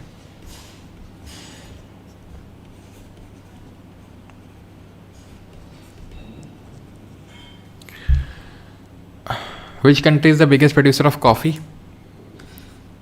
कॉफ़ी बाउल बोलते हैं, शुगर बाउल किसको बोलते हैं? Which option correctly describe the taungya system? Taungya, ठीक है। तो ये हम देख लेते हैं, shifting cultivation across the world. Question था तो यार, था क्वेश्चन है, आगे है, ठीक है। वैसे यहाँ पर ये बताता हूँ, शिफ्टिंग कल्टिवेशन को हम स्लैश एंड बर्न के नाम से जानते हैं। क्वेश्चन है आगे शायद, ठीक है। नहीं होगा तो याद दिलाना, यहीं पे करवा देंगे, ठीक है। स्लैश एंड बर्न के नाम से जानते हैं। टाउंग्या क्या होता है? Taungya, it is a system of growing agriculture crops between rows of planted trees. तो भैया जब फॉरेस्ट्री कर रहे होते हैं इसको बोलते हैं एग्रो फॉरेस्ट्री। ये NTPC में पूछा गया था 2021 में। एग्रो फॉरेस्ट्री होता है जहाँ पर हम फॉरेस्ट ऐसे 2 पेड़ लगाते हैं और यहाँ पर बीच में एग्रीकल्चर कर देते हैं। हाँ जी, 2000 रुपये भेजे हैं अनुराग ने और पूछ रहे हैं सर FRB 2.0 कब से स्टार्ट होगा? FRB 2.0 1 जून से स्टार्ट होगा, ठीक है। 1 जून से, 1 जून या फिर मंडे को 2 जून है, 1 जून या 2 जून से। तो vegetables, the region where farmer specialise in vegetables only, जहाँ सिर्फ वेजिटेबल में ही फार्मर स्पेशलाइज करते हैं तो उसको बोलते हैं ट्रक फार्मिंग। मिक्स्ड फार्मिंग क्या होता है? जहाँ लोग एग्रीकल्चर भी प्रैक्टिस करते हैं, यानी कि फसल भी उगा रहे हैं, प्लस लाइव स्टॉक यानी कि भेड़, मतलब ये सॉरी भेड़, हाँ भेड़, गाय, भैंस, बकरी ये सब पाल रहे हैं, उसको बोलते हैं livestock. Agriculture plus livestock, mixed farming. आ गया देखो, slash and burn, slash and burn 2000 अभी बैक हो जाएगा सर। अच्छा बैक हो जाता है क्या? अच्छा रिफंड मार देते होंगे। लोग काफ़ी तेजू टाइप हैं आजकल के। चलो तो स्लैश एंड बर्न, झूम, बेवर, कुरुआ या फिर वॉल्तरे? वॉल्तरे, बताओ जल्दी से। ध्यान रखना, झूम के नाम से जाना जाता है कहाँ पे? नॉर्थ ईस्ट में। बेवर के नाम से जाना जाता है MP मध्य प्रदेश में। कुरुआ, जब छोटे बच्चे का सब कुछ टूट गया, झारखंड खंड खंड टूट गया तो रोने लगा। और बेवर, और ध्यान रखना MP में दहिया भी होता है, दहिया। वॉल्तरे, वलराज, वलराज मतलब वलराज, राजस्थान। तो ऑप्शन नंबर B हो जाएगा, ठीक है। देन आपसे अगर ये पूछ ले कि भाई बताओ वेस्टर्न घाट में किस नाम से जानते हैं, आंध्र प्रदेश में किस नाम से जानते हैं, छत्तीसगढ़ में किस नाम से जानते हैं, तो क्या बोलोगे? क्या मुंह दिखाओगे लोगों को? तुम बताओ। कुमारी, आंध्र प्रदेश में पोडू, पेंडा, पेड़ा खाए हो तुम लोग? पेड़ा। छत्तीसगढ़ में दीपा के नाम से जानते हैं, और यही बस्तर डिस्ट्रिक्ट जो पड़ती है छत्तीसगढ़ की वहाँ पे, और यही नाम अंडमान और निकोबार में है। ये तो हो गया इंडिया में। अक्रॉस दी वर्ल्ड बताओ भैया, बताओ जल्दी बताओ, बताओ जल्दी से इसका उत्तर। तब तक हम वर्ल्ड वाले में बताएं। वर्ल्ड में जैसे कि चाइना के नाम से कहा जाता है, चाइना के लोग कहाँ के लोग खाते हैं, ठीक है। कोनुको, रोका, लड़ांग, मिल्पा, रे, चाइना, श्रीलंका, कोनुको, वेनेजुला। पूरा नहीं लिखूंगा भैया, क्षमता ना बची अब मैं। ये ब्राज़ील में तुम जाओगे तुमको रोक लिया जाएगा। लड़ांग, इंडो पाक की लड़ाई होती रहती है तो इंडोनेशिया। मिल्पा, M से मेक्सिको। रे नाम का लड़का रहता है, रे नाम, वियतनाम, ठीक। ब्राज़ील के ग्रासलैंड को क्या बोलते हैं? ब्राज़ील में ग्रासलैंड को क्या बोलते हैं? घास के मैदानों को, हैं। तो भैया पूछ रहा है इनकरेक्ट कौन सा है? इनकरेक्ट, सही है, गलत है, ठीक है। तो ब्राज़ील में बोलता है क्या? ब्राज़ील में बोला जाता है इसको, ग्रासलैंड को क्या बोला जाता है? कंपोस। वेनेजुला में ग्रासलैंड को बोला जाता है लानोस। बाकी तो हम पढ़ ही चुके हैं सब। 160 देख रहे, जल्दी हो रहे हैं, बस खत्म ही है, खत्म समाप्ति की हो रहे हैं बस। 190 क्वेश्चन है, 30 क्वेश्चन और बचे हैं, बस जल्दी करने हैं अपने को। Which among the following is the process of covering the soil or ground to create more favorable condition for plant growth, development and efficient crop production? तो भैया हमें क्या करना है? सॉयल इरोजन रोकना होता है। तो सॉयल का मॉइस्चर रोकते हैं। पराली जो होती है, पराली वगैरह जो रेजिड्यू बचता है, क्रॉप रेजिड्यू, उसको छोड़ दो ज़मीन पे, छोड़ दो वैसे ही तुम। उससे क्या होगा? उससे जो है सीधा धूप नहीं पड़ेगी ज़मीन पे और मॉइस्चर रिटेन रहेगा। शेल्टर बेल्ट, पेड़ों की एकदम लड़ी लगा दी जाती है, बड़े बड़े पेड़, सो दैट हवा की स्पीड धीमी हो जाए। तो विंड इरोजन, मतलब सॉयल इरोजन, सॉयल का इरोजन जो विंड की वजह से होता है, उसको रोकने के लिए हम करते हैं, ठीक है। सॉयल इरोजन का यूज़ करने के लिए, ठीक है। सॉयल इरोजन जो हवा हवा की वजह से हो जाता है, ठीक है, ये चीज़ होता है। कॉन्टूर फार्मिंग क्या होता है?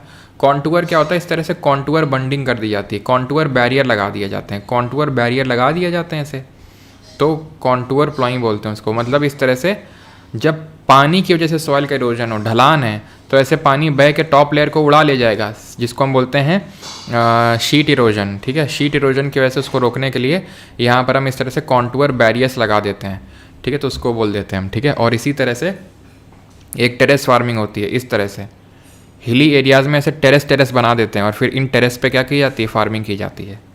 ये चीज़ ध्यान रखनी है आपको, ठीक है। याद हो गया सभी को? Shelter belt, contour farming, contour bunding, terrace farming, mulching, सब कुछ। करेक्ट कौन सा इसमें से? रबी खरीफ ज़ैद पे क्वेश्चन है।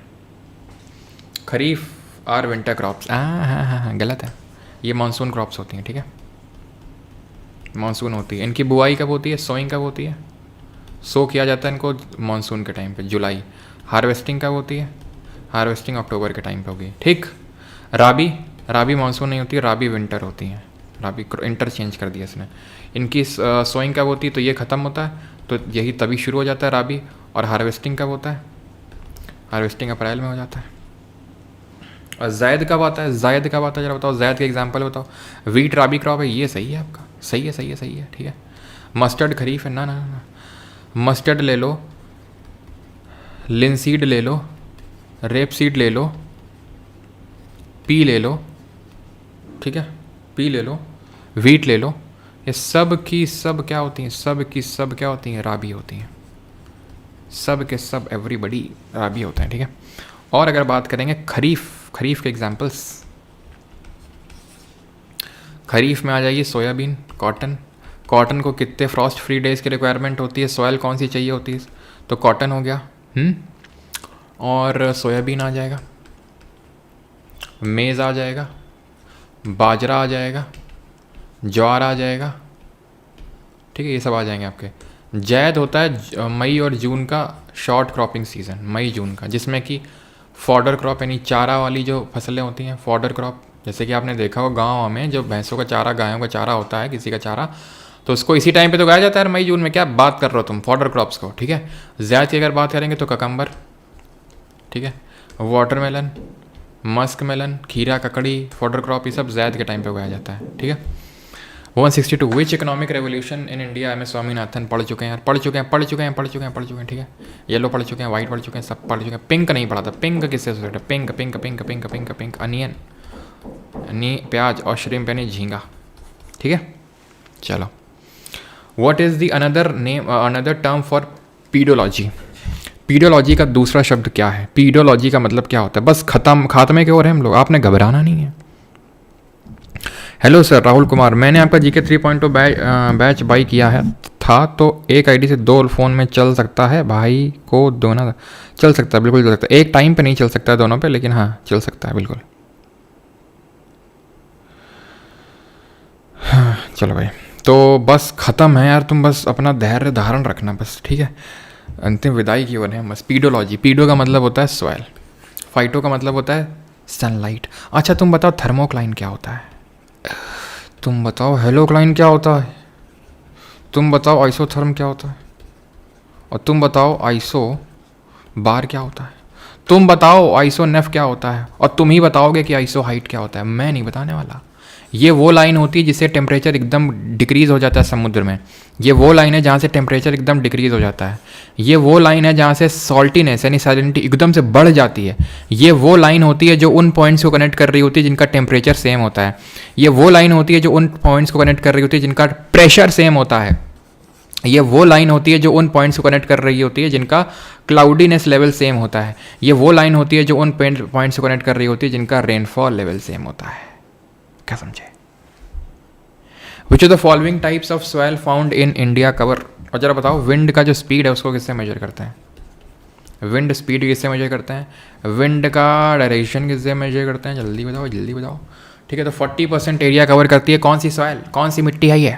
तो इंडिया में ICR के हिसाब से, Indian council of agriculture research, जिसका हेडक्वार्टर पूसा रोड दिल्ली में है, तो उसके हिसाब से एलुवियल सॉइल सबसे ज़्यादा है भारत में। कितनी है? 40% है। 2 तरह की होती है, खादर भंगर, पहले पढ़ चुके, खादर नई वाली, भांगर पुरानी वाली। लेकिन जो नहीं पढ़ा है वो ये है कि ये किस में रिच होती है और किस में पुअर होती है, ये तुम बताओ जल्दी से, नहीं तुमको बहुत मारेंगे, जल्दी बताओ। विंड स्पीड, विंड स्पीड है आपका एनीमोमीटर, डायरेक्शन है विंड वेन,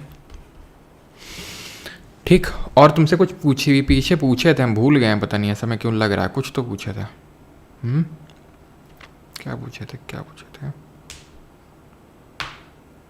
हाँ, ये पूछे थे कि कॉटन को कितने फ्रॉस्ट फ्री डेज की रिक्वायरमेंट होती है, तो 210 फ्रॉस्ट फ्री डेज की रिक्वायरमेंट होती है, ध्यान रहेगा ना, ठीक है। रिच होती है किसमें, पोटाश में, और पुअर होती है फास्फोरस में, फास्फोरस। और ध्यान रखना कि जितनी भी इंडियन सॉइल्स होंगे, बीट alluvial, black, laterite, red and soil, all are poor in humus, all are poor. Sir humus क्या होता है? ह्यूमस ऑर्गेनिक मैटर होता है, तो ऑर्गेनिक मैटर नहीं होता है, ठीक है, ये चीज़ ध्यान रहेगी। और हम बाकी सॉइल्स के बारे में चर्चा ना करें, ऐसा हो सकता है? हो सकता है ऐसा। रेड सॉइल एलुवियल के बाद सबसे ज़्यादा यही पाई जाती है 18%, जहाँ पर वाटर डेफिशिएंट रीजन होता है, यानी जहाँ पर पानी की कमी होती है वहाँ पर पाया जाता है। लाल क्यों होता है? आयरन ऑक्साइड के से लाल होता है। और जैसे ही इसमें पानी पड़ा, यानी कि जैसे ही तुम पानी छिड़कोगे इसमें, ले पीली हो गई, येलो सॉइल हो गई। रेड सॉइल की अगर बात करें, पाई कहाँ जाएगी? वाटर डेफिशिएंट, जैसे कि साउथ इंडिया में पीडमोंट जोन, यानी ये वाला साइड जो है वेस्टर्न घाट का, पीडमोंट जोन और वेस्टर्न घाट वगैरह एरिया में, ठीक है, ये इस क्षेत्र को पीडमोंट जोन बोलते हैं, ठीक है। देन इसके बाद आएगी ब्लैक सॉइल, काली मिट्टी।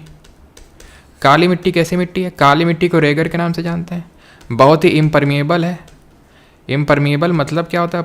वाटर परकोलेट नहीं करता है, एकदम मोटी होती है। मोटी क्यों होती है? क्योंकि ये पाई जाती है यहाँ पर। ये क्या है? ये है आपका north western part of Deccan plateau. Deccan का पठार का जो नॉर्थ वेस्टर्न पार्ट है वहाँ पर पाई जाती है, जो हमारे डेक्कन ट्रैप्स के नाम से जाने जाते हैं वहाँ पर। तो ये लावा की वजह से बनी है, लावा की वजह से बनी। सर यहाँ तो कोई वोल्केनो नहीं, तो लावा कहाँ से आ गया? बेटा फालतू के सवाल पूछा करो। हुआ क्या था, जब ये हमारी इंडियन प्लेट ऊपर की ओर जा रही थी, तब इसमें बहुत सारी वॉल्केनिक एक्टिविटी हो रही थी। अब तुम बोलोगे सर कैसे पता? अरे बेटा यहीं पे बैठे थे हम, इसीलिए तो बैठे थे कल को तुम्हें पढ़ा सकें। आज से लाखों करोड़ों साल पहले की बात है, बट हम यहीं बैठे थे लाहौर में, और लाहौर से सब विटनेस कर रहे थे बैठ के कि अच्छा लावा निकल रहा है यहाँ पे, तो बस वहीं से ये बना है ब्लैक सॉइल। तो ब्लैक सॉइल ध्यान रखना लावा के सॉलिडिफिकेशन से बना है, और इसीलिए इम्परमिएबल है, बहुत मोटी है, तो वाटर जल्दी परकोलेट नहीं करता है। और इसमें सेल्फ फ्लोइंग कैरेक्टरिस्टिक होती हैं। सेल्फ फ्लोइंग का मतलब ये होता है कि जब ये ड्राई होती है तो इसमें क्रैक डेवलप हो जाते हैं, और जब ये वेट होती है, गीली होती है, तो स्टिकी हो जाती है। याद रहे कितनी चीज़, ख़त्म। और कॉटन के लिए सबसे बेस्ट सूटेबल है, तो इसीलिए इसको ब्लैक कॉटन सॉइल के नाम से जानते हैं। लैटेराइट पे आ जाते हैं। लैटेराइट जो बनती है वो लीचिंग से बनती है। एल से लैटेराइट, एल से लीचिंग। लीचिंग मतलब निच्छालन की प्रक्रिया होती है ये, जहाँ पर हमारी बहुत ज़्यादा जब वाटरफॉल होती है, यानी रेनफॉल होती है, यानी कि हैवी रेनफॉल एरिया में पाई जाएगी आपकी ये। जब बहुत सारी बारिश होगी तो एकदम से जो इंपॉर्टेंट मिनरल्स हैं जैसे सिलिका वगैरह, तो वो वॉश अवे हो जाते हैं, धुल जाते हैं, वो नीचे चले जाते हैं। वो कहाँ चले जाते हैं पता नहीं चलता, लेकिन चले जाते हैं वो कहीं पे। लैटेराइट का मतलब होता है ब्रिक। ब्रिक सॉयल होती है, इसको हम ब्रिक सॉयल, इससे ईंटें बनाते हैं, ठीक है, ऐसे याद कर लो। और लैटेराइट में कहाँ पाई जाती है क्या? वो ठीक है, इसमें जो है बेस्ट जो ग्रो होता है वो कैशिव नट ग्रो होता है। काजू की खेती तुम कर लो, हैं, कॉफ़ी उगा लो, तुम चाय उगा लो, सब उगा लो तुम लैटेराइट पे, ठीक है। तो ये सॉइल होती हैं आपकी। क्लियर है ये? नहीं क्लियर है? Which of the following statement is incorrect about the soil formation? तो इसमें से कौन सा गलत है सॉइल फॉर्मेशन के बारे में? बताओ जल्दी से, इसमें से कौन सा गलत है?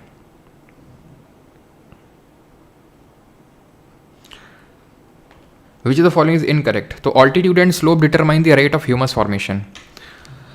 अब जो हमारा सॉयल होता है उसका फॉर्मेशन का जो रेट है, इसमें से गलत पूछ रहा है कौन सा? तो रेट जो होता है सॉयल फॉर्मेशन का, वो रेट बहुत सारी चीज़ों पे डिपेंड करता है।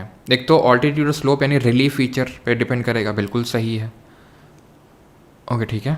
ओ ना ना ना, नेक्स्ट सेकंड, रुको रुको रुको रुको रुको रुको रुको रुको रुको रुको रुको।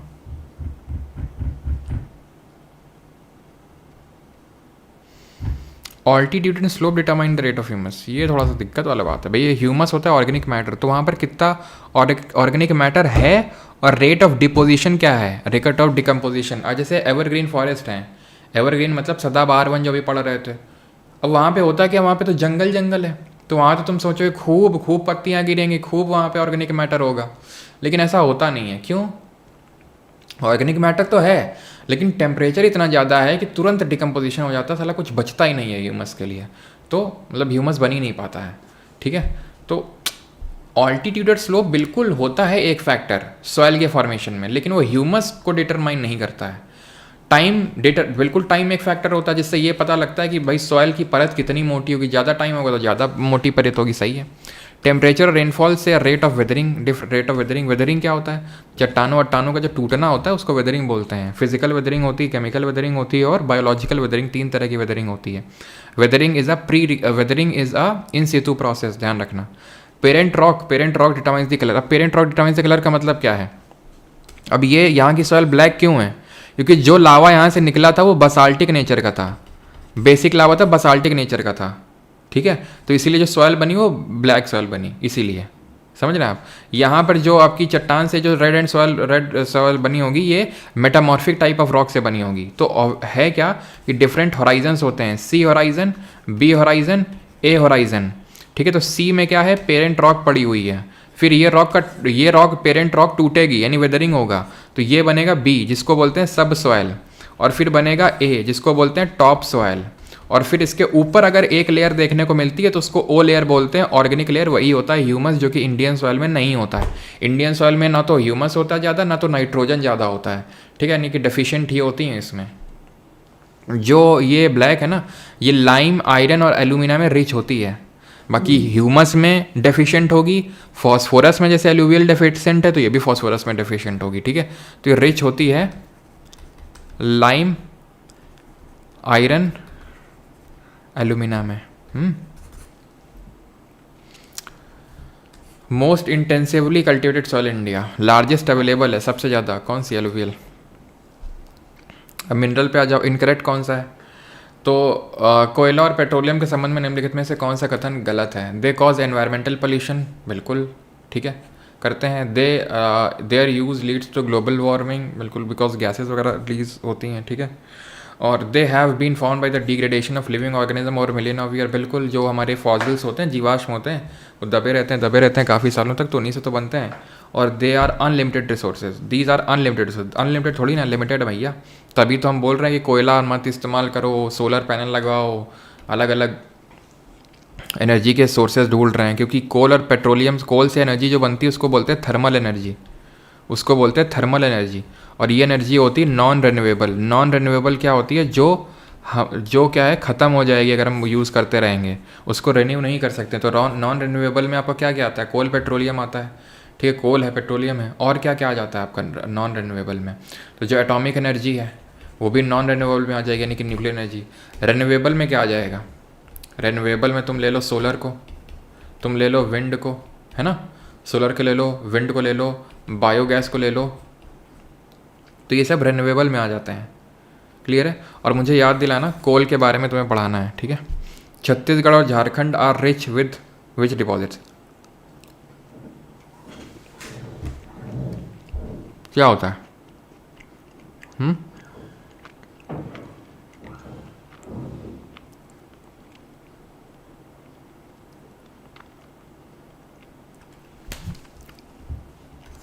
कोल, गोल्ड कहाँ मिलता है?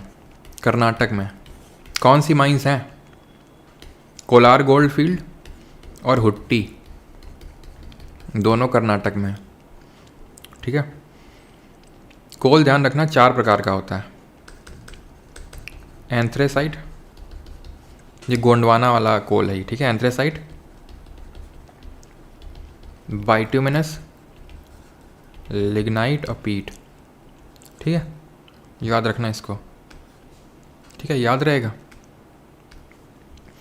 अब एंथ्रेसाइट में जो कार्बन का कंटेंट होता है वो 85 से 95% होता है, लगभग इतना होता है। ठीक है, बाइट्यूमिनस में थोड़ा कम हो जाएगा, लिग्नाइट में थोड़ा और कम हो जाएगा।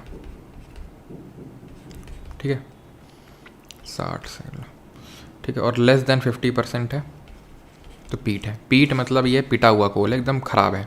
लिग्नाइट को ब्राउन कोल बोलते हैं, बाइटुमिनस को कोकिंग या मेटलर्जिकल कोल बोलते हैं। कोकिंग कोल या मेटलर्जिकल कोल। याद रहेगा। पीट सबसे पिटा हुआ है। लिग्नाइट इंडिया में सबसे ज़्यादा पता है कहाँ मिलता है? कहाँ मिलता है तो जल्दी से? ये मिलता है नेवेली में, नेवेली तमिलनाडु में, ठीक है, नेवेली तमिलनाडु में। और अच्छा, सबसे अच्छा कोयला कौन सा होता है? पीट क्यों पिटा हुआ है? अच्छा कोयला वो होता है जो कार्बन कंटेंट अच्छा हो, मॉइस्चर कंटेंट कम हो, ठीक है। और ये पीट क्या होता है? मॉइस्चर कंटेंट बहुत ज़्यादा होता है। ये सब गोंडवाना वाला कोल है। टर्शरी वाला कोल कौन सा है? टर्शरी कोल कहाँ मिलता है? जो अगेन अच्छा नहीं होता है, क्योंकि जितना जितना पुराना कोयला होगा ना, जितना पुराना कोयला जो पहले बना होगा वो उतना ही अच्छा कोयला होगा जितना नया होगा। टर्शरी जो टर्शरी टाइम पीरियड पे बना है तो वो उतना पुराना नहीं है, इसलिए।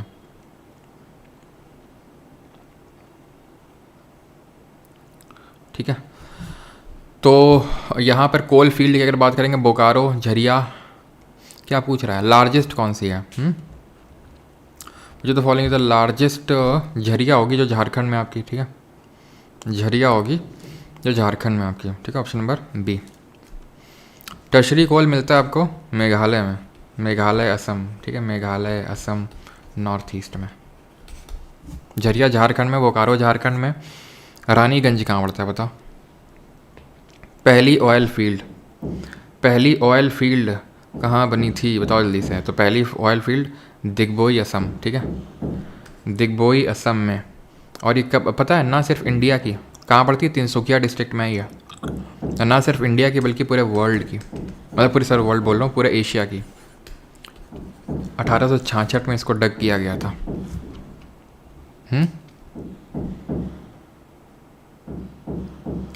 अगला क्वेश्चन करो। Which state is the largest producer of bauxite?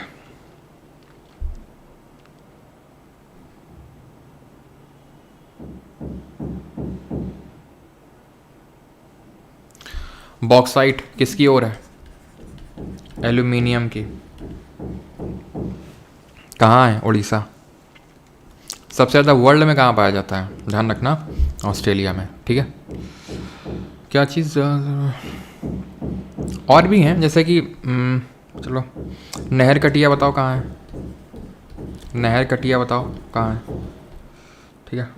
Moran हुगरीजन कहाँ है? मोरान हुगरीजन। कलोल कहाँ है? कलोल बताओ। तो नहर कटिया, मोरान हुगरीजन, ये भी असम में ही है। कलोल गुजरात में है। टाटीपाका, टाटीपाका, टाटीपाका आंध्रा में। ध्यान रखना, ये सब ऑयल फील्ड हैं। टाटीपाका आंध्रा में, गुजरात में कलोल है, असम में नाहरकटिया, मोरान हुगरीजन और दिग्बोई है। Which of the following Indian mines is one of the world's largest uranium mine? तो कौन सी है? ये तुमला पल्ले, ठीक है, तुमला पल्ले जो आंध्रा में पड़ती है आपकी। जादूगुड़ा भी है जो उड़ीसा में पड़ती है,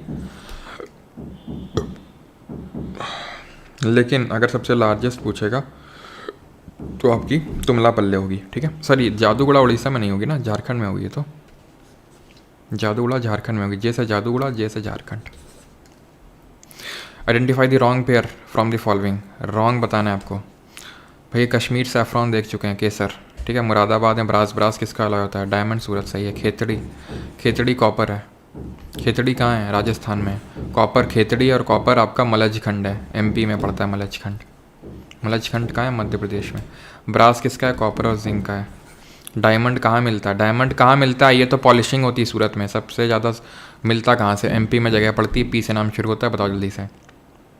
बोकारो जो स्टील प्लांट है, किसकी सहायता से हमने स्टैब्लिश किया था? तो बोकारो की अगर बात करेंगे, sir love you, I am Rahul from Aurangabad Bihar, need your blessing sir, your mention. Thank you Rahul, always blessings हमेशा, ठीक है।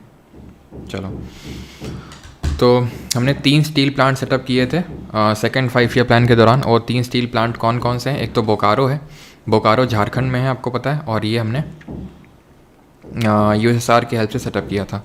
अच्छा, ये तो बोकारो वाला, ठीक है, ठीक है। 1972 में इस्टेब्लिश हुआ था। जो हमारा सेकेंड 5 ईयर प्लान था 56 से लेके 61 के बीच में, तो उस टाइम पे हमने 3 स्टील प्लांट सेटअप किए थे। एक तो दुर्गापुर में जो वेस्ट बंगाल में पड़ता है, और रावरकेला में जो कि उड़ीसा में पड़ता है, और एक हमने भिलाई जो कि छत्तीसगढ़ में पड़ता है। तो यहाँ 3 सेटअप किए थे, दुर्गापुर, राउरकेला और भिलाई में, ठीक है। तो यहाँ पर अगर बात करेंगे दुर्गापुर, दुर्गा जी की पूजा हमने करी थी किसके साथ मिलके, यूके वालों के साथ, ब्रिटेन और राउरकेला केला खाया था जर्मनी वालों के साथ मिलके, या फिर जर्मन शेफर्ड को केला खिलाया था, ऐसे करके याद कर सकते हो। भिलाई जो है छत्तीसगढ़ में पड़ता है, और भिलाई जो पिलाई हमने करी थी यूएसए की या फिर पाकिस्तान की, रशिया के साथ मिलके, ठीक है, ऐसे करके याद रखोगे। दुर्गापुर वेस्ट बंगाल, और केला आपका उड़ीसा, और भिलाई छत्तीसगढ़ में, ठीक है। और डायमंड जो है पन्ना, पन्ना जगह पड़ती है एमपी में, वहाँ पे खूब मिलता है, मतलब it is the only site in India of diamonds. Which Indian city is also known as the Silicon Valley of India. तो किस भारतीय शहर को भारत की सिलिकॉन वैली के नाम से जाना जाता है? तो बेंगलोर को बोलते हैं। The British introduced the concept of dash in 1850 which significantly influence the structure of the Indian economy.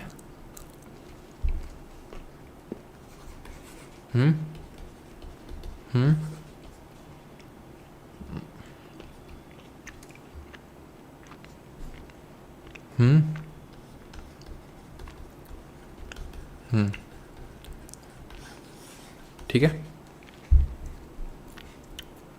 क्या बोल रहा हूँ, ठीक है।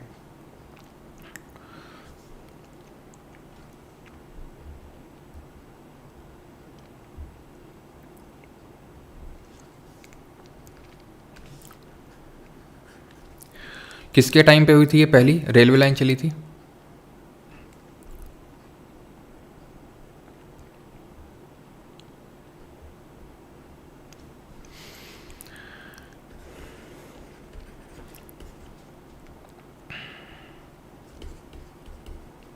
डलहौजी के टाइम पे, ठीक है।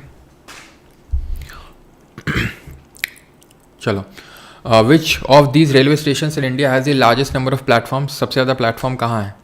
ये हावड़ा जंक्शन पे है, ठीक है। हावड़ा जंक्शन पर आई थिंक 23 हैं, if I am not wrong, 23 है, मतलब पक्का नहीं है, इस बार देख लेना इसको, ठीक है। लेकिन हावड़ा में ही हो गए सबसे ज़्यादा, ठीक है। पहली इलेक्ट्रिक ट्रेन कब चली थी? पहली इलेक्ट्रिक ट्रेन चली थी 1925 में। 1925 में बताओ कौन सी पार्टी का गठन हुआ था? 1925 में। और 1925 में कहाँ से कहाँ चली थी? तो छत्रपति शिवाजी जो टर्मिनल है आपका, जो छत्रपति शिवाजी टर्मिनल है से कुर्ला, ठीक है, केरला नहीं होगा, कुर्ला होगा ये, ठीक है, कुर्ला लिख देता हूँ, नहीं केरला समझ लोगे तुम लोग इसको। छत्रपति शिवाजी टर्मिनल से कुर्ला, जो महाराष्ट्र में ही है दोनों। सीपीआई 1920 में बनी थी, फॉर्मलाइज 1925 में हुई थी जाके कानपुर में। What is the name of India की पहली इंजनलेस ट्रेन? इंजनलेस पहली इंजन ट्रेन कौन सी? तो Vande Bharat. Which of these comprises the golden quadrilateral. तो गोल्डन जो क्वाड्रिलेटरल है, जो रोड नेटवर्क है, कौन सी सिटीज़ आती हैं उसमें, और इसकी टोटल लेंथ भी बताना। तो इसमें दिल्ली, मुंबई, चेन्नई, कोलकाता, यही 4 आएंगी आपकी। दिल्ली, मुंबई, चेन्नई, कोलकाता। और ये इसकी लेंथ कितनी है? तो 5846 किलोमीटर की लेंथ है। India's longest road cum rail bridge connecting Assam and Arunachal Pradesh is called the. तो असम और अरुणाचल प्रदेश को कनेक्ट करने वाला है आपका कौन सा? असम अरुणाचल, बोगीबील होगा, ठीक है। पंबन से याद रहेगा ना, जो highest rail vertical lift rail sea bridge है पंबन, याद रखिएगा उसको भी। इंडियन रेलवेज़ में कितने जोन्स हैं टोटल? इंडियन रेलवे में टोटल 18 जोन्स हैं, ध्यान रखना। और यहाँ पर हैं आपके हेडक्वार्टर, जोन्स और उसके हेडक्वार्टर। रेलवे का एग्ज़ाम देने जा रहे हो, ये रटा हुआ होना चाहिए आपको, ये रटा हुआ होना चाहिए आपको कि ईस्ट वाला जो है, ईस्ट वाला कोलकाता में हेडक्वार्टर, वेस्ट वाले का मुंबई में। और ध्यान रखना सेंट्रल वाले का भी मुंबई में, ध्यान रहेगा ये चीज़। ईस्ट वाले का कोलकाता में, वेस्ट वाले का मुंबई में, और सेंट्रल वाले का भी मुंबई में ही है। West central Jabalpur, east central Hajipur, तो पुरपुर, जबलपुर, हाजीपुर। नॉर्थ सेंट्रल इलाहाबाद, और साउथ सेंट्रल सिकंदराबाद, बाद। नॉर्थ ईस्ट, हाँ, नॉर्थ ईस्ट गोरखपुर, ठीक है, नॉर्थ ईस्ट गोरखपुर, और north west Jaipur. South east Kolkata, ठीक है। और आपका जो साउथ वेस्ट होगा हुबली, और नॉर्थ दिल्ली, और साउथ चेन्नई।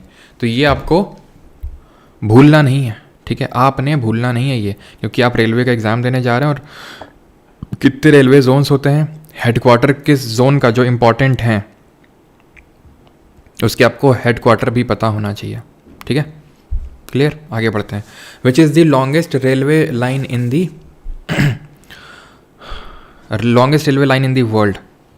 तो लॉन्गेस्ट रेलवे लाइन कौन सी है? Trans Siberian, trans Canadian, the Union Pacific, Australian. तो ये आपकी ट्रांस साइबेरियन है ना, जो रशिया वाले क्षेत्र में आपकी पड़ती है। चलो 188, the national waterway number 1 on the Ganga connect sir. Bilaspur जो है वो साउथ ईस्ट सेंट्रल है, साउथ ईस्ट कोलकाता होगा, ये साउथ ईस्ट सेंट्रल होगा, ध्यान रखना।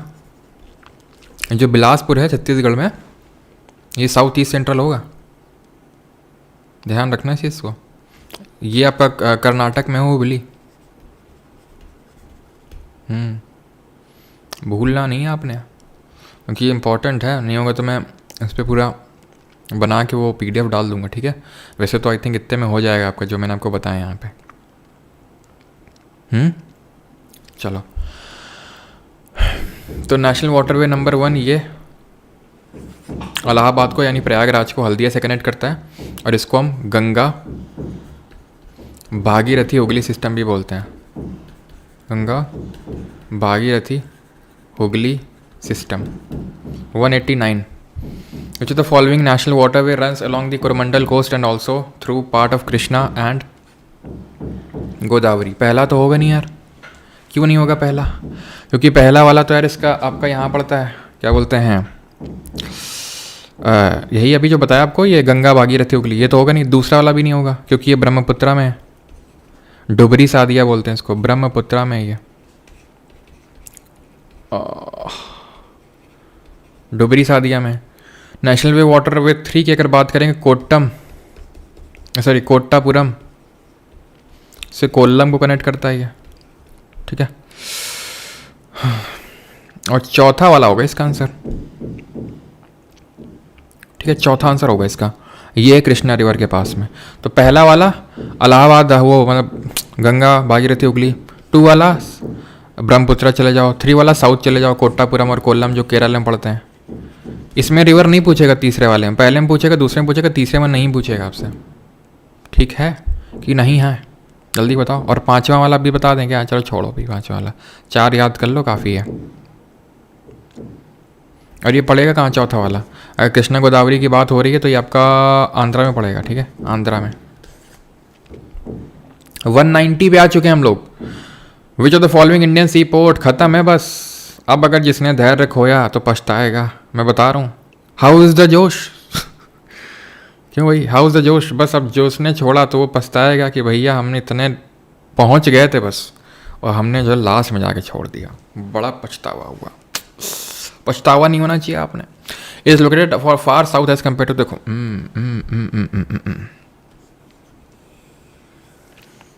ध्यान रखना, भारत में टोटल 13 मेजर पोर्ट हैं। सर माइनर कितने हैं? माइनर 200 हैं। सर हमने तो 203 पढ़े थे। बेटा तुमने जहाँ से पढ़े हो वो थोड़ी देर के लिए भूल जाओ, क्योंकि SSC ने पूछा था सवाल, उसमें 200 माना था। रेलवे ने भी हाल में पूछा नहीं है, तो इसलिए माइनर 200 याद करना है, ठीक है। 13 मेजर हैं, जिसमें से 12 पब्लिक पोर्ट हैं। पब्लिक का मतलब होता है कि वो गवर्नमेंट के हाथ में। एक प्राइवेट पोर्ट है, कौन सा देखते हैं, ठीक।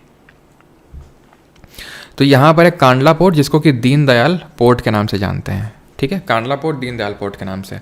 फिर महाराष्ट्र में आएंगे तो यहाँ पर मुंबई पोर्ट है, और फिर यहाँ पर है आपका Jawaharlal Nehru port trust JNPT, जिसको कि हम नावा जेवा के नाम से जानते हैं। और ये एक आपका सैटेलाइट पोर्ट है। सैटेलाइट का मतलब ये होता है कि अगर इसके पास का कोई पोर्ट उसका फुल हो जाता है कैपेसिटी, तो उसको इसीलिए डेवलप किया जाता है सो दैट उसको वो सहायता प्रदान कर सके। तो ये वो है, ठीक है। तो 2 पोर्ट यहाँ हो गए। नीचे कौन सा स्टेट है? गोवा है। गोवा में कौन सा है? गोवा में मरमगांव है, ठीक है, मरमगांव है। किस रिवर की ईस्चुरी में? जिवारी रिवर की ईस्चुरी में। ईस्चुरी क्या होता है? तो हमने पढ़ा था हमारी पेनिनसुलर रिवर 2 तरह की, एक तो जो पूर्व की तरफ बह रही है और एक पश्चिम की तरफ। पूर्व की तरफ जो बहती है इसकी तरफ वो डेल्टा बनाती है, माउथ ऑफ रिवर पे, और जो पश्चिम यानी वेस्ट की ओर बहती है वो ईस्चुरी बनाती है, यानी कि ज्वारबद्ध उन्मुख का निर्माण करती हैं, ठीक है। फिर यहाँ पर आओ कर्नाटक में। कर्नाटक में पड़ता है आपका मैंगलोर पोर्ट, मैंगलोर। और केरला में पड़ता है कोच्चि, कोच्चि को किस नाम से जानते हैं बताओ। फिर आ जाओ तमिलनाडु पे। तमिलनाडु में पता है तीन पोर्ट हैं। कोच्चि को जानते हैं क्वीन ऑफ अरेबियन सी के नाम से। तीन पोर्ट हैं यहाँ पे, ठीक है। चेन्नई, कामराजर और टूटीकॉन। टूट के गिर गया नीचे टूटीकॉन। कामराजर जो पोर्ट है, कामराजर यही है आपका कामराजर प्राइवेट पोर्ट, या फिर भारत का पहला कॉर्पोरेटाइज्ड पोर्ट बोलते हैं इसको, ठीक है। इसके ऊपर कौन सा राज्य है? इसके ऊपर आंध्र प्रदेश। आंध्र प्रदेश में होगा विशाखापट्टनम। विशाखापट्टनम में क्या खास है ऐसा? विशाखापट्टनम में खास ये है कि ये भारत का डीपेस्ट यानी गहरा लैंड लॉक्ड यानी स्थल रुद्ध बंदरगाह है, डीपेस्ट लैंड लॉक्ड पोर्ट है। देन उड़ीसा में आओगे तो उड़ीसा में तुम्हें मिलेगा पारादीप पोर्ट, पारादीप पोर्ट। और तुम यहाँ पर आओगे कहाँ पर? वेस्ट बंगाल में, तो तुमको 2 पोर्ट मिलेंगे। एक तो मिलेगा तुमको कोलकाता और एक हल्दिया। हल्दिया जो पोर्ट है वो एक रिवराइन पोर्ट है, क्योंकि ये हुगली रिवर इसको पानी देती है। ये एक टाइडल पोर्ट है, क्योंकि जो टाइड आती हैं, टाइड क्योंकि इसका फनल शेप है, फनल शेप जहाँ पे होता है वहाँ हाई टाइड हाई आती हैं, बहुत ज़्यादा हाई आती हैं, तो उसको टाइडल पोर्ट बोलते हैं। अच्छा ये बताओ, जब तीनों स्ट्रेट लाइन पे होता, अच्छा तो बता चुका हूँ भैया, स्प्रिंग टाइड काफ़ी वर्षों हो गए, काफ़ी घंटों पहलों की बात है, मतलब सुबह की बात है जब हम स्प्रिंग टाइड पढ़ रहे थे और पढ़ते पढ़ते शाम हो गई। पोर्ट में आ गए हम लोग, लेकिन ख़त्म ना हो रहा, ये ख़त्म हो रहा है, बस रुक जाओ। तो सबसे नीचे कौन है एज कम्पेयर टू पारादीप? तो उड़ीसा में, चेन्नई नीचे, टूटीकॉन हाँ टूटीकॉन होगा, ठीक है, ऑप्शन नंबर ए, ठीक है, टूटीकॉन नीचे होगा, ध्यान रखेंगे आप। स्प्रिंग टाइड बोलते हैं, बिल्कुल सही, टाइडल हो जाएगा, और रिवराइन आपका हल्दिया हो जाएगा। कोलकाता वाले को डायमंड हार्बर बोलते हैं, ये 1870 में बना था और ये सबसे भारत का पुराना बंदरगाह है, ये नहीं बोलना है, डायमंड हार्बर के नाम से जानते हैं इसको। तो टोटल गिन लो बेटा 13 हो जाएंगे ये, ठीक है। Which port is one of the oldest artificial port on the eastern coast of India? Eastern coast में आपका, ठीक है। कांडला जो है ना, ये तो वेस्टर्न कोस्ट में, देखो भाई ये भी ईस्टर्न में है, ये भी ईस्टर्न में, और ये भी ईस्टर्न में है। ये है आपका Chennai port, largest oldest artificial port eastern coast में। Which Indian airport is first fully, हे प्रभु बचा लो, बस यार 200 में तुम इतना क्यों गिव अप करते हो दोस्त? बस 7 क्वेश्चन तुमसे नहीं रुका जा रहा है, तुम इतनी देर से रुके हुए हो, 5-6 घंटे हो गए तुमको रुके, तुम 7 क्वेश्चन नहीं रुक सकते? रुको बेटा। तो पहला फुली सोलर ऑपरेटेड, ये होगा आपका कोचिन, ठीक है। Which of the following is responsible for providing safe efficient air traffic? कौन रिस्पॉन्सिबल है ताकि हमें सेफली लैंड करवाए, सेफली उड़ाए, हमको उड़ा के ले जाए? Airport authority of India, AA। कब बना था जरा बताओ? एयरपोर्ट अथॉरिटी ऑफ इंडिया कब बना था? देन ये पूछ रहा है एयर इंडिया लोगो, एयर इंडिया लोगो क्या है इसमें? तो एयर इंडिया में लोगो में देखो एक फ्लाइंग स्वान है और कोनार्क का व्हील दिख रहा है, इसमें कोनार्क का व्हील है, ठीक है, flying swan wheel of Konark, ठीक। चलो अगला वाला। Onges is a tribal group in which, तो देख रहे हो कुछ भी छूटा नहीं है, कुछ भी छोड़ा नहीं है तुम्हारे लिए, एकदम तर्कस से सारे सवाल निकाल के लाए। तो ओंगजेस कहाँ की है? अंडमान और निकोबार की है ओंगजेस। ओंगजेस ले लो, सेंटिलीज ले लो, जरावा ले लो, निकोबारीज ले लो, अरे शैम्पेन पी लो, इतनी देर से पढ़ रहे हो, शैम्पेन ट्राइब, ठीक है। इंडिया में जो सबसे ज़्यादा बड़ी मतलब ट्राइबल ग्रुप है दैट इज़ भील ट्राइब, ठीक है, Bhil tribe. Bhil tribal group जो है आपको ये सेंट्रल इंडिया में मेनली देखने को मिलेगा, ठीक है, मेनली आपको सेंट्रल इंडिया में देखने को मिलेगा। क्लियर? अगला क्वेश्चन,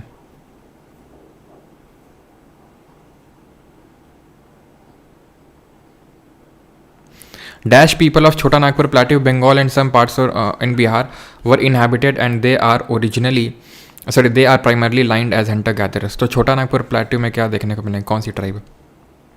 तो ये आपकी संथाल ट्राइब, ठीक है। संथाल रिबेलियन हम लोग हिस्ट्री में पढ़ेंगे 1855 में sir. Airport authority of India क्या चीज़, अच्छा स्टैब्लिशमेंट पूछे थे, ओके।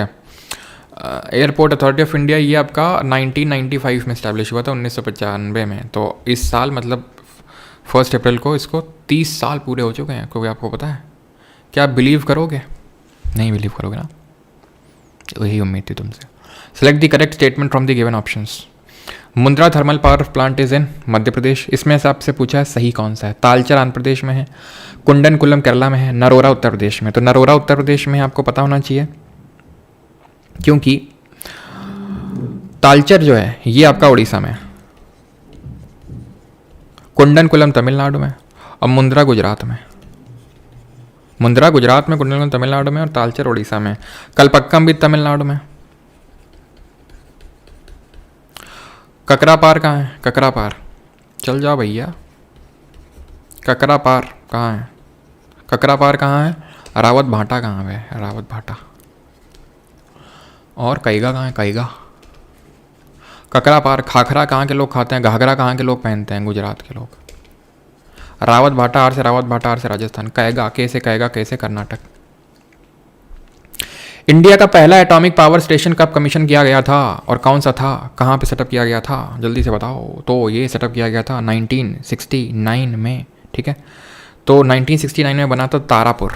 तारा था ना हमारे देश का, तारा चमक रहा है, तारा सबसे पहले आया था, तो तारा चमका हमारे देश का सबसे पहले तारापुर महाराष्ट्र में, ठीक है। 1969 में कमीशन हुआ। अप्सरा को रिकॉल करिए कि अप्सरा हमारे देश का पहला न्यूक्लियर रिएक्टर था, न्यूक्लियर रिएक्टर था, जो कब कमीशन किया गया था? 1955 में, ध्यान रखना। 1955 में होमी जहांगीर भाभा ने कॉन्सेप्चुलाइज किया था, और डॉक्टर होमी जहांगीर भाभा को ही हम क्या बोलते हैं? Father of Indian nuclear program बोलते हैं, father of Indian nuclear program, ठीक है। हाँ, देख रहे हो 200 दोहरा शतक मार दिया हम लोगों ने। सभी लोग अपने हाथ उठाइए, जोर से उठाइए हाथ और गर्दन घुमा लीजिए अपनी अपनी, क्योंकि हम लोग दोहरा शतक मार चुके हैं और हम इसी स्टाइल में दोहरे शतक को एंजॉय करते हैं। 1969 में बिल्कुल सही, इसरो बना था। 1958 में DRDO बना था। और जब ये अप्सरा कमीशन हुआ था तो नेहरू थे हमारे देश के प्रधानमंत्री। अभी तो क्या डी कमीशन किया जा चुका है अप्सरा को। जी, लंबी गहरी सांस लेंगे, ठीक है। 23 को अगर फैटमैन लॉन्च नहीं हुआ तो स्टूडेंट्स म्यूटिनी कर देंगे। भैया 23 को हमने बोला ही नहीं था, हमने तो 24 को बोला था। देख लो तुम जाके अभी कौन सा शेड्यूल लगा है। और फैटमैन लिटिल बॉय का तुम लोगों को विजिटिंग कार्ड भी मिलेगा, पता है तुम लोगों को। टेलीग्राम पे आ जाना परमार SSC पे, जहाँ पर इस लेक्चर की PDF मिलेगी, जहाँ पर आपको नोट्स तो शायद आपको ऐप में मिलेंगे और वहीं पे आपको क्विज़ मिलेगी। नोट्स पे आपको ऐप और मतलब ऐप पे ही नोट्स और क्विज़ मिलेंगे शायद, देखते हैं, या तो टेलीग्राम पे प्रोवाइड कर देंगे। टेलीग्राम को ज्वाइन कर लेना, लिंक डिस्क्रिप्शन में। तो वहाँ पे तुम्हें इन्विटेशन कार्ड भेजा जाएगा। 7 सिस्टर्स में कौन नहीं आता? Sikkim is not a part of 7 sisters, is a Buddhist temple. क्या भैया बुद्धिस्ट टेम्पल चल रहा है यहाँ पे? हिस्ट्री का लेक्चर है ये, हैं? खैर, महाबोधि होगा। काला पानी के नाम से किस जगह को जाना जाता है? Kala Pani, which Indian place is known as Kala Pani? तो अंडमान आइलैंड। काला पानी जो सेल्युलर जेल थी ना, तो वहाँ पर काला पानी की सज़ा दी जाती थी। केरला के बैक वाटर को पता क्या बोलते हैं? कयाल बोलते हैं। केरला के बैक वाटर को कयाल्स बोलते हैं, ध्यान रखना, याद रखना। कयाल पूछ लेगा क्या होता है। Asia's largest Indira Gandhi memorial tulip garden कहाँ पे है? तो ये आपका ट्यूलिप गार्डन श्रीनगर में पड़ेगा, ऑप्शन नंबर डी। बस 210 क्वेश्चन करेंगे, फिर छुट्टी कर देंगे तुम्हारी, ठीक है। चलो बताओ। बस यार 210 के आगे हम नहीं करवाएंगे, नहीं करवाएंगे, नहीं करवाएंगे। तुम लोग यकीन करो, मेरी बात मानो, ठीक है। वेनिस ऑफ ईस्ट किसको बोलते हैं? हैं? ये तो अल्फूजा को बोलते हैं यार, अल्लापूजा को बोलते हैं, जो ये केरला में है। अल्लापूजा तो है ही नहीं, तो फिर उदयपुर होगी फिर तो, है कि नहीं? अल्फूजा भी ध्यान रखना, उदयपुर भी ध्यान रखना, ठीक है। अच्छा, सिटी पैलेस जहाँ पे लोकेटेड है, तो सिटी पैलेस तो फिर उदयपुर ही होगा। सिटी पैलेस लोकेटेड है, अल्फूजा केरला में सिटी पैलेस थोड़ी ना है। चलो, अच्छा ये बताओ, मैनचेस्टर ऑफ ईस्ट किसको बोलते हैं? Manchester of India. Princess of hill station, princess of hill station बोलते हैं किसको? बताओ जल्दी से। तो मैनचेस्टर किसको बोलते हैं? ये बोलते हैं अहमदाबाद को, अहमदाबाद। ये बोलते हैं कोड़ई कनाल को, कोड़ई कनाल, जो कहाँ पड़ता है? ये पड़ता है तमिलनाडु की पलनी हिल्स में, पलनी हिल्स में पड़ता है ये। ऊटी कहाँ पड़ता है? ऊटी पड़ता है जो नीलगिरी की पहाड़ियाँ हैं वहाँ पर, ये भी तमिलनाडु में ही है, ठीक है। हिल स्टेशन है ये भी।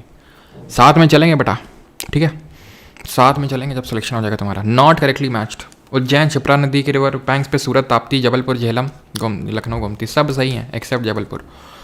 जबलपुर जो है नर्मदा रिवर के तट पे, झेलम पे नहीं। अच्छा ध्यान रखना, झेलम जो रिवर है वो अपने मेच्योर स्टेज में मियंडर करती है, लेकिन झेलम अपने यूथफुल स्टेज में, जवानी में मियंडर करती है, जवानी में मटक मटक के चलने लगती है, ठीक है। और झेलम में ध्यान रखना, जो इंडिया के सबसे लार्जेस्ट फ्रेश वाटर लेक है वूलर लेक, उसको अपना पानी देती है ये, ठीक है। और डल लेक को ध्यान रखना, डल झील को श्रीनगर का ज्वेल बोलते हैं, डल झील को श्रीनगर का ज्वेल बोलते हैं। लार्जेस्ट आर्टिफिशियल लेक कौन सा इंडिया का, बताओ लार्जेस्ट आर्टिफिशियल लेक। ये आपका नेशनल पार्क है। बस ख़त्म ही हो रहा है यार तुम लोग, ठीक है, अपना धैर्य बनाए रखो। तो ध्यान रखना, लार्जेस्ट आर्टिफिशियल है गोविंद बल्लभ पंत सागर, जो रिहांद एक रिवर है, रिहांद सोन की ट्रिब्यूटरी, सोन गंगा की है, तो रिहांद पे बना हुआ है गोविंद बल्लभ पंत, वल्लभ नहीं बल्लभ, जो हमारे यूपी के पहले चीफ मिनिस्टर थे उनके नाम पे गोविंद बल्लभ पंत सागर, लिखना ना पड़े। ये लार्जेस्ट आर्टिफिशियल है। सेकंड लार्जेस्ट आर्टिफिशियल लेक कौन सा इंडिया में, बताओ सेकंड लार्जेस्ट आर्टिफिशियल लेक कौन सा इंडिया में। अब बता दिया ना तुमने, सही बता रहे हैं। चॉकलेट का एक टुकड़ा रखा हुआ, यहीं से फेंक के मारेंगे तो मुंह में गिरेगा जाके भी।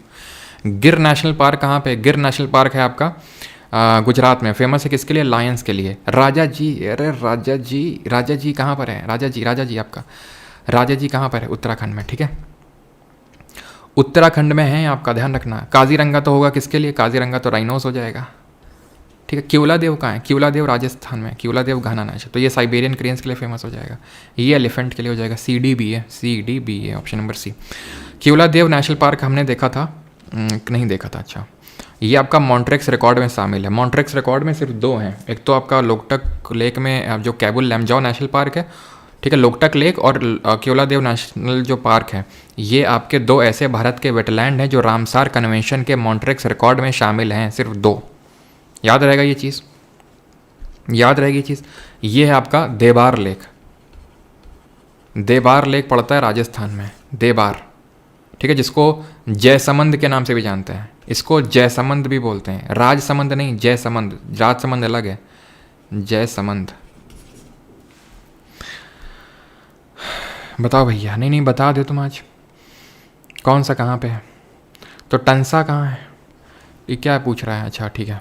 तो भैया सबको पता है गुंडी कहाँ पे है, तमिलनाडु में है, ओरछा मध्य प्रदेश में है, काजीरंगा असम में है, और तंसा कहाँ हो जाएगा, महाराष्ट्र में हो जाएगा तंसा। तो BACD ऑप्शन। कोई दिक्कत, काजीरंगा 1 हॉर्न डायनासोर के लिए फेमस है, देख चुके हैं पहले। Longest canal in the world, बस सेकेंड लास्ट क्वेश्चन है बेटा, भरोसा रखो, यकीन मानो मेरा, इससे आगे क्वेश्चन नहीं मिलेगा। सबसे लंबी कैनाल कौन सी है, तो ग्रैंड कैनाल है। अच्छा ग्रैंड कैनाल, ओके ठीक है। एरी तो होगी नहीं, ये भी इंडिया वाली तो नहीं, ये होगी बीजिंग हांगझाओ ग्रैंड कैनाल, ठीक है, बीजिंग हांगझाओ ग्रैंड कैनाल, ठीक है, ये सबसे लॉन्गेस्ट कैनाल है। इंडिया में कौन सी है, इंडिया में ये है, इंडिया में सबसे लंबी ये है, 650 किलोमीटर लंबी है ये, ठीक है। इंदिरा गांधी कैनाल है कहाँ पे, अगर तुमसे पूछ ले मान लो कल को कोई आके, बेटा बताओ कहाँ पे है, तो तुम क्या मुंह दिखाओगे किसी को, तो ये मुंह दिखाओगे कि बोल देना पंजाब, हरियाणा और राजस्थान में फैला हुआ ये। Suez canal which is very significant for commerce was constructed on in which of the following country, तो सुएज कैनाल इजिप्ट में। अगर आप देखो यहाँ पे इस तरह से सुएज कैनाल, यहाँ पे मेडिटेरेनियन सी, भूमध्य सागर, और यहाँ है रेड सी, लाल सागर। अब इसी बात पे जरा बता दो बाबल मानदेव जिसको गेटवे ऑफ टीयर्स बोलते हैं, बाबल मानदेव जो स्ट्रेट है, ये किसको किससे कनेक्ट करती है, तुम बता दो, मेरा दिल खुश कर दो, आज मेरा दिन बना दो तुम जल्दी से। बाबल मानदेव जिसको गेटवे ऑफ टीयर बोलते हैं, ये रेड सी और गल्फ ऑफ एडन को कनेक्ट करता है। और ये जैसे हमारे यहाँ पे वॉलीबॉल मैच हुआ था, ठीक है, तुम्हें पता ही है, हमने कमेंट्री करवाई थी, तो कमेंटेटर थे वो हर चीज़ में स्टार्ट करते थे, और यहाँ पर बहुत अच्छा शॉट, और रेड सी और गल्फ ऑफ एडन को। इसी तरह स्ट्रेट ऑफ हॉर्मूज है, स्ट्रेट ऑफ हॉर्मूज की जो है संधि, ये किसको कनेक्ट करती है, ये कनेक्ट करती है पर्शियन गल्फ और गल्फ ऑफ ओमान को, पर्शियन गल्फ और gulf of Oman. Battery down हो रही, बैटरी डाउन नहीं होने देना है, आज तुम चार्ज कर लो बस जल्दी से तुम। विच कनाल कनेक्ट्स द पैसिफिक अटलांटिक, क्या बात करी तुमने, ये तो बड़ा आसान है। पैसिफिक अटलांटिक को कौन सी कनाल जोड़ती है, जल्दी बताओ। सुएज को एलिमिनेट कर पाओगे, सुएज को एलिमिनेट कर पाओगे, नहीं कर पाओगे। पनामा कनाल जल्दी नहीं, ठीक है। ऐसे ये है नॉर्थ अमेरिका, ये है साउथ अमेरिका, यहाँ है पनामा। अलग किसको कर रहा है, ये अलग कर रहा है नॉर्थ अमेरिका को साउथ अमेरिका। कुछ गंदे शेप में नहीं बन गया, ऐसे बना लो, ठीक है। तो ये बन गया, यहाँ पर अटलांटिक ओशन एस शेप का है, अटलांटिक ओशन एस शेप का है, अटलांटिक ओशन एस शेप का है। और ये सबसे बिजिएस्ट है, सबसे बिजिएस्ट है कौन, अटलांटिक। सबसे बड़ा कौन सा है, प्रशांत। पैसिफिक सबसे गहरा कौन सा है, प्रशांत, ठीक है। पैसा ट्रिक याद रखनी है, प्रशांत यानी Pacific, Atlantic, Indian, southern, Arctic याद रखना है आपने घबराना नहीं है। Which is the largest river by volume in the world. Volume wise अगर बात करेंगे तो वॉल्यूम वाइज तो अमेजोन है भैया, और लेंथ वाइज तो नील वाले भैया हैं, नील रिवर है, नाइल रिवर है। लॉन्गेस्ट रिवर यूरोप में कौन सी है, बता दो जल्दी से। लॉन्गेस्ट रिवर दानूबे है, यूराल है, वोल्गा है, राइन है। तो वोल्गा है, वोल्गा, यूराल और टेरेक तीनों गिरती हैं कैस्पियन सी में, ठीक। और दानूबे, दनाइपर, दनाइस्तर, डॉन यानी जिसका नाम डी से शुरू हो, सबको गिरा दो ब्लैक सी में जाके। विच of the following rivers passes through the from most countries, कौन। अच्छा एक चीज़ बताओ तुम, एक चीज़ बताओ तुम, ट्रॉपिक ऑफ कैंसर को कट ट्वाइस कौन सी रिवर है, 2 बार कट करने वाली रिवर कौन सी है। इक्वेटर को 2 बार कट कौन सी करती है, और ट्रॉपिक ऑफ कैप्रिकॉर्न को कौन 2 बार कट करती है, ये बता दो तुम। और बता के जरा दिन बना दो जल्दी से तुम, जल्दी जल्दी जल्दी जल्दी जल्दी, टाइम नहीं अपने पास। Which of the following rivers passes through most of the countries, Danube, Ganga, Brahmaputra, Rhine. तो बताओ जल्दी से। तो ट्रॉपिक ऑफ कैंसर माही लिखें, बताओ। उठा एकदम दब गया है।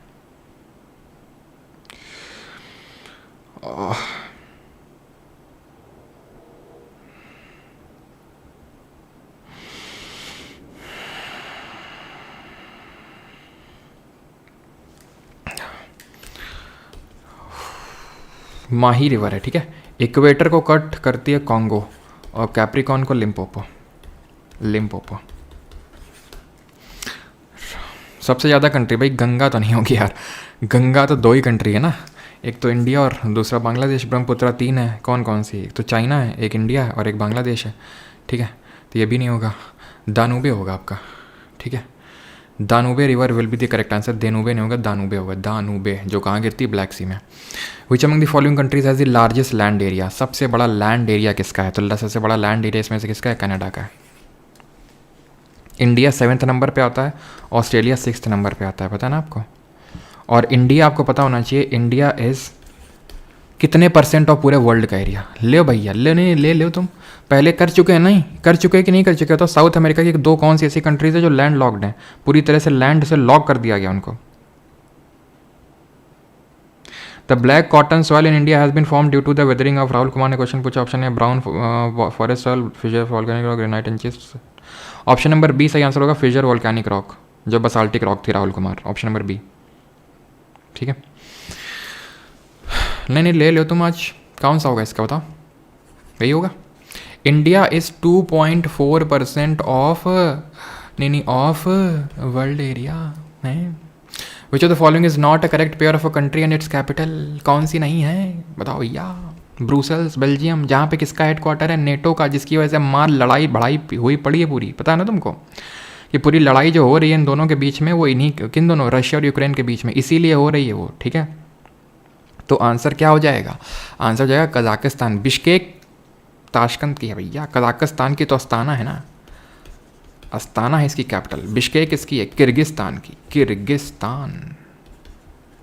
टान थिम्फू किसकी है, Bhutan. Forbidden city located in China, forbidden city किसको बोलते हैं, तो फॉरबिडन सिटी ऑप्शन नंबर है आपका बीजिंग, गुलिन, संघाई, गुंजो, बीजिंग, ठीक है। बीजिंग है फॉरगॉटन सिटी। अब बस आखिरी क्वेश्चन, इसके आगे मेरी हिम्मत नहीं है। Which of the following languages is most spoken by local people called, Castellano. Castellano कौन से बोलते हैं, कस्टेलानो, तो कस्टेलानो बोलते हैं स्पेनिश, ठीक है। कस्टेलानो बोलते हैं स्पेनिश, ऑप्शन नंबर बी, ठीक है। क्लियर, सही है, आगे बढ़े हैं। अब बस तुम कर लो। ओ हो ही गए बस। देख रहा हो ये 220 ख़त्म, 221 और 222 और 223 और 224 और 225 और 226 और थैंक यू। नहीं, थैंक यू क्या समझे, मतलब फाइनल कंप्लीट कर ही लिया हम लोगों ने। ये सब युवराल जूलू पूलू सब तो आंसर कर पाओगे ना। चाबाहार पोर्ट कहाँ है बताओ जल्दी से, और ना बता पाए तुमको बहुत मारेंगे। चाबाहार पोर्ट कहाँ है? ईरान में है चाबाहार पोर्ट, जो इंडिया ने बनाया था, है ना। क्योंकि ग्वादर पोर्ट बनवाया था, ग्वादर बनवाया था पाकिस्तान में चाइना वालों ने। ग्वादर है पाकिस्तान में, चाइना वाले ने बनवाया। ये है इंडिया ने बनाया और ईरान ने बनाया चाबाहार काउंटर करने के लिए, ठीक है। अब बस बेटा थैंक यू वाला समय आ चुका है। वो समय आ चुका है जब हम आपसे विदाई लेंगे। वो समय आ चुका है जब हम 6 घंटे की अपनी कॉन्टिन्यूस स्टडी को पूरा करेंगे। एक चॉकलेट का टुकड़ा खा गया, आहा कुछ मीठा हो जाए, हैं। देख रहे हो कैसी उंगलियां बोल रही, चटाक चटाक चटाक, आहा।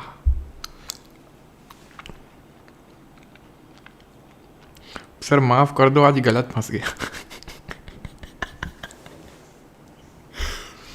आधा घंटा बोल के 6 घंटे बढ़ा दिया क्यों? मम्मी से रहोगे तो नहीं जाके? क्यों? आधा घंटा बोल बोल के मैं तो खाना खाने दिया, 6 घंटे बढ़ा दिया। एक दिन का गैप दो। तो कैसा लगा आप लोगों को वन शॉट, और आप क्या कहना चाहेंगे? क्या कमेंट पास करना चाहेंगे, गैप लेना चाहेंगे, क्या है? कल तो बायो होने वाली है जो प्लान है उसके हिसाब से।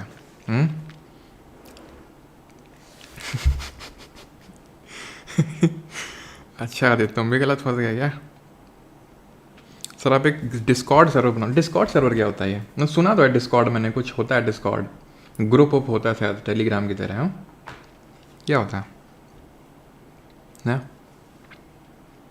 74 में इनकरेक्ट पूछा था, रुको देखते हैं,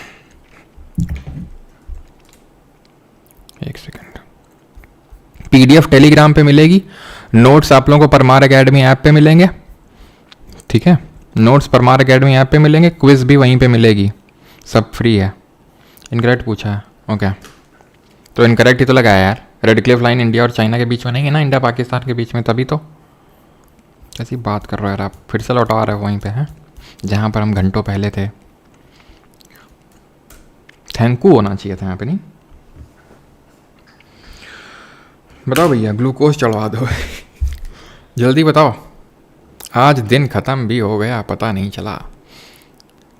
कल वोट फॉर बायो, कल यार कर लो, फिर परसों ब्रेक ले लेना, कैसा रहेगा?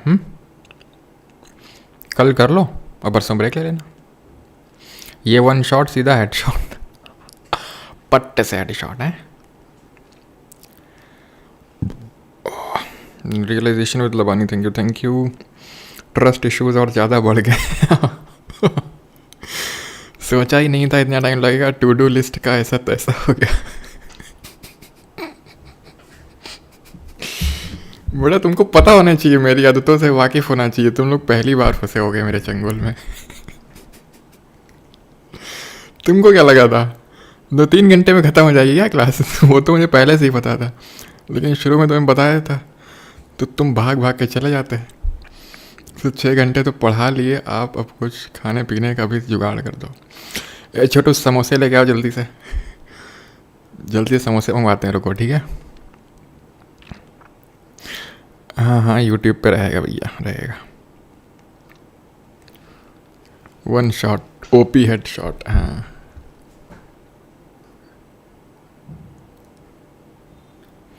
रेलवे से 8 दिन की छुट्टी लिया हूँ, पोस्ट पॉइंट्स मैन हूँ, थैंक यू। अच्छा थैंक यू AKM जी, आपने छुट्टी लिया अपने लिए, बढ़िया है। वीडियो लॉक मत करना, नहीं वीडियो लॉक नहीं होगा गोपाल। सर बींगड़ी पिला दो बेटा, जाके तुम पहले ड्राई डेसिडुअस फॉरेस्ट में जाके लाओ, वहाँ से लेके आओ तुम पहले टंडू। हाईएस्ट और लार्जेस्ट क्लियर कर दो, मैं क्लियर कर देता हूँ। अगर किसी क्वेश्चन नंबर याद हो तो प्लीज़ बता दो, मुझे क्वेश्चन नंबर नहीं याद है, नहीं तो मैं सीधे वहीं जाके लिखवा दूँ, लेकिन यहाँ पर मैं लिखवा देता हूँ आपको। और भाई अब क्योंकि जो लोग लास्ट तक टिके हैं उनके लिए कुछ स्पेशल, रुको अभी, ठीक है। लार्जेस्ट वोल्केनो और हाईएस्ट वोल्केनो। तो लार्जेस्ट है माउना लोआ, जो हवाई में पड़ता है, यूएसए का हिस्सा है वो, ठीक है, पैसिफिक ओशन में, प्रशांत। हाईएस्ट है ओजस डेल सलाडो, ओजस डेल सलाडो, जो चिली और अर्जेंटीना के बॉर्डर पे है, चिली और अर्जेंटीना के बॉर्डर में है, ठीक है। अब जो है देखो, ये बोल रहे थे जैसे काम तो मुझे बीच में करना चाहिए था, है? अभी नहीं करना चाहिए था।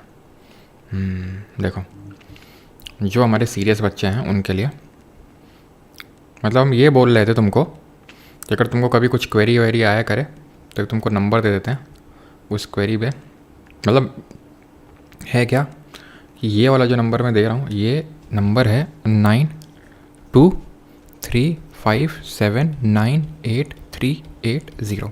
ये मेरा नंबर नहीं है, इस पर कुछ ऐप पे ग्लिच है, टेक्निकल ग्लिच है, कुछ ग्लिच होती है, कोर्स बाइंग, ये बाइंग, वो बाइंग, कुछ बहुत ही ज़रूरी सूचना तुम्हें मुझे तक पहुंचानी ज़रूरी, ऐसा नहीं hi sir, hello sir, sir strategy बता दो, क्योंकि स्ट्रैटेजी बताना मेरे लिए पॉसिबल नहीं है 6 घंटे क्लास लेने के बाद। आप खुद समझो, अब आगे कल के क्वेश्चंस भी तो सेट करने हैं बायो के लिए, तुम खुद बताओ। तो 8840286735 ये नंबर है जहाँ पर आप मुझ तक डायरेक्ट व्हाट्सएप कुछ कर सकते हो, ठीक है। बाकी मैं हटा देता हूँ यहाँ से। थैंक यू और धन्यवाद सभी को, आप लोग जुड़े लास्ट तक लेक्चर के।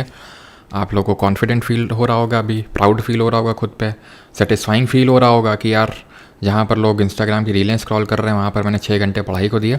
और बस आपको रिवाइज़ करना है, परमार एकेडमी ऐप को इंस्टॉल कर लेना है, और परमार एकेडमी ऐप पे जाके अभी तो टेस्ट बनाना भी पड़ेगा, तो टेस्ट अभी बना नहीं है, जब बन जाएगा तो आपको सूचित कर दिया जाएगा टेलीग्राम पे, तो उसको ज्वाइन कर लो, लिंक डिस्क्रिप्शन में है। और जो नोट्स वगैरह है वो भी यहीं अपलोड हो जाएंगे, सब कुछ टेलीग्राम पे बता दिया जाएगा। जैसे ही नोट्स बन के अपलोड होंगे, लंबा लेक्चर तो नोट्स तुरंत तो अपलोड नहीं हो जाएंगे, तो इसलिए थोड़ा सा धैर्य रखना, सबरी बना के रखना, नोट्स अपलोड कर दिए जाएंगे, ठीक है। जा रहा हूँ घाटमपुर, जा भैया घाटमपुर के चौराहे में खड़े होके जयकारे लगाओ तुम। Taking your lecture from the land largest Oxford lake Begusarai भी। अच्छा चले भाई, थैंक यू। सीडीएस क्लास हो चुकी है, और सीडीएस क्लास यार आज नहीं हो पाएगी गोपाल वर्मा, क्योंकि यार अब 4 बजे होती है, 15 मिनट बाकी हैं, खाना ना कुछ खाया नहीं है। अगर आधे घंटे का होता तो मैं सोच लेता कि भाई 20 मिनट में खाने वाना खा के, लेकिन 15 मिनट में तो नहीं हो पाएगा यार। देखो झूठ क्यों बोलूँ, तो सीडीएस की क्लास आज ऑफ रखनी पड़ेगी, कल करेंगे सीडीएस वाली, ठीक है। थैंक यू यार, धन्यवाद सभी लोग, आप लोग जुड़े, आप लोगों ने साथ दिया, ऐसे ही साथ बनाए रखना साथिया। बस 10 दिन तुमसे मांग रहा हूँ, 30 जून में तुम्हें पूरा जीके में एकदम निचोड़ कर दूंगा, मतलब तुम्हें एकदम परफेक्ट बना दूंगा मैं, ठीक है। तो बस तुम बने रहना और रिवाइज़ करते रहना। आगे क्लास और एक दिन का ब्रेक रखेंगे हम लोग, जैसे आज ज्योग्राफी किया, कल बायो करते हैं, ठीक है। करंट अफेयर के लिए देखते हैं आप लोगों का अगर रिस्पॉन्स लास्ट तक अच्छा रहा तो करंट अफेयर्स का भी वन शॉट ले लूँगा, ठीक है। चलो भाई, थैंक यू, धन्यवाद। Love from Jodhpur, thank you Manish, thank you Aman, thank you Prateek. जा हाँ घाटमपुर जाओ तुम, चौराहे पे सीधे मिलते हैं अभी, हैं। मम्मी डाउट करने लगी, अच्छा मम्मी डाउट कर रही हैं क्या। Pushpendra thank you, Sania thank you, Sagar Ghatampur के नहीं है, मतलब घाटमपुर के पास में पड़ता है गाँव। चलो भाई, thank you. Vishal mega card के लिए अलग से क्लास चलेंगे, उसके लिए अलग से वन शॉट होंगे उसके लिए। हाँ हाँ, thank you thank you thank you thank you Q Q.